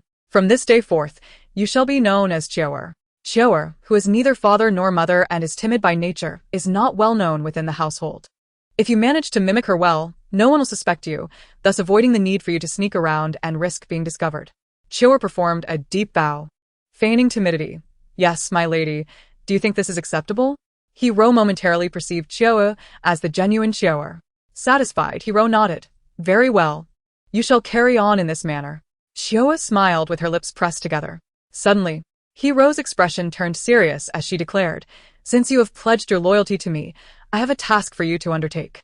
Chiaoer's gaze sharpened as she lowered her head. Please, my lady, give me your orders. Hiro spoke in a low voice. Find a way to summon him to the capital to meet me. Chiaoer abruptly raised her head, hesitating. My lady, is there a particular matter you wish to discuss? The master seldom visits.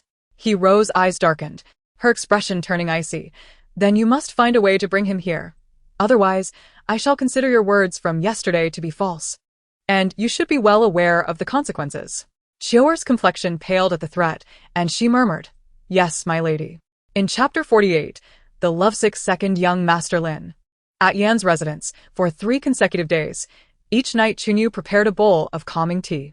On the first night, Susu found it difficult to sleep. But on the subsequent nights, she slumbered soundly until dawn without any nightmares. Feeling considerably rejuvenated, she decided to visit Lin Ruoyun for a chat.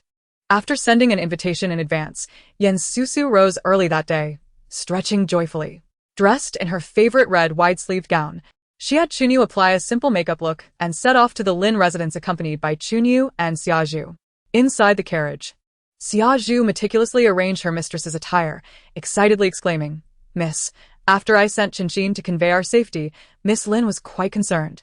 Had you not mentioned we would visit in a few days, she might have come to see us much sooner. She will surely be delighted by our visit today. Susu smiled, her heart filled with anticipation to see Lin Ruoyun. At the Lin residence, Lin Ruoyun had been waiting eagerly at the entrance.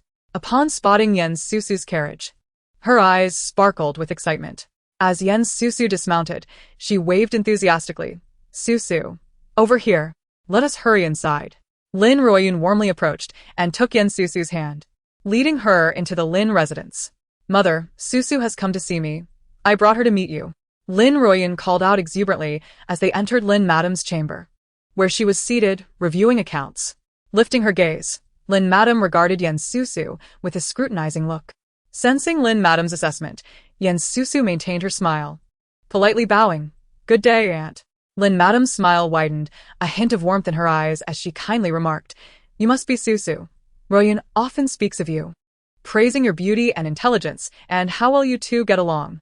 Now that I see you, it is evident you surpass my daughter in charm. Mother, why must you compliment others by downplaying me? Lin Ruoyan pouted, turning to Yen Susu to complain. My mother is always like this. She cannot feel at ease without disparaging me a little. Observing the playful banter between the mother and daughter, Yen Susu couldn't help but smile, feeling a pang of envy as she reminisced about her own parents. Lin Madam shot Lin Ruoyan an exasperated glance.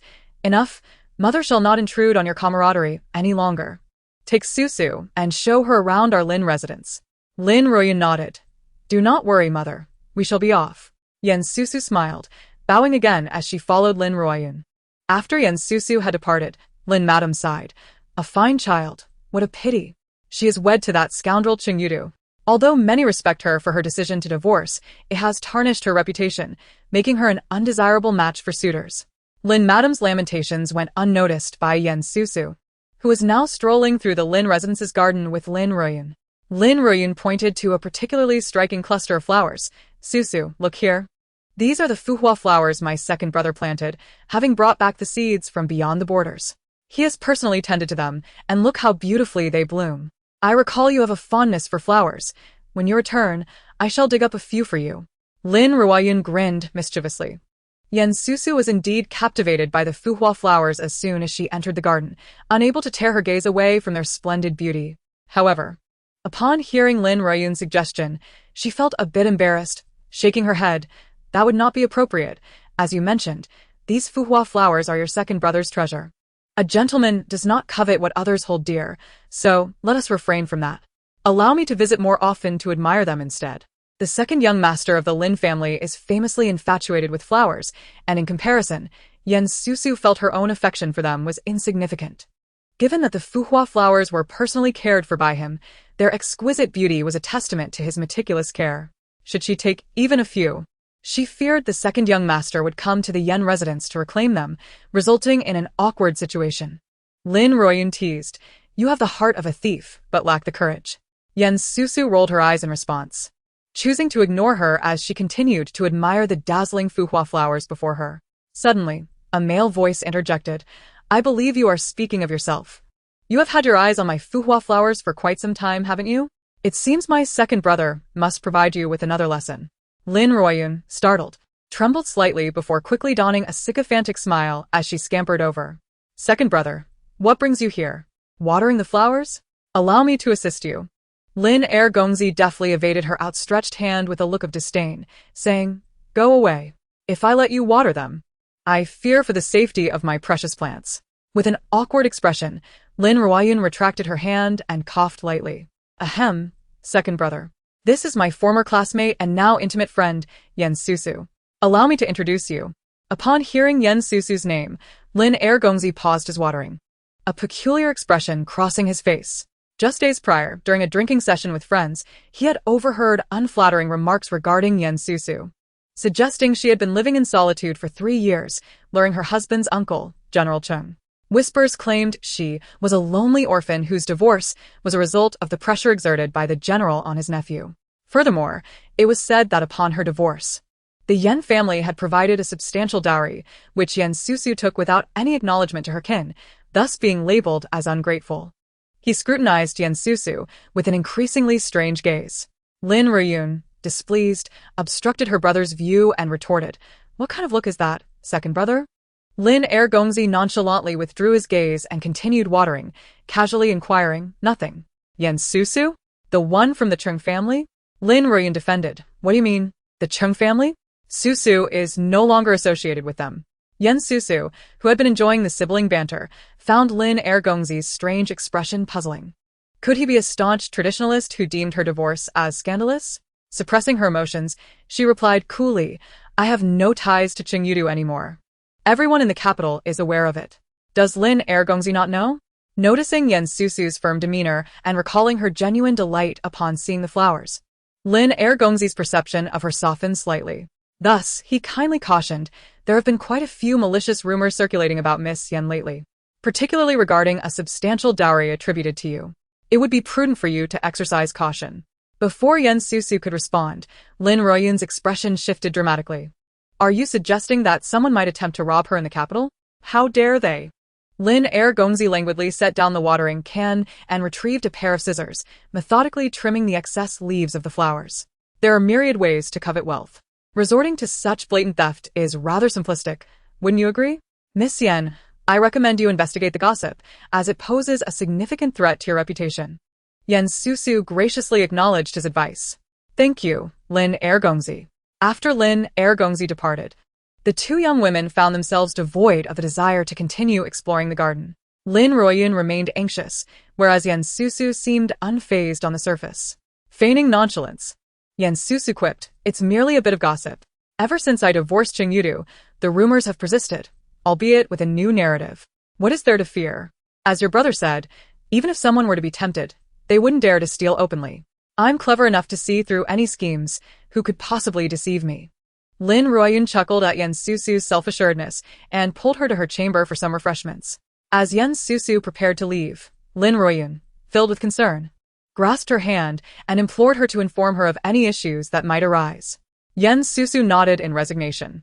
Returning to the Yan residence, Yan Susu leisurely spent a few days at home. One morning, while sitting by the window stitching a pouch adorned with intertwined lotus flowers, the intricate embroidery nearly complete, she envisioned the expression on Cheng Yuanbai's face upon receiving it, and a smile blossomed on her face. At that moment, Chunyu entered, her brow furrowed with worry. Miss, the third uncle requests your presence at the clan tomorrow. He said, he has matters to discuss with you. Yan Susu's smile faded.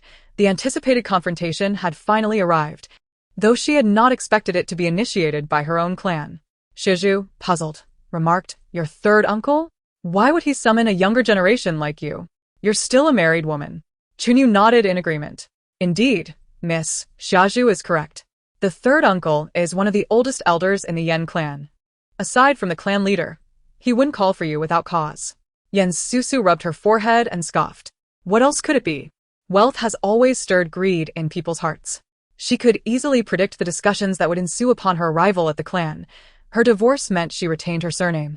And according to clan rules, without male heirs, the Yan family's assets would revert to the clan. Chunyu sighed. I suspect it is indeed related to your dowry.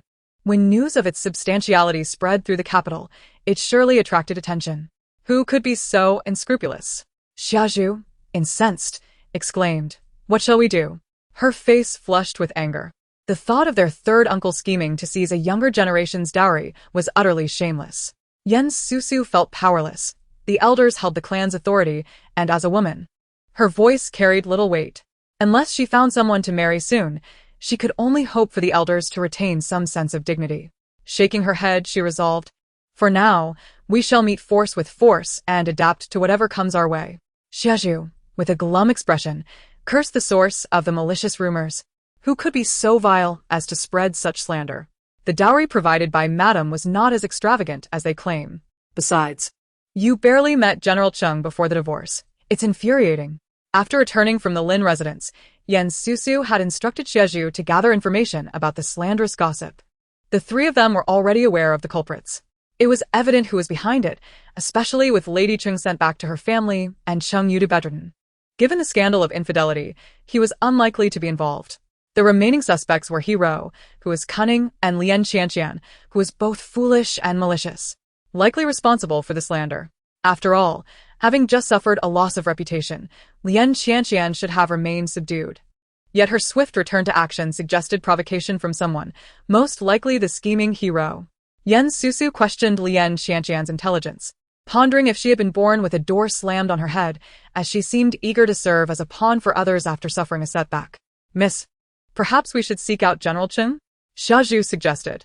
Yan Susu shot her an incredulous glance. Foolish. If we approached him now, it would only confirm the rumors as truth. Internally, she mused that even if she were to seek help, it could not be at this juncture. Did her ladyship not care for her reputation? However, The idea of seeking assistance sparked a thought. The following day, at the Yen clan, Yen Susu's third uncle sat in the first chair on the left, his expression grave. Old third, you summoned us old bones here for what purpose? Asked the elderly clan leader, hunched over with age. The third uncle clasped his hands and replied, Elder brother. There have been numerous rumors circulating about our younger generation, Yen Susu, in the capital, and it has become quite a source of mockery. As a prominent clan, we cannot simply ignore it. Seated in the upper right corner, the elder of the Yen clan nodded in agreement, while several voices of concurrence arose from below. The clan leader stroked his beard, his gaze stern as he remarked, Yen Susu's grandfather served as a general for 2 generations, each perishing valiantly on the battlefield. This is the pride of our Yen clan. How do you intend to manage his descendants? The third uncle, unperturbed, brazenly retorted, what does the glory of our ancestors have to do with her? She is quite the troublemaker. I see it as her parents' indulgence. Showing no regard for the reputation of the Yen family. Present were men who collectively believed that a woman abandoning her husband was a grave transgression, with many nodding in agreement. Such behavior was indeed outrageous. The act of divorce was unthinkable. The third uncle straightened his back with a sense of satisfaction. Elder brother, you are the clan leader. You must take a stand. We cannot turn a blind eye. Clan leader, Yen Susu has arrived, announced a young member of the Yen clan. The third uncle's spirit lifted, fixated on the clan leader. Acknowledging his advancing age and diminishing strength, he noted the increasing audacity of the third uncle, who was targeting the younger generation for material gain. The clan leader, sensing the intense scrutiny of the assembly, sighed, bring her in. Yen Susu entered the room and bowed gracefully. Yen Susu greets the clan leader and all esteemed elders. Upon raising her head, she met the gazes of the elders, which varied from indifference to greed, hostility, and sympathy. Only the clan leader regarded her with a gentle gaze. She held great respect for him, recognizing his fairness and the crucial role he played in the clan's prosperity. Alas, he had aged. Observing his gray hair and weathered face, her eyes glistened with unshed tears as she averted her gaze. After surveying the assembly, she addressed the third uncle on her left. Did you summon me to the clan for something of significance? The third uncle was hesitant to confront Yen Susu directly. He turned his gaze to the clan leader, urging him silently. Clan leader? The clan leader bowed his head, seemingly oblivious. The third uncle's frustration grew. Despite his earlier coalition with the others, the clan leader was now defying him by remaining silent. Clan leader. Yen Susu raised an eyebrow, a slight smile playing on her lips. Why call upon the clan leader? Was it not you who summoned me? The third uncle found himself at a loss against her retort. Sensing the coldness in her tone, he cleared his throat, abandoning subtlety. Ahem. It was indeed I who called you here to ascertain whether you are still a member of the Yen clan. Yen Susu's expression remained unchanged as she replied coolly. I am of the Yen lineage, naturally a daughter of the clan. Even if I have married, I remain so. What do you mean by your words, third uncle?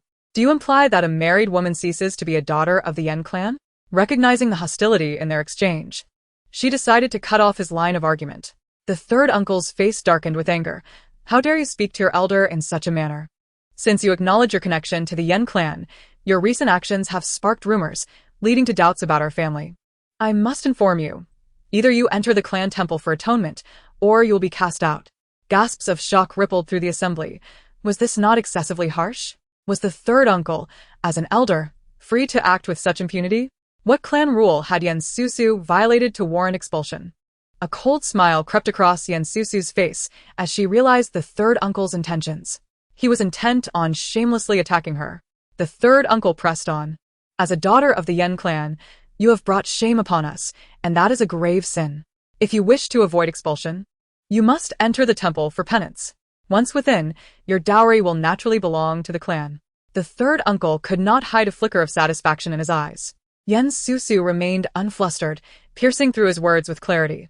Oh, I recall that your daughter, Madame Su, committed a crime and took her own life. I wonder how she was ultimately dealt with? The mention of his daughter ignited anger and resentment in the third uncle. His animosity towards Yen Susu stemmed not only from greed but also from his unresolved grief over his daughter's death, which he sought to avenge. His countenance darkened as he replied, My daughter was a married woman. A daughter who has left her family is like water spilled. What more is there to discuss? Yen Susu feigned surprise. Is your daughter indeed a married woman? I recall that Su Lin wrote a divorce decree before his imprisonment. Am I mistaken? She would not allow him to evade the truth. The third uncle's breath quickened, and silence enveloped the room as he struggled to respond. Susu had deftly cornered him, leaving him with no escape. Tears streaming down his face, the third uncle stammered, "She is dead. What more do you want me to do? Do you wish for me to unearth her grave and cast away her remains?" He suddenly clutched his chest and collapsed, triggering a flurry of concern among the elders who rushed to his side, overwhelmed by his grief. Seeing the third uncle's distress, they chastised Susu, accusing her of being callous for provoking such an outburst over a deceased individual. "You should temper your words. The third uncle's daughter has passed. Why do you persist in this manner?" They admonished. "Death is the gravest matter. You ought to apologize to the third uncle." Some in attendance seized the opportunity to criticize her. Susu, however, merely smiled coldly. Why was it permissible for them to expel her from the clan while she was not allowed to mention his daughter? Where were the voices of support when she needed them? With red-rimmed eyes, she dabbed at her tears with a handkerchief, feigning sorrow. "I did not realize my words had caused such reproach from the esteemed elders. The third uncle has threatened to send me to the temple and expel me from the clan." A hush fell over the hall. The assembly exchanged glances, rendered speechless. Was she merely playing the victim, who couldn't shed a few tears? Yet, one could not deny her adeptness at evoking sympathy. Had she not prepared this special handkerchief in advance, few could rival her in theatrics.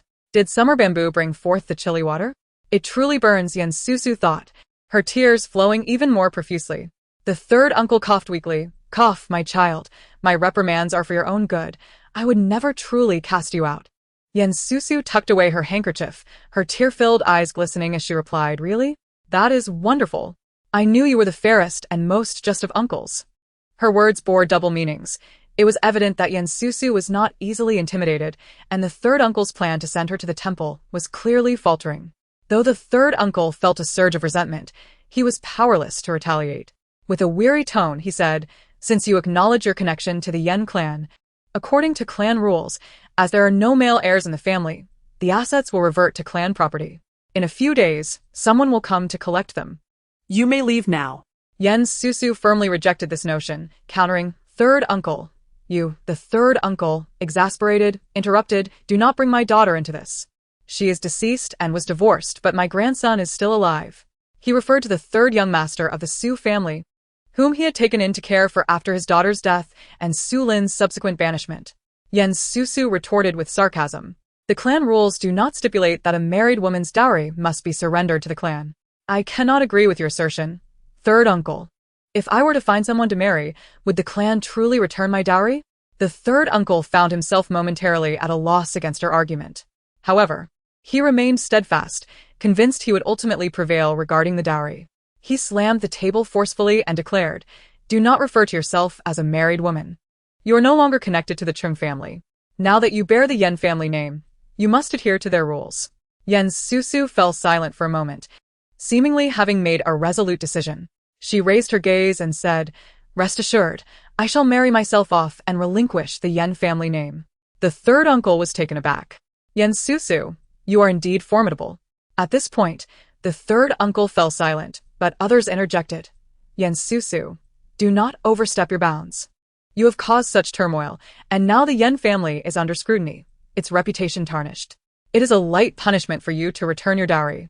Do you think anyone would marry you? While others may forego their dowries, yours must be returned." What the third uncle said earlier is correct. This is your sin. The speakers revealed their greed. Susu, with an air of impatience, scoffed coldly. "In the end, it all boils down to my divorce from Cheng Yudu. What sin is that but a fabricated accusation? Which law in the Great Xia states that a woman divorcing her husband is a crime? You covet my dowry, yet you speak with such false righteousness." Chapter 51. The Empress's Imperial Edict. The third uncle felt a surge of delight within, unable to contain himself. For youthfulness often leads to impatience. It's good that you cannot contain yourself. Tearing the facade only brings harm to Susu. As expected, the fourth uncle, sitting at the upper right, could no longer tolerate Susu's impudent words and rose in indignation. The younger generation is becoming increasingly arrogant. The third uncle smirked slightly, gesturing dismissively, feigning to advise, "Calm down, elder brother. She disregards even me, so do not let her upset you. The fourth uncle retorted with a huff, brother. Your leniency has allowed the younger generation to become audacious. Susu, your actions are wrong in the eyes of the world. The clan bears criticism because of you. Merely asking for compensation is a small matter, and you should be grateful for not facing harsher consequences. Susu, with a sardonic smile, replied, what if someone claims that my actions are justified? The fourth uncle, seeing her obstinacy, sternly declared, what does it matter if someone does? It cannot silence the whispers of the masses. Just as Susu was about to respond, a sharp voice rang from outside the room. The Empress's imperial edict has arrived. Everyone within the room was startled, exchanging glances before hastily rising to welcome the arrival. A grand eunuch, clad in a dragon-patterned robe, strode in with authority. The clan leader cupped his hands respectfully, maintaining a balanced demeanor, and inquired, esteemed eunuch, are you here to convey an edict from the Empress to the Yen family? The eunuch squinted, a smile gracing his face as he replied, I am the grand eunuch by the Empress's side. You may call me Eunuch Lin. Since I have come to the Yen family, the edict is indeed for you. The elders of the Yen family, upon hearing this, dared not show any disrespect and promptly knelt to listen to the edict. Susu smirked and followed suit. Eunuch Lin cleared his throat. The Empress's edict states, the Yen family has a daughter, Susu, who has faced public scrutiny for divorcing her husband. The Empress has heard of this matter. Although it is the first of its kind in the Great Xia, when a man errs, a woman may rightfully divorce him. And her actions bear no fault. As a woman, she should be self-reliant and courageous in claiming her rightful entitlements. This act has paved the way for future generations and shall serve as a model for women to follow. Thus it is decreed. The proclamation struck the listeners like a clap of thunder. At this juncture, the edict served to strengthen Susu's position. The elders, who had coveted her dowry, were left in turmoil, their faces darkening as they pondered how Susu had established such a connection with the Empress. The clan leader, upon hearing the edict, revealed a hint of a smile, recognizing that even if the clan continued to covet Yan's dowry, they could no longer cling to this matter. Susu smiled slightly and bowed her head in gratitude, saying, Thank you, Your Majesty. Eunuch Lin surveyed Susu, his smile widening as he elegantly praised, Ah. So this is the esteemed young lady of the Yen family, whom the Empress holds in high regard. Indeed, she is intelligent and charming, a paragon of womanhood. Susu felt a flush of embarrassment from the praise and earnestly replied, Eunuch, you flatter me. I am but a mere shadow compared to the Empress, whose merits are celebrated throughout the Great Xia. Your praise is truly undeserved. Susu genuinely admired the Empress for her contributions to the nation and its people, believing her to be the true exemplar for women. The notion of being compared to such a figure made her feel unworthy, causing her to blush. Eunuch Lin, recognizing the sincerity in her words, smiled even more broadly. Miss Yen, do not be overly modest.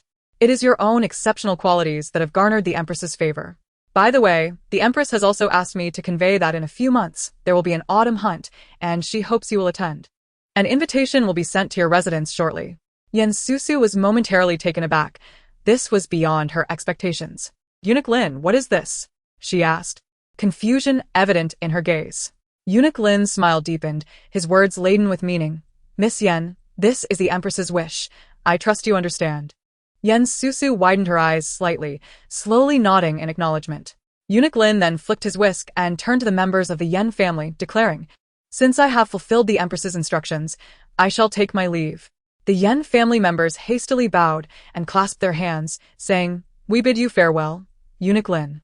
Upon hearing that Eunuch Lin was departing, Susu quickly removed the pouch from her waist and presented it to him. Eunuch Lin, you have traveled such a distance from the palace.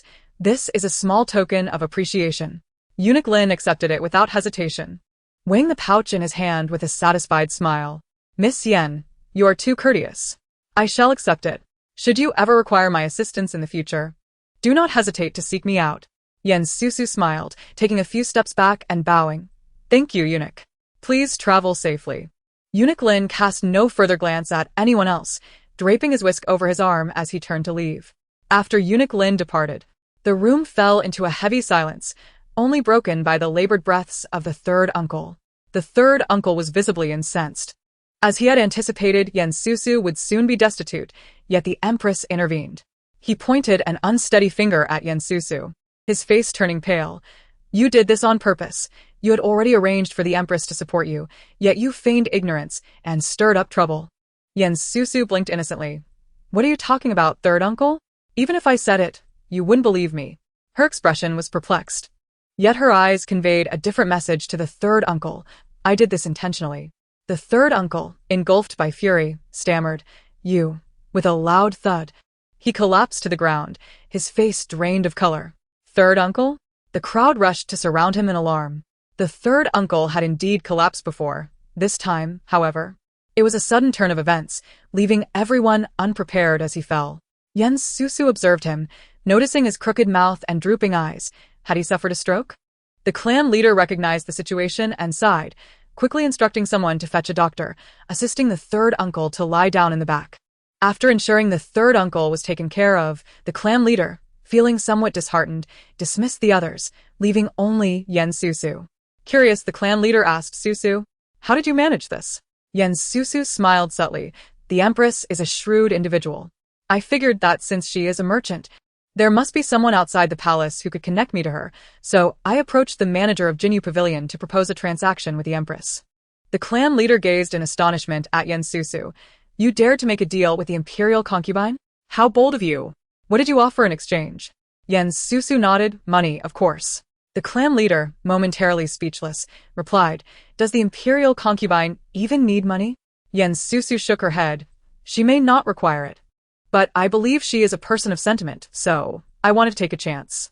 It seems I was right. Not only did she assist me, but she also invited me to the autumn hunt. A smile graced Susu's lips. Chapter 52.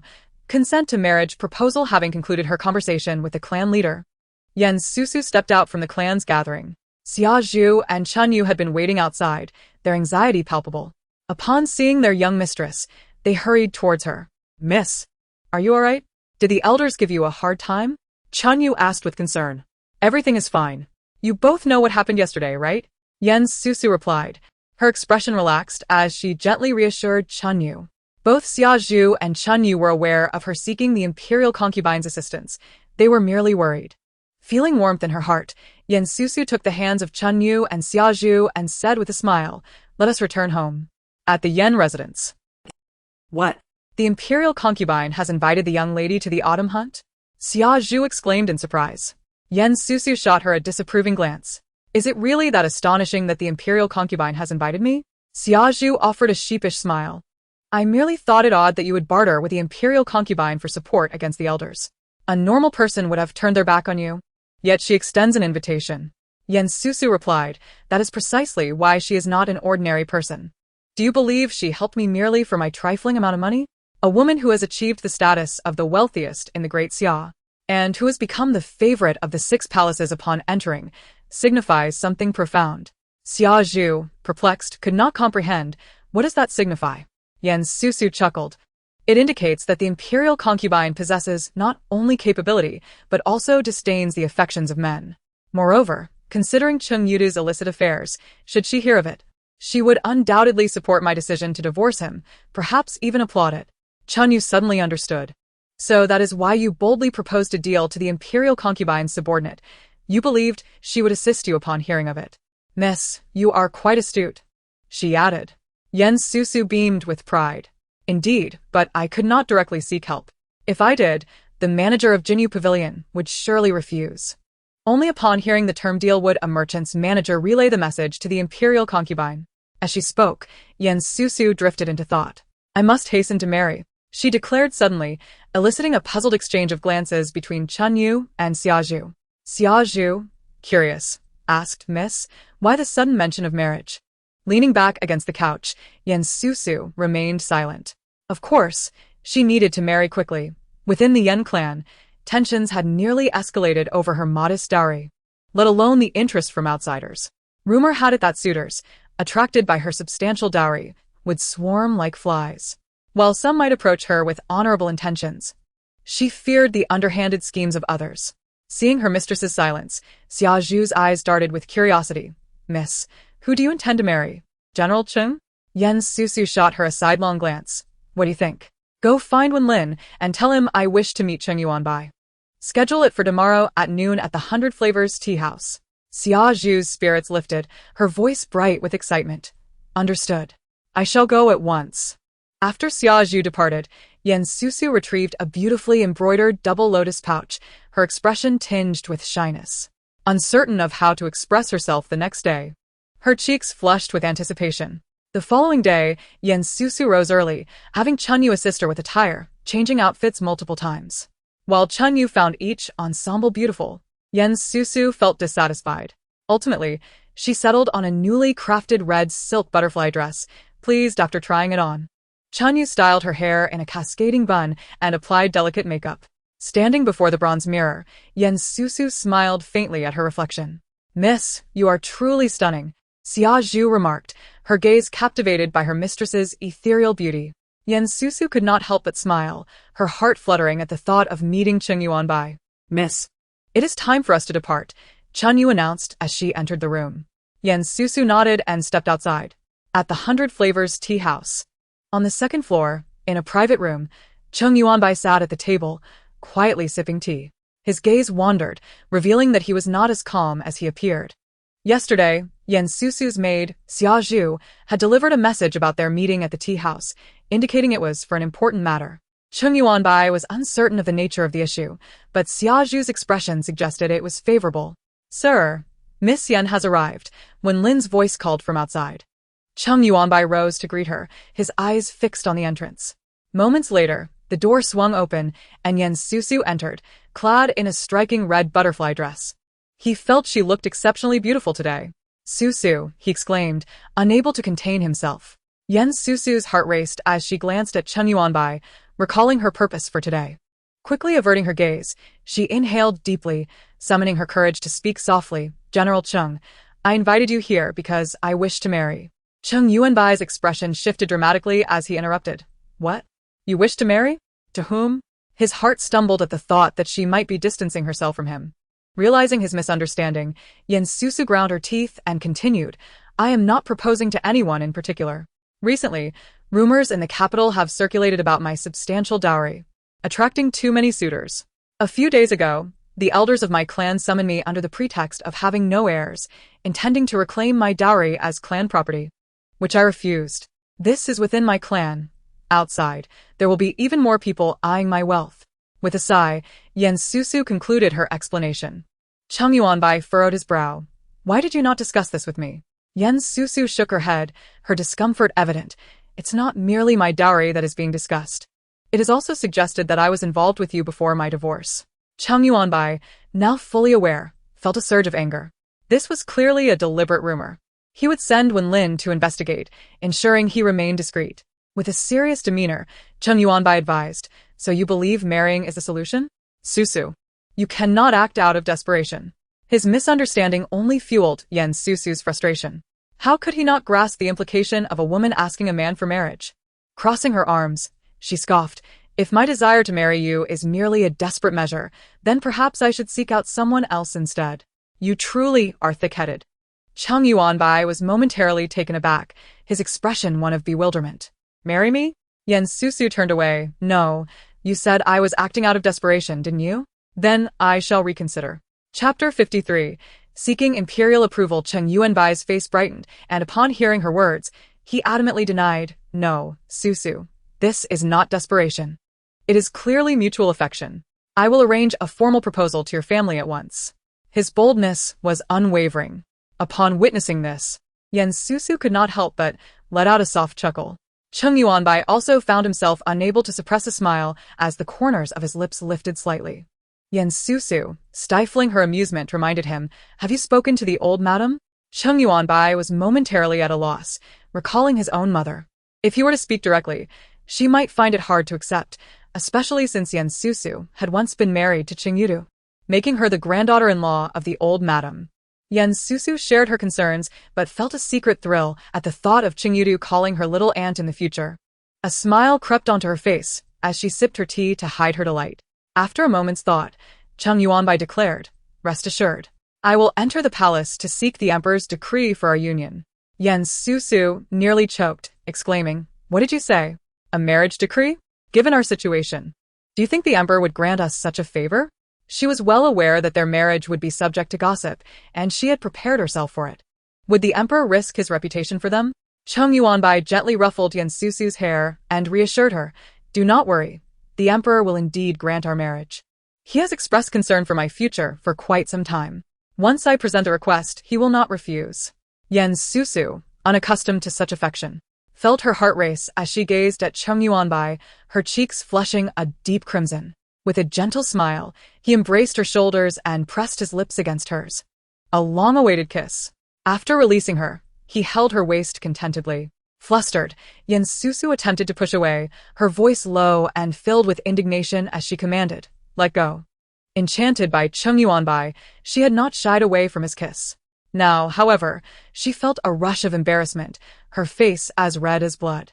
Yet, the thought of marrying him ignited a warmth within her. Cheng Yuanbai tenderly kissed her forehead and slowly released her, saying, "You should return now, within a few days. The imperial decree will arrive at the Yen residence." Yan Susu did not refuse his kiss again. His words brought her an unfamiliar sense of peace, perhaps indicating that she had already fallen for Cheng Yuanbai. She nodded gently, stealing a final glance at him before turning to leave. Cheng Yuanbai watched her depart, his heart soaring at the prospect of soon marrying the one he cherished.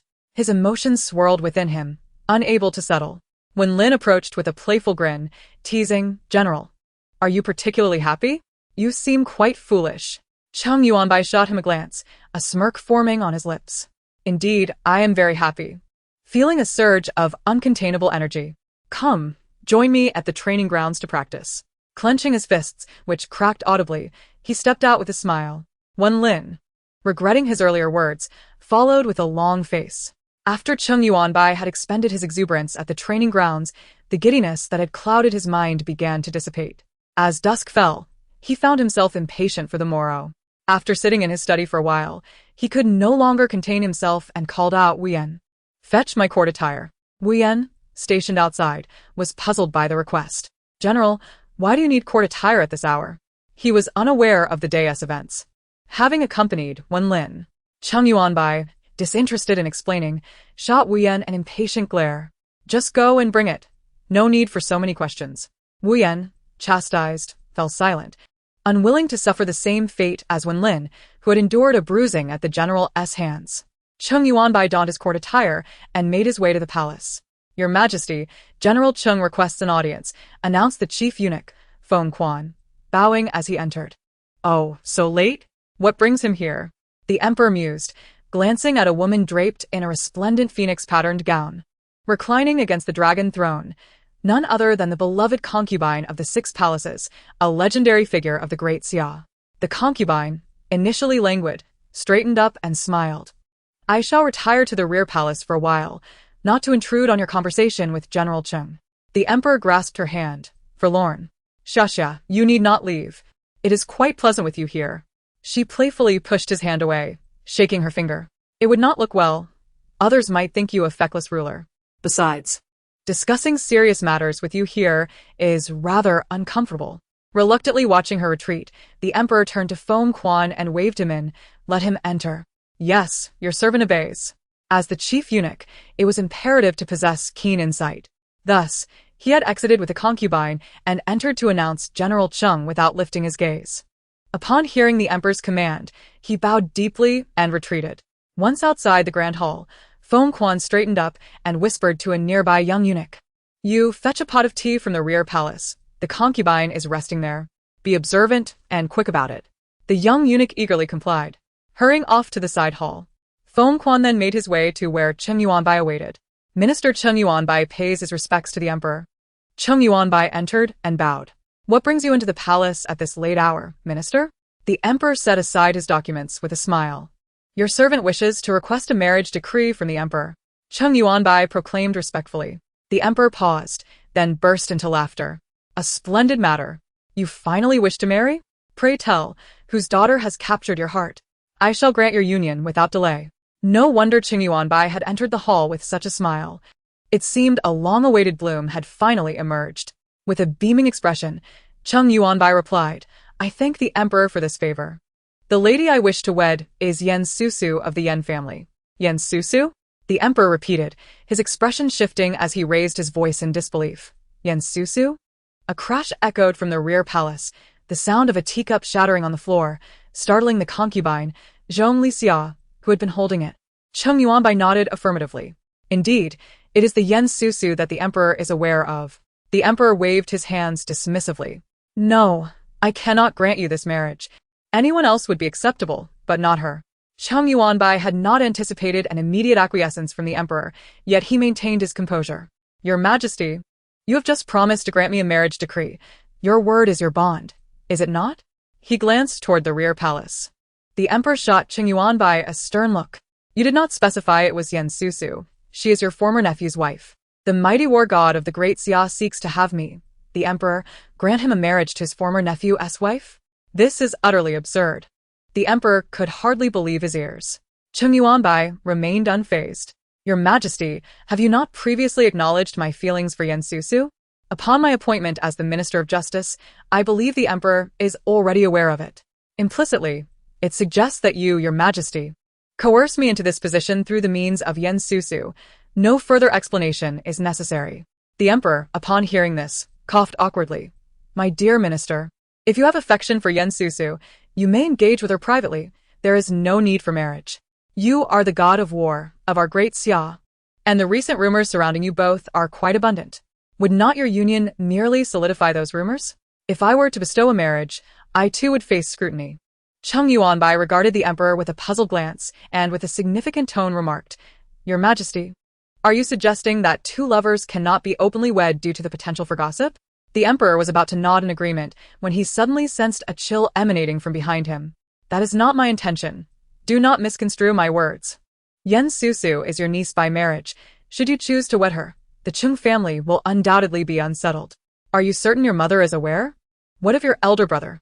Having delivered his stern admonition, the emperor felt the coldness dissipate from the rear hall, allowing him to relax and exhale. He had narrowly avoided a pitfall. Cheng Yuanbai perceived a glare from the emperor, raising his head to meet the emperor's gaze, clearly conveying, I am doing this intentionally. With a threatening look, he continued, I recall 3 years ago when you promised to grant me a marriage decree upon my return to the capital. Your words should not be taken lightly. I beseech you to bestow a marriage upon Susu. With that, he bowed deeply. Enraged. The emperor slammed his hand upon the table, his roar echoing beyond the hall. You are audacious. You are forcing my hand. I see that your confidence stems from my favor, but know this, Cheng Yuanbai, while I can employ you, I can also choose another. The god of war of Xia is not irreplaceable. Cheng Yuanbai remained kneeling, prompting the emperor to hurl a memorial at his forehead. Blood trickled down as he spoke. I have fought for a decade beyond our borders, and 3 years ago I nearly perished for the sake of our great Xia. With peace now reigning, I am fortunate to have found a woman I desire, yet your Majesty will not grant this, leaving me to face a future without heirs? As he spoke, Cheng Yuanbai's expression remained impassive, making it difficult to discern whether he was invoking sympathy or merely leveraging his military achievements to pressure the emperor. The emperor's gaze turned icy. Very well, if you wish for a marriage decree, I shall grant it, but do not come to regret your request. Feng Guan. Bring forth the edict. Feng Quan, having overheard the emperor's furious outburst, trembled with fear, uncertain of how General Cheng had angered his majesty. Upon the emperor's call, Feng Quan swiftly entered, bending low to retrieve the decree and place it upon the dragon table. A young eunuch peeked through the door and observed Cheng Yuanbai kneeling in the center of the grand hall. Close the door, commanded Feng Quan, efficiently shutting it behind him. The emperor sat before the edict, motionless for an extended period, finding it difficult to compose this somewhat absurd decree. Yet, Cheng Yuanbai's resolute demeanor persisted, and the impatience of the favored concubine Zhong Lixia from the rear hall became evident through her audible coughs. Finally, he reluctantly lifted his hand, writing while reassuring himself that he was already divorced, or rather, had annulled his marriage. With a grim expression, the emperor penned the marriage decree, tossing it to Chief Eunuch Feng Quan. I have completed it. Tomorrow Feng Quan shall announce it. You may leave. Cheng Yuanbai rose, not bothering to take his leave. Instead pushing open the hall doors and departing, blood still staining his forehead. After Cheng Yuanbai's exit, the emperor swept all the memorials from the table to the ground, fuming. This is utterly outrageous. To dare to defy my authority, does Cheng Yuanbai intend to rebel? Does he truly believe I cannot do without him? Feng Guan. Bending close to the emperor, hastily interjected, "Your Majesty, please temper your rage. You must consider that the concubine is still in the rear hall." Observing the emperor's demeanor, Feng Quan noted that while the emperor appeared furious, his eyes betrayed no genuine anger. Thus, it seemed they were merely playing a charade together. The emperor continued to voice his indignation, though his manner grew more relaxed. To use military achievements as leverage. Were it not for my concern for Xia, I would have demanded his head today. Feng Quan adeptly played along. Your Majesty is benevolent. It is Cheng Yuanbai who is ungrateful. It seems your favor has emboldened him.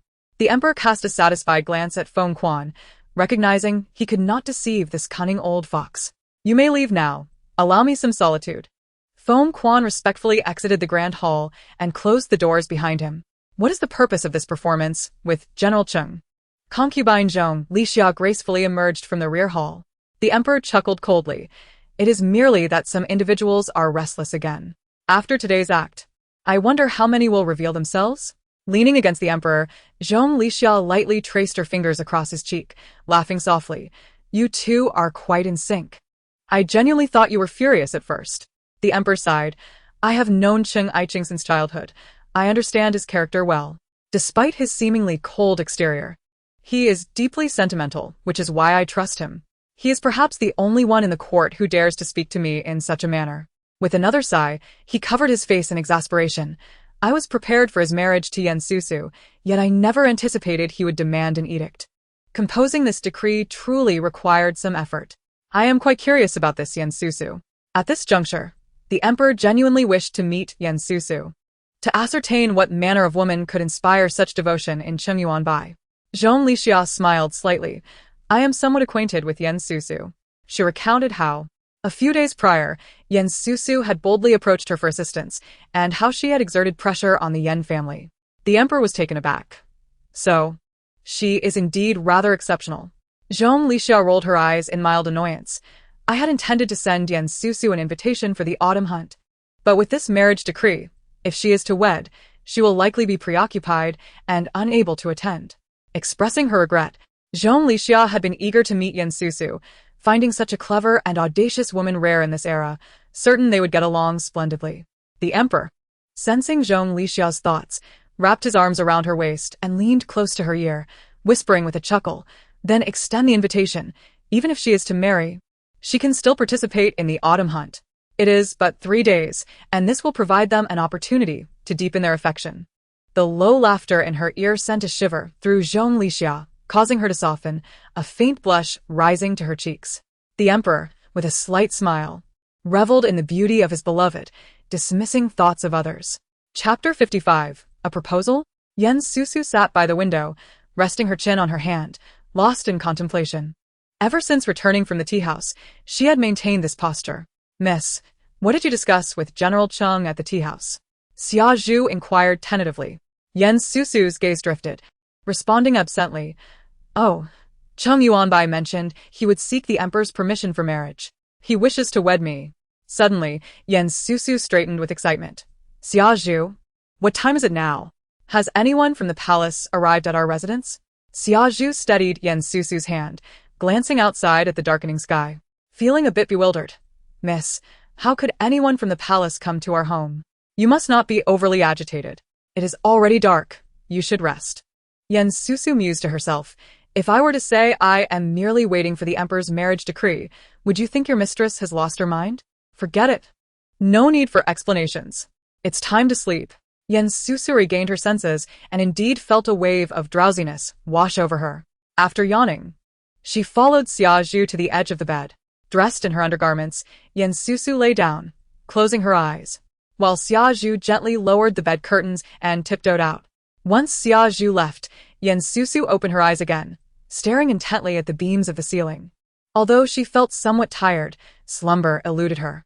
Her mind incessantly replayed Cheng Yuanbai's words from earlier that day, when he declared his intention to seek a decree for their marriage. Joy filled Susu's heart to the brim, making it impossible for her to find rest. The following morning, bright and early, she was roused from her slumber by Chunyu, who exclaimed, Miss, wake up quickly. There's trouble. Susu's eyes shot open, sparkling with excitement. What has happened? Has the palace sent a decree? She sprang from her bed, brimming with anticipation as she looked at Chunyu. Chunyu frowned and replied, "Someone has come to propose. It's Zhao Yang, your former neighbor, and his mother is here to discuss the match." They had arrived with much fanfare, banging drums and hanging red silk, as if to announce their arrival to the world. Upon hearing that it was not a palace envoy, Susu felt a pang of disappointment. The news of a marriage proposal also made her frown. It appeared someone could no longer contain their eagerness. And she hadn't anticipated it would be Zhao Yang. Zhao Yang and his mother, Mrs. Zhao, had been the neighbors of Susu and her mother when they lived in a small courtyard after moving. Zhao Yang, a scholar from a modest background, had lost his father at an early age and was left to rely solely on his mother. Upon learning of their situation, Susu's mother had felt a sense of kinship and had discreetly offered assistance for a time. Mrs. Zhao had always accepted graciously, her gratitude evident. This arrangement continued until Zhao Yang returned from the academy, having passed the imperial examination. Mrs. Zhao, overjoyed with her son's success, revealed her true colors, immediately discarding the gifts that Susu's mother had previously provided. Standing at the courtyard entrance, she boasted to anyone who would listen that her son was now a successful scholar and would soon become an official. She insinuated that some people shouldn't think that small favors could win their daughter's hands in marriage. Susu's mother was understandably upset, and it was likely that Mrs. Zhao's behavior influenced her decision to marry Cheng Yudu. Recalling the day of her own wedding, Susu couldn't help but smile at the memory of Mrs. Zhao's reaction upon learning she was marrying the third young master of the Cheng family, her expression akin to someone who had just swallowed a fly. Most amusingly, when her dowry was being carried out, Mrs. Zhao's face resembled that of a person witnessing their fortune being snatched away. It must be said, Mrs. Zhao was a peculiar character. "Do not let them in, Chunyu. Help me change. We must go out and see," Susu said briskly. She hurriedly prepared herself, eager to prevent the intrusion of someone like Mrs. Zhao, who would be difficult to dismiss once invited inside. Outside the Yen residence, Mrs. Zhao, accompanied by a group making merry noise, arrived at the entrance, where a crowd had gathered. "Ah, is this a servant of the Yen household? We bring joyous news. I am Liu, the matchmaker from the East City. Hurry and notify your young lady." A woman dressed in red and adorned in the traditional attire of a matchmaker waved her red handkerchief, beaming with excitement. The doorman eyed Mrs. Zhao with uncertainty, asking, "Which family are you from?" Liu, taken aback by the doorman's lack of recognition, forced a smile. "Oh, my young fellow, you must be new here. This is Mrs. Zhao, the neighbor of Miss Yen." The doorman, familiar with the Yen family dynamics, was puzzled. He had never heard of Mrs. Zhao's son. "I am not new," he replied, glancing at the crowd and the gifts adorned with red silk, sensing the unwelcome nature of their visit. "Please wait. I shall inform our young lady." With a resounding bang, he shut the door. Liu and Mrs. Zhao exchanged glances, both perplexed. After a moment, Liu leaned closer to Mrs. Zhao, whispering, "Why does no one in the Yen household recognize you?" Mrs. Zhao, with an air of confidence, replied, "I have known the Yen family for years. But this doorman clearly does not." The matchmaker's face darkened. "But when you approached me, you didn't mention this. How could you come to propose directly?" Mrs. Zhao waved her hand dismissively. "It's of no consequence. My son and Susu were childhood friends. This proposal is merely a formality." She spoke with such conviction that one might believe her words were true. Now that they had made such a grand entrance at the young lady's doorstep, Liu was left with little choice but to accept Mrs. Zhao's claims. The door creaked open once more, and Susu finally emerged from the residence. Startled by the crowd, she exclaimed, "Why are there so many people?" Chunyu hurriedly explained. When Mrs. Zhao arrived, the noise attracted a crowd. Susu shot Chunyu a glare. "Why didn't you say so sooner? If I had known, I would have invited them in right away. Now it's just a spectacle." "Susu, it's me, Mrs. Zhao. Your neighbor from next door. You used to play with my son, Yang." Mrs. Zhao called out, her voice ringing out to Susu. Liu sensed the situation worsening. She quickly added, "Yes, Miss Yen, I am Liu, the matchmaker from East City, sent by Mrs. Zhao to propose. Shall we enter?" Chapter 56, An Unwelcome Proposal. Susu glanced at the crowd before nodding, signaling Chunyu to invite them in, then turned to re-enter the house. "Quickly, bring in the gifts meant for my future daughter-in-law." Mrs. Zhao commanded those she had hired to carry the offerings, eager to present them to the family. Chunyu smiled politely, stopping them. Mrs. Zhao, please. You should accompany me inside first. Let us discuss matters with my young lady before bringing in these gifts. Otherwise, I cannot accept them. Mrs. Zhao's smile faltered, her irritation barely contained, as she forced a grin. Very well. Then let us proceed. As they walked, Mrs. Zhao incessantly lectured. I must say, my dear, as a servant, you must treat others with care, or you will not earn your master's favor. Know your place. Just because you are treated well does not mean you should forget your status. Despite her usual good temper, Chunyu found it hard to suppress her annoyance, her smile fading as she quickened her pace. Should Xia Zhu have been here, a confrontation with Mrs. Zhao might have ensued. Miss, we have arrived. Chunyu announced hurriedly as they reached the hall, leaving Xia Zhu by Yan Susu's side before making her escape. She needed to cleanse her ears after enduring such a barrage of unpleasant remarks. Yan Susu had taken her seat in the main position of the hall, sipping leisurely from a freshly brewed cup of Westlake Longjing tea. Setting down her cup, she smiled gently at the two women before her. Mrs. Zhao, Matchmaker Lu, please, have a seat. Upon entering the hall, Aunt Zhao was immediately dazzled by the exquisite and luxurious decor. She was engrossed in admiring the ornate furniture, her eyes gleaming with avarice, seemingly unable to tear herself away from the sight. It was only when Matchmaker Lu, unable to bear the sight any longer, tugged at Aunt Zhao's sleeve that she regained her senses. Susu, the items in your home are truly magnificent. Auntie is utterly mesmerized. They must be worth quite a fortune, right? Sitting in a chair, Aunt Zhao's eyes continued to wander, her face adorned with a flattering smile, though her words could not conceal her greed. Coughing lightly, Matchmaker Lu felt a flush rise to her face as she interrupted Aunt Zhao's increasingly outrageous comments, cheerfully redirecting the conversation. Miss Yan, I mentioned outside the manor that we have come today to discuss a marriage proposal for Aunt Zhao's son, Zhao Yang. You know Zhao Yang, Miss Yan. He has achieved the status of a scholar at a young age, brimming with talent and knowledge. Moreover, he shares a childhood bond with you, having grown up together. Most importantly, Zhao Yang has been devoted to you for 3 long years, and now that both of you are unwed, it seems a match made in heaven. Matchmaker Lu sang Zhao Yang's praises, exaggerating to the point of absurdity, truly living up to her reputation as a matchmaker. However, Yan Susu found it difficult to connect the glowing descriptions of Zhao Yang with the person she knew. Noticing Susu's cold demeanor, Matchmaker Lu's heart sank, and she tentatively inquired, What are your thoughts on this matter, Miss Yan? Yan Susu raised her gaze to Matchmaker Lu and smiled slightly. Thank you for your kind intentions. But I already have someone in mind who will be coming to propose soon, so there's no need for your assistance. It was apparent that Matchmaker Lu's earlier remarks had been instigated by Aunt Zhao.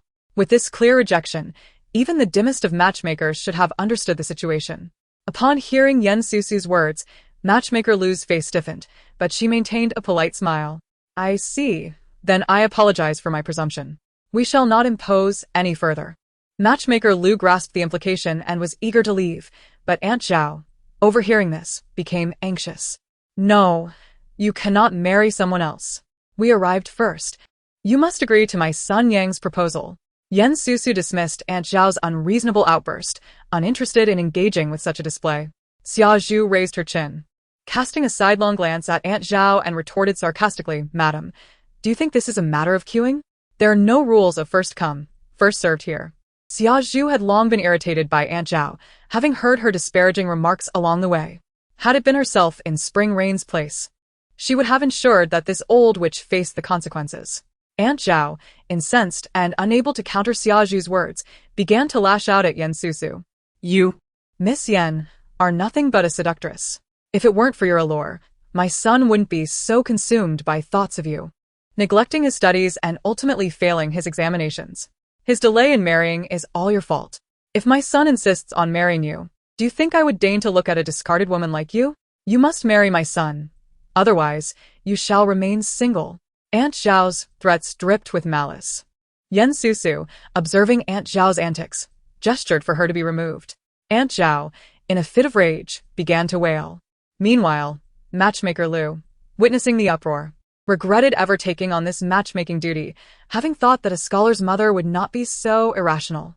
It seemed Aunt Zhao had been emboldened by her own assumptions, confidently coming to propose. Little did she realize that this was nothing short of coercion. With a sorrowful expression, matchmaker Lu hastily declared, "No, no. I will leave on my own. I will no longer act as a matchmaker." Upon hearing this, Aunt Zhao seized matchmaker Lu's hand, her expression darkening. No. "You cannot just walk away after taking my money. Do you intend to abandon this profession entirely?" The rules of matchmaking dictated that once a proposal was accepted, the matchmaker must commit to seeing it through. To abandon it midway would severely tarnish their reputation and reduce future prospects. Thus, many matchmakers, lacking in integrity, would persist in their duties despite their better judgment. However, exceptions existed, and matchmaker Lu was renowned for her successful matches, having completed many. She was not afraid of Aunt Zhao's threats. Finally, unable to contain herself any longer, matchmaker Lu erupted in anger. "Zhao, how dare you? When you asked me to arrange this match, I didn't hear a shred of honesty from you. Let me tell you, not only will I not proceed, but you shall not receive a refund of your deposit either. You deceived me, and now expect me to make a fruitless trip?" As Chapter 57 unfolds, Zhao Yang finally made his appearance. As the servants of the Yan household forcibly ejected the struggling Aunt Zhao from the premises, matchmaker Lu had already departed, and the crowd had begun to disperse. Only a few laborers hired by Aunt Zhao remained beside the boxes of gifts. "Let me go. Yen Susu, you seduced my son, and now wish to climb the social ladder. How shameless. Everyone come and see. The promised engagement has been rescinded. Though we are but a poor family, we cannot be toyed with." Aunt Zhao lamented loudly as she sat on the ground, wailing. Yen Susu observed the scene from a corner of the estate, her expression cold. Xia Zhu, fuming, clenched her fists and suggested, "Miss, this old hag is deliberately tarnishing your reputation. Perhaps we should have her dealt with." "Mother? What is happening?" A surprised yet slightly angry male voice emerged from the crowd. A few young scholars, dressed in traditional robes, pushed through, and Yen Susu's gaze landed on one particularly agitated young man in green. Zhao Yang had finally revealed himself. He helped his mother to her feet, casting a concerned glance at the Yen family plaque. "Mother, what is going on? Did you not come to propose?" Aunt Zhao, seeing her son, clutched him tightly and sobbed, "My child, I am powerless. You adore Miss Yen, yet she looks down upon our family. When you first became a scholar, our families were on good terms, but now..."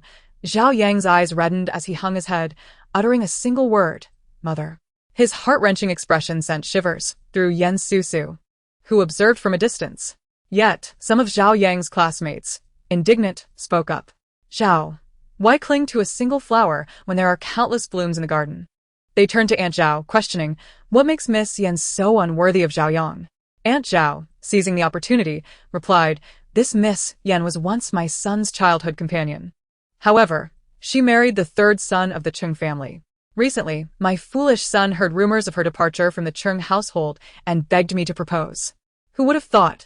This is nothing but a second marriage. How could someone with such high standards even consider a scholar?" Aunt Zhao continued, asserting, "Yen Susu, I have heard tales of your scandalous affairs with General Cheng." Those familiar with the rumors began to chatter, relishing in the gossip they had heard. The voices of the crowd rose and fell, creating a cacophony. A glimmer of triumph flashed in Aunt Zhao's eyes. Xia Zhu stood behind her young mistress, seething with anger, wishing to silence the mouths of those before her. Unable to contain herself, she rushed out, pointing at Aunt Zhao and indignantly demanding, "You speak nonsense. When has my mistress ever been childhood friends with your son? And you all, spreading rumors, can you bear the responsibility for your words?"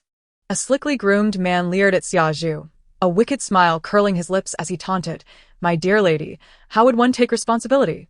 I am not yet married, and quite frankly, your mistress is not to my taste. Why not come back with me as my concubine instead?" Xia Zhu, taken aback by such shamelessness, felt her face flush with indignation, rendering her speechless. Yen Susu, maintaining her composure, stepped forth from the estate, her voice ringing out, "How dare you? At the gates of the Yen residence, you dare to harass my people? You must be tired of living. Guards, seize him." Aunt Zhao attempted to intervene but was subtly restrained by Zhao Yang, whose warning gaze silenced her. The words of that ruffian were indeed offensive. Should their mother intervene, it would only tarnish their reputation without yielding any benefit. Thus, the people of the Yen family advanced to take action, with no one stepping forward to stop them. As they watched the man flee, bloodied and broken, a silent acknowledgement of his just deserts echoed in their hearts. Xia Zhu finally felt a sense of relief. With her head held high, she turned to Aunt Zhao, declaring, "You wish to slander my mistress with baseless accusations. She has clearly informed you that she is already engaged. Yet you continue to wail and shout outside, evident attempts at coercion, driven by greed for her dowry." The onlookers began to cast skeptical glances at Zhao Yang and his mother. Indeed, who would protest a marriage proposal when the other party had already declined? It was said that Yan Susu possessed a substantial dowry, returned from the Cheng family. Just as Aunt Zhao opened her mouth to respond, Zhao Yang pressed a hand to her, gazing at Yan Susu with earnestness as he stepped forward, bowing respectfully. "Today, my mother has indeed acted inappropriately. Her intentions were solely for my sake, so I apologize on her behalf." Yan Susu regarded Zhao Yang, scrutinizing him for a moment. Could it be that he had changed? Although Zhao Yang had achieved the status of a scholar, his talents were limited, and he was often arrogant, yet he lived in poverty. A complex mix of pride and inferiority. His hollow claims of virtue painted him as a hypocrite. Old habits die hard. Yan Susu found herself skeptical and chose to remain silent. As expected, Zhao Yang then covered his face, his voice trembling as he continued. "However, Susu, I truly have feelings for you. After your wedding, I drown myself in drink daily. For each time I awaken, I am pained by the thought of losing you forever. Moreover, I have cherished the garments you gave me. The moment I heard you left the Cheng residence, I eagerly requested my mother to propose. But since you say you have someone else in mind, I will not press further. Just please tell me who he is, so that I may find peace and never disturb you again." Zhao Yang's gaze was unwavering, as if he would not relinquish the matter until she revealed the identity of the man. A poignant portrait of a lovesick scholar. Yan Susu internally scoffed. The wolf's tail was finally exposed. In his performance of deep affection, he did not shy away from insinuating slander against her character. Though he appeared dutiful to his mother, he often manipulated her into playing the villain. Truly despicable. Yan Susu's disdain deepened as she looked at Zhao Yang, a hint of sarcasm in her tone. "What if I choose not to tell you?" One of Zhao Yang's classmates stepped forward, loudly proclaiming, "If you refuse to speak, then does that mean the man is unworthy?" Yan Susu's sharp gaze fixed on the speaker. "Sir, I am surprised that you, as a scholar, would utter such distasteful words. My silence is not born of necessity. Zhao Yang holds no significance to me. Why should I be compelled to divulge the identity of my fiancé? Marriage is a matter of mutual consent, and I will not be coerced." Her words rang with conviction, leaving the man speechless as he retreated a few steps. Chapter 58. The Imperial Edict Arrives. Feeling cornered by her words, Zhao Yang lowered his head, shadows flickering in his downcast eyes. Aunt Zhao, growing agitated, exclaimed, "What of my son? He is young, yet has achieved the status of a scholar. Is that nothing in your eyes? Do you aspire to marry the emperor and become empress? And how have we forced a marriage? It was you who previously entangled my son with your affections, insisting he must have you. Now that you have soared to greater heights, you wish to cast my son aside." Aunt Zhao's self-reflection led her to a realization. Did she truly believe her own words? Yan Susu felt a surge of disdain, marveling at Zhao Yang's success in brainwashing his own mother. "Mother, cease this," Zhao Yang implored. "Susu, as long as you remain unmarried, I will not give up. I shall return tomorrow to demonstrate my sincerity." Aunt Zhao concluded, and Zhao Yang, as if awakening from a stupor, raised his head, attempting to interject, gazing at Yan Susu with deep affection. Yan Susu smirked. "Zhao Yang, can you cease your pretense of undying devotion? Do you truly wish for me to clarify your character? You speak of the garments I sent you, yet you wore them as a woman. Upon our family's arrival, my mother, seeing you and your mother in dire straits, simply offered some clothing. What happened afterward? Upon your success as a scholar, your mother discarded those very items, fearing we would cling to them. Tell me, is it true or not?" Yan Susu's cold gaze bore into Zhao Yang as she awaited his defense. Caught off guard, Zhao Yang never anticipated she would publicly disclose such details. Yet, he quickly donned a sincere expression. "My mother may have acted inappropriately, driven by her love for me and her excessive caution. However, I never instructed her to discard what you sent. What indeed did you give me? Pray enlighten me." Yan Susu was taken aback by Zhao Yang's unrepentant audacity, speechless with indignation. Was this a bond that could not be severed? The imperial edict had arrived. A squad of imperial soldiers escorted a eunuch, holding a golden scroll, whose shrill voice cut through the air as he emerged from the parted crowd. Susu's eyes lit up. The Emperor's marriage decree had finally arrived. She hurried down the steps, smiling as she approached, for this was the chief steward beside the Emperor. And she could not afford to be remiss. Susu, pay my respects to Steward Feng. Please do come in. Susu bowed respectfully, stepping aside to invite Feng Quan into the residence. Miss Yen, congratulations. Feng Quan said with a smile, taking a moment to scrutinize Susu. Those favored by the Emperor and the Empress were indeed captivating, and he wanted to ensure he could report back accurately. Dressed in a resplendent red gown, Susu's figure was exquisite, and her face radiated beauty. Her gentle smile captivated all who beheld her. The earlier commotion at the Yen residence had not escaped Feng Quan's notice. She had handled herself with poise and composure, clearly a woman of remarkable beauty, intelligence, and character. No wonder General Cheng would risk his reputation to marry her, seeking the Emperor's decree. Feng Quan glanced at the troublesome Zhao Yang and his mother before considering how best to support Susu. Oh, how lively it is here. Perfectly well. We shall not enter, but declare the edict right here. He smiled amiably, shaking his head gently, and with both hands cradled the imperial decree, cautiously unfurling it. Yen stepped forth to heed the decree. Susu and the members of the Yen family hastily knelt on the ground, bowing respectfully. Aunt Zhao displayed a look of panic, while Zhao Yang maintained a semblance of calm. However, the hands within his sleeves clenched tightly as he forcefully pulled his mother down with him, both sinking to the ground with a thud. At the entrance, a multitude fell to their knees, all compelled to listen to the proclamation of the imperial edict. Feng Quan raised his head, straightened his posture, and began to read with a solemn expression. By the grace of heaven, the Emperor proclaims, the daughter of the esteemed General Wei Yuan, Susu, possesses a virtuous character, is exceedingly kind-hearted, gentle, and virtuous. I have heard of her for a long time. The valiant General Cheng Yuanbai is of marriageable age and should choose an admirable bride. Thus, I bestow upon him the marriage of Susu, granting her the title of general's wife, to enjoy the rank of first-class nobility. The Bureau of Astronomical Phenomena shall select an auspicious date, and the Ministry of Rites will oversee the wedding arrangements. So decreed. Chunyu and Xiaozhu exchanged glances, seeing joy reflected in each other's eyes. A smile unbidden graced Susu's lips, her voice bright and joyful. Susu humbly thanks His Majesty for the imperial grace. Feng Quan handed the decree to Susu's outstretched hand and, with a warm smile, assisted her to rise. Miss Yen, allow me to extend my congratulations once more. Please rise. Susu bowed graciously, her expression one of gratitude, her eyes blossoming with joy as she gestured.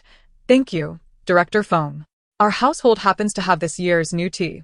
Please, come inside and rest a while, and enjoy a cup. Susu understood that Feng Quan's public reading of the edict was meant to honor her, yet it was not merely for her sake, but rather for Cheng Yuanbai's. Nonetheless, the chief steward of the palace clearly supported her, and regardless of the reason, Susu felt deeply appreciative. Feng Quan, satisfied with Susu's manners, waved his hand to decline. No, I must return to serve His Majesty. Perhaps next time. At that moment, Zhao Yang suddenly spoke, his face twisted in anguish as he looked again. Susu, could the rumors from outside truly be accurate? Are you truly involved with General Cheng? Zhao Yang, in a fit of resentment and impulsiveness, intended to tarnish Susu's reputation in front of those gathered. Susu's expression darkened, yet she remained silent. Aunt Zhao, startled, felt a chill run through her. The palace eunuchs were still present, and just moments ago, one had bestowed an imperial marriage decree upon Susu. What nonsense was her son uttering? Aunt Zhao tugged at Zhao Yang, forcing a smile as she addressed Feng Quan. My son has been severely agitated today. I beg your pardon, I shall take him home now. Zhao Yang, momentarily blinded by his dark thoughts, soon realized his folly, but lowered his head, allowing his mother to pull him away. Feng Quan's expression turned cold as he spoke sternly. Hold on. I see that your son is not merely agitated, but has lost his senses. To spread rumors in front of me, suggesting that the Emperor's decree was erroneous, this is not madness, but a deliberate affront to the Emperor's authority. He cast a pointed look at Zhao Yang, his gaze disdainful, as if observing a mere insect that could be easily crushed. Zhao Yang felt a chill run down his spine, sweat beading on his forehead. He could not afford to be condemned, for offending the emperor was a grave crime. Chapter 59. Cheng Yuanbai faces consequences. He stepped forward timidly, bowing his hands in acknowledgement, stammering, "And no, I merely lost my senses for a moment and spoke thoughtlessly. I am now fully aware. Please forgive me, my lord." Foam Quan smirked slightly, speaking unhurriedly. "Oh, if you know you are afflicted with such a condition, then you ought not to appear in public and frighten others. Since you have lost your senses, you are unfit for the civil service. It would be best for you to recuperate at home. I shall inform the Ministry of Justice to annul your scholarly title." Foam Quan had been anticipating this confession from Zhao Yang. Previously, at the entrance of the Yan residence, Zhao Yang had feigned deep affection to deceive others. However, Foam Quan, being a cunning old fox, saw through his facade immediately, dismissing him entirely. Now, knowing that the emperor had already issued a marriage decree, Zhao Yang still dared to cast aspersions in his presence. Who was he attempting to smear? Failing to deal with this hypocritical scholar would disqualify Foam Quan from his position as chief steward of the palace. Zhao Yang felt as though struck by lightning, fear etching his features as he froze in place. Aunt Zhao turned pale, terrified, and fell to her knees, repeatedly bowing and pleading, "No, my lord. My son spoke thoughtlessly just now. He won't dare again. Please spare him. He has worked hard to achieve his title and cannot lose it so easily." Fengquan schnurrte. His eyes bearing a menacing glare. "Humph. Do you truly believe that whatever you and your son say is to be taken as truth? You think you can retract your words at will? If not madness, then it is a blatant disregard for the emperor's authority. Guards, take him away." Two imperial guards stepped forward, their hands resting on their blades. Zhao Yang, trembling with fear, hurriedly covered his mother's mouth, desperately shaking his head. "No, my lord. I have indeed lost my senses and am unworthy of the title. Please do not arrest me. I shall return home and never venture out again." A man, especially a scholar, crumbling under pressure, is a sight unworthy of consideration. "Then be gone." Foam Quan waved his hand dismissively, signaling the guards to step back. He surveyed the gathered crowd, his eyes warning, since the emperor has granted the marriage of Yan Susu to General Cheng. It is clear that the recent rumors circulating in the capital are entirely false. Anyone who dares to spread further falsehoods shall be wary of their own tongues. The onlookers promptly lowered their heads, afraid to utter a word. Zhao Yang seized the moment, pulling his mother away, retreating in disgrace. Witnessing how effortlessly the matter had been resolved, cast a grateful glance at Foam Quan. She could not help but admire his formidable presence. A true chief steward of the palace, instilling fear and respect in all. "We shall take our leave now, Miss Yan. Please stay." Foam Quan, now all amiability towards Yan, smiled warmly. This demeanor made her question whether the previous display of authority had been but an illusion. Yan Susu stood momentarily dazed, nodding slowly. Safe travels, Director Foam. Xiao Zhu, quick-witted, had already fetched a silver note from the estate and presented it respectfully to Foam Quan. Foam Quan waved his hand. "I do not accept such things, young lady." Please take it back. Xiao Zhu, taken aback, looked to Yan Susu for guidance. Having regained her composure, Yan Susu smiled apologetically at Foam Quan, nodding to indicate that Xiao Zhu should return the money. Only then did Foam Quan nod in satisfaction, turning to lead a large contingent of imperial guards as he strode out with a stoic expression. Meanwhile, at the Cheng residence, the decree had first been delivered there.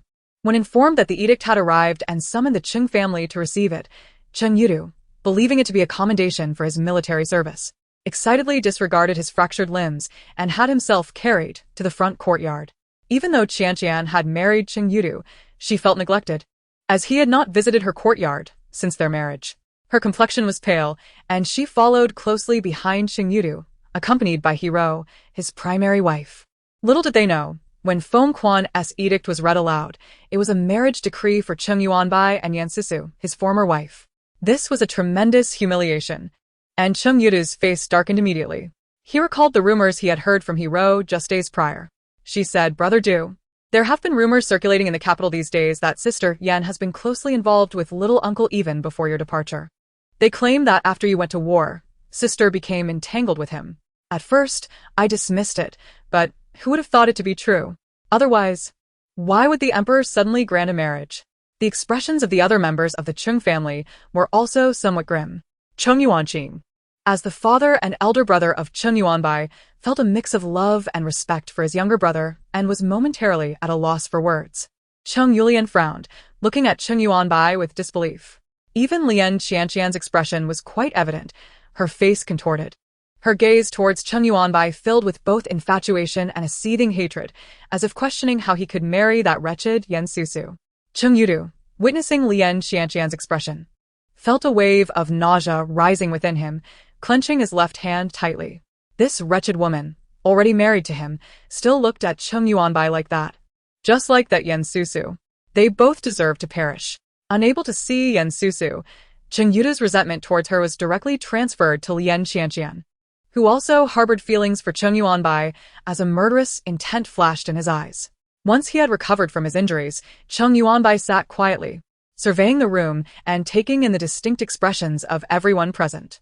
When his gaze fell upon his mother, he unconsciously rubbed his hands together. Cheng Laofuren's face was dark, her eyes fixed on Cheng Yuanbai, making it evident that she would leap up at any moment to strike him. Her voice trembled with anger as she asked, "The person you admired before is Yen Susu?" Cheng Yuanbai silently nodded. Ever since he had decided to act first and explain later, he had mentally prepared himself for a beating. Indeed, Cheng Laofuren, furious, raised her cane and struck her beloved youngest son. She finally understood why her son had consistently evaded her inquiries about whom he liked. It turned out he had feelings for his former sister-in-law. Cheng Yuanbai stood up, allowing his mother's cane to fall upon his back in silence. Cheng Yudu maintained an expressionless demeanor, even wearing a cold smile, despite witnessing Cheng Laofuren strike Cheng Yuanbai. What did it matter if she pretended to hit him? He had received the Emperor's decree. Could he possibly defy it? Cheng Laofuren was old, and after a few strikes, she became breathless, stopping her actions to question. How could you act so recklessly and betray this family? Such a ludicrous decree would never have been issued had it not been for her son's direct request. Cheng Laofuren understood this, which only fueled her anger. Chapter 60. Cheng Laofuren approves of the marriage. Cheng Yuanbai suddenly raised his head, his gaze chilling and resolute as he declared, "I have been true to myself. Mother, I went to war at 15. And for 7 years I have been alone at the border, yet still unmarried. Now that I have found a woman I admire, do you expect me to abandon her for some unfortunate circumstances? I cannot do that." Cheng Laofuren was momentarily speechless. Her anger doused as if cold water had been thrown upon it. Her eyes stung, and words eluded her. Indeed, her husband had perished in battle, and her son, at such a young age, had ventured to the battlefield, securing the Cheng family's standing. Now, at 25, he was still single, and finally had a mutual affection with a woman. Could she truly bear to disrupt that? Moreover, could it really be disrupted? Cheng Yuanqing, upon hearing his younger brother mention the war, was stirred. When their father, the old general, had unexpectedly died on the battlefield, the northern army was left leaderless, and the Cheng family was thrown into disarray. He, as the eldest son of the main branch, should have stepped forward. Yet he lacked the courage to shoulder it all and chose to retreat. Thus, for years, Cheng Yuanqing had harbored guilt towards Cheng Yuanbai, especially since his younger brother had achieved countless military accolades, elevating the Cheng family's status and allowing him, as the eldest brother, to comfortably occupy his position at the Imperial Academy, which both revered and intimidated him. Cheng Yuanqing stood up uneasily, still feeling unsettled, yet sighed softly and advised, "Cough, mother. The decree has been issued, and it is beyond our control. Yen Susu has long been disconnected from Brother Du. Let us allow it to pass." Cheng Yuanbai, sensing his mother's silence, understood that she was wavering and seized the moment to press on. "Mother, I am still unmarried, and Susu is also not married. Her past with Brother Du is over. Did you not also like her?" Cheng Laofuren was momentarily stunned, then hesitantly asked, "When did you begin this?" Cheng Yuanbai, in the presence of everyone, could not admit that he had always liked Yen Susu, especially considering that for 3 years she had been his sister-in-law. His eyes flickered slightly as he replied, "It began with a recent case discovered by the Dali Temple. They sent someone to inquire at the Yen residence, and I accompanied them." He did not lie. The old matriarch's anger subsided, curiosity piqued. "Recently, you told me that the person you admired had not yet agreed to you. Was that true?" Cheng Yuanbai's expression darkened slightly, pursing his lips and closing his eyes momentarily before resignedly responding, "Yes, initially it was unrequited love. Susu had no feelings for me and was wary of her previous ties to the Cheng family. I had been the one to show her affection. And due to the Yan family's desire for her dowry, she was moved yet pressured by her clan, leading her to agree to marry me. Speaking of his emotional entanglement with Yan Susu in front of everyone was somewhat reluctant for Cheng Yuanbai, but he had incurred the wrath of many. Furthermore, he could not let the innocent Yan Susu be labeled as someone who had deliberately seduced him in the eyes of the Cheng family. He could only close his eyes and selectively recount the events that had transpired during that time. It was akin to donning colorful garments to amuse his family. The old matriarch shot a glare at Cheng Yuanbai. No wonder I wondered why you, out of the blue, brought back a blood swallow from the Ministry of Internal Affairs for me. It was merely a side endeavor. Cheng Leofuren felt that this son of hers had been a waste of her efforts. Not only was he ungrateful, but even before marrying, he had completely forgotten the adage of a husband forgetting his mother. Cheng Yuanbai, remaining composed, added, "Mother, how could you think that? It was merely a trip together. The blood swallow was specifically brought back for you."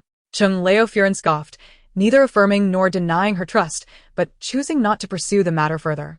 Instead, she expressed concern. The Yan family used to be a prestigious military clan.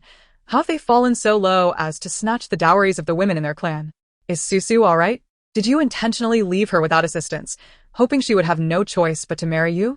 Cheng Leofuren scrutinized her son, who seemed to have 1,000 ulterior motives. Cheng Yuanbai felt somewhat helpless. "Mother, I truly did not know about this. Susu dislikes having others around her, so I did not arrange for anyone to protect her. But fret not, Susu is observant, intelligent, and decisive. She realized early on that her clan's intentions were not benevolent and sought assistance from the imperial concubine. Her family now dares not trouble her." Cheng Yuanbai spoke with pride, his eyes brightening as he recounted her cleverness. Cheng Leofuren could hardly bear to witness it. She never anticipated that her usually steady son would be so infatuated. This term she had learned from the imperial concubine, yet she did not inquire why the imperial concubine would choose to assist. Given the imperial concubine's temperament, it was no surprise that she would appreciate a bold and spirited woman like Yan Susu, merely lending her support. Cheng Yudu, observing the increasingly harmonious atmosphere in the hall, even tinged with joy, darkened his expression and, with a sharp crack, crushed the teacup in his left hand. The others turned to him, realizing the presence of another party involved, their smiles fading slightly. "Take me back." Cheng Yudu's voice scraped against the cold iron, sending shivers down the spines of the servants nearby. "Brother Du, please do not lose your temper. Just now, Uncle Xiao also mentioned that Sister Yan has no other choice." Hiro stepped forward, grasping Cheng Yudu's hand, her expression one of measured concern. "Do not refer to him as uncle. He is unworthy of such a title." Cheng Yudu could no longer contain his pent-up resentment and roared. Hiro seemed startled, falling silent. The moment those words left his lips, the expression on old Madame Cheng's face darkened abruptly. A profound silence enveloped the hall, and everyone present, glancing at the matriarch and Cheng Yuanbai, dared not even set their teacups down, fearful of making a sound that could invoke misfortune. Taking a deep breath, old Madame Cheng, her countenance grim but resolute, spoke in a low voice. Grandmother has asked quite clearly. Your uncle only developed feelings for Yan Susu later on. Grandmother understands that you may not come to terms with this immediately, but he is no longer connected to you. Why speak so harshly?" Cheng Yuanqing relaxed slightly, signaling to his unyielding son with his eyes. "Your grandmother has not lost her temper. She is offering you a way out. Please do not speak further. Just leave." However, Cheng Yudu fixed his gaze on his father, sneering, "Father, there is no need for subtle signals. Others have trampled over your son, and yet you still speak in his defense. Do you truly regard me as your son? I declare him nothing but a scoundrel, a vile wretch." Cheng Yudu articulated each word with clenched teeth, his disdain palpable. Suddenly, a sharp sound rang out. Cheng Yudu turned his head just in time to be struck. Blood spilling from his mouth, silencing his hateful remarks. A teacup lid, stained with blood and shards of porcelain, clattered to the ground. Chapter 61. Hero's Midnight Conspiracy. Cheng Yuanbai sat composedly in his chair, sipping his tea at a deliberate pace, seemingly unaffected by the chaos. Yet, upon closer inspection, one would notice that the teacup in his hand had lost its lid. With a resounding thud, he set the teacup down on the table, which shattered into a multitude of pieces upon impact. The moment Cheng Yuanbai discerned what Cheng Yudu was about to utter, he crushed the teacup and sent the lid flying. His expression remained impassive, yet his eyes betrayed no emotion, a palpable pressure enveloping the room, particularly affecting Cheng Yudu. Standing before his disheveled son, Cheng Yuanbai looked down with an air of superiority and stated, "What right do you have to utter those 4 words? At this point, you lack even a semblance of self-awareness. Truly disappointing. I am indifferent to whether you call me uncle or not, but if you continue to slander, the consequences will not be as simple as a mere beating. The Cheng family will not miss you if you were to vanish." Cheng Yudu cursed inwardly. He cared not for himself, but any insult directed at Susu was intolerable. He would not let a single word slide. His eyes burned with fury, appearing almost frenzied. A sight to behold. Even Qian, summoning her courage, stepped forward, forcing a smile as she ingratiated herself. "Dear uncle, my husband has been feeling unwell these past few days. I shall take him to rest." Recently married to Cheng Yudu under less than ideal circumstances, Qian had been quietly brought into the family with no wedding festivities. Her parents too ashamed to make demands.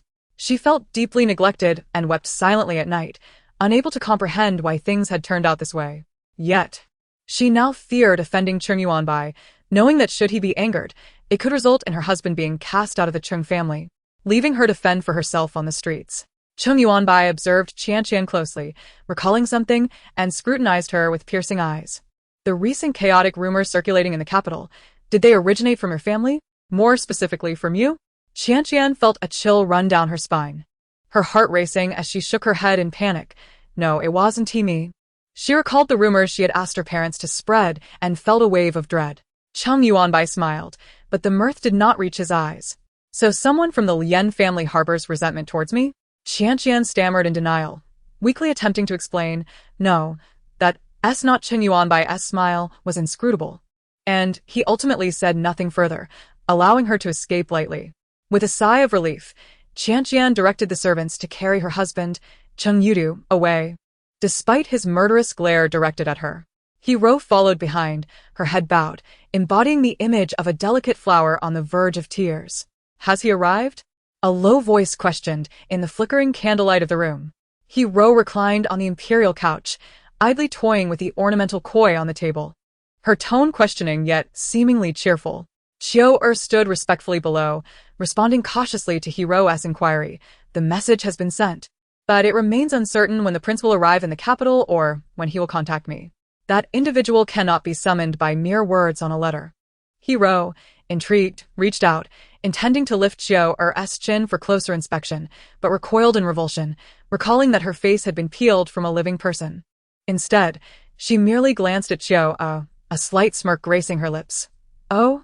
How can you be so sure he will come to the capital upon receiving your message? You, a mere servant and a spy, possess such confidence?" Xiao lowered her gaze, her voice slightly tense yet firm. "Rest assured, my lady. I stated in the letter that significant matters are at hand. Upon learning this, the prince will undoubtedly come to arrange his affairs in the capital." Hero felt a twinge of disappointment, sensing that her newly acquired servant might not survive long. Sitting up straight, she coldly retorted, "If you dare to speak such nonsense in your letter to him, do you wish to endanger your life?" Xiao quickly bowed her head, flattering. "I have spoken no falsehoods. With your masterful strategy, it will not be long before our grand plans come to fruition. Today, is it not nearly upon us?" Hero appraised Xiao for a moment, then relaxed her posture against the chair, praising her. "You are indeed audacious, but you have performed well." Xiao released a breath of relief, a faint smile curling at the corners of her eyes, and softly responded, "Thank you for your kind words, my lady. Do you have further instructions?"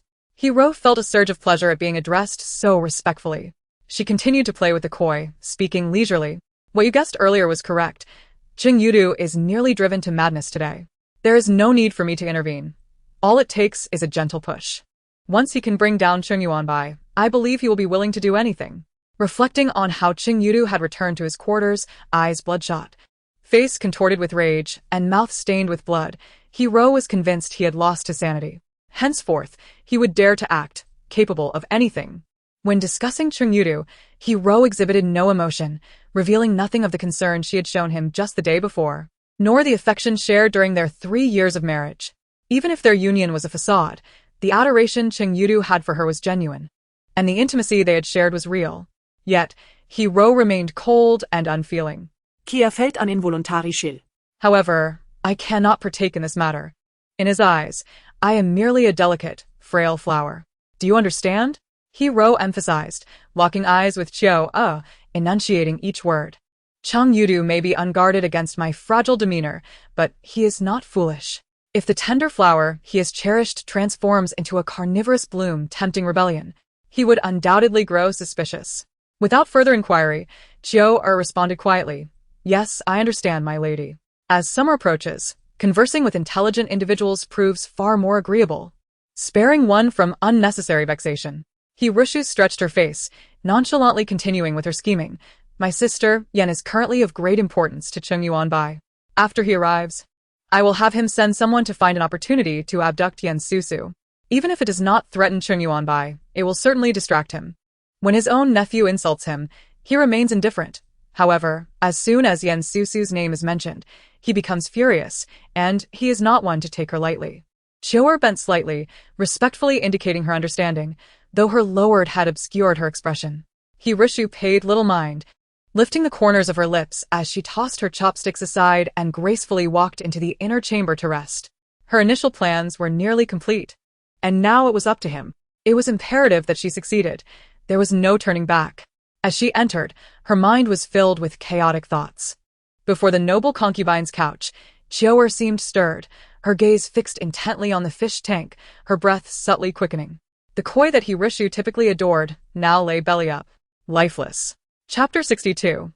The marriage proposal. As June approached its midpoint, the summer sun blazed high in the sky, and cicadas chirped noisily from the trees. Yet, the Yen household was filled with joy. Due to the imperial decree of marriage, the formalities of the 3 letters and 6 rites had been expedited to the marriage proposal, which meant the betrothal gifts were to be presented today. Early in the morning, the servants of the Yen household busied themselves both inside and outside, ensuring the courtyard was spotless. Chunyu and Xiaozhu moved about with light steps, their faces radiant with smiles, unable to contain their joy. Yen Susu, adorned with exquisite embellishments, gazed at her reflection in the bronze mirror, barely recognizing herself. She lightly furrowed her brows and, with a hint of insecurity, asked, "Is the makeup you applied too extravagant? I can hardly recognize myself." Xiaozhu shook her head with a cheerful grin, her words flowing smoothly. "Not at all, Mississippi. You look stunning. I merely applied a light touch of makeup and drew your brows in a willow leaf shape. It's your natural beauty that shines through. Today is the day of your betrothal. You must look exquisite to dazzle your future husband. Last time during your wedding, the makeup was far more pronounced. You looked splendid even then, leaving us all in awe," Xiaozhu added excitedly, inadvertently spilling words that perhaps should have remained unspoken.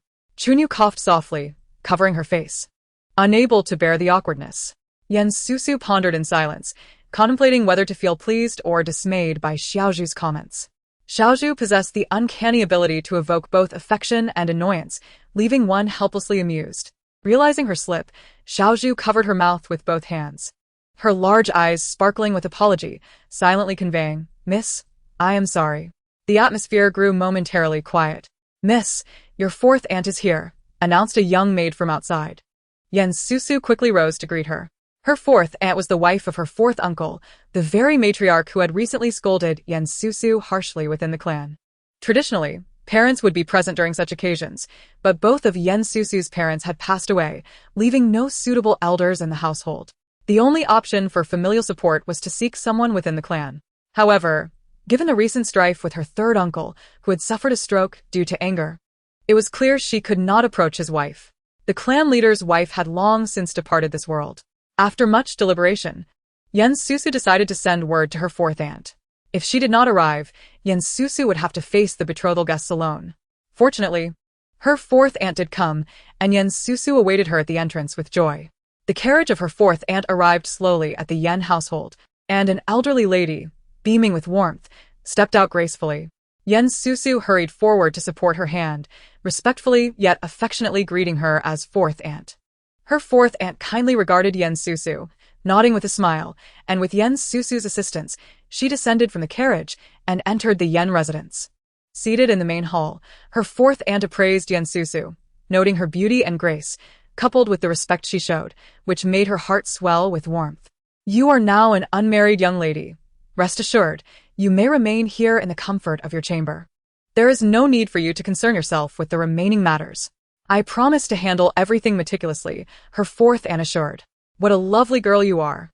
Reflecting on her husband's recent anger upon returning from the clan, where he had scolded Susu for her perceived insolence and lack of filial piety, she had found his words unjust. After all, with her parents gone, Susu was already in a pitiable situation, and it was only natural for her to assert herself. Susu smiled obediently and nodded. Yes, thank you, fourth aunt. I will heed your guidance. With her fourth aunt's arrival, it was evident that she still regarded herself as a member of the younger generation in the clan and would certainly take it upon herself to ensure everything was in order. What a well-mannered and beautiful young woman she is. As her fourth aunt, who favored gentle and delicate young ladies, observed Susu, her heart melted. Initially, upon hearing of the imperial decree granting Susu to Cheng Yuanbai, her fourth aunt had intended to assist as an elder. But her husband had been reluctant until she scolded him into submission. How foolish, she mused. Her fourth aunt was acutely aware of her husband's temperament, rough and brash, likely incited by the cunning third uncle, who had been scheming.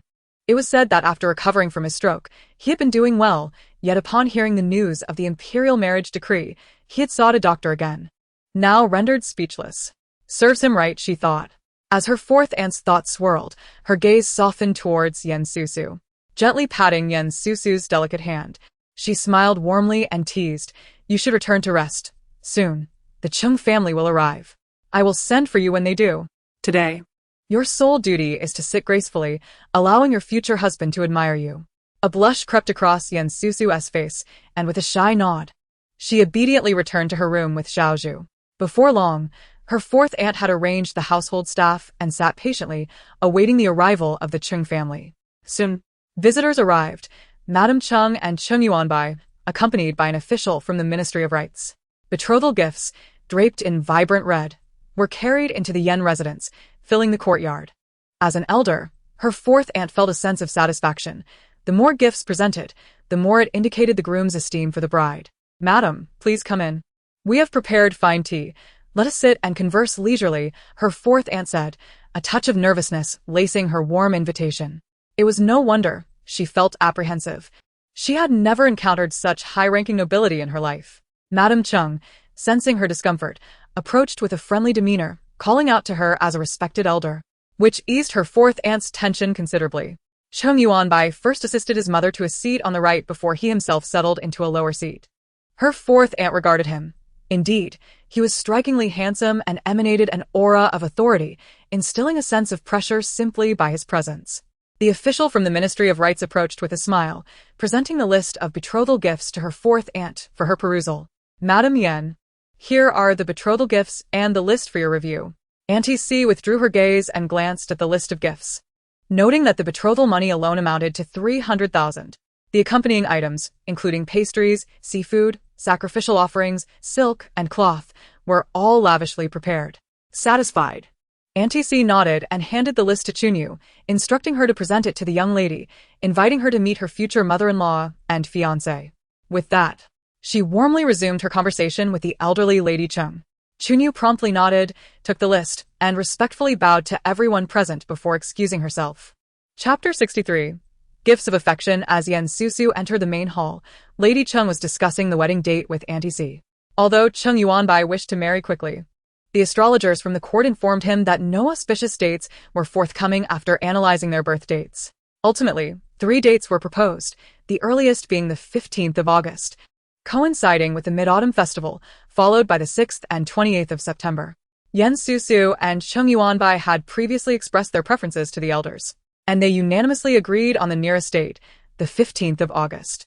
Thus, the wedding date was set, and Auntie C exchanged a knowing smile with Lady Cheng.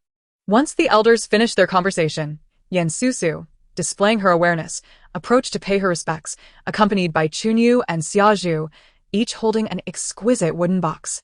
Having met Auntie C, Lady Cheng, and General Cheng before, this was Susu's first encounter with Lady Cheng as an engaged woman. Her cheeks flushed slightly, and she felt a bit shy, unsure of how to address Cheng Yuanbai in front of Lady Cheng, as she could no longer simply call him by his name. Lady Cheng said nothing, but Auntie C teasingly remarked, "You cannot address General Cheng so formally. Do not be shy. You will soon be his wife. So, why not call him brother, and let us hear it?"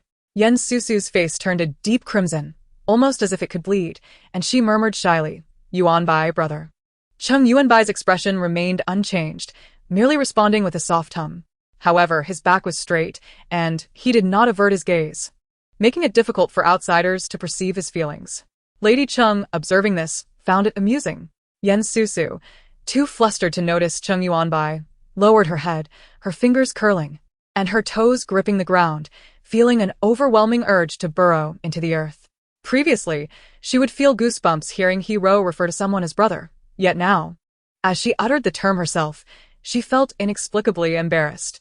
Quickly, she sought to change the subject, saying, "Lady Cheng, I have embroidered a headband for you, and hope you will like it." As she spoke, she opened the wooden box held by Chunyu, revealing a beautifully crafted headband, which she presented with both hands to Lady Cheng. Lady Cheng smiled, inspecting the headband adorned with a pattern of pine and cranes, vivid yet elegantly simple. She then looked into Yen Susu's eyes, which were filled with anticipation and apprehension. Unable to suppress her laughter, she took the headband and exclaimed, "Susu, your craftsmanship is exquisite. This embroidery looks lifelike and is perfectly suited for an old woman like me. Thank you, dear child. I truly adore it. I shall wear it out and show it off to the other ladies." Her words implied her satisfaction, easing the tension in Yen Susu's heart, causing her smile to bloom more radiantly. Cheng Yuanbai, catching sight of the wooden box in Xia Zhu's hands, cleared his throat softly, redirecting everyone's attention. "Mother, Auntie C, I have yet to visit the Yen residence. May I take Susu for a stroll?" His tone was dignified and earnest. Auntie C, surprised that Cheng Yuanbai would address her so familiarly, paused momentarily, realizing that this was none other than General Cheng of the Great Xia. Recovering quickly, she smiled and said, go on. Susu, take good care of Yuanbai. I and Lady Cheng shall not intrude on your private conversation." Lady Cheng, glancing at the wooden box, could not help but chuckle. Yen Susu found herself grasped by Cheng Yuanbai's hand, her face slightly flushed as she nodded gently, following him outside. As they walked through the courtyard, Yen Susu kept her head lowered, almost hearing the rapid thumping of her own heart. Under the shade of a sycamore tree adorned with snow-white blossoms, Cheng Yuanbai halted and turned to face her. "All right, you may present it now," he said, his tone calm, yet laced with an unspoken urgency. Ah? Yen Susu looked up in surprise, blinking in confusion. "Present what?"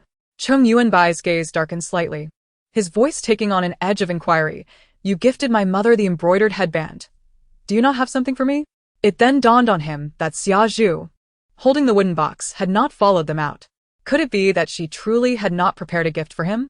Cheng Yuanbai's expression turned impassive as he tugged at the branches of the sycamore tree, resembling a child denied a sweet, his lips pressed tightly together, while the fallen blossoms lamented his discontent.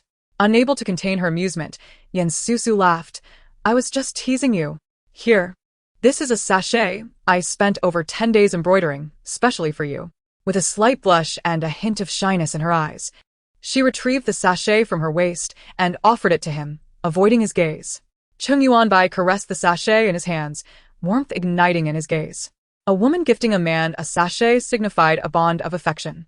Suddenly, he pulled Yen Susu closer, pressing her against the sycamore tree, one hand gently cradling her hair while his lips eagerly sought hers, which he had desired for so long.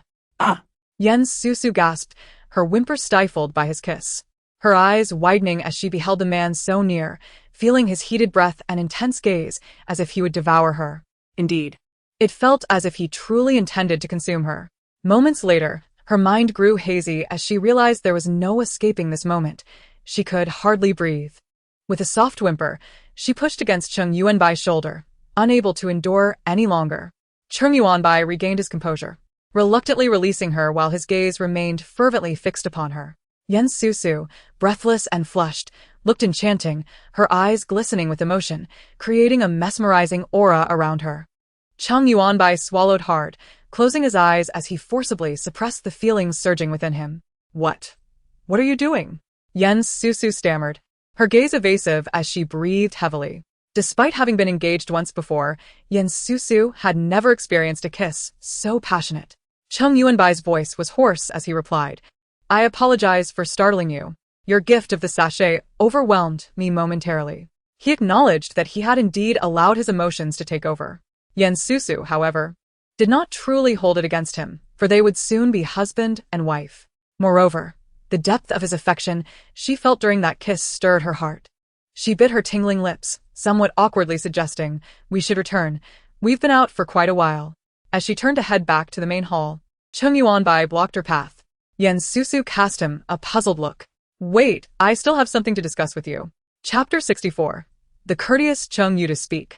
Susu replied, tilting her head and unable to resist biting her tingling lips again, subtly licking them with her tongue. Though the action seemed ungraceful, it exuded an irresistible allure. Longing to bring her home at this very moment, Cheng Yuanbai paused, unable to resist affectionately stroking her delicate hair. Susu's body stiffened. While speaking was one thing, his touch was altogether another. She could hardly withstand another such encounter, especially in the midst of so many onlookers. It was far too exhilarating. Noticing the accusatory glint in Susu's eyes, Cheng Yuanbai cleared his throat and spoke earnestly. I have arranged for a skilled maid named an Xian to accompany you, ensuring your safety. Whenever you venture outside, do take her along. Susu furrowed her brow, visibly reluctant. However, after a moment's contemplation, she ultimately acquiesced with a nod. Very well, I shall accept. It seemed Cheng Yuanbai was aware of the troubles with Zhao Yang and had taken precautions to shield her from such scoundrels in the future. His thoughtfulness warmed Susu's heart. Even if she was not particularly fond of having a stranger by her side, she found it difficult to refuse. Cheng Yuanbai exhaled in relief, refraining from further discussion as he took her slender hand, leading her back to the main hall. There, the matriarch Cheng and her fourth aunt sat together, merrily engaged in conversation. Upon their entrance, the two women exchanged knowing smiles. Realizing the hour had grown late, Matriarch Cheng rose to depart, her age rendering her susceptible to fatigue. After seeing Matriarch Cheng and Cheng Yuanbai off, Susu expressed her gratitude to her fourth aunt, presenting her with a beautifully embroidered headband that she had taken from the wooden box held by Xiaju. Fourth aunt, I apologize for the trouble today. I have embroidered this headband for you. I did not have the opportunity to present it earlier. Really? Fourth aunt replied, her surprise evident as she beamed with delight. Yet she earnestly cautioned, you've truly outdone yourself, but you mustn't overexert yourself in such a short time. It could strain your eyes. Examining the headband, she noted the intricate design of a Buddha lotus, which resonated with her long-standing faith. The beauty of the embroidery captivated her, leaving her unable to look away. Fourth aunt stroked the headband, appreciating Susu's thoughtfulness even more. How could she not be my own granddaughter? A tinge of regret filled her heart as she began contemplating the wedding arrangements. Upon returning to the Cheng residence, Matriarch Cheng cast a few sidelong glances at her son, noting his perpetually stoic demeanor, and she could not help but roll her eyes in exasperation. Perhaps he was secretly reveling in joy. Whether he was pleased or displeased, he kept it all bottled up, which irked her immensely. Curiosity piqued, she teased, what did Susu give you that has rendered you so speechless? Cheng Yuanbai halted momentarily, realizing he had been lost in excitement, yet he retorted, Mother, you have not spoken to me either. Why do you presume I owe you an explanation? A playful smirk graced his lips. If you're curious about what Susu gifted me, simply ask. I have no intention of keeping secrets.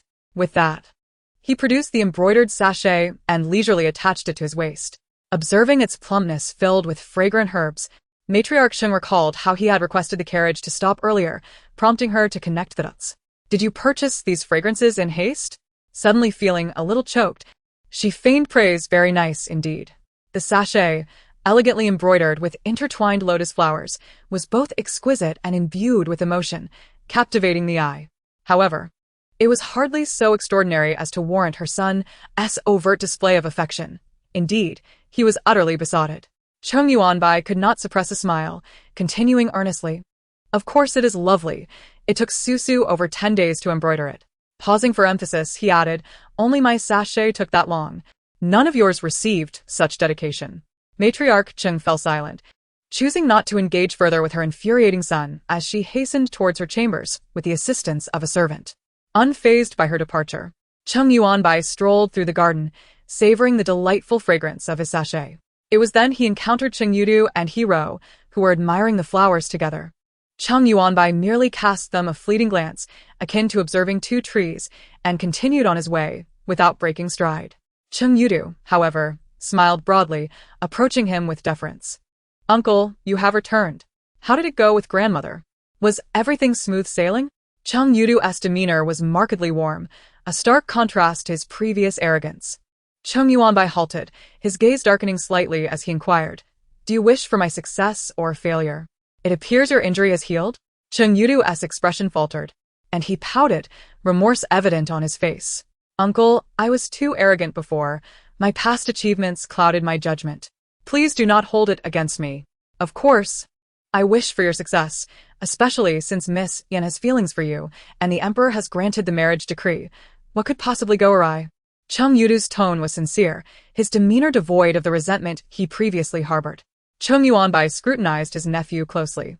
He did not strike him as someone with a forgiving nature. If this behavior was feigned, it added an intriguing layer to the situation. His eyes narrowed as he spoke sternly. Selfishness and incompetence only served to shift blame onto others. "You would do well to recognize your faults. Otherwise, next time, it will not merely be a matter of breaking your limbs." Cheng Yudu flinched, quietly acknowledging his uncle's reprimand. "Yes, uncle, your words ring true. I shall heed your guidance henceforth." His newfound humility was notable, and Cheng Yuanbai observed a glimmer of amusement in his eyes. On the day of the marriage decree, Cheng Yudu had appeared as if he wished to harm himself. Now, however, he was abjectly courteous. Clearly, someone had influenced him, or perhaps more accurately had manipulated him. Cheng Yuanbai's gaze deepened as he noted Hero, who stood silently to the side, her expression troubled as if lost in thought. It seemed he had arrived, yet she remained oblivious. Chapter 65. The arrival of autumn hunting. Upon returning to her chamber, Hero anxiously inquired of her maid, "Chior, is he already in the capital?" Chior shook her head in confusion. "Why do you say that, my lady? I have yet to receive any news from there." Hero's countenance darkened further, and she slammed her palm on the table.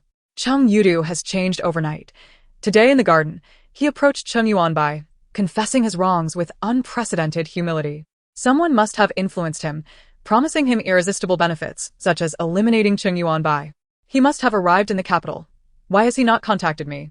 Hero's agitation grew as she pondered the cold-hearted individual behind these machinations. Was he truly willing to sever ties, even with his own son? The more she thought, the more anxious she became. Hero paced back and forth, unable to contain herself, and smashed the vase on the table to the ground. Kia. Noticing the sweat on her forehead, hurried to comfort her. "Mistress, you might be overthinking it. Even if the crown prince has arrived in the capital, he may be too busy to contact you. I will go out and reach out to him." Hero gradually calmed down and nodded slowly. "Go ahead.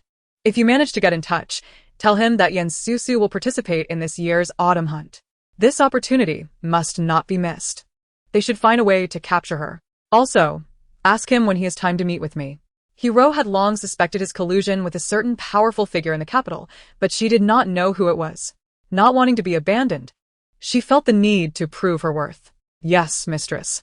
Chior nodded eagerly and turned to leave the room, making her way outside the estate. At the Yen residence, Susu had already received the invitation to the autumn hunt and was quite surprised upon receiving it. She glanced at the date, noting that it was only half a month before her wedding, which made her hesitate. The eunuch who delivered the invitation had specifically mentioned that if she had the time, she could attend the autumn hunt. Implicitly, he suggested that if she could not attend, the imperial concubine would not hold it against her. Chunyu and Xiaozhu urged their mistress not to attend, stating that it was inappropriate for a bride-to-be gallivanting about. However, after much contemplation, Susu ultimately decided to partake in the hunt. Her father had taught her horseback riding when she was young, and she had always enjoyed it. Unfortunately, since marrying Cheng Yudu, she had not ridden again. The invitation to the autumn hunt rekindled her excitement, presenting a perfect opportunity to ride once more. More importantly, it was an invitation from the imperial concubine, whom Susu admired greatly. The prospect of meeting her filled Susu with exhilaration. Time flew by, and the day of the autumn hunt arrived.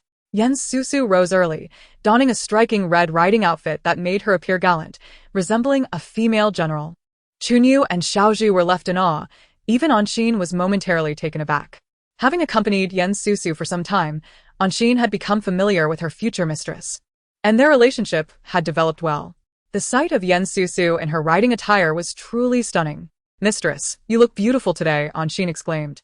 Many women in riding attire either appeared delicate or spirited, but Yen Susu exuded both vigor and charm.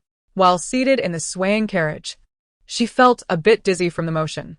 Upon arriving at the royal hunting grounds, she eagerly jumped out of the carriage and took a deep breath of fresh air. An excited voice called out, "Susu, over here." Just as she stepped out, she heard her name being called. She looked up to see Lin Ruoyun leaning against the hunting ground's railing, waving enthusiastically. Yen Susu smiled back and walked toward Lin Ruoyun, who took her hand and pulled her toward the hunting grounds. "Come on, let your maid handle your belongings. You should accompany me for a while. I don't know anyone here, and it's dreadfully dull." Yen Susu barely had a moment to respond before being whisked away. Anshin attempted to follow but was stopped by Chunyu. "It's all right, this is the royal hunting ground. It's quite safe. Besides, with Miss Lin accompanying our mistress, they won't stray too far." After a moment's hesitation, Anshin relented, only to see Yen Susu already walking away with Lin Ruoyun. As they walked, Lin Ruoyun chattered incessantly. "I thought you wouldn't come since you're getting married. I never imagined you'd marry General Cheng, especially by imperial decree. You know, when I found out, I was so shocked that I nearly spat my tea everywhere. What an image that was." Her expression was a mix of joy and bemusement, making it quite amusing. Yen Susu couldn't help but laugh but feigned a pout, asking, "What is so surprising? Do you think I'm that unworthy?" She even struck a dramatic pose, pretending to be heartbroken. Lin Ruoyun quickly shook her head, offering a smile. "How could that be? You are beautiful and kind-hearted, and for General Cheng to marry you is indeed his great fortune." At last, Yen Susu burst into genuine laughter. Lin Ruoyun realized she had been teased and shot her a mock glare. Out of the corner of her eye, she suddenly spotted a familiar figure approaching, her eyes gleaming with mischief. She cleared her throat and resumed her cheerful demeanor. "Susu, you once told me you admired great generals who fight on the battlefield, defending the homeland. It seems your wish has come true. How does it feel to have your heart's desire fulfilled? Do you particularly like your future husband? You must speak honestly, no evasion allowed, or you won't be able to leave here today." Lin Ruoyun placed her hands on her hips, adopting a stance that suggested she would not let Yen Susu go until she answered. Feeling helpless, Yen Susu nodded earnestly. "Yes, the decree is indeed to my liking, and I genuinely like Cheng Yuanbai. Just thinking about marrying him makes me so excited that I can hardly sleep at night." "Is that true?" a male voice suddenly inquired from behind her. Startled, Yen Susu turned abruptly and lost her balance, exclaiming as she stumbled backward. Cheng Yuanbai's expression changed when he saw her reaction. He quickly reached out to catch her, pulling her into his embrace. "Are you alright?" he asked with concern. Yen Susu couldn't respond. Her face was burning with embarrassment, and she felt utterly mortified. What had she just said? She wished she could disappear. Beside them, Lin Ruoyun couldn't contain her laughter, interjecting, "Don't worry, General Cheng. You caught her just in time. My dear friend is a bit shy and has a thin skin. She's embarrassed because you overheard her heartfelt words." "Isn't that right, Susu?" Chapter 66. Sharp-tongued and fierce, only then did Yen Susu realize Lin Ruoyun was the source of her embarrassment. She shot her a deadly glare, muttering, "You did that on purpose." "Of course I did. I just wanted to tease you a bit." The two exchanged glances, filled with playful hostility. Yen Susu was both flustered and furious, thinking to herself that this was no true friend. She must sever ties. Suddenly, she stiffened her neck and turned to see Cheng Yuanbai looking at her with a smile, his arms still around her waist, leaving her in an intimate position against him. Heartfelt words? Unable to sleep from excitement? Cheng Yuanbai's lips curled into a teasing smile as he gazed at Yen Susu. "Yes, yes, yes. Ha ha ha." Lin Ruoyun laughed uproariously, losing all semblance of a demure lady. Yen Susu awkwardly pushed Cheng Yudu away, shooting Lin Ruoyun a glare. "Shut up. I conceit, yield." Is that enough? Laughter erupted from the nearby men. Lin Chong'an leaned against a tree with a folding fan in hand, his eyes gleaming with amusement as he watched Lin Ruoyun laugh uncontrollably. "What's so funny?" Lin Ruoyun snapped. "You have the audacity to laugh while eavesdropping on others." Lin Chong'an was taken aback by the audacity of a young girl who boldly scolded him, her smile abruptly vanishing as she innocently shrugged. "The hunting ground is so small. What do you mean by spying?" I merely passed by and happened to see someone grinning foolishly. Lin Ruoyan felt as though she had been struck by arrows one after another, nearly incensed enough to confront him. She was astonished that a grown man could be so scathing, and she found herself powerless to retort.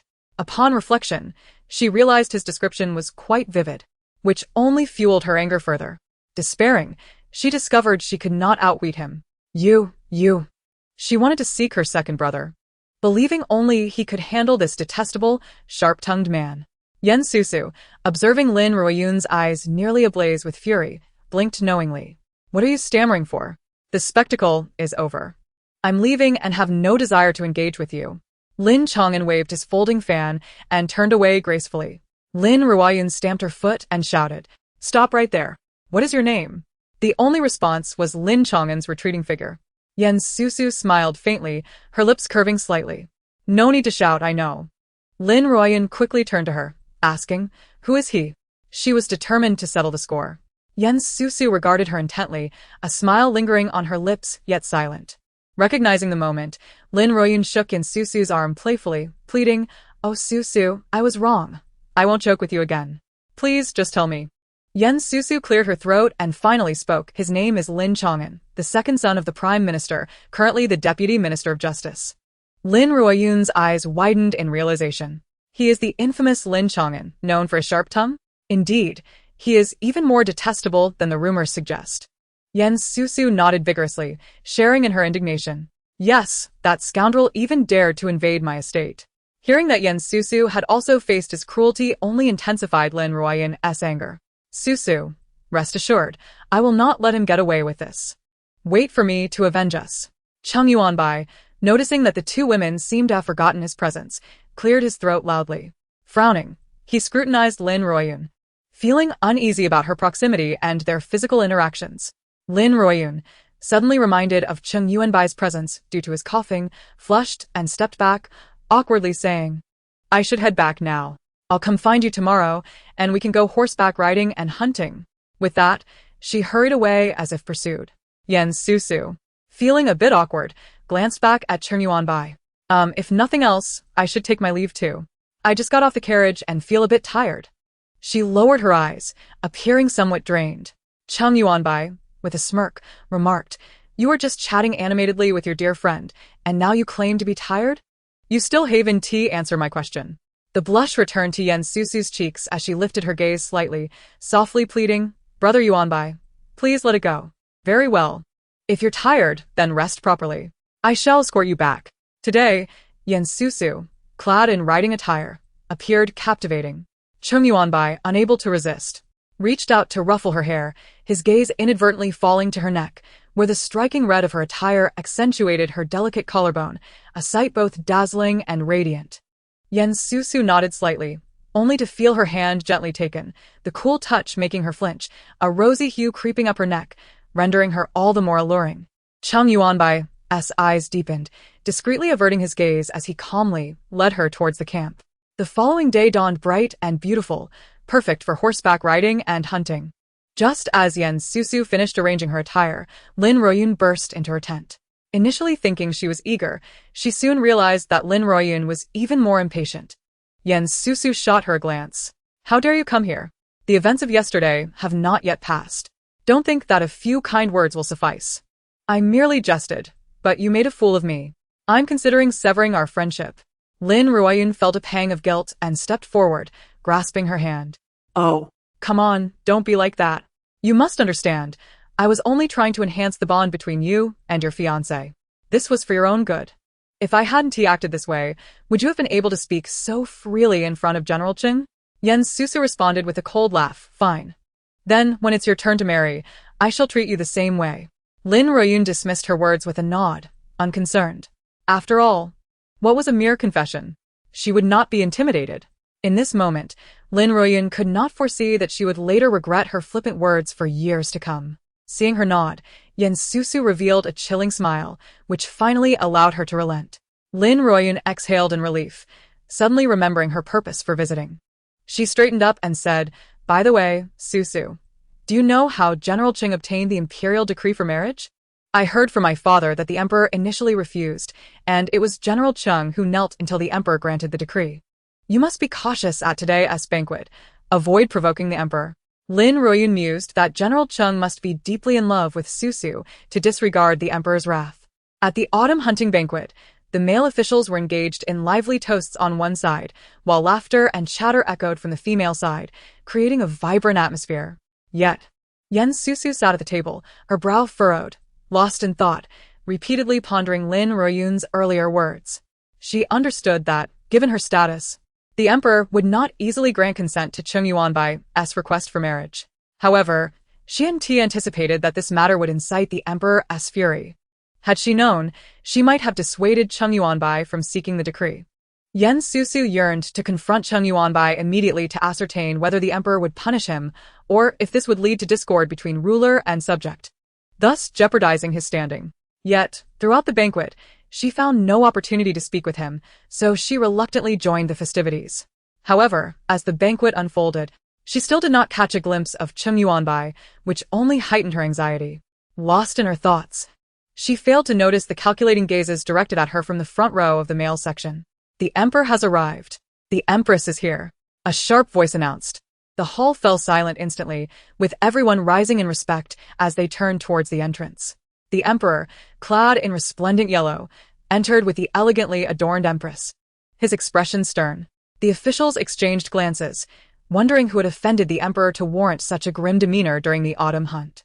Without further contemplation, they all bowed respectfully, proclaiming, "Welcome, your majesty. Welcome, your highness." The emperor, maintaining his severe countenance, walked past the officials and took his seat beside the empress, finally softening his expression as he said, "Be at ease. During the autumn hunt, let us all enjoy ourselves without the constraints of formality. Please take your seats." The officials and their families complied and returned to their seats. The palace maids emerged from the corners, serving tea and delicacies to the esteemed guests, marking the official commencement of the banquet. Yen Susu glanced from afar and noticed a vacant seat at the front, clearly meant for Cheng Yuanbai. Her anxiety mounted as she anxiously scanned the room, fearing that something may have gone awry. She, in a moment of impulsiveness, stepped forward. "Your Majesty, this humble servant, Yen Susu, wishes to report an important matter." General Cheng did not attend the banquet today, perhaps due to some urgent business. The emperor exchanged a significant glance with the empress, a hint of displeasure in his voice as he replied, "General Cheng is not a child. I cannot intervene in his affairs. You should direct your inquiries to the Cheng family." As soon as Yen Susu uttered her words, regret washed over her. She truly had acted impulsively. Sensing the emperor's discontent, she hurriedly said, "Yes, I have overstepped. I shall withdraw." At that moment, a harsh voice, laden with unmistakable reproach, resonated throughout the grand hall. "So, this is the infamous Miss Yen, the one who has ensnared the heart of General Cheng. Are you aware that he, for your sake, has disregarded the emperor's wrath and coerced him into issuing a marriage decree through military exploits? Such an act is utterly treasonous." The emperor's expression darkened. Yen Susu felt an immediate drop in the atmosphere, as if the air had thickened, leaving her dazed. Turning her head, she spotted a stern-faced, middle-aged man seated in the front row, his gaze fixed on her with an unmistakable look of disdain. Anger flared within her, and she forced a smile, her lips twitching. "May I inquire who this esteemed gentleman is?" The man's face darkened further, and he retorted, "I am Jingming, Minister of Rights. If you have any sense, you should voluntarily retract your engagement and not place His Majesty in a difficult position." Jingming? Was he not the father of Hero? Though Hero was merely a concubine's daughter, Yen Susu could not shake the suspicion that Jingming was targeting her because of Hero. With astonishment, Yen Susu countered, "Sir, you jest. This is a decree from His Majesty. Are you suggesting I defy it?" The emperor's gaze flickered, and his countenance darkened as he scolded her sternly. "Yen, you are here for the autumn hunt, yet you brazenly slander a high-ranking official in public. Do you wish to defy me?" Upon hearing the emperor's words, Yen Susu turned pale, unsure how to respond. Her fear was not of punishment, but stemmed from the emperor's evident dissatisfaction with Cheng Yuanbai. She fell silent, and the crowd regarded her in silence, creating a palpable tension in the air. Lin Ruoyun watched her with concern. Cheng Yudu, raising his cup, downed his drink in one swift motion and stepped forward, clasping his fists. "Your Majesty, please forgive me. My uncle's fiancée merely misspoke in the heat of the moment. And it was Minister He who initiated the conflict. There was no intention of defiance. Ming Lin's eyes widened in disbelief. Being betrayed by his own son-in-law was infuriating. His face turned an ashen hue, and he opened his mouth to retaliate. The Empress, Zhong Lixia, observed the varying expressions in the hall and, with a playful glint in her eyes, interjected to diffuse the growing tension. Your Majesty, you are being too stern. Susu was specially invited by me. Any displeasure should not be directed at her. Moreover, today is the autumn hunt, and I am eagerly awaiting the spoils of your endeavors. If we delay any further, we shall all be left with nothing but grass to eat. Zhong Lixia playfully chided the emperor, who, with a glimmer in his eye, finally allowed a faint smile to grace his lips. My beloved consort speaks wisely. Indeed, the autumn hunt takes precedence. The atmosphere lightened, and the tension began to dissipate. Yen, I hope you will act with discretion and avoid unnecessary troubles. The emperor admonished her with a stern expression before dismissing her from his attention. He also waved his hand at the still fuming Minister He, impatiently stating, Enough, Minister He. Today is a rare autumn hunt.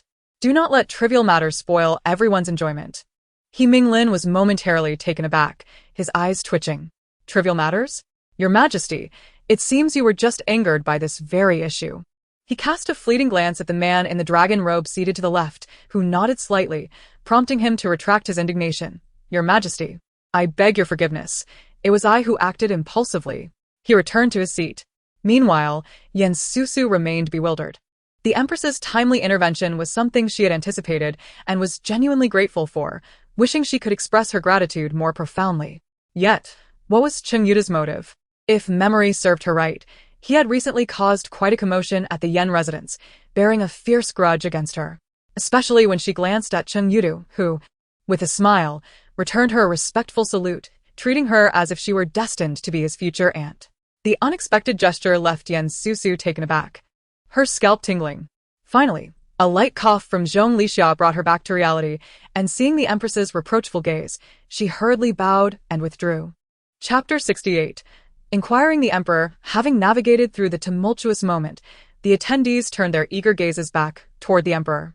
His expression grew solemn, a hint of authority in his demeanor as he announced, Once again, we gather for the rare autumn hunt, and this year the competition is fierce. As per tradition, the one who claims the top prize will not only receive this meticulously crafted Yuanbai, but I shall also bestow additional rewards. As his words fell, a young eunuch stepped forward, presenting the exquisite, deep red bow before the assembled nobles. The emperor approached, effortlessly drawing the bow and aiming at a distant target. The arrow flew forth like a thunderbolt, striking the bullseye with precision and shattering the target into splinters. It's made from dragon tendons, exclaimed one knowledgeable general. The bow itself is crafted from rosewood, another murmured. All those skilled in archery gazed at the bow with fervent anticipation, eager to showcase their prowess and seize victory. The emperor, pleased by their fervor, nodded approvingly. He struck the nearby gong, a smile breaking through as he proclaimed, I declare the autumn hunt to commence. With that, he led the empress out. Lin Ruoyun approached Susu, who still bore a dazed expression, and jested, Susu, let us go. Perhaps fortune will favor you, and you will bring down a grand prize, earning the emperor's favor. Snapped back to reality, Susu declined. You go ahead. I have matters to attend to. I will find you shortly. With that, she hurried after the emperor and empress. Cheng Yudu stood nearby, his deep-set eyes following Susu's retreating figure. Your Majesty, Empress, I have something to discuss, Susu called out, her voice rising as she was halted by palace guards. Zhong Lixia paused, signaling the guards to let her through. Your Majesty, Empress, I still have words to share, Susu panted as she rushed forward. The emperor raised an eyebrow, his expression stern yet imposing. Yen, I have just reprimanded you. Do you dare to persist? Are you not afraid of incurring my wrath? Hearing this, Susu lowered her head slightly, nodding. Yet her resolve remained firm. Your Majesty, I merely wish to ascertain General Cheng's whereabouts. Even if you were to punish me for it, I must ask. Zhong Lixia's eyes sparkled with pride as she glanced at the emperor, silently conveying her approval of Susu. The emperor's eyes twinkled with amusement as he nodded subtly at the empress, turning away without further comment. The empress then reassured Susu, do not worry, Susu. General Cheng will be just fine. Enjoy the autumn hunt, and upon your return, You shall find your fiancé in perfect health. Yan Susu felt a wave of relief wash over her upon hearing the words of the noble concubine. Although the emperor had just assured her that Cheng Yuanbai was unharmed, she remained somewhat skeptical. However, the words spoken by the esteemed concubine instilled in her an unwavering faith. Raising her head with determination, she expressed her gratitude, saying, "Thank you, esteemed concubine. You have aided me not only this time but countless times before. I truly do not know how to repay you. Should you require anything in the future, please do not hesitate to command me. I shall exert every effort to fulfill your wishes."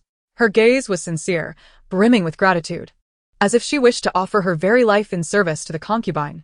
Zhongli Xia, witnessing this, found it both amusing and perplexing. "What nonsense you speak! What could I possibly command you to do? Nevertheless, I am quite fond of you. Once you marry General Cheng, you shall become the general's wife. Would you not visit me in the palace occasionally?" As she continued, she grew more animated, taking Yan Susu's hand in a gesture of warmth, clearly eager for an extended conversation. "I find myself quite lonely in the palace, and upon hearing of you, I felt an instant connection. By the way, we are of the same age, so you may call me Xia in private." Yan Susu was taken aback, unable to fathom how approachable the noble concubine was. Had she truly just suggested that Yan Susu call her Xia? Overcome with excitement, she was about to respond when the emperor, eager to showcase his beloved concubine during their hunting expedition, interjected with a tone that brooked no argument. "Xia, it is getting late. Let us allow Yan Susu to join the autumn hunt. It is a rare annual event, and I am certain she is eager to partake." As he spoke, he subtly drew Zhongli Xia's hand away from Yan Susu's, emphasizing his point. Yan Susu's smile faltered. "No, I do not wish to leave. I want to be with you, Xia, and talk for as long as you desire." Her eyes pleaded, yet under the weight of the emperor's stern gaze, she could only manage a strained agreement. "Yes, esteemed concubine. I shall attend the autumn hunt. I take my leave." With that, she hurriedly bowed and turned, nearly fleeing. The concubine cast a playful glare at the emperor but refrained from further comment. Chapter 69. The Arrow Shield. Xia Zhu severely wounded. "Miss, look over there. By that crooked tree. There is a rabbit."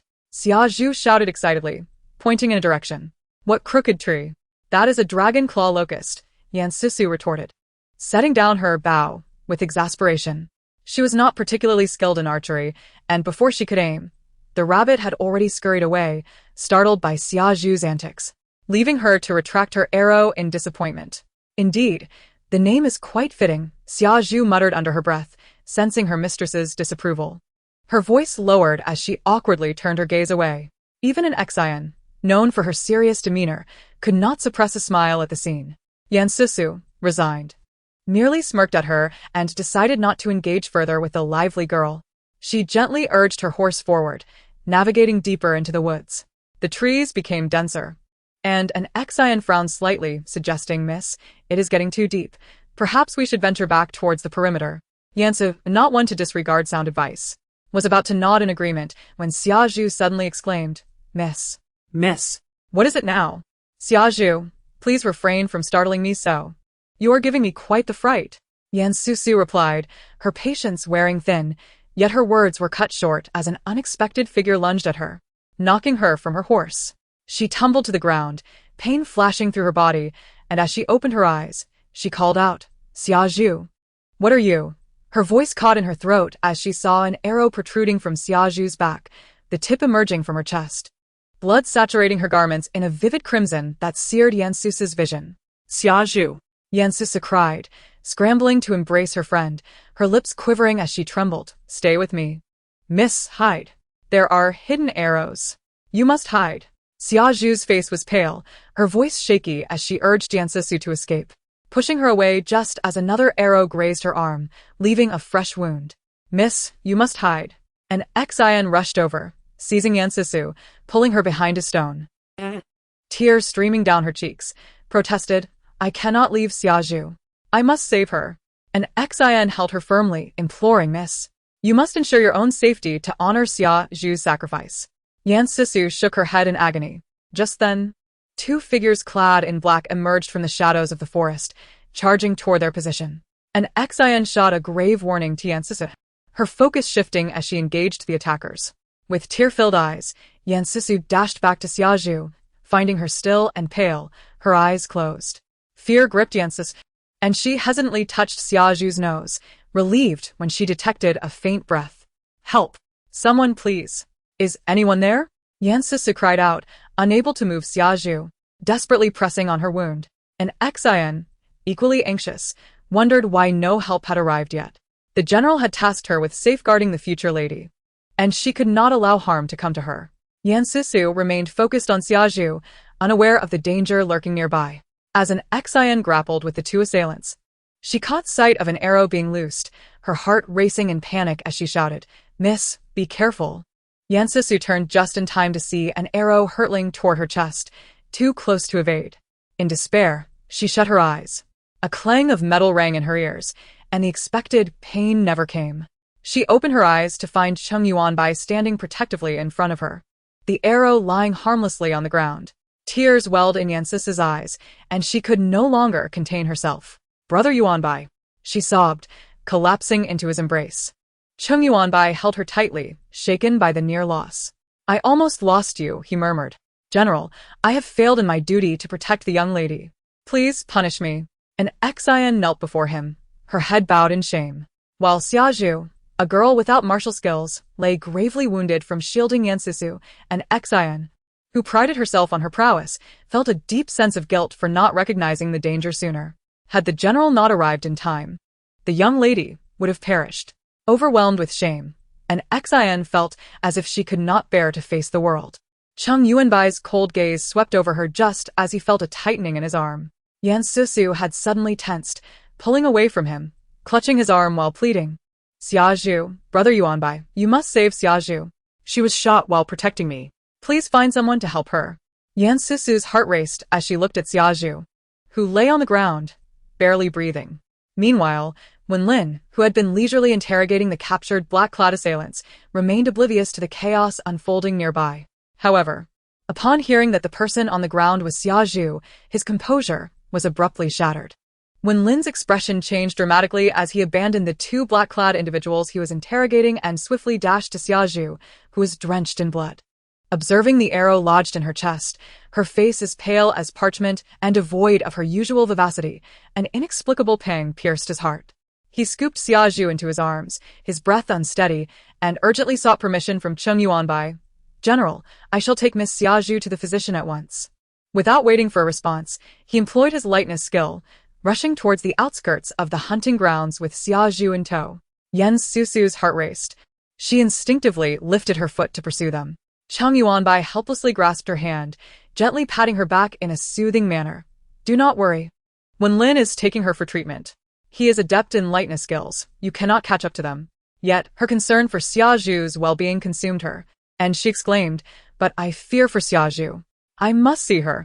Her lips pressed tightly together. Unable to contain the anguish, she finally broke down. Covering her face and weeping, tears streaming through her fingers and dripping onto Cheng Yuanbai's hand, "Xiaozhu, she cannot ride a horse. I don't even know how she managed to leap in front of me to block the arrow. Will she survive?" The words hung unspoken in her throat. Her only desire was to be by Xiaozhu's side, to watch over her. "Do not cry. Rest assured," Cheng Yuanbai consoled, his heart aching at her tears. "The physician is highly skilled, and I have observed that the arrow did not strike any vital areas. As long as she is taken in time, Xiaozhu will be fine. Let us go see her." What if she is not taken in time? Yan Susu's thoughts spiraled, her sobs growing louder. Cheng Yuanbai, at a loss, gestured for his subordinates to handle the situation while he wrapped an arm around Yan Susu's slender waist and leapt into the air. As her feet left the ground, she gasped in fright, her cries momentarily halted, wide-eyed as the trees whizzed past them. Unable to contain her fear, she clung tightly to Cheng Yuanbai's waist, terrified of falling. With a slight smirk at her grip, he quickened his pace towards the camp. Upon arrival, they found Wenlin anxiously pacing outside the physician's tent, having just delivered Xiaozhu for treatment.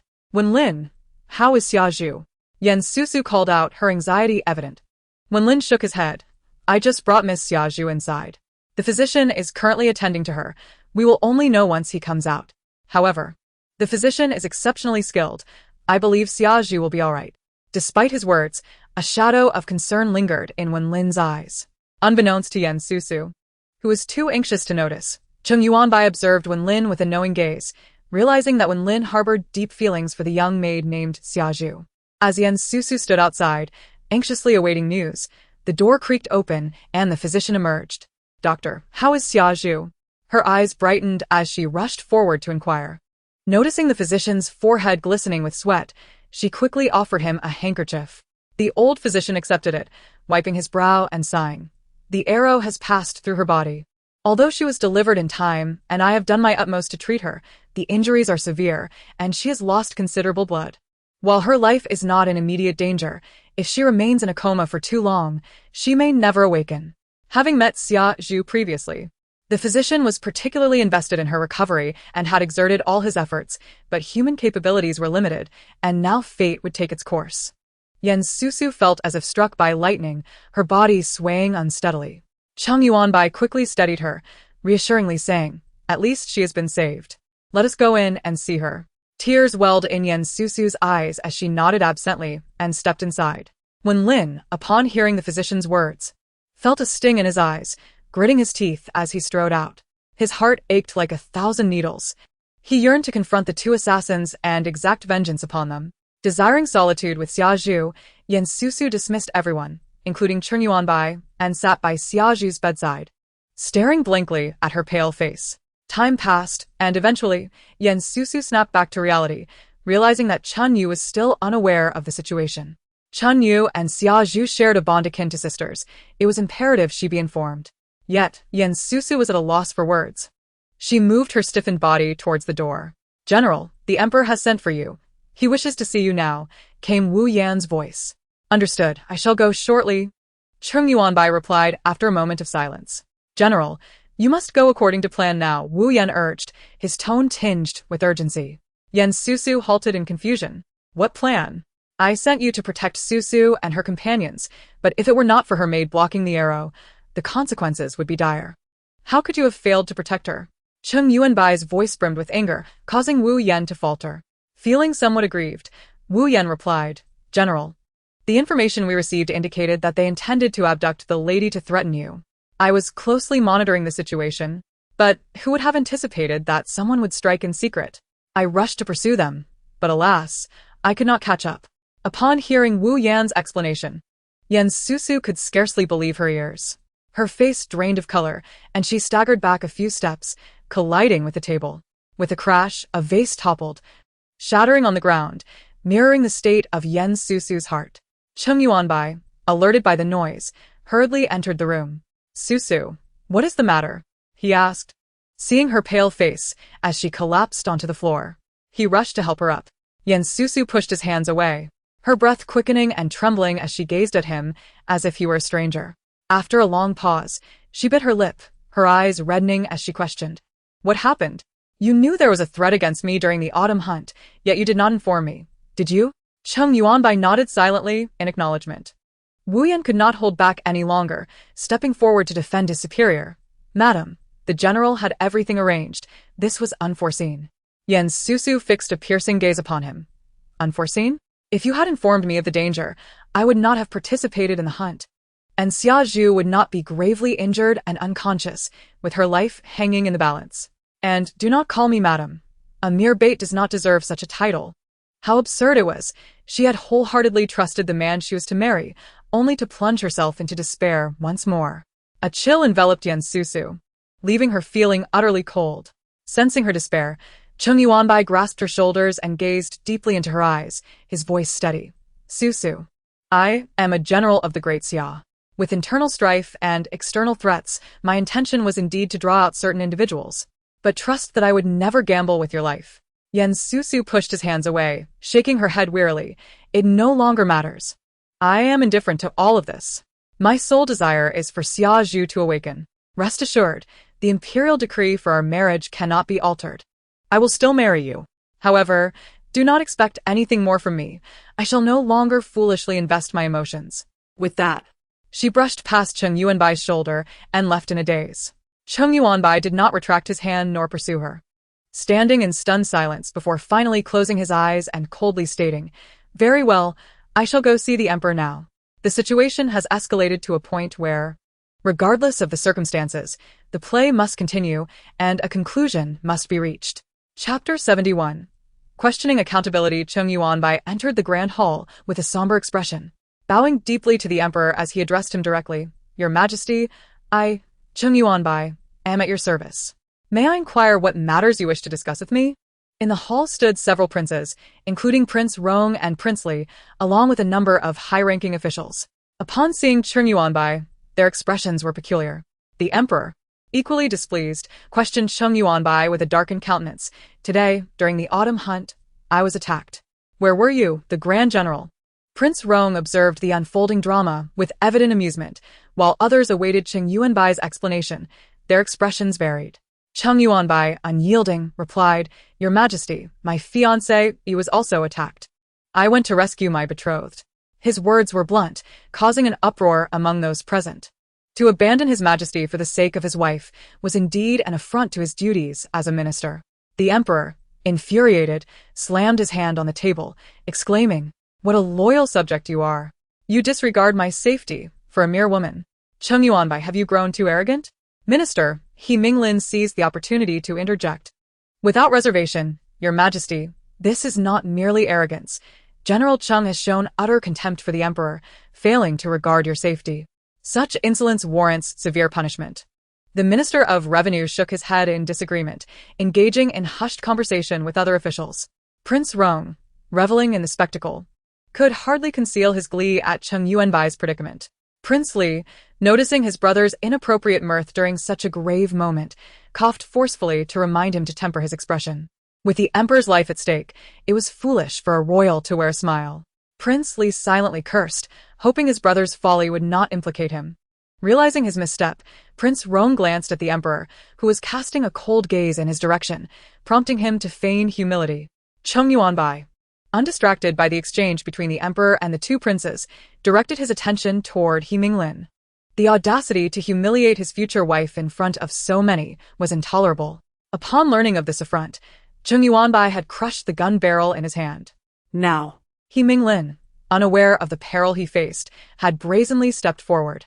Cheng Yuanbai's mood darkened, and with a slight curl of his lips, he coldly addressed He Minglin. "Master He, what a grave offense it is to disregard the emperor. As a general of unparalleled merit, holding the rank equivalent to a prince, you, as the Minister of Rights, show me no respect. Perhaps you should first consider whether you deserve your position." He Minglin, feeling the weight of Cheng Yuanbai's words, flushed crimson. His prepared retort stifled. After a moment of struggle, he bowed in a half-hearted gesture. With the confrontation having quelled some of his arrogance, he continued, albeit with a questioning tone, "General Cheng, you indeed neglected His Majesty, and those were your own words. You cannot simply evade responsibility. For the sake of a mere woman, one even rejected by your nephew," he added, with a hint of scorn. Cheng Yuanbai, his expression darkening, coldly interrupted, "I see now that you possess no other talents, Master He, except for your ability to blow trivial matters out of proportion. To slander a general of my standing is tantamount to seeking death." The menace in Cheng Yuanbai's voice sent chills down He Minglin's spine, causing him to falter and kneel before the emperor. "Your Majesty, you have heard this. General Cheng dares to threaten a high-ranking official before you. Such audacity is truly reckless. I implore you to take action." He Minglin lamented to the emperor. The emperor's eyes glimmered with a cold light as he seized the moment to retaliate. "You dare, Cheng Yuanbai, to make such threats in my presence? Should I relinquish my throne to you as well?" Cheng Yuanbai appeared unfazed by the emperor's wrath, maintaining a stoic expression as he stated, "I have fought for the Great Xia for a decade, sustaining countless injuries, and I command an army of 500,000. What is it to eliminate a treacherous minister who seeks to frame me?" The declaration stunned the emperor, causing his expression to darken further. While Prince Li exchanged furtive glances with Prince Rong, who regarded Cheng Yuanbai with disbelief. How could he utter such words, seemingly disregarding the emperor entirely? Did he not fear the consequences? The other princes and ministers were equally astonished, while He Minglin, trembling, retreated behind the other officials, shrinking away in fear. The emperor fixed his gaze on Cheng Yuanbai for a moment before his tone softened slightly. "Cheng Aiching, while Master He's words may have crossed a line, your failure to protect me was indeed a grave error. You shall no longer serve as the Chief Justice. Take time to reflect at home." Cheng Yuanbai remained silent for a moment before bowing slightly. I accept your decree. With that, he turned without a glance back and strode away. Once Cheng Yuanbai had left, He Minglin dared to step forward once more, lamenting, Your Majesty, Cheng Yuanbai is truly arrogant. You cannot let him off so easily. Merely stripping him of the recently bestowed position of Chief Justice is hardly sufficient punishment. Why did you not voice your concerns while Cheng was present? The Emperor retorted, glaring at the ungrateful He Minglin. Should I allow him to execute you on the spot? He Minglin fell silent, recalling the fear he felt in Cheng Yuanbai's presence. Alas, I have been too trusting. The military orders granting him command over 500,000 troops remain in his hands, and now that I wish to reclaim them, it may be too late, the Emperor continued. My brother, the Cheng family, has served loyally for generations. General Cheng may be momentarily troubled, but in time, he will return to his senses. I believe he will not rebel. Otherwise, the scorn of the people would drown him, Prince Li recommended with a smile. The Emperor, his expression still dark, waved his hand dismissively, saying nothing further. Chief Steward Foam Quan stepped forward with a smile, interjecting, Esteemed princes, the Emperor is fatigued today. Allow me to escort you out. Prince Li maintained a smile, though his gaze darkened as he regarded Foam Quan with a knowing look before leading the way out. Once outside, Prince Li halted, stating, It is said that Chief Steward Foam is attentive. I am, after all, the Emperor's brother. You should not obstruct me. Foam Quan bowed slightly, his demeanor ingratiating. Your Highness, you have misunderstood my intentions. It is not my desire to impede you, but the Emperor simply does not wish to hear your current remarks. The implication was clear. Continuing would yield no favorable outcome for him. A flicker of understanding crossed Prince Li's face as he responded, Then I must thank you, Chief Steward Foam. As Prince Li concluded his words, one of his attendants presented a white jade pendant, offering it to Foam Quan with both hands. Foam Quan examined the pendant with satisfaction before pocketing it and smiling at Prince Li, No need for such gratitude. Your Highness is too kind. In light of General Cheng's recent actions, the Emperor has been in low spirits, and I, as a humble servant, have borne the brunt of his displeasure. Just remember, do not speak in General Cheng's defense. Prince Li nodded with a smile, watching Foam Quan enter the hall, his expression inscrutable. Chapter 72. A meeting unseen. Susu returned to her camp, where Chunyu was diligently organizing clothes. Noticing her mistress had returned alone, she approached with curiosity and asked, Miss, why are you alone? Where is Xiaozhu? Susu felt her throat was somewhat hoarse, caught in a stammer, and unsure how to articulate her thoughts. She lowered her gaze, avoiding the eyes of Chunyu. Seeing her mistress's silence, Chunyu assumed that Xiaozhu had caused some trouble again, and quickly pressed. She hasn't run off again, has she? That would be utterly outrageous. When she returns, I shall certainly teach her a lesson. Miss, let us punish her with lines, making her copy them dozens of times, and I will ensure she does not rest until she is finished. Susu shook her head, tears streaming down her cheeks. Chunyu, stop it. Xiaozhu, she was struck by a hidden arrow while trying to save me and is now in a coma. Finally, she spoke, but immediately turned her head away, unable to bear looking at Chunyu's expression. Chunyu was momentarily taken aback by the devastating news of Xiaozhu's condition, muttering in disbelief. Miss, what are you saying? Xiaozhu has fallen unconscious? How can that be? It was to save you. Tears glistened in Chunyu's eyes as she implored, Miss, where is Xiaozhu now? I wish to care for her. Hearing this, Susu quickly composed herself, wiping away her tears, and nodded. Let us go. I must be there when Xiaozhu awakens. With that, she rushed out without a second thought. Chunyu, though saddened, remembered her duty as Susu's maid and hurriedly gathered some of her mistress's clothing before following. Miss, General Cheng is outside asking to see you. A young maid reported as she entered. Susu was gently wiping Xiaozhu's face, and upon hearing the maid's words, her hand froze. Coldly she replied, I shall not see him. In the future, do not inform me of his visits. But he is General Cheng, the maid stammered, glancing uncertainly at Chunyu, who gestured for her to withdraw. Chunyu twisted the damp cloth in her hands, offering it to her mistress, hesitatingly saying, Miss, perhaps you should meet with General Cheng. Xiaozhu's situation is not his fault. He is already. You need not say more. I do not wish to hear it, Susu interrupted, fatigue etched on her face. Seeing this, Chunyu refrained from further discussion. Since returning from the hunting grounds, Susu had remained by Xiaozhu's side, neglecting her own meals and often waking in fright, only to sit motionless beside Xiaoju's bed, staring at her. Chunyu felt a pang of sympathy. With Xiaoju gravely injured and unconscious, Chunyu's resentment toward General Cheng festered. Yet she recognized his protective nature towards her mistress. Susu had clearly developed feelings for him, otherwise she would not have grown increasingly frail over these days. Observing her mistress's pale and weary visage, Chunyu's heart ached. General Cheng had visited several times in recent days, and with his imminent marriage approaching, Susu remained cold, refusing to see him, even seeking to sever ties. This not only pushed General Cheng away, but also ensnared her in her own stubbornness. Chunyu's heart raced with anxiety as she looked at Xiaoju, silently praying, "Xiaoju, please awaken soon." Only when Xiaoju regains consciousness can the rift between her mistress and General Cheng be mended. Otherwise, Susu would never forgive him or agree to see him again. "General Cheng, my mistress refuses to see you and has stated that should you come again, there is no need for me to inform her." The young maid awkwardly reiterated Susu's words. Cheng Yuanbai felt a chill in his heart and stood silently at the gate, his brow furrowed. Beside him, Wenlin inquired about Xiaoju. "Has Miss Xia still not awakened?" The maid shook her head, sadness evident in her voice. "No, Sister Xiaoju remains in a coma." Suddenly, Cheng Yuanbai spoke. "Has your mistress been caring for Xiaoju in her room these past days?" The maid paused, then nodded, her tone tinged with envy. "Yes. Miss has been in Sister Xiaoju's room all this time, never leaving. I just went in to report and saw her wiping Sister Xiaoju's face." Cheng Yuanbai realized that as long as Xiaoju remained unconscious, Susu would not see him. If anything were to happen to Xiaoju, Susu might never forgive him in this lifetime.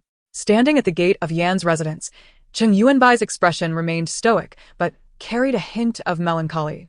He bitterly smiled to himself, realizing that he had not handled matters thoroughly. Perhaps he should never have concealed the truth from her. Susu's refusal to forgive him was certainly warranted. "General, shall we return?" Wenlin ventured to ask. He did not wish to leave, yearning to see Xiaoju. Having come to terms with his own feelings for her, he had resolved that once Xiaoju awoke, he would confess his affections. Cheng Yuanbai, his gaze complex, gently shook his head. "No, I shall wait here. You may return." Wenlin glanced at the darkening sky, lost in thought, and chose to remain silently by Cheng Yuanbai's side. Thus, they waited until deep into the night. Cheng Yuanbai's body grew numb from standing still. Wenlin moved closer, whispering something into Cheng Yuanbai's ear, which caused Cheng to frown slightly in disapproval. This is not the conduct of a gentleman. Would this not only exacerbate the situation? "General, this is also the way of a gentleman, and it is crucial for the lady to reconsider her stance," Wenlin urged. Cheng Yuanbai shot him a sidelong glance, saying nothing, and turned to walk down a back alley, with Wenlin hastily following. Chapter 73. Xiaoju awakens inside the room. Chunyu conveyed the news she had inquired about to her mistress. "Miss, General Cheng is still outside, seemingly unwilling to leave without seeing you." Susu, gazing at the darkened sky, sat in a daze, lost in thought. Knowing her mistress still held feelings for General Cheng, Chunyu continued to urge gently. "Miss, perhaps you should meet with General Cheng. Since you both harbor feelings for one another, it would be best to speak openly." Susu shook her head, unwilling to pursue the topic further. "Chunyu, you must be tired. Find a room and rest well." "I will stay here with Xiaoju tonight." Chunyu, alarmed, insisted. "Miss, let me take care of Xiaoju instead. You have not rested properly these past few days. How can your body endure this? You should return and get some sleep." Susu, her eyes reddened with sorrow, waved her hand. "Chunyu, you know I cannot sleep with Xiaoju in this condition. Please go." Each time, she closed her eyes. She dreamt of Xiaoju leaping into her embrace, only to be shot, bleeding profusely. She would awaken in a cold sweat, finding solace only when she saw Xiaoju lying quietly on the bed. With no choice, Chunyu retreated.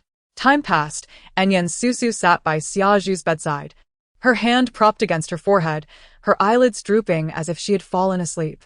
A creaking sound from the window broke the silence. Someone gently pried it open. A shadow slipping inside. Half awake, Susu suddenly jolted. "Who is there?" She opened her mouth to call for help but was silenced by a large hand covering her lips. "Sho, it's me." In the darkness, moonlight streamed through the window, illuminating the face of the visitor. It was none other than the valiant General Cheng Yuanbai. who had stood outside for so long, finally climbing in through the back wall at the insistence of his attendants. A deep voice resonated in her ears, accompanied by the familiar scent of sandalwood wafting from the person beside her. Susu recognized him, her heart racing uncontrollably. As she relaxed her body slightly and forcefully pushed him away, she exclaimed with a mix of anger and sarcasm, "Cheng Yuanbai, I told you not to come in. Yet you dared to climb over the wall?" The dim moonlight streamed through the window, illuminating Susu's delicate features hidden in the shadows. A slight smile curved her lips, yet her eyes blazed with intensity, as if she could ignite a fire to scorch the shameless man before her. Cheng Yuanbai could tell that Susu was furious, and he hurried to placate her, saying, "Susu, please don't be angry. I just wanted to see you and clarify everything." Susu shrugged off his hand, her expression cold and mocking. "What is there to discuss between us? The esteemed war god general has stooped to sneaking over walls like a petty thief. Aren't you afraid of being ridiculed?" "Cough. I merely climbed the wall of my fiancé," Cheng Yuanbai stammered, initially feeling awkward but soon gaining confidence as he continued, even echoing Wen Lin's earlier words, "A gentleman is still a gentleman. Climbing my fiancé's wall to comfort her is nothing to be ashamed of." Susu let out a cold laugh, turning her face away. "I have no interest in your twisted reasoning, nor do I need your comfort. Leave." Cheng Yuanbai looked at her helplessly, unsure of what to do. Susu appeared resolute, unwilling to converse with him. Though he had anticipated her reaction, it still pierced his heart. The atmosphere in the room grew tense as they stood frozen, locked in a stalemate. Suddenly, a faint sound emerged from the room, startling Susu. She dashed to the bedside, her heart racing with anticipation as she gazed at the figure lying there. Indeed, Susu, though weak, had opened her eyes and was looking at her. Tears welled in Susu's eyes as she choked out, "Susu, you're finally awake," Miss Susu said, her eyes glistening as she smiled faintly. After a moment, she turned her gaze to Cheng Yuanbai, who was approaching behind Susu, and greeted him, "General Cheng." Susu had actually been awake for a while. Although she had been in a coma, she could still hear snippets of conversation from the outside. She was aware of the rift between her mistress and General Cheng due to her injury and felt anxious to regain consciousness. However, her body had resisted her will until just now when she finally managed to wake up. Upon awakening, she had overheard the tense exchange between Susu and Cheng Yuanbai and hurriedly interrupted. Susu held Susu's warm hand against her face, feeling relieved that this was not a dream. "I'm fine, Mississippi. Please don't worry about me," Susu reassured her gently, caressing Susu's cheek. "Good. I'm glad you're okay. Are you hungry or thirsty? Let me get you some water." She turned to fetch some water, but was met with Cheng Yuanbai, who was already holding a cup of water, offering it to her as a silent suggestion to give it to Susu. After a moment's hesitation, Susu accepted the cup without a word, returning to the bedside to carefully feed Susu. Once Susu had finished drinking, Susu's expression turned icy as she issued an eviction notice. "General Cheng, as you can see, there is a patient here. You may leave now, miss." I don't blame General Cheng for what happened. He has done his best. "Please don't say that." Susu firmly grasped Susu's hand, trying to defend Cheng Yuanbai.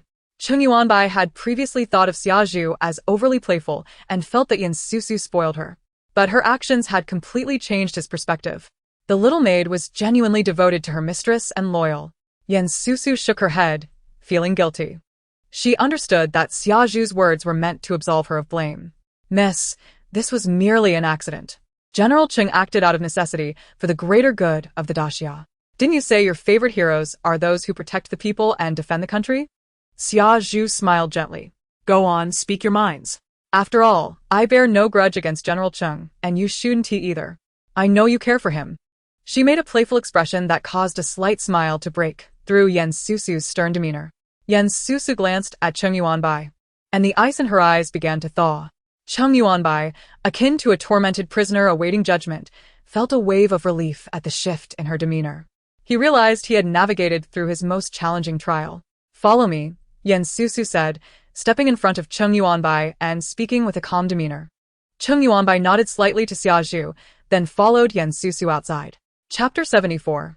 Confession. Susu led Cheng Yuanbai to her courtyard, stopping to turn and regard him with a frosty gaze, as if the earlier emotional outburst had not been her own. "Let us speak here. What is it you wish to tell me?" What schemes are you concocting? Cheng Yuanbai, this time without hesitation, recounted the truth to Yen Susu. It all begins with Cheng Yudu and Hero. She is a spy for the Turkic prince. What? The revelation struck like thunder, and Yen Susu's eyes widened in shock. Hero is actually a spy? I thought she was the daughter of the Minister of Rights. Cheng Yuanbai discerned her train of thought and continued. She is indeed the daughter of He Minglin, the Minister of Rights. Thus, the Emperor, and I suspect there are hidden forces within the court colluding with foreign entities. This time, we discovered Hero's clandestine communications with the Turkic prince, intending to abduct you to threaten me. The Turkic people are distinctly different from the Daxia, and to infiltrate the hunting grounds, they must connect with that faction. To flush them out, the Emperor sought my assistance to lay a trap at the hunting grounds, and I agreed. Cheng Yuanbai grasped Yen Susu's arms, looking earnestly into her eyes as he confessed, Susu, I have no justification. Regardless of the reasons, the preparations I made, and the people I dispatched to protect you, I owe everyone an explanation, but most importantly, I owe you an apology. Yen Susu did not resist but turned her head away, her tone cool as she asked, Then what? After capturing them, did you uncover the mastermind behind it all? Cheng Yuanbai sensed that although Yen Susu was still upset, her demeanor had softened. Joy surged within him as he replied, Yes, Susu. Do you recall the death of your classmate Li Xuemei? Yen Susu knitted her brows. Does this relate to Li Xuemei's cause of death? She was a concubine of the Li Wang. Could this involve him? Indeed, it does involve Li Wang. Li Xuemei, having quarreled with you, inadvertently discovered Li Wang leaving the city and attempted to report him.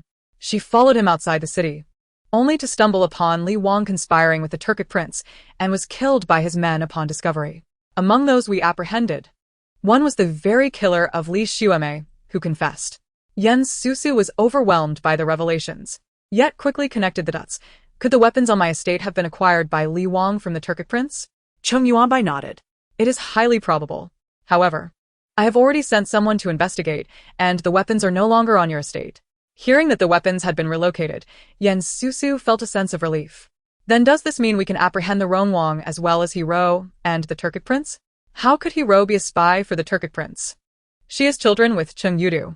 The child is already 3 years old. As she contemplated this, Yen Susu's eyes widened, and she shivered involuntarily. Could it be as she feared? If her suspicions were correct, then Cheng Yudu would be in a truly unfortunate situation. Cheng Yuanbai was unaware of the tumultuous thoughts swirling in Yen Susu's mind as he continued. The king of Li and Hero have already initiated surveillance. The location where the Turkic prince is hiding has been discovered, and tomorrow I will lead a team to apprehend him. However, the whereabouts of those weapons remain elusive. We can only wait until we capture these traitorous scoundrels tomorrow and interrogate them. A flicker of worry crossed Yen Susu's eyes as she gazed up at Cheng Yuanbai, softly advising, Brother Yuanbai, the king of Li has been in hiding for quite some time, undoubtedly amassing considerable power. The operation tomorrow may be fraught with danger, so please be cautious. Cheng Yuanbai's spirit was stirred. He nodded and jested, Do not worry, my fiancé, he has not yet been brought into my home.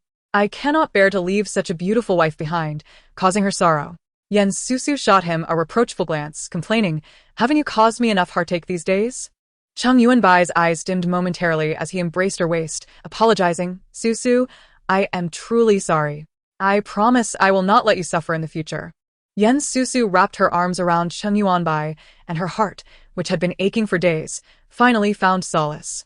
She closed her eyes contentedly, murmuring, Brother Yuanbai, it is not that I am upset about the danger you placed me in, but rather that you did not confide in me.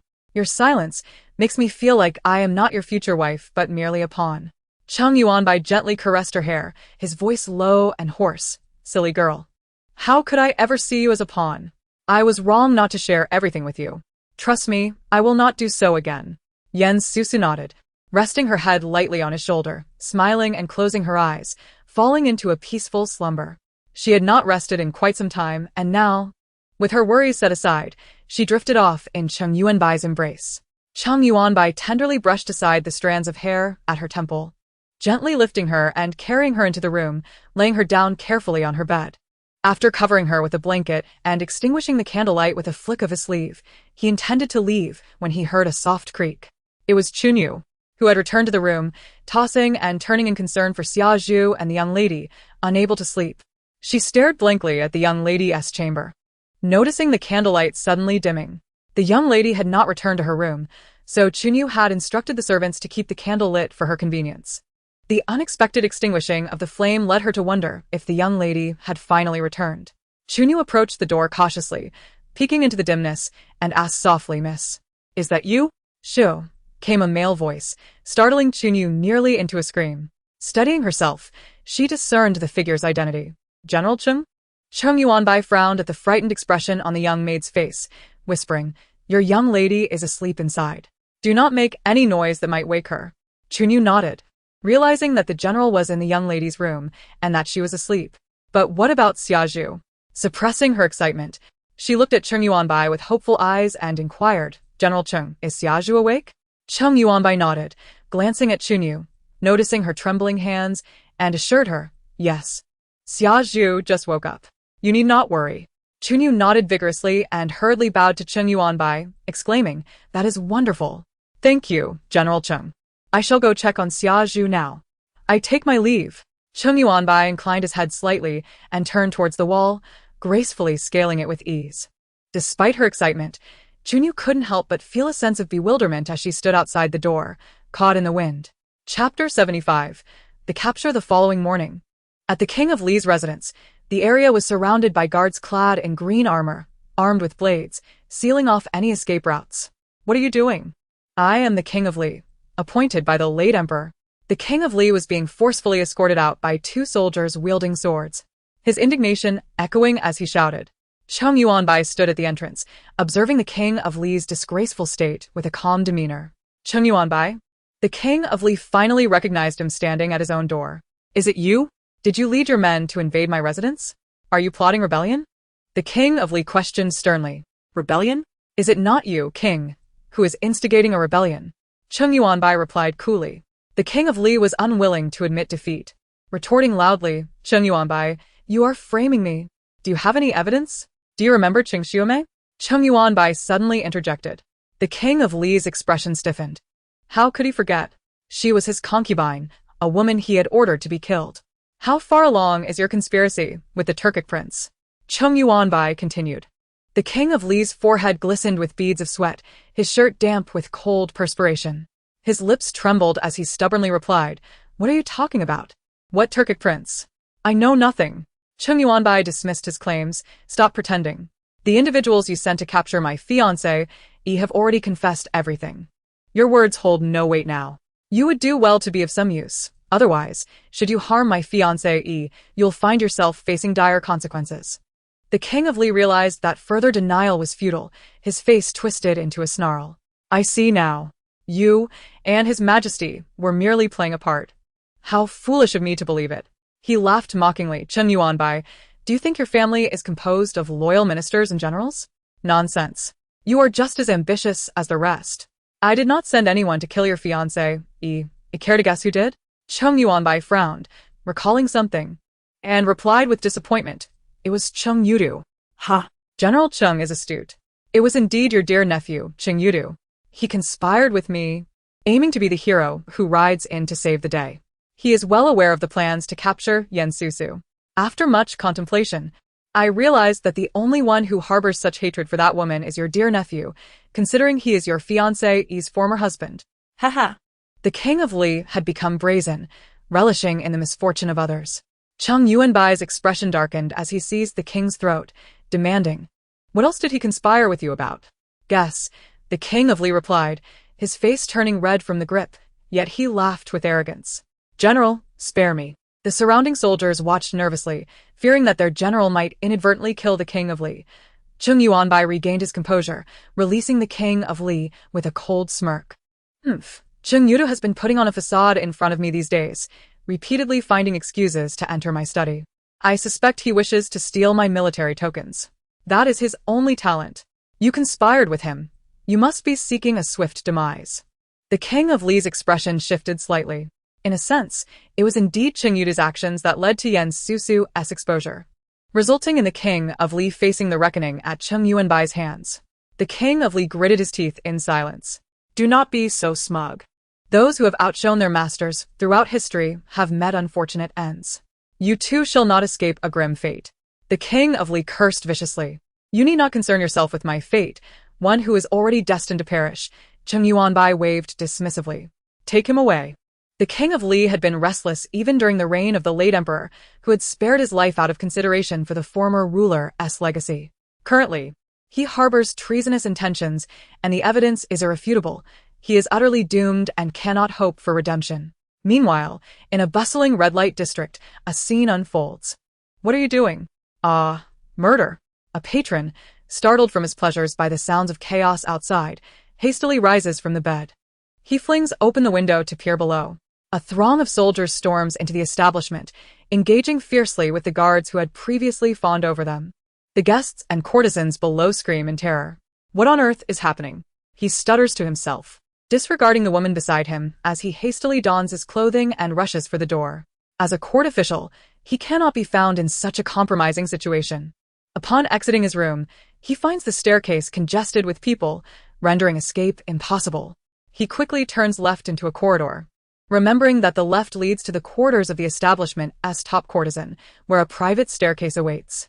Your Excellency, we have not located the Turkic prince, reports a subordinate. Lin Chang'an furrows his brow, scanning the captives before him. This cannot be. The intelligence indicated that the Turkic prince was indeed here. The skilled warriors disguised as guards corroborate this. Search again. Lin Chang'an commands with a wave of his hand. ISNT, that Deputy Minister Han from the Ministry of Personnel? Lin Chang'an muses aloud as he strolls through the establishment. A middle-aged man, head bowed in fear of recognition, forces a smile upon meeting Lin's gaze before quickly averting his eyes again. Encountering this calamity while visiting a brothel is unfortunate. Lin Chang'an, unfazed by the man's discomfort, fans himself and continues, what is the penalty for officials involved in such illicit activities? It seems it is suspension. How scandalous. The official turns pale at the mention of his fate, pleading, Minister Lin, you've misunderstood. I am here to provide you with information. Lin Chang'an retracts his fan, adopting a serious demeanor. Oh, what information can you offer me? The official, who had intended to flee down the left corridor, finds himself back inside the establishment, nervously repeating, Minister Lin, I have indeed come to provide you with vital information. The emphasis on indeed is unmistakable. Lin Chang'an receives another report from his soldiers, still without success. He glances at Deputy Minister Han, nodding with a smile. Indeed, Deputy Han has made a special trip for me. I appreciate your efforts. Internally, he scoffs, hoping for something of substance. Otherwise, he may not be so forgiving. Deputy Minister Han breathes a sigh of relief and hastens to Lin Chang'an's side, whispering, Minister Lin, I am uncertain whom you seek, but I have encountered a highly suspicious individual today. When Deputy Han had ventured down the left corridor, he noticed two burly men guarding the room of the former top courtesan. He overheard male voices emanating from within. However, when the voices ceased, he discovered two strikingly beautiful women inside, one of whom emerged, issuing commands to the guards and dismissing them. Most disturbingly, the woman spoke in a distinctly masculine voice. Terrified of being silenced, he hurriedly returned. Lin Chang'an's fan snapped against his palm. No wonder we couldn't find them. They were hiding here. His gaze shifted to the elaborately adorned courtesans, resting on one particularly lovely yet terrified woman, accompanied by a maid. Come here, he commanded forcefully. A contingent of soldiers immediately advanced, weapons drawn, toward the pair. What are you doing? We are lawful in our profession. Those downstairs are not connected to us. The courtesan protested as she was brought forth. Lin Chang'an observed her with keen interest, remaining silent and fixated. The courtesan's voice dwindled under his intense scrutiny until it finally faded. The expressions of fear on both her and her maid's faces began to dissipate, revealing a hint of malice as the maid produced a dagger, lunging at Lin Chang'an. The maid shrieked in pain as Lin Chang'an's fan revealed a sharp blade, pinning her hand to the ground. How foolish to attack without understanding your opponent. Do you truly think me a mere strategist without strength? I have spent years in the military and have seen battle. Lin Chang'an's expression was one of disdain. How did you manage to discover us, despite my disguise? The courtesan, now unmasked, spoke with a coarse, masculine timbre, discarding her ruse. Lin Chang'an recoiled at the dissonance of her voice, feeling a shiver run down his spine. Close that foul mouth of yours. How disgusting to speak thus while dressed as you are. He waved his hand dismissively. The courtesan, the Turkic prince in disguise, turned a deep shade of crimson, momentarily rendered speechless. In a fit of rage, he tore off his headpiece and ripped away a mask to reveal his true identity. You are the foul-mouthed one. In my homeland, such insolence would cost you your tongue. Yet here you are, in my grasp, still boasting. Lin Chang'an retorted, amusement mingling with his ire. Since you wish to threaten me, I shall not be merciful. I will break your legs. Dare you? The Turkic prince exclaimed incredulously. I am the prince of the Turkic people, the future king. To harm me would ignite war between the Turkic and the great Xia. Lin Chang'an regarded him with a condescending smirk. Do you doubt my resolve? The prince, now sensing the gravity of his predicament, softened his tone. Esteemed official of great Xia, I acknowledge my misdeeds, having been misled by that treacherous King Li. Please convey to your emperor that if I am returned to Turkic lands, I shall never again set foot in great Xia. Lin Chang'an appeared unmoved, turning to retrieve a guard sword, advancing towards the Turkic prince. The prince, witnessing the expressionless approach, broke into a sweat, desperately calling out, furthermore, to express my regret, the Turkic people are willing to compensate great Xia with 5,000 cattle and horses. He closed his eyes, fingers splayed in supplication. After a long pause, he opened his eyes to find Lin Chang'an smiling at him. You said it yourself. Soon you will pen a letter to your Turkic king father, and we shall conduct our transaction accordingly. The Turkic prince exclaimed, How dare you? Are you truly attempting to intimidate me? Did you not comprehend? Lin Chang'an's sword fell ominously near the Turkic prince's trousers, a sly smile dancing in his fox-like eyes. I understand. The Turkic prince nodded vigorously. Then let us proceed. Please escort our Turkic prince to the Dali temple for a visit. Lin Chang'an retrieved his folding fan from a soldier, meticulously wiping away the bloodstains, before shaking it lightly, returning to his usual nonchalant demeanor. How did you uncover my disguise? The Turkic prince inquired, still unyielding as he was led away. Lin Chang'an cast a sidelong glance at the nearby Han Shirlang and, with unyielding confidence, replied, Naturally. It is my discerning eye that pierces through the veil of your ruse. The Turkic prince, incredulous, was taken away. Han Shirlang, witnessing this exchange, silently cursed. Bah! Truly shameless. It is clear that Lin Chang'an is merely petty, meddling in affairs that do not concern him. At his age, he remains unmarried, yet seeks to dictate others' pleasures. Han Shirlang, what are you thinking? Lin Chang'an waved his fan in front of him. Han Shirlang snapped back to reality, realizing Lin Chang'an had approached him, forcing a smile. Oh, it's nothing. I was merely contemplating that I should take my leave now that I have provided this lead. Lin Chang'an nodded. Shall I escort you back?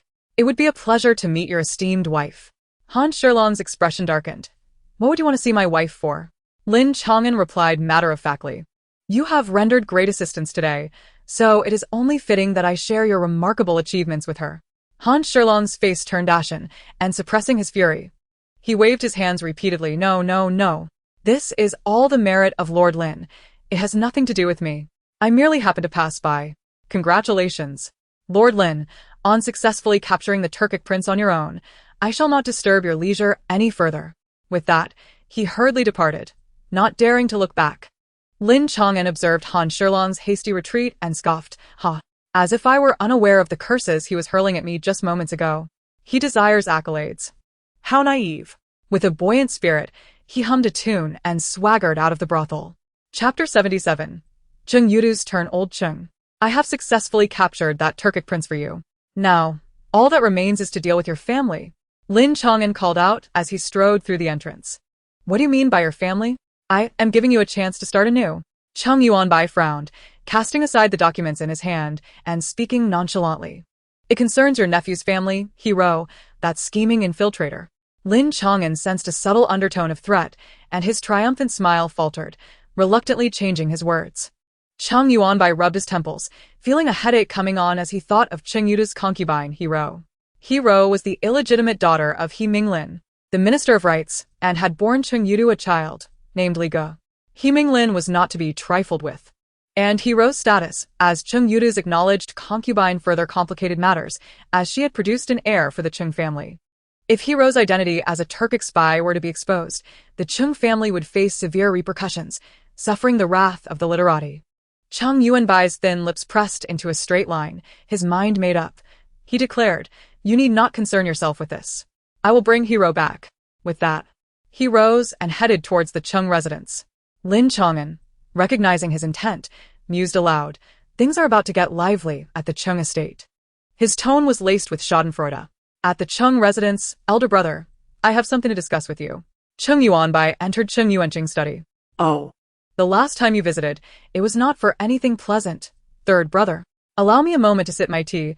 Cheng Yuanqing leisurely took a sip of tea, gesturing for Cheng Yuanbai to proceed. Elder brother, you should find another woman and bear a son. Cheng Yuanbai's words were startling. Uffed. Cheng Yuanqing spat out his tea, coughing incessantly. What did you say? Absurd. How old am I? Furthermore, I already have a son. Cheng Yuanbai's face turned somber, remaining silent. Cheng Yuanqing's expression changed. Has Duga gotten into trouble again? After a moment of silence, Cheng Yuanbai finally spoke. Cheng Yudu has colluded with the Prince of Li, intending to steal my military insignia and assist him in rebellion. Cheng Yuanqing was momentarily stunned, his eyes widening in disbelief. After a long pause, he closed his eyes in pain. His fists clenched tightly, trembling uncontrollably as he muttered through gritted teeth, "That ungrateful wretch. That ungrateful wretch." He did not doubt the truth of Cheng Yuanbai's words. Such matters could not be fabricated. Tell me, how did this ungrateful wretch become involved with the Prince of Li? Cheng Yuanqing asked wearily, slumping in his chair. Hero, Cheng Yudu's concubine, is indeed a spy for the Turkic prince and has been inciting him. Elder brother, you know Du Go has committed numerous wrongs and has always resisted my authority. One misstep leads to another, and now he has arrived at this disastrous juncture. Cheng Yuanbai's expression remained impassive. He refrained from mentioning that Cheng Yudu had even descended into madness, plotting to murder his fiancée, Susu.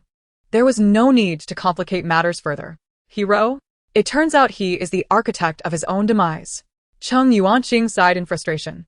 He deeply regretted not breaking Cheng Yudu's legs when he had first brought that disaster into the Cheng residence. Now it was too late. A grave error had already been committed. Cheng Yuanbai's intentions were clear. Cheng Yudu could no longer be protected. Third brother, Du Ge. You shall handle it as you see fit. After speaking these words, Cheng Yuanqing appeared to age significantly in an instant. Miss, have you heard the news? The Yen residence was adorned with joyous red banners, immersed in the excitement of the upcoming wedding. Xia Zhu, feeling invigorated, busily darted around the house, bursting in with enthusiasm. She called out to her mistress, "Have you heard?" "Heard what?" Susu asked casually while admiring the wedding gown she had crafted herself.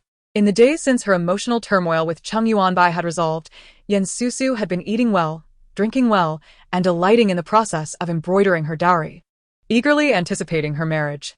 A great event has occurred in the capital. The Prince of Li and the Turkic prince have been captured. Oh. And Cheng Yudu and that concubine, Hero, have also been taken to the Dali temple. I've heard that Hero is a Turkic spy. Xia Zhu exclaimed excitedly. Her previously pale face now flushed with color. Cheng Yudu has also been arrested? Susu was taken aback. She had been informed of Hero's treachery by Cheng Yuanbai. But how could Cheng Yudu be involved? Yes.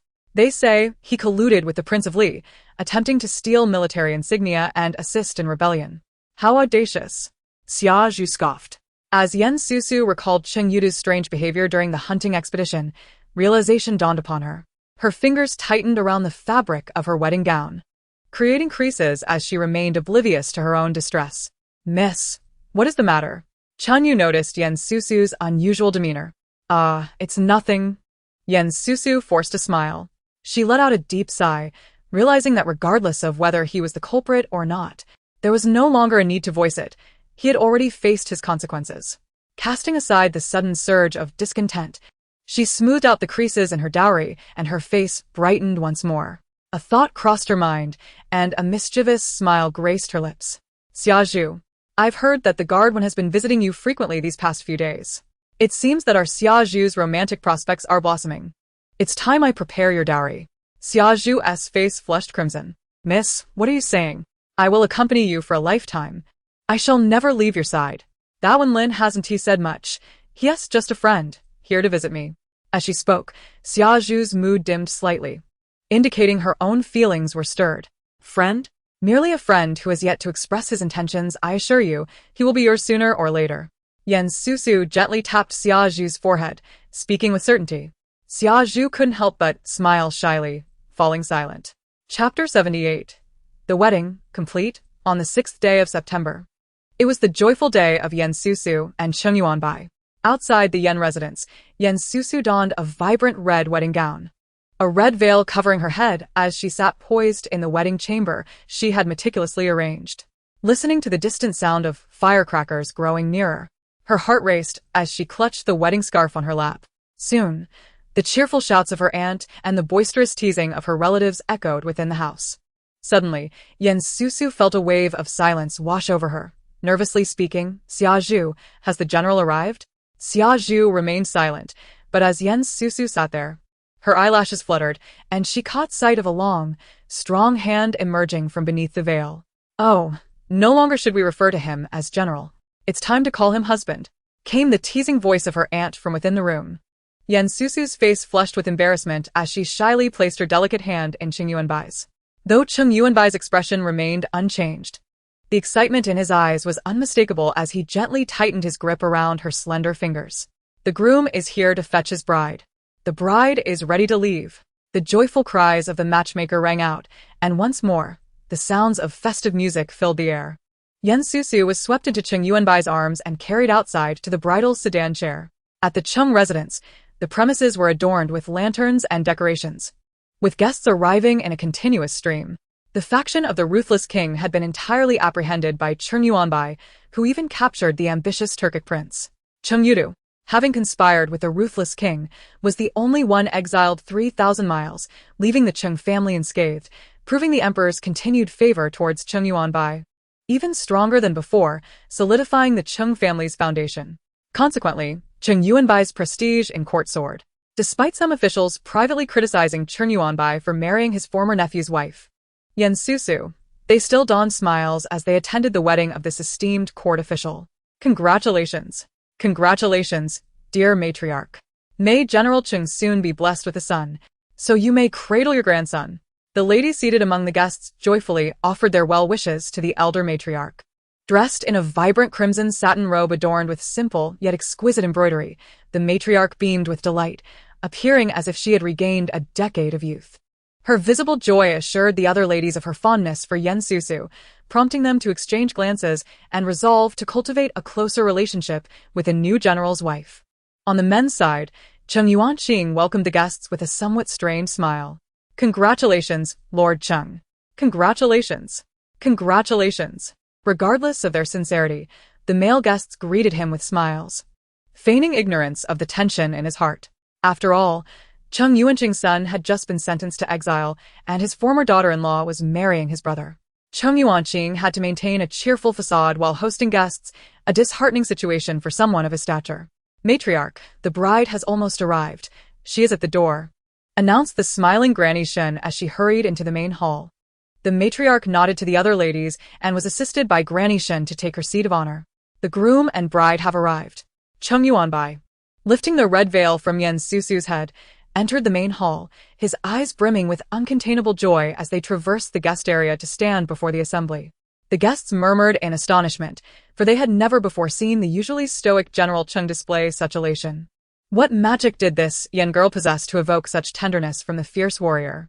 Bowing to the ancestors, bowing to heaven and earth, the couple bows to one another. Now, let us proceed to the bridal chamber. Guided by the red silk, Yan Susu followed Cheng Yuanbai into their wedding chamber, taking her place on the marital bed. Susu, I have finally married you, Cheng Yuanbai sighed, unable to contain his emotions.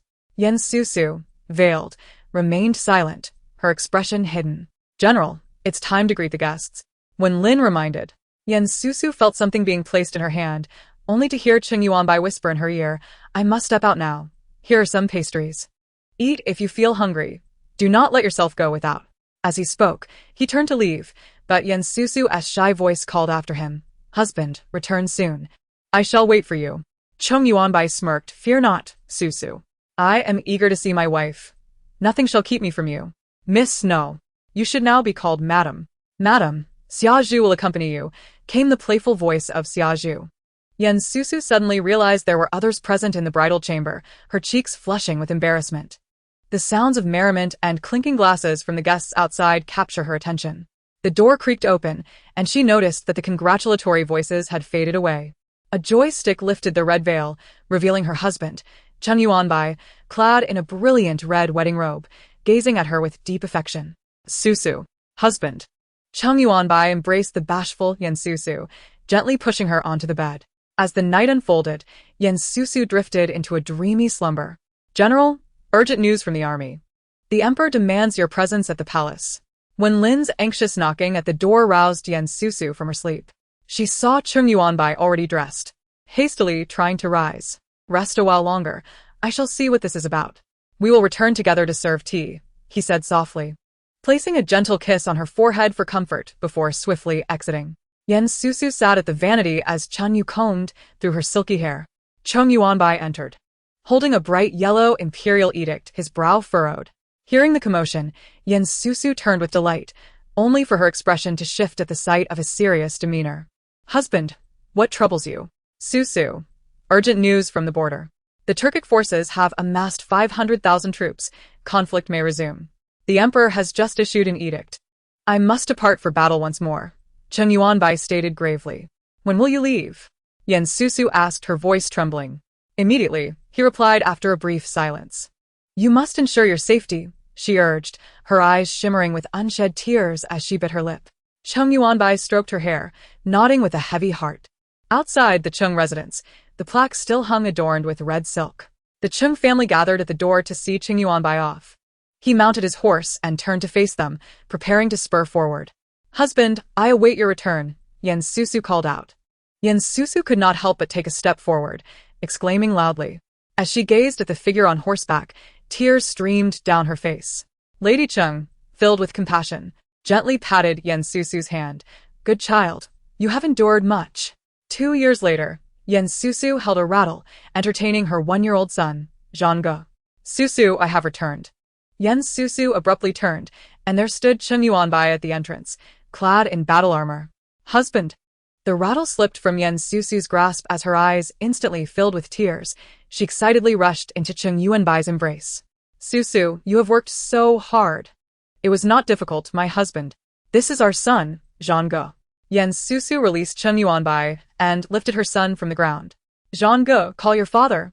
With a smile, Zhang waved his tiny hand. The end.